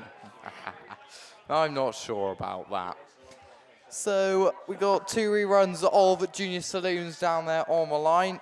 We're missing Harley Chadwick from race 1. Corey Reed is reinstated in Type 222. Had a win earlier on, looking to continue that form. So we're already away and into toe on Type 222 then. It's going to get the best of the brace. Charlie Rayfield in IK 273 is there on the outside as well. Caddy Jones in command 30 there or thereabouts as well. As Yorkshire Dales 126 and White Rose 18 come through to 3rd and 4th place respectively. IK 273 then slots back into 2nd place. Your race leader then is Corey Reed in Type 222 down the far side. From IK 273, they're going 3 wide for 3rd place. Blake Crowther in White Rose 18 gets to the inside. So does Caddy Jones though in Command 30. Command 30 then has to fall back to 4th place as White Rose 18 keeps what is the place. The 2 left to mention, the Yorkshire Dales 126 and Rory Powell sitting in Carlo 175. Who had a 3rd earlier on, but is back in what is 5th place this time around. As there's a move for the lead as Charlie Rayfield gets to the inside of Corey Reed in IK 273, but it's a switch back for Corey Reed. who moves into the race lead with 1 to go. Try for triple two then is your race leader.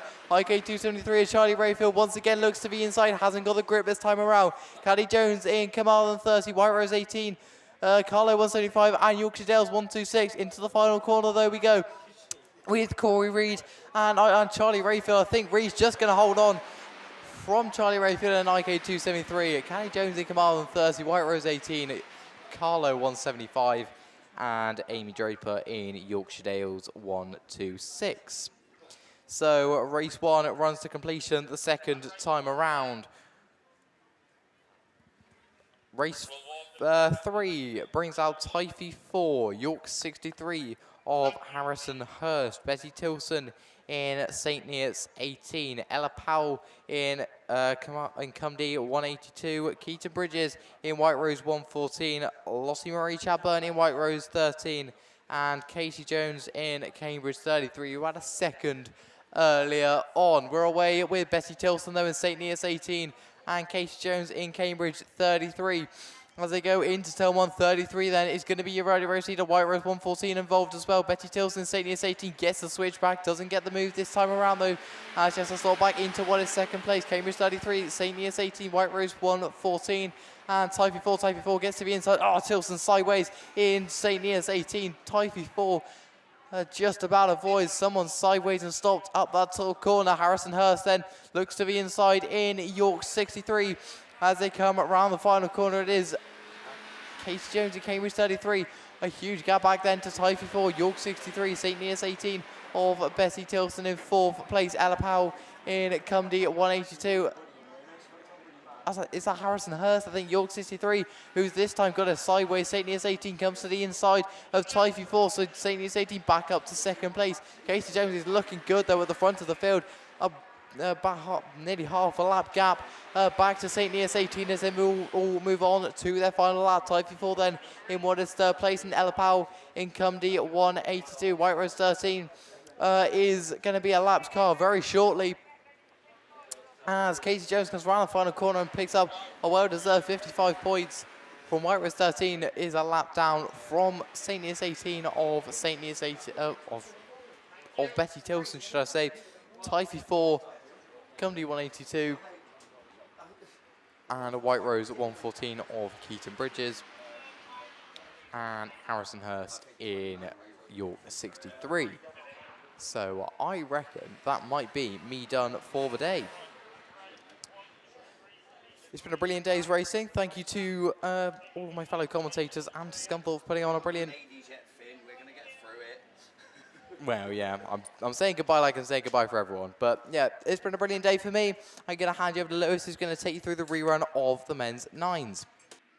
Yeah, cheers, Finn. Just double checking. I think it is, because I believe that's Mark Barker coming from the inside. So as long as I've got a rerun that involves Mark Barker, which there's a high likelihood, then that should be the Class 9 rerun that I've been waiting for. Race 1, Mark Barker's in it. There we go.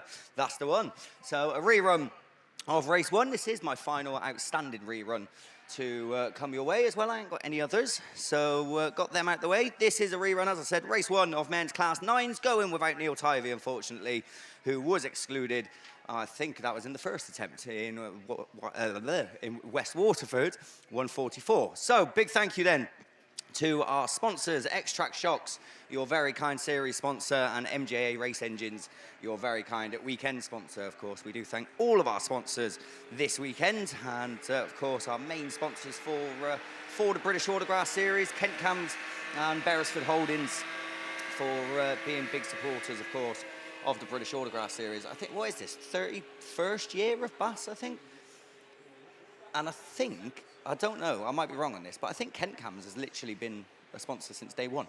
So that goes to show their dedication. So yeah, big thank you to them as well. And as I said, all the sponsors. So race 1 then should bring out, we told you who's not going to be in there, but the one who should be in there, Aidan Llewellyn, the winner of the first round of the British Autograss series in Ireland. Didn't get off to the best start, did he, in this previous attempt, as he had the front wheels up in the air, and it wasn't exactly a glorified showing off wheelie. It was more of a make contact and try and hope you stay on 4 wheels. So he'll be hoping to avoid anything similar to that in this attempt. Mark Barker, as we said, is down there in Evesham 26. Lewis Farrer in Nottingham 42. Max Holtby in Scunthorpe number 6. Ben Gibbons in Leewood 18. Callum Allenson in Yorkdale's 34. And Ben Wilson in White Rose 143. They're the ones scheduled to come out. As I said, Aidan Llewellyn didn't just win Waterford, he won his first heat as well. So 55 points he sat on. Ben Gibbons had a 3rd, Callum Allenson had a 2nd, Ben Wilson had a 4th. So plenty of points up for grabs as we get away from the line. Who's going to be the first one to show? I'll tell you what, I don't see Aidan Llewellyn out there. That's why, because he's only just got off the line. So he is playing catch up with the rest of the pack. We've got contact going into turn 1 as Ben Gibbons it is that emerges at the front. Aidan Llewellyn is on an absolute charge now. He's up to 5th, as obviously we missed out someone losing out in the first corner. They've got it going. They are out of the way, so I'd imagine we're going to keep this one going as yellow flags fly. Ben Gibbons it is in Leewood 18. That's going to head them round in that machine. Then Max Holtby runs there in 2nd. 143 of Ben Wilson. Mark Barker runs 4th. Aidan Llewellyn is not going to be happy with 5th place points. But to tell you what, it took him long enough to get off the line, and he'll be happy just to be out there in this race at this point, I think. And anything's possible, even with the laps counting down. You never know, he could catch up. He's very fast. Well, I say that, look at this, it's all going wrong towards the midfield on the last lap flag, and Aidan Llewellyn is going to gain a place in the PhD number 9 machine as Max Holtby now has come to a halt. It's not been his day in the Scunthorpe number 6 machine, but as all this goes on, Ben Gibbons, this could be one of the easiest wins he's ever taken in Leewood 18. Into the top corner he goes for the final time. Ben Gibbons is your race winner. 2nd is going to be Mark Barker in Evesham 26. Ben Wilson holds on to 3rd. Aidan Llewellyn tried his hardest, managed to get up to 4th, and yeah, 1st and a 4th at the end of day 1 isn't too bad, is it? Especially after the start in that race that he had. Unfortunately, as I said, did miss out on 2 in that one. Max Holtby coming to a standstill, and I think the other one might have actually been Callum Allenson in YD 34, who was spat out. He's right out of my view. So, yeah, that looks like a YD number to me. So I think it is Callum Allenson that got spat out. As I said, literally just obscuring my my vision there. But, of course, we have not confirmed that yet because there are going to be questions asked. Obviously, there was a bit of contact. It was a bit messy when it in places.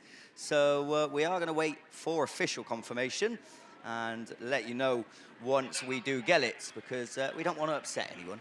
So that is Class 9's done with for... Well, that's them done. That is them done. I'm in rerun mode now, so I've got so used to thinking, oh, that's them done for the time being, I got a rerun to come. But no, that's it, no more. So Class 9's complete. X-Track Shocks and MJA Race Engines are your very kind sponsors for Class 9s. As I said, we will let you know official confirmation once we get it. Where's Graham Bennett gone? Because we've got F600s sat down there on the line.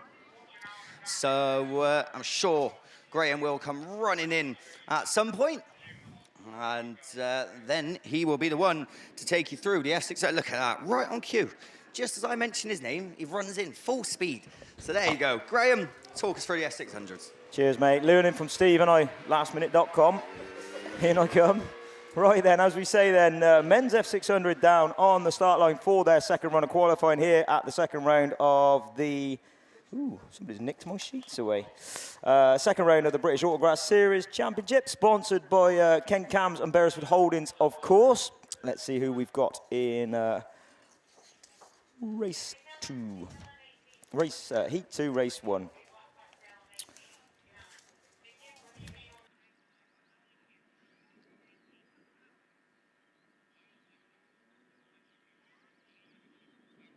There we go then. So we got 2 heat winners in the first run. Young Dylan Grasby, who's lighting the field up, isn't he, with his superb smooth driving style in Evesham 1, and BC15, Billy Bradford, ironically the other end of the scale in age, not in talent, obviously. Super talented is Bill Bradford in BC15. C22 then, Stu Smith is the other top 3 car in this one in Cum D22, as I say. Adrian Hathaway had a bit of a bad run in the end. He was right in amongst it and had a spin coming out of the start line corner. Tom Herbert, again, down the field. So unusual for Tom Herbert to be down the field, so keep an eye on him. Well, I'll tell you what, this is a cracker, to be fair, because Ocean Hughes is in here as well. Sue Herdman, C56, is in this one as well. So TA22 and C56. Graham Foster-Viggers in YD66, BC15, C22, E1, B4H, and S31D. Right, we've got a bit of work going on down the bottom. So your overall sponsor for this weekend is Quinn's Car Transport. Thank you very much for them. Just met them back over the other side and give them a usual handshake and hug, which is nice to do. Friends for a long time. 2026 overall sponsors, Pickering Tyres. So again, thank you for them. And round 2 sponsors, STS Access Limited and Hugh Jones Contracting Limited. So thank you very much to our round sponsors. BAStv, as course, sponsored by SITR Recycling, Wellington Business Park, KS Coles and PRG Trailers. And again, just keep an eye out for the best turned out car, saloon and special, sponsored by Bodyworks Racing. So thank you very much again for our runner sponsors. Looks like we've got vehicles returning to the centre of the track and yellows going up. So let's see what we can do here. Keep an eye on E1 out of lane 6, BC15 out of lane 4. They're your two that's on wins, and Stu Smith sat in the middle in grid 5. Let's see who makes the break. It is Dylan Grasby. Fair play, he's on it, that boy. Who's trying around the outside? S31D then. He's gone the long way around Tom Herbert. Can he get it in and make it stick? Somebody's coming through. Oh, somebody's round. Is that Graham Foster-Biggs? I think it is. I'll tell you what, Tom Herbert's done it. Good little move right round the outside, tucks back in, and he's back on the inside. So he's going to hold that inside line. Stu Smith's trying around the outside, gets the drive off the corner, pulls a couple of car lengths down into the bottom, into the top corner, sorry. And S31D's just gone nipped back at the inside, changed lines, and I tell you what, made it work. Tom Herbert, he needs these points. He'll be looking to try and get into that final. 22, Evesham 1, BC15. So the 2 heat winners are back in 3rd and 4th at the moment. Good points nonetheless, but let's see what they can do down the back straight then, because Tom Herbert is pulling away. 4 or 5 car lengths. If he hits that brake and tucks it in, that will be doing the job. Nice and neat and tidy. A little bit of throttle, just gently in, and it's going to be last lap flag time for S31D. Stu Smith did gain some on him then, as they go down the top corner for, bottom corner then, or pits corner we'll say, for the final time down the back straight. Again, Tom's got really good grip off there in Stroud 31D and just pulls away. Can he back it down and slow it up enough? Yes, because C22 Stu Smith's got some push on, so that's helped him out massively. And I'll tell you what, S31D takes it. E1 Dylan Grasby comes through on Stu Smith C22. Bill Bradford in 4th. Sue Herdman towards the back, and Ocean Heath and YD66. So, done and dusted, and another good run, as I say, for Dylan Grasby in Evesham 1. Comes through into 3rd place then at the last minute. 2nd place, sorry, at the last minute. S31D then. And takes Evesham 1 takes 2nd, C22 and BC15. So, that race done and dusted. We're going to see 1, 2, 3 in this one. So, Brian Neal took a win in the first heat, James Brown took a 2nd in the first heat, and Paul Sharp in Solway 8 took a 3rd. Sorry, James Brown took a 2nd. So here we go off the start line. I'm all of a muddle. We've had a bit of drama, and I'm all of a muddle. Right, let's see what we can do then. SE811, James Brown gets to the bend first, and he gets a good tonk in there from Paul Glover in WR2. Sort of drives to the side of him. Daly's got his car fixed. Right, not sure what the problem was in the first heat, but it's definitely fixed. Now, this lad took 4 wins over in Ireland 3 weeks ago, didn't he? So, down the back, we got red flags. We have got red flags. Dally won't be happy, will he? But he will be happy that the car is fixed and on its way. I've got a rerun coming then in race 2. Oh, wow. Right, somebody has stolen the long water hose from the water taps. Please, can you return them ASAP? They're Telford toilets, and they require them back. And if you've ever met Telford toilets, he'll definitely want to see you to get them back. So yeah, please return them. It's not fair, is it? Just stealing people's stuff. Just take it back, and they'll be happy. It's probably one of the kids just messing about and taking it away, but. Yeah, they can't fill their water container up because it's been stolen. So please return the water hose back to the tap so Telford Toilets can carry on with the sterling and superb job that they do for us. Right then, moving on to race 3. Adam Robinson had a 3rd. Tony Wilson had a 2nd. Lee Deegan had a 3rd. Darren Thomas had a 4th. Darren Grasby had a 2nd. Will Evans had a 4th. The only one in the middle of that is Mickey Barker, Mike Barker, S31Y commentator. So he's picked a really good heat this time, picking his heats as he always does. Let's see what Mike can do. And the yellows are around and the bungees up. Let's see who makes the start. It looks like the Darren Grasby machine has made the jump, and who's out at the inside of him? Will Evans, I think, but we'll have to just wait and see. Round the outside is the bright orange. Oh, we've got cars climbing all. Oh, there we go. Lots of climbing, but ever they're going. Deegan through on the inside of Grasby in 202. Just the late of the last breakers as they go into top corner. It is Deegan, but we have got Darren having issues, and I'll tell you what, he's got damage on the front. Can he get off the track? He can get off the track. Well done, Darren, TA66. That lanes the race can carry on, and Deegan will go back to winning ways. CA48 then it is, out in front from Eaton, 202, then NS20 from TA6. Will Evans then, and then Mickey Barker in fifth, S31Y. Problems for Tony, he's at the back in SC10. That's very unusual for Tony Wilson to be that far back. So he's in about 6th place. So 2nd and 6th place means he's got to work very hard tomorrow. But one man who's doing the business so far, already sat on a 3rd place, or winning a 3rd, will do him well overnight. Grasby's still on 2 seconds, he'll be okay overnight as well. NS20 to 3rds.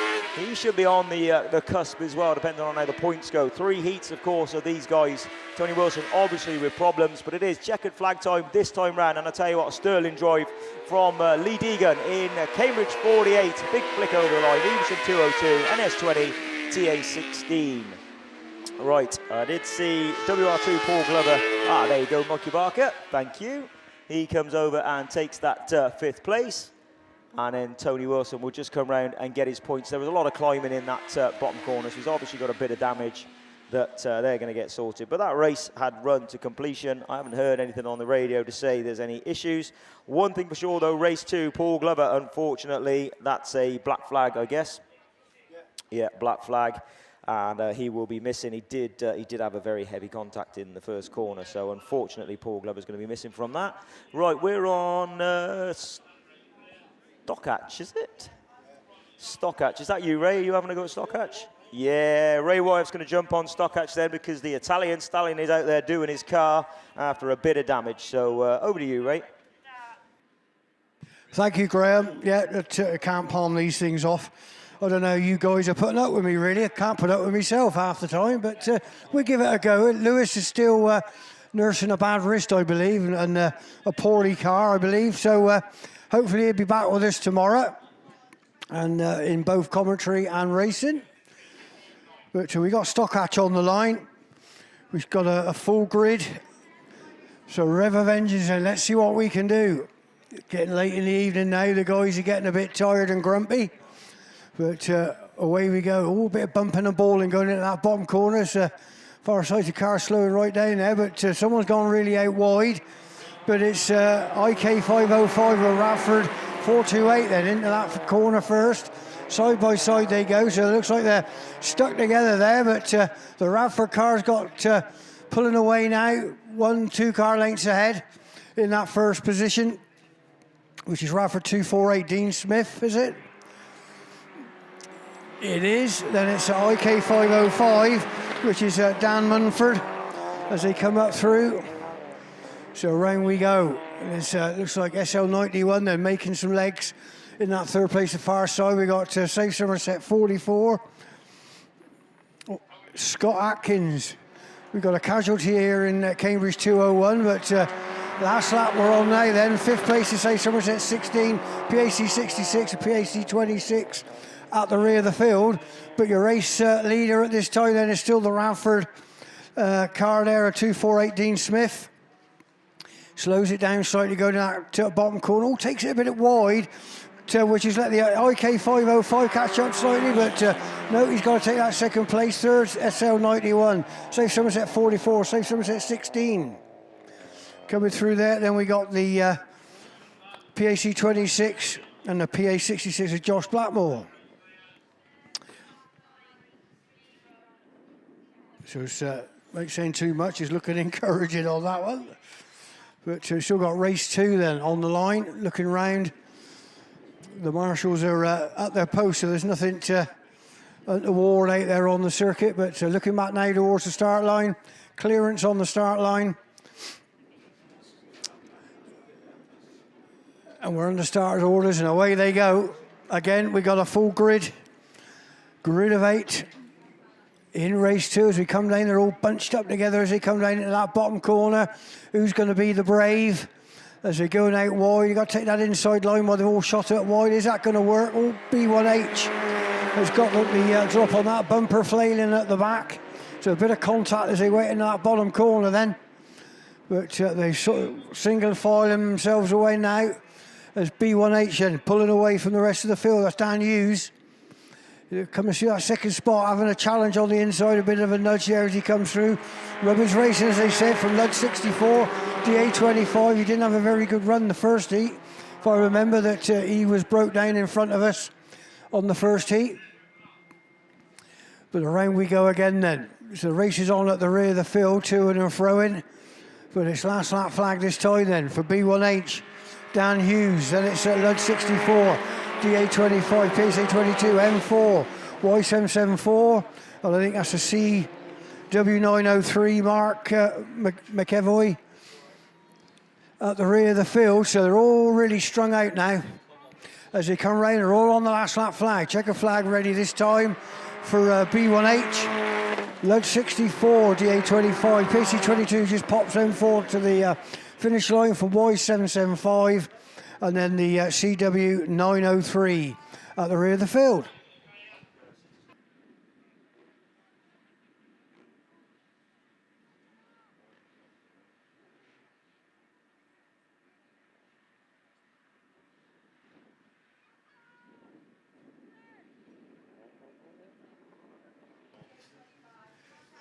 So, heat 3. Again, full 8. They come off that start line and revving on the way down on that far side, but it looks like it's is that P23 gets in it, just slows it down, so they all shoot by as an S19. Or was it, Darren Inkin. Then it's P23, PAC9, SC95, or is it SR5 of Jake Whittingham. We'll have a better look as they come round. But ready to go then. The field's spreading out quite lively now. SC95, just look at Paul Lickley. He's way down the field. That's unusual to see Paul way back there in SC95. Sounds like he's got a problem there, is it? So we can sort that out for the rest of the weekend. But back to the race leader. North Shropshire 19, Darren Eichen from P23. Then it looks like it's SR5. It is Jake Whittingham, PAC9, Radford 60, NS192, and then it's SC95 now. Oh, bit of coming together. I'm coming through, which put that one to one side. So that was a bit of a tank slapper as he came through on that far side. So we'll see what the marshals make of that one. But it's checker flag this time then for North Shropshire 19, P23 second spot, SR5, PAC9, Radford 60, SC95 coming through. And at the rear of the field, licking his wounds there, is NS192, which is Michael Eichen.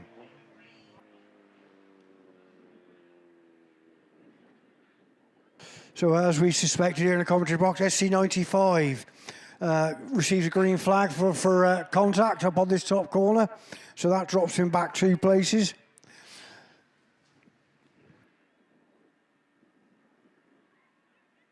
So we've got race 4 underway. Last heat of stock hatches. Again, a full grid of 8. So stock hatches popular today, but looking at the screen, we're 1 down. So we've got 7 out there at the moment. Can't quite see who's the guy that's not going to be there, but we'll soon find out as they come down on this bottom corner. So we're into that corner first. Oh, a bit of to and fro in, a bit of facing the wrong way there, but I jinxed that one then. So all coming together down at that far side into that full corner, first corner. So they'll be going back down into the rerun lane.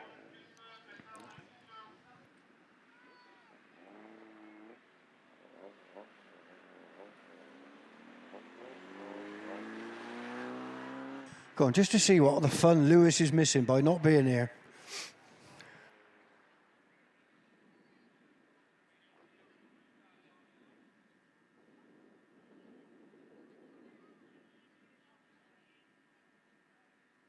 Yeah, Lewis is not going to be impressed when he sees what you've done to his classes. Well, no, I've messed that last one up quite considerably, really. So, you know, it's, I do apologise. You started as you meant to go on with your first class 6 yeah, race, I won't be invited anymore then, right. no. You show you how it's done, because it's going to go straight through class 10 without a blip at all. It's Benno's he's going to start the commentary now, is he? So, yeah, so Mr. Bennett, straight through Class 10, no problems. Over to Graham. Yeah, so Steve has never jinxed anything in his life, ever. Right there, men's class 10, overall sponsor again. I'm not going to apologise for saying it so often, but Quinn's Car Transport, thank you very much for them. SGS Gases is your men's class 10 overall sponsor for BAS, and round 2 sponsors KS Cole and Source Security Services Limited. Thank you very much to them. Liam Williams, that's him sat next to me, sorry. Liam Evans is your round 1 champion and also your current men's 2025 British champion as well. We've got him out in this first heat. He's out on about grid 8. Who's that makes a hell of a start? Is it 79F? I think it's Baltimore that gets a cracking start up through the middle. Let's have a look how he can do in this top corner. I'll tell you what, this heat's got a few names in it, isn't it? But Baltimore 79F, not been on the money this year at all so far. Maybe he's pulling it back just in time for Nationals. We'll have to wait and see. But it is 79F then, down the back straight. Liam Evans then sat there in second place. Trying to see who that is in third. But I'll tell you what, is it Kieran Smith? Let's have a look as he comes round. I reckon it is. But going round, it's going to be 79F then. Liam, I've got me going now. Liam is pulling him in though in NS3. Liam Evans sat there just trying that inside line. Palmer's gone wide, but he's got the drive down the back straight. Has he got enough drive though? Oh, he's not. They've both got it wrong. That was, oh no, James Baltimore just had a big sideways moment. And I'll tell you what, Liam Evans absolutely squared him up. A treat to continue racing. And 79F, D82, Y40, ALC1, BC3, MA25. And Liam Evans finds himself at the back of the pack. And from no fault of his own, he literally straightened Baltimore up himself down that back straight and allowed James Baltimore to look like he's going to come in and take a win in the 79F machine.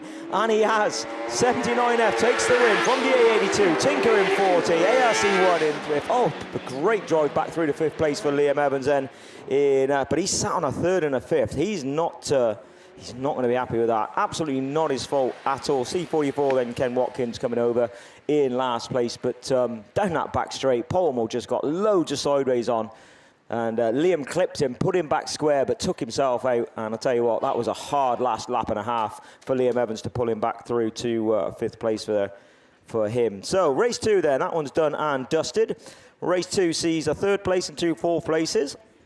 We also see Adam Alderton, who didn't finish the first heat in SC395 with a twin KTM. Liam Grasby in E121. Craig Beaumont, both them two guys are going to be looking for better results. E223, Brandon Young. Sam Burbridge in ST40 had a 4th. Jack Rawlinson had a 4th in SC13. And YS37, Kelly Bishop, will be looking for a better run. 1, 2, 3, 4, 5, 6 cars I can see on the start line, which means we are missing one. I've got nobody in grid 6 or 8. So Adam Alderton hasn't made it to the start line on this one. So it looks unfortunately like that's going to be terminal for Adam Alderton in the, as I say, the twin KTM car. But the cars that have made it, looks like Grasby's going to be coming from the outside in lane 7. Craig Beaumont is coming out of lane 5. Brandon Young out of 4. Sam Burbridge in 3. Jack Rawlinson in 2.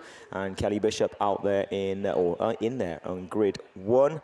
So what have we got in this then? Grasby's running a couple of Jigsaw Thows, I know that. Craig Beaumont's running a couple of Jigsaw Thows. So's Brandon. We've got a couple of boosters sat in the back of ST40. Jack Rawlinson, not 100% sure. I know he used to like the R1s, but not sure what he's running nowadays. And then Kelly Bishop again, a little bit of touch with that one. But I think that used to be some quackers in there as well. But we will have to wait and see when they come off. So a bit of water going down around the outside of the track. And I went into fin mode then, started stopping my words. But yeah, plenty of water going down, and I don't like it when they water that close to the Armco. It just sort of acts as a magnet to try and get them in. But they know what they're doing. They've been racing here for many, many, many years, and they know exactly what they're doing. Put plenty of Bass rounds and nationals and things like that on, which is good. And yeah, good circuit and great people up here as well. So don't forget your trade stands that is down there. It's still plenty of time. What have we got? We've got to stop racing at 6, I believe. So we've got 25 minutes. So I'm sure the trade stands will stay open a bit later anyway. And we're going to be wandering around doing a few interviews for BAStv as well this evening. And that'll keep you, well, whether you're going to go back and do your barbecue. So we'll be coming around with a camera. So just keep yourselves hydrated. So you can have a little chat. And as we're finishing fairly early, we would suggest, for day 1 of Bass. Live singer in the beer tent tonight. Yeah, yeah, And that's the it. football. Yeah, you will. Got a live singer tonight, I think, mate, haven't we? And an England versus Panama game to watch. I'm looking forward to seeing all the Welsh in there helping us cheer on England tonight. I think that'll go down really well. I was talking to Endaf earlier on. He's going to come and no, he wasn't. He didn't say anything about cheering us on in any way, shape or form. Not a thing. Where's Colin Reid when you need somebody to take the mickey out Yeah, of? Colin Reid. He's here. I've seen him.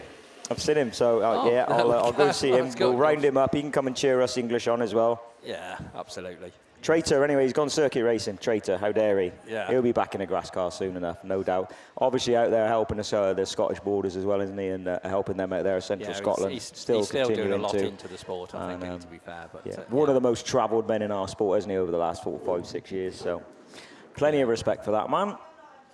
Right, come on in, you water bowsers. That is a proper drenching in between heats of Class 10. So your men on Class Heat 1 would have been like, oh, we always get the water in Heat 1. You missed it. But Heat 2, wow, you've definitely got a bit of water. But me and Mickey said this, I think earlier on in the year, we came up here for a meeting and they did the same. And we were like, oh, no, it's going to be messy. And it was great. The track held it, no problems at all.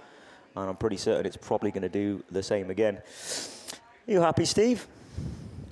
I am, absolutely. So, yes, all is good. Yeah, so you think we've gone through enough today, do you think? We have, the target always, sort of like a buzz round, is try and get to the end of second round of qualifying of the men's. Of course. Anything else is a bonus. And, yeah, I think we're just We're about going to, there. aren't we? Because is there any reruns left, or is it just 10s to go? Well, I got one F600 and you got stock H one to go. So I think we'll see some. I'm not going to predict how far we're going to go, but I think we'll see certainly some ladies tonight. That'd be nice, wouldn't it? So yeah. I think Liam was hoping the ladies' 8s were going to get out early because obviously the semis and everything tomorrow for the men's. But I don't think that'll happen. But it'll be nice to get some the noisier ones out the way tonight, and then maybe sneak another quarter of an hour earlier because I think we were a quarter of an hour early this morning, weren't we? Which was good. And yeah, would be good. Maybe sneak another quarter of an hour earlier in the morning. No, full credit to everybody for today. I think it's gone really well. The marshals, I know it's not quite as hot as yesterday, but it's certainly hot enough if you stood outside. And there are ones that have been out there, the vast majority of them all day, and I think have done an absolutely cracking job. Yeah, absolutely. They really have. I completely concur with that. And unfortunately, not been able to put the brollies up, otherwise they'd have been doing their Mary Poppins impressions, wouldn't they? So yeah, they've literally been right in the sun. And yeah, because we get the radio, so we get to see the equivalent or hear the equivalent of sort of like the football VAR on the radios and changing right then. decisions. It don't happen. Second heat then. Let's see what they do. Second run, second heat. Who's that makes a good start? I think it was Beaumont, wasn't it? C125. Let's have a look as he comes in. And that top corner he does. He manages to shut it down. He gets to the inside, loads of sideways, but he has found that grip. So it is Beaumont then, twin Jixer then from the twin booster car. And he gets a big sideways and Burbridge, he's got a job to do that in front of Burbridge. Just has to square that up a little bit. Brandon Young's coming through at the inside. Oh, somebody's clipped a cone, but they didn't gain a position. So that's good to see. And of course, that was Jack Rawlinson in SE13, who's back in fourth place. Had a fourth place this morning. Beaumont, oh my God, I really thought he got away with that then. E223, ST40, SE13. YS37, Kelly Bishop's up there in fourth place. Beaumont got away with that in C125, but somebody who didn't is the young Grasby car of Liam Grasby, who's not having his best weekend. Super talented young man. And unfortunately, that one's going to go again. So we were talking about mini reruns, and there's another one to my list. Unlucky. That wasn't caused by water, I guarantee you. It's just a little bit of over-exuberance, I think, on Craig Beaumont's right foot. And he will probably calm himself down for the next run. And there you go, see what I mean? Over-exuberance with the right foot. He's used up another life of his tyre. Right then, race 3 then. Carl Morgan had a third earlier on today. Gary Morris has got work to do because he had a fifth, but you need to keep an eye on Gary Morris because he always pulls one out the bag in the Gloucester 28D car. E121, excluded. Poor Liam Grasby. Excluded from the rerun then. So E121 Liam Grasby through not really any fault of his own. Car was spun and didn't really have anywhere to go, but cause of the stoppage because everybody else got going. And unfortunately, that's the way the cookie crumbles sometimes.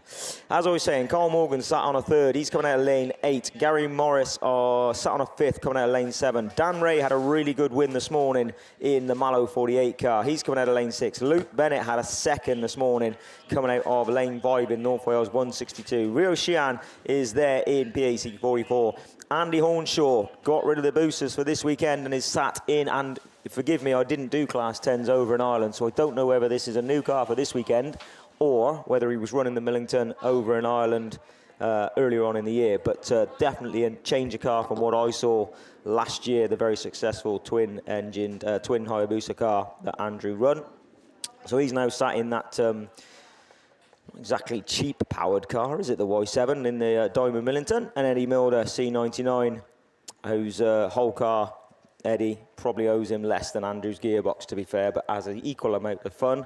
And certainly is in amongst it is Eddie, a long-time racer for, like I said, many, many, many years. And we see Paul Dillon getting into the, Liam getting into the car, into the truck to go off. And they got some work to do before Jill, actually, she won't be racing today, will she, in ladies. So there'll be a bit of work to do on that before that comes out tomorrow morning. So as I say then, cars to watch in this one, 2 heat winners. MA48 coming out of lane 6. Y7, Andy Hornshaw, coming out of lane 3. Now, the big difference between the bikes and the car engine stuff is obviously that Andy can play around with his gearing, can he?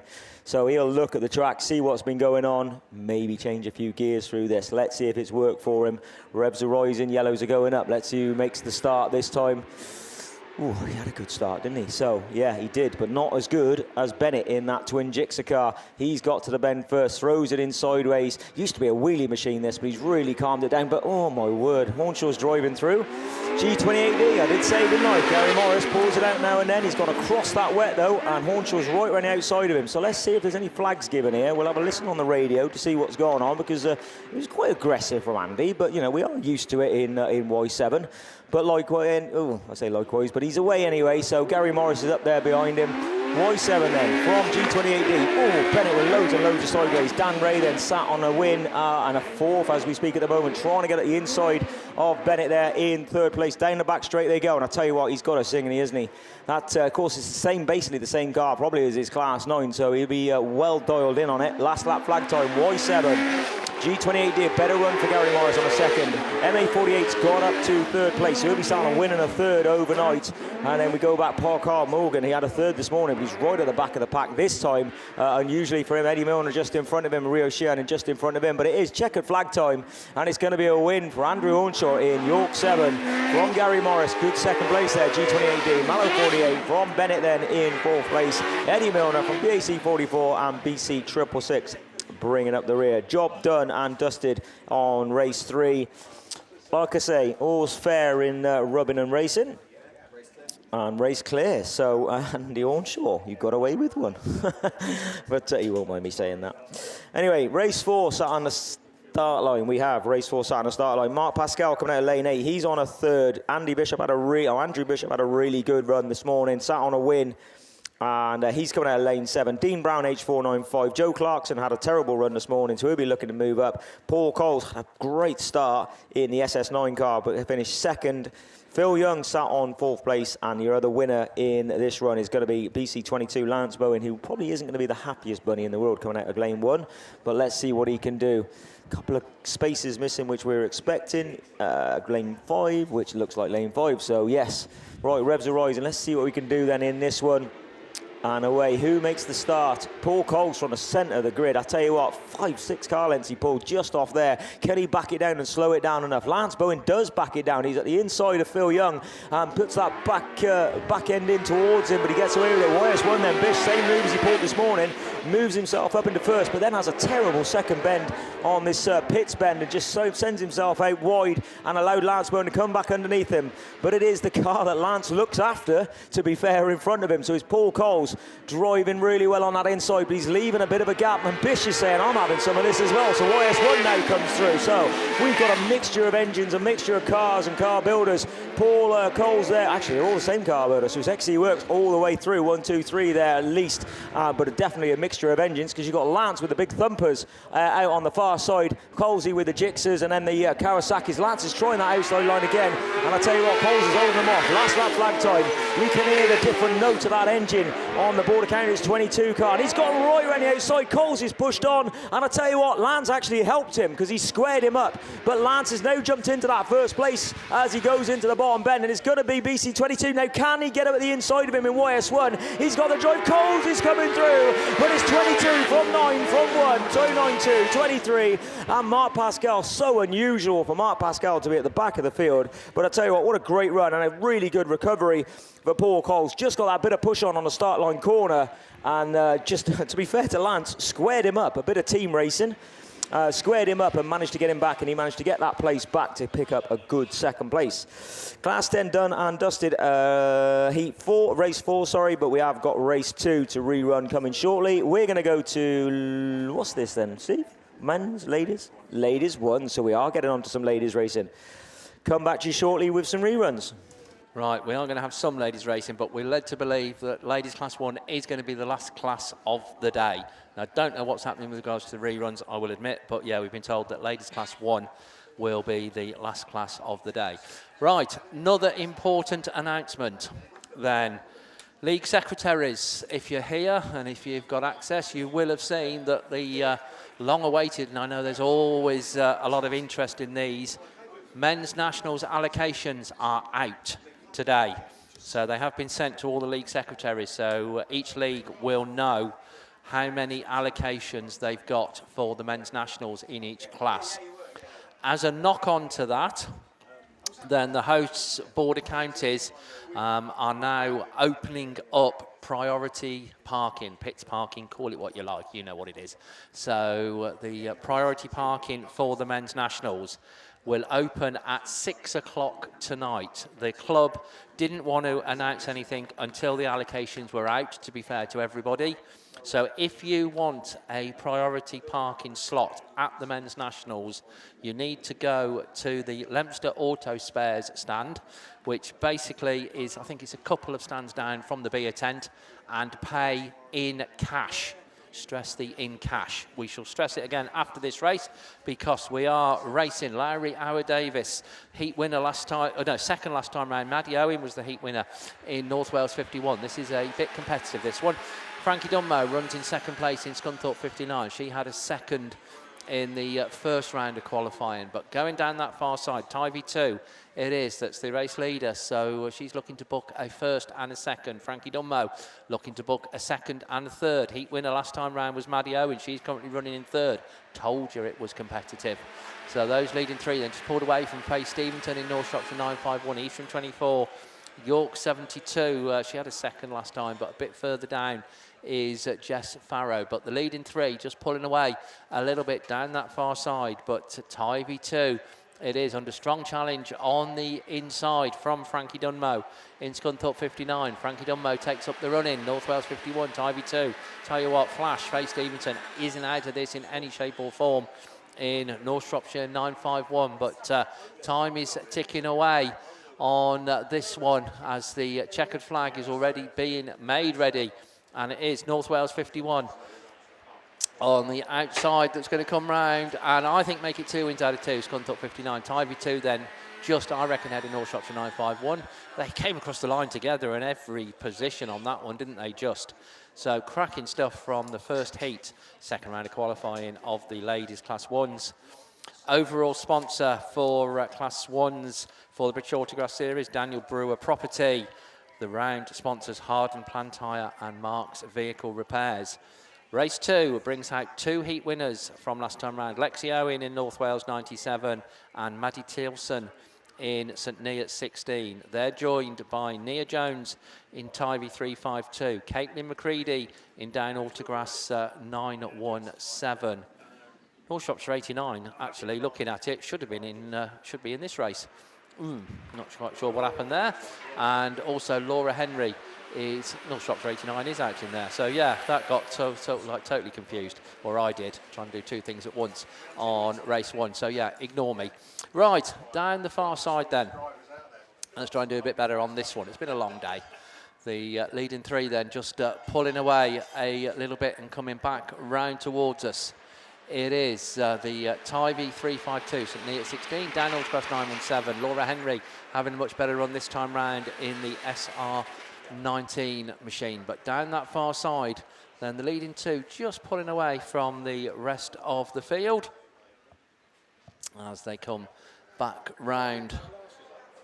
But everything to play for actually in this one. Tyre 352, St Neots 16, down Autograss 917, SR19. And the North Wales 97, Lexio in the other heat winner, but a little bit further down the field this time and playing catch-up, at least I've got her in the right race this time, is Faye Stevenson in North Shropshire 89. But checkered flag already being made ready, and it goes out to the Tyre 352 car, Nia Jones, at Nia 16, down Autograss 917, Laura Henry 4th in SR19, North Wales 97 and North Shropshire 89 completes race 2, 2 down, 2 to go.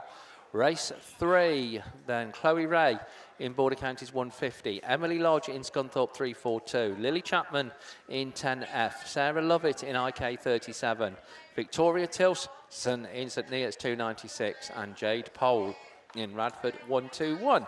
Best of the point scorers from run 1, Chloe Ray in Border Counties 150, Lily Chapman in 10F. So yeah, just if we got time, just to remind you, if you want to book a place, priority parking at the Men's Nationals, go and see Jodie Bentley at the Leominster Auto Spares stand in the trade stand area. It's a couple of stands along from the beer tent. They will be open at 6 o'clock, not before, but that's only 10 minutes away, and pay your money in cash. It's a long story, but it needs to be cash. Right, going down that far side then, the 6 cars in this one, all fairly level and coming back round towards us. It's the St Neots 296 car of Victoria Tilson. Could do with a good run, as indeed could most of them, to be perfectly honest. They were uncharacteristically further down the field than you'd normally expect to see them in run 1, as Victoria Tilson, St Neots 296, goes down that far side and back round towards us. Running in that second place slot is the Invicta Kent 37 of Sarah Lovett. Chloe Ray runs third in 150. Radford 121. Jade Pole having a much better run this time round. A few problems for the 10F machine. That's Lily Chapman at the wheel of that one. And also problems aboard for Scunthorpe 342, Emily Lodge.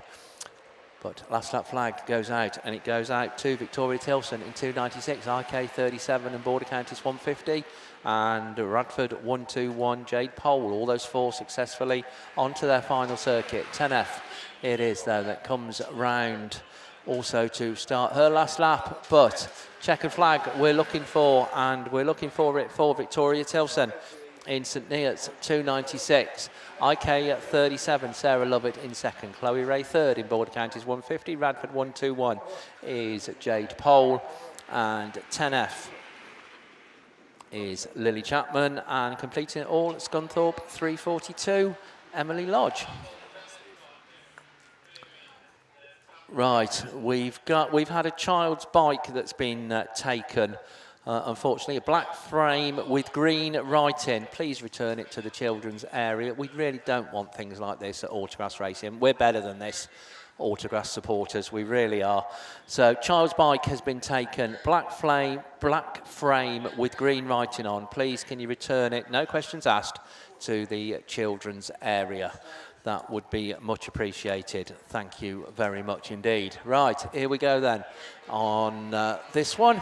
And it is Cambridge 142, heat winner last time round, Grace Williams, and looking to make it 2 out of 2 as she goes down the far side. I think we are going to have some reruns tonight after this. I say this is the last class, but we can see single-seaters on the line, so get yourselves ready as Cambridge 142, Grace Williams, comes round once again. Second place is the North Wales machine of Rebecca Owen. She's having a better run this time. North Shropshire 443, Becky Faulkner also had a 4th last time, and she's currently got a 3rd as they go down that far side. But your race leader then very clear race leader, to be honest, Grace Williams in Cambridge 142, coming round to take that yellow flag with the black cross. North Wales 397, North Shropshire 443, Becky Faulkner, the Border Counties 35 car, that's Katie Tippins at the wheel of that. North Wales 326 is Catherine Hardman, so that's the only ones that we've got. I think we've lost Jessica Graham in York 169. But checker flag time, 2 wins out of 2, looking in good form. Grace Williams takes it in Cambridge 142, North Shropshire 443 and 3 North Wales 397, absolutely neck and neck across the line. Leave that one to the lap scorers. Katie Tippins in Border Counties 35. And I think that's going to be our lot. That's the lot from ladies class 1, safely through, so on their second round of qualifying, but we've got reruns on the line. So to conclude those and conclude today, it is back over to Graham. Yeah, thanks, Steve. So this is your SDS Access Limited, Hugh Jones Contracting Limited, round 2 sponsors. F600, and this was the one that saw James Brown, Patrick Daly, Brian Neal, Paul Sharp, Mark Pascal and Andy Warrener. Now unfortunately Paul Glover came out of lane 3, has been black flagged out of this one due to contact in the first corner. Let's see what happens this time. So Daly really needs a good result. Didn't get the start there, did he? Let's see what happens as they go into this corner. So a good start from Mark Pascal. He's right on the inside, but they have moved the cones out, and he does miss them all, and he is coming through. Oh, I'll tell you what, 8-1-1 then, from 150, 16, 288. And Warrener back there in 225. I think I said it was a new car this weekend, and I think it is. So let's have a look what he can do. But Pascal's on the move into second place there. But it is 8-1-1 then. James Brown, your former British champion a couple of years ago, I believe, who's out in front from Mark Pascal then in 150. As they come down the straight, it's Daly then, 188. And PAC 16 is Brian Neal. He's the only one sat on a win in this run, but he's back there in 4th place at the moment. Warrener towards the back of the field. Down the back straight they go again then. And it is a good pull away there from 8-1-1 James Brown, who sat on a second this morning. So a win in a second overnight, 100 points is more than good enough. Somebody's clipping cones, but it's last lap flag time. 8-1-1, 150, 288, or 188, sorry, PAC 16.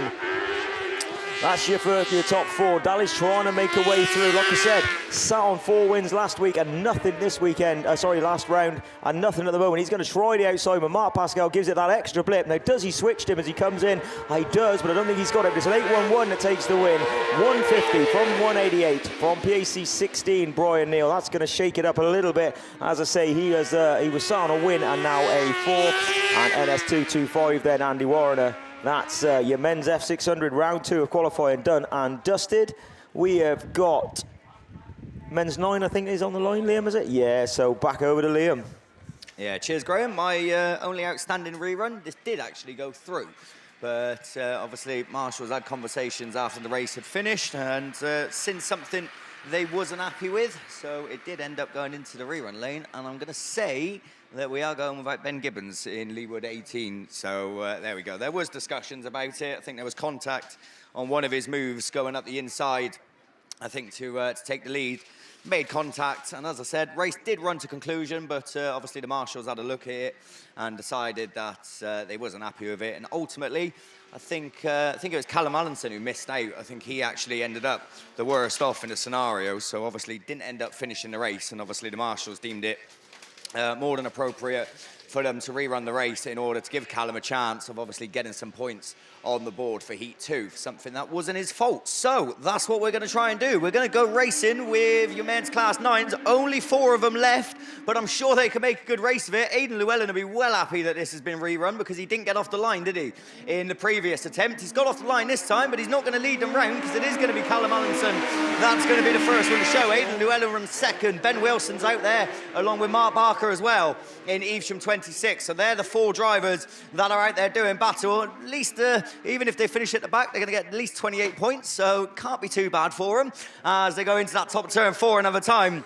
No positional change. It's so hard to overtake now on this track with these surfaces. It really is going to be, if someone makes a mistake, that's where you're going to have to make your move. Aidan Llewellyn, though, won't care. He's going to try everything he can in order to finish the day on 2 wins out of 2. Mark Barker still battling it out for 3rd as well with Ben Wilson. 2 separate races sort of going on here as the last lap flag gets made ready this time. Callum Anderson, you can see why he wanted it rerun, can't you? Because obviously missed out, didn't even finish the race in the previous attempt, managed to get the rerun, and he might just go on and win it as he leads it down the far side for the final final time. Aidan Llewellyn, what's he got in the bag as they go into that final bend? He's going to have to go around the outside, is he? No, he's going to switch, but it's not enough. Allenson it is. That takes the win. Llewellyn settles for second. Barker just about holds on to third, I think, from Ben Wilson in the 1:43 machines. So, there you go. If you want to get a Class 9 race finish, just have 4 of them out there.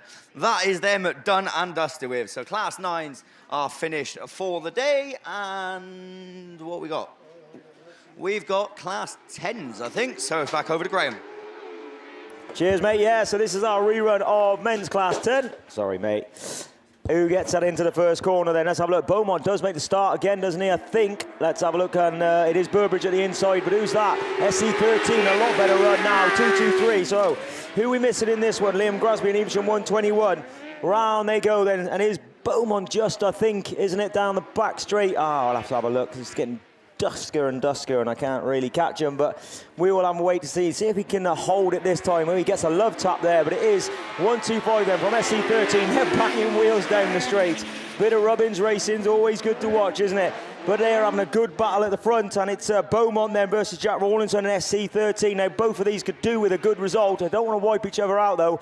And then Burbridge sat there. He's already had a 4th, so a 3rd, or he could do with another run. But it is SC13 then onto his last lap flag from Beaumont in 1:25. From Burbridge, he's going to stick it at the inside, does he? No, backs out a bit at the last minute. Beaumont slightly wider. Burbridge gets that bit of push on as they come out. And E223 then is in amongst as well. Brandon Young in about 5th place, but it is checkered flag time and a good drive, to be fair. It was a brave drive. FC13 takes the win from 125, from 40, 223, and Kelly Bishop in 5th place, bringing up the rear. That's me done and dusted for today. Thank you very much for listening to my dulcet tones, and I will catch you in the morning. Oh, is that everything racing? No, that's, oh no, we got Ray. Ray, you're gonna, your first time back and you're gonna finish the meeting. How's that? Well, we'll get Steve to finish it off, Sean. But yeah, we've got stock actual rerun underway. This is race 4. This is all come to grief up on this top corner, so let's hope they get this right. This is the last of the racing today, I believe. So away we go then. So, oh, a bit of love tap as he coming in, but SL90 takes the lead from TA221. Josh Holden there in P9 back in the back of the field. Unusual to see Josh back there, but he's now making his way through. Josh is woken up then. Up on that far side, he's up into 3rd at the moment, but it's still SL90. That's Paul Harrington. Then it's TA221 was Nigel Reed. Josh is there as well, SV22. That's Alan Hawkins, so all making their way through the field now. I can see that is a Breed Neil car. B125H, Stuart Gardner. And at the rear of the field is another B25H, Jordan Regan. But around we go then. Last lap flag this time for SL90. Josh now on the charge, taking the outside. Is he going to take him on that far side top corner? Got to outpower him. Is he on the outside? There he goes. Round the outside is P9 Josh Holden. Then it's SL90 Paul Harrington. Couldn't do anything about that. Attack, but Josh got to reel it in on the bottom, which he does. Tucks it in tight. Checker flag at the ready then for P9, 2nd spot, SL90, TA221, SV22, B25H and B125H. So that's it, done and dusted then. So we're going to thank you, ladies and gents. Don't forget this evening, have yourself a steady barbecue or pop down the bar and have a drink. I believe there's some football on if you're into a bit of football. But other than that, on behalf of us, the commentary team and everybody here, the officials today at Scunthorpe, thank you very much. See you bright and early, 9 a.m. I believe.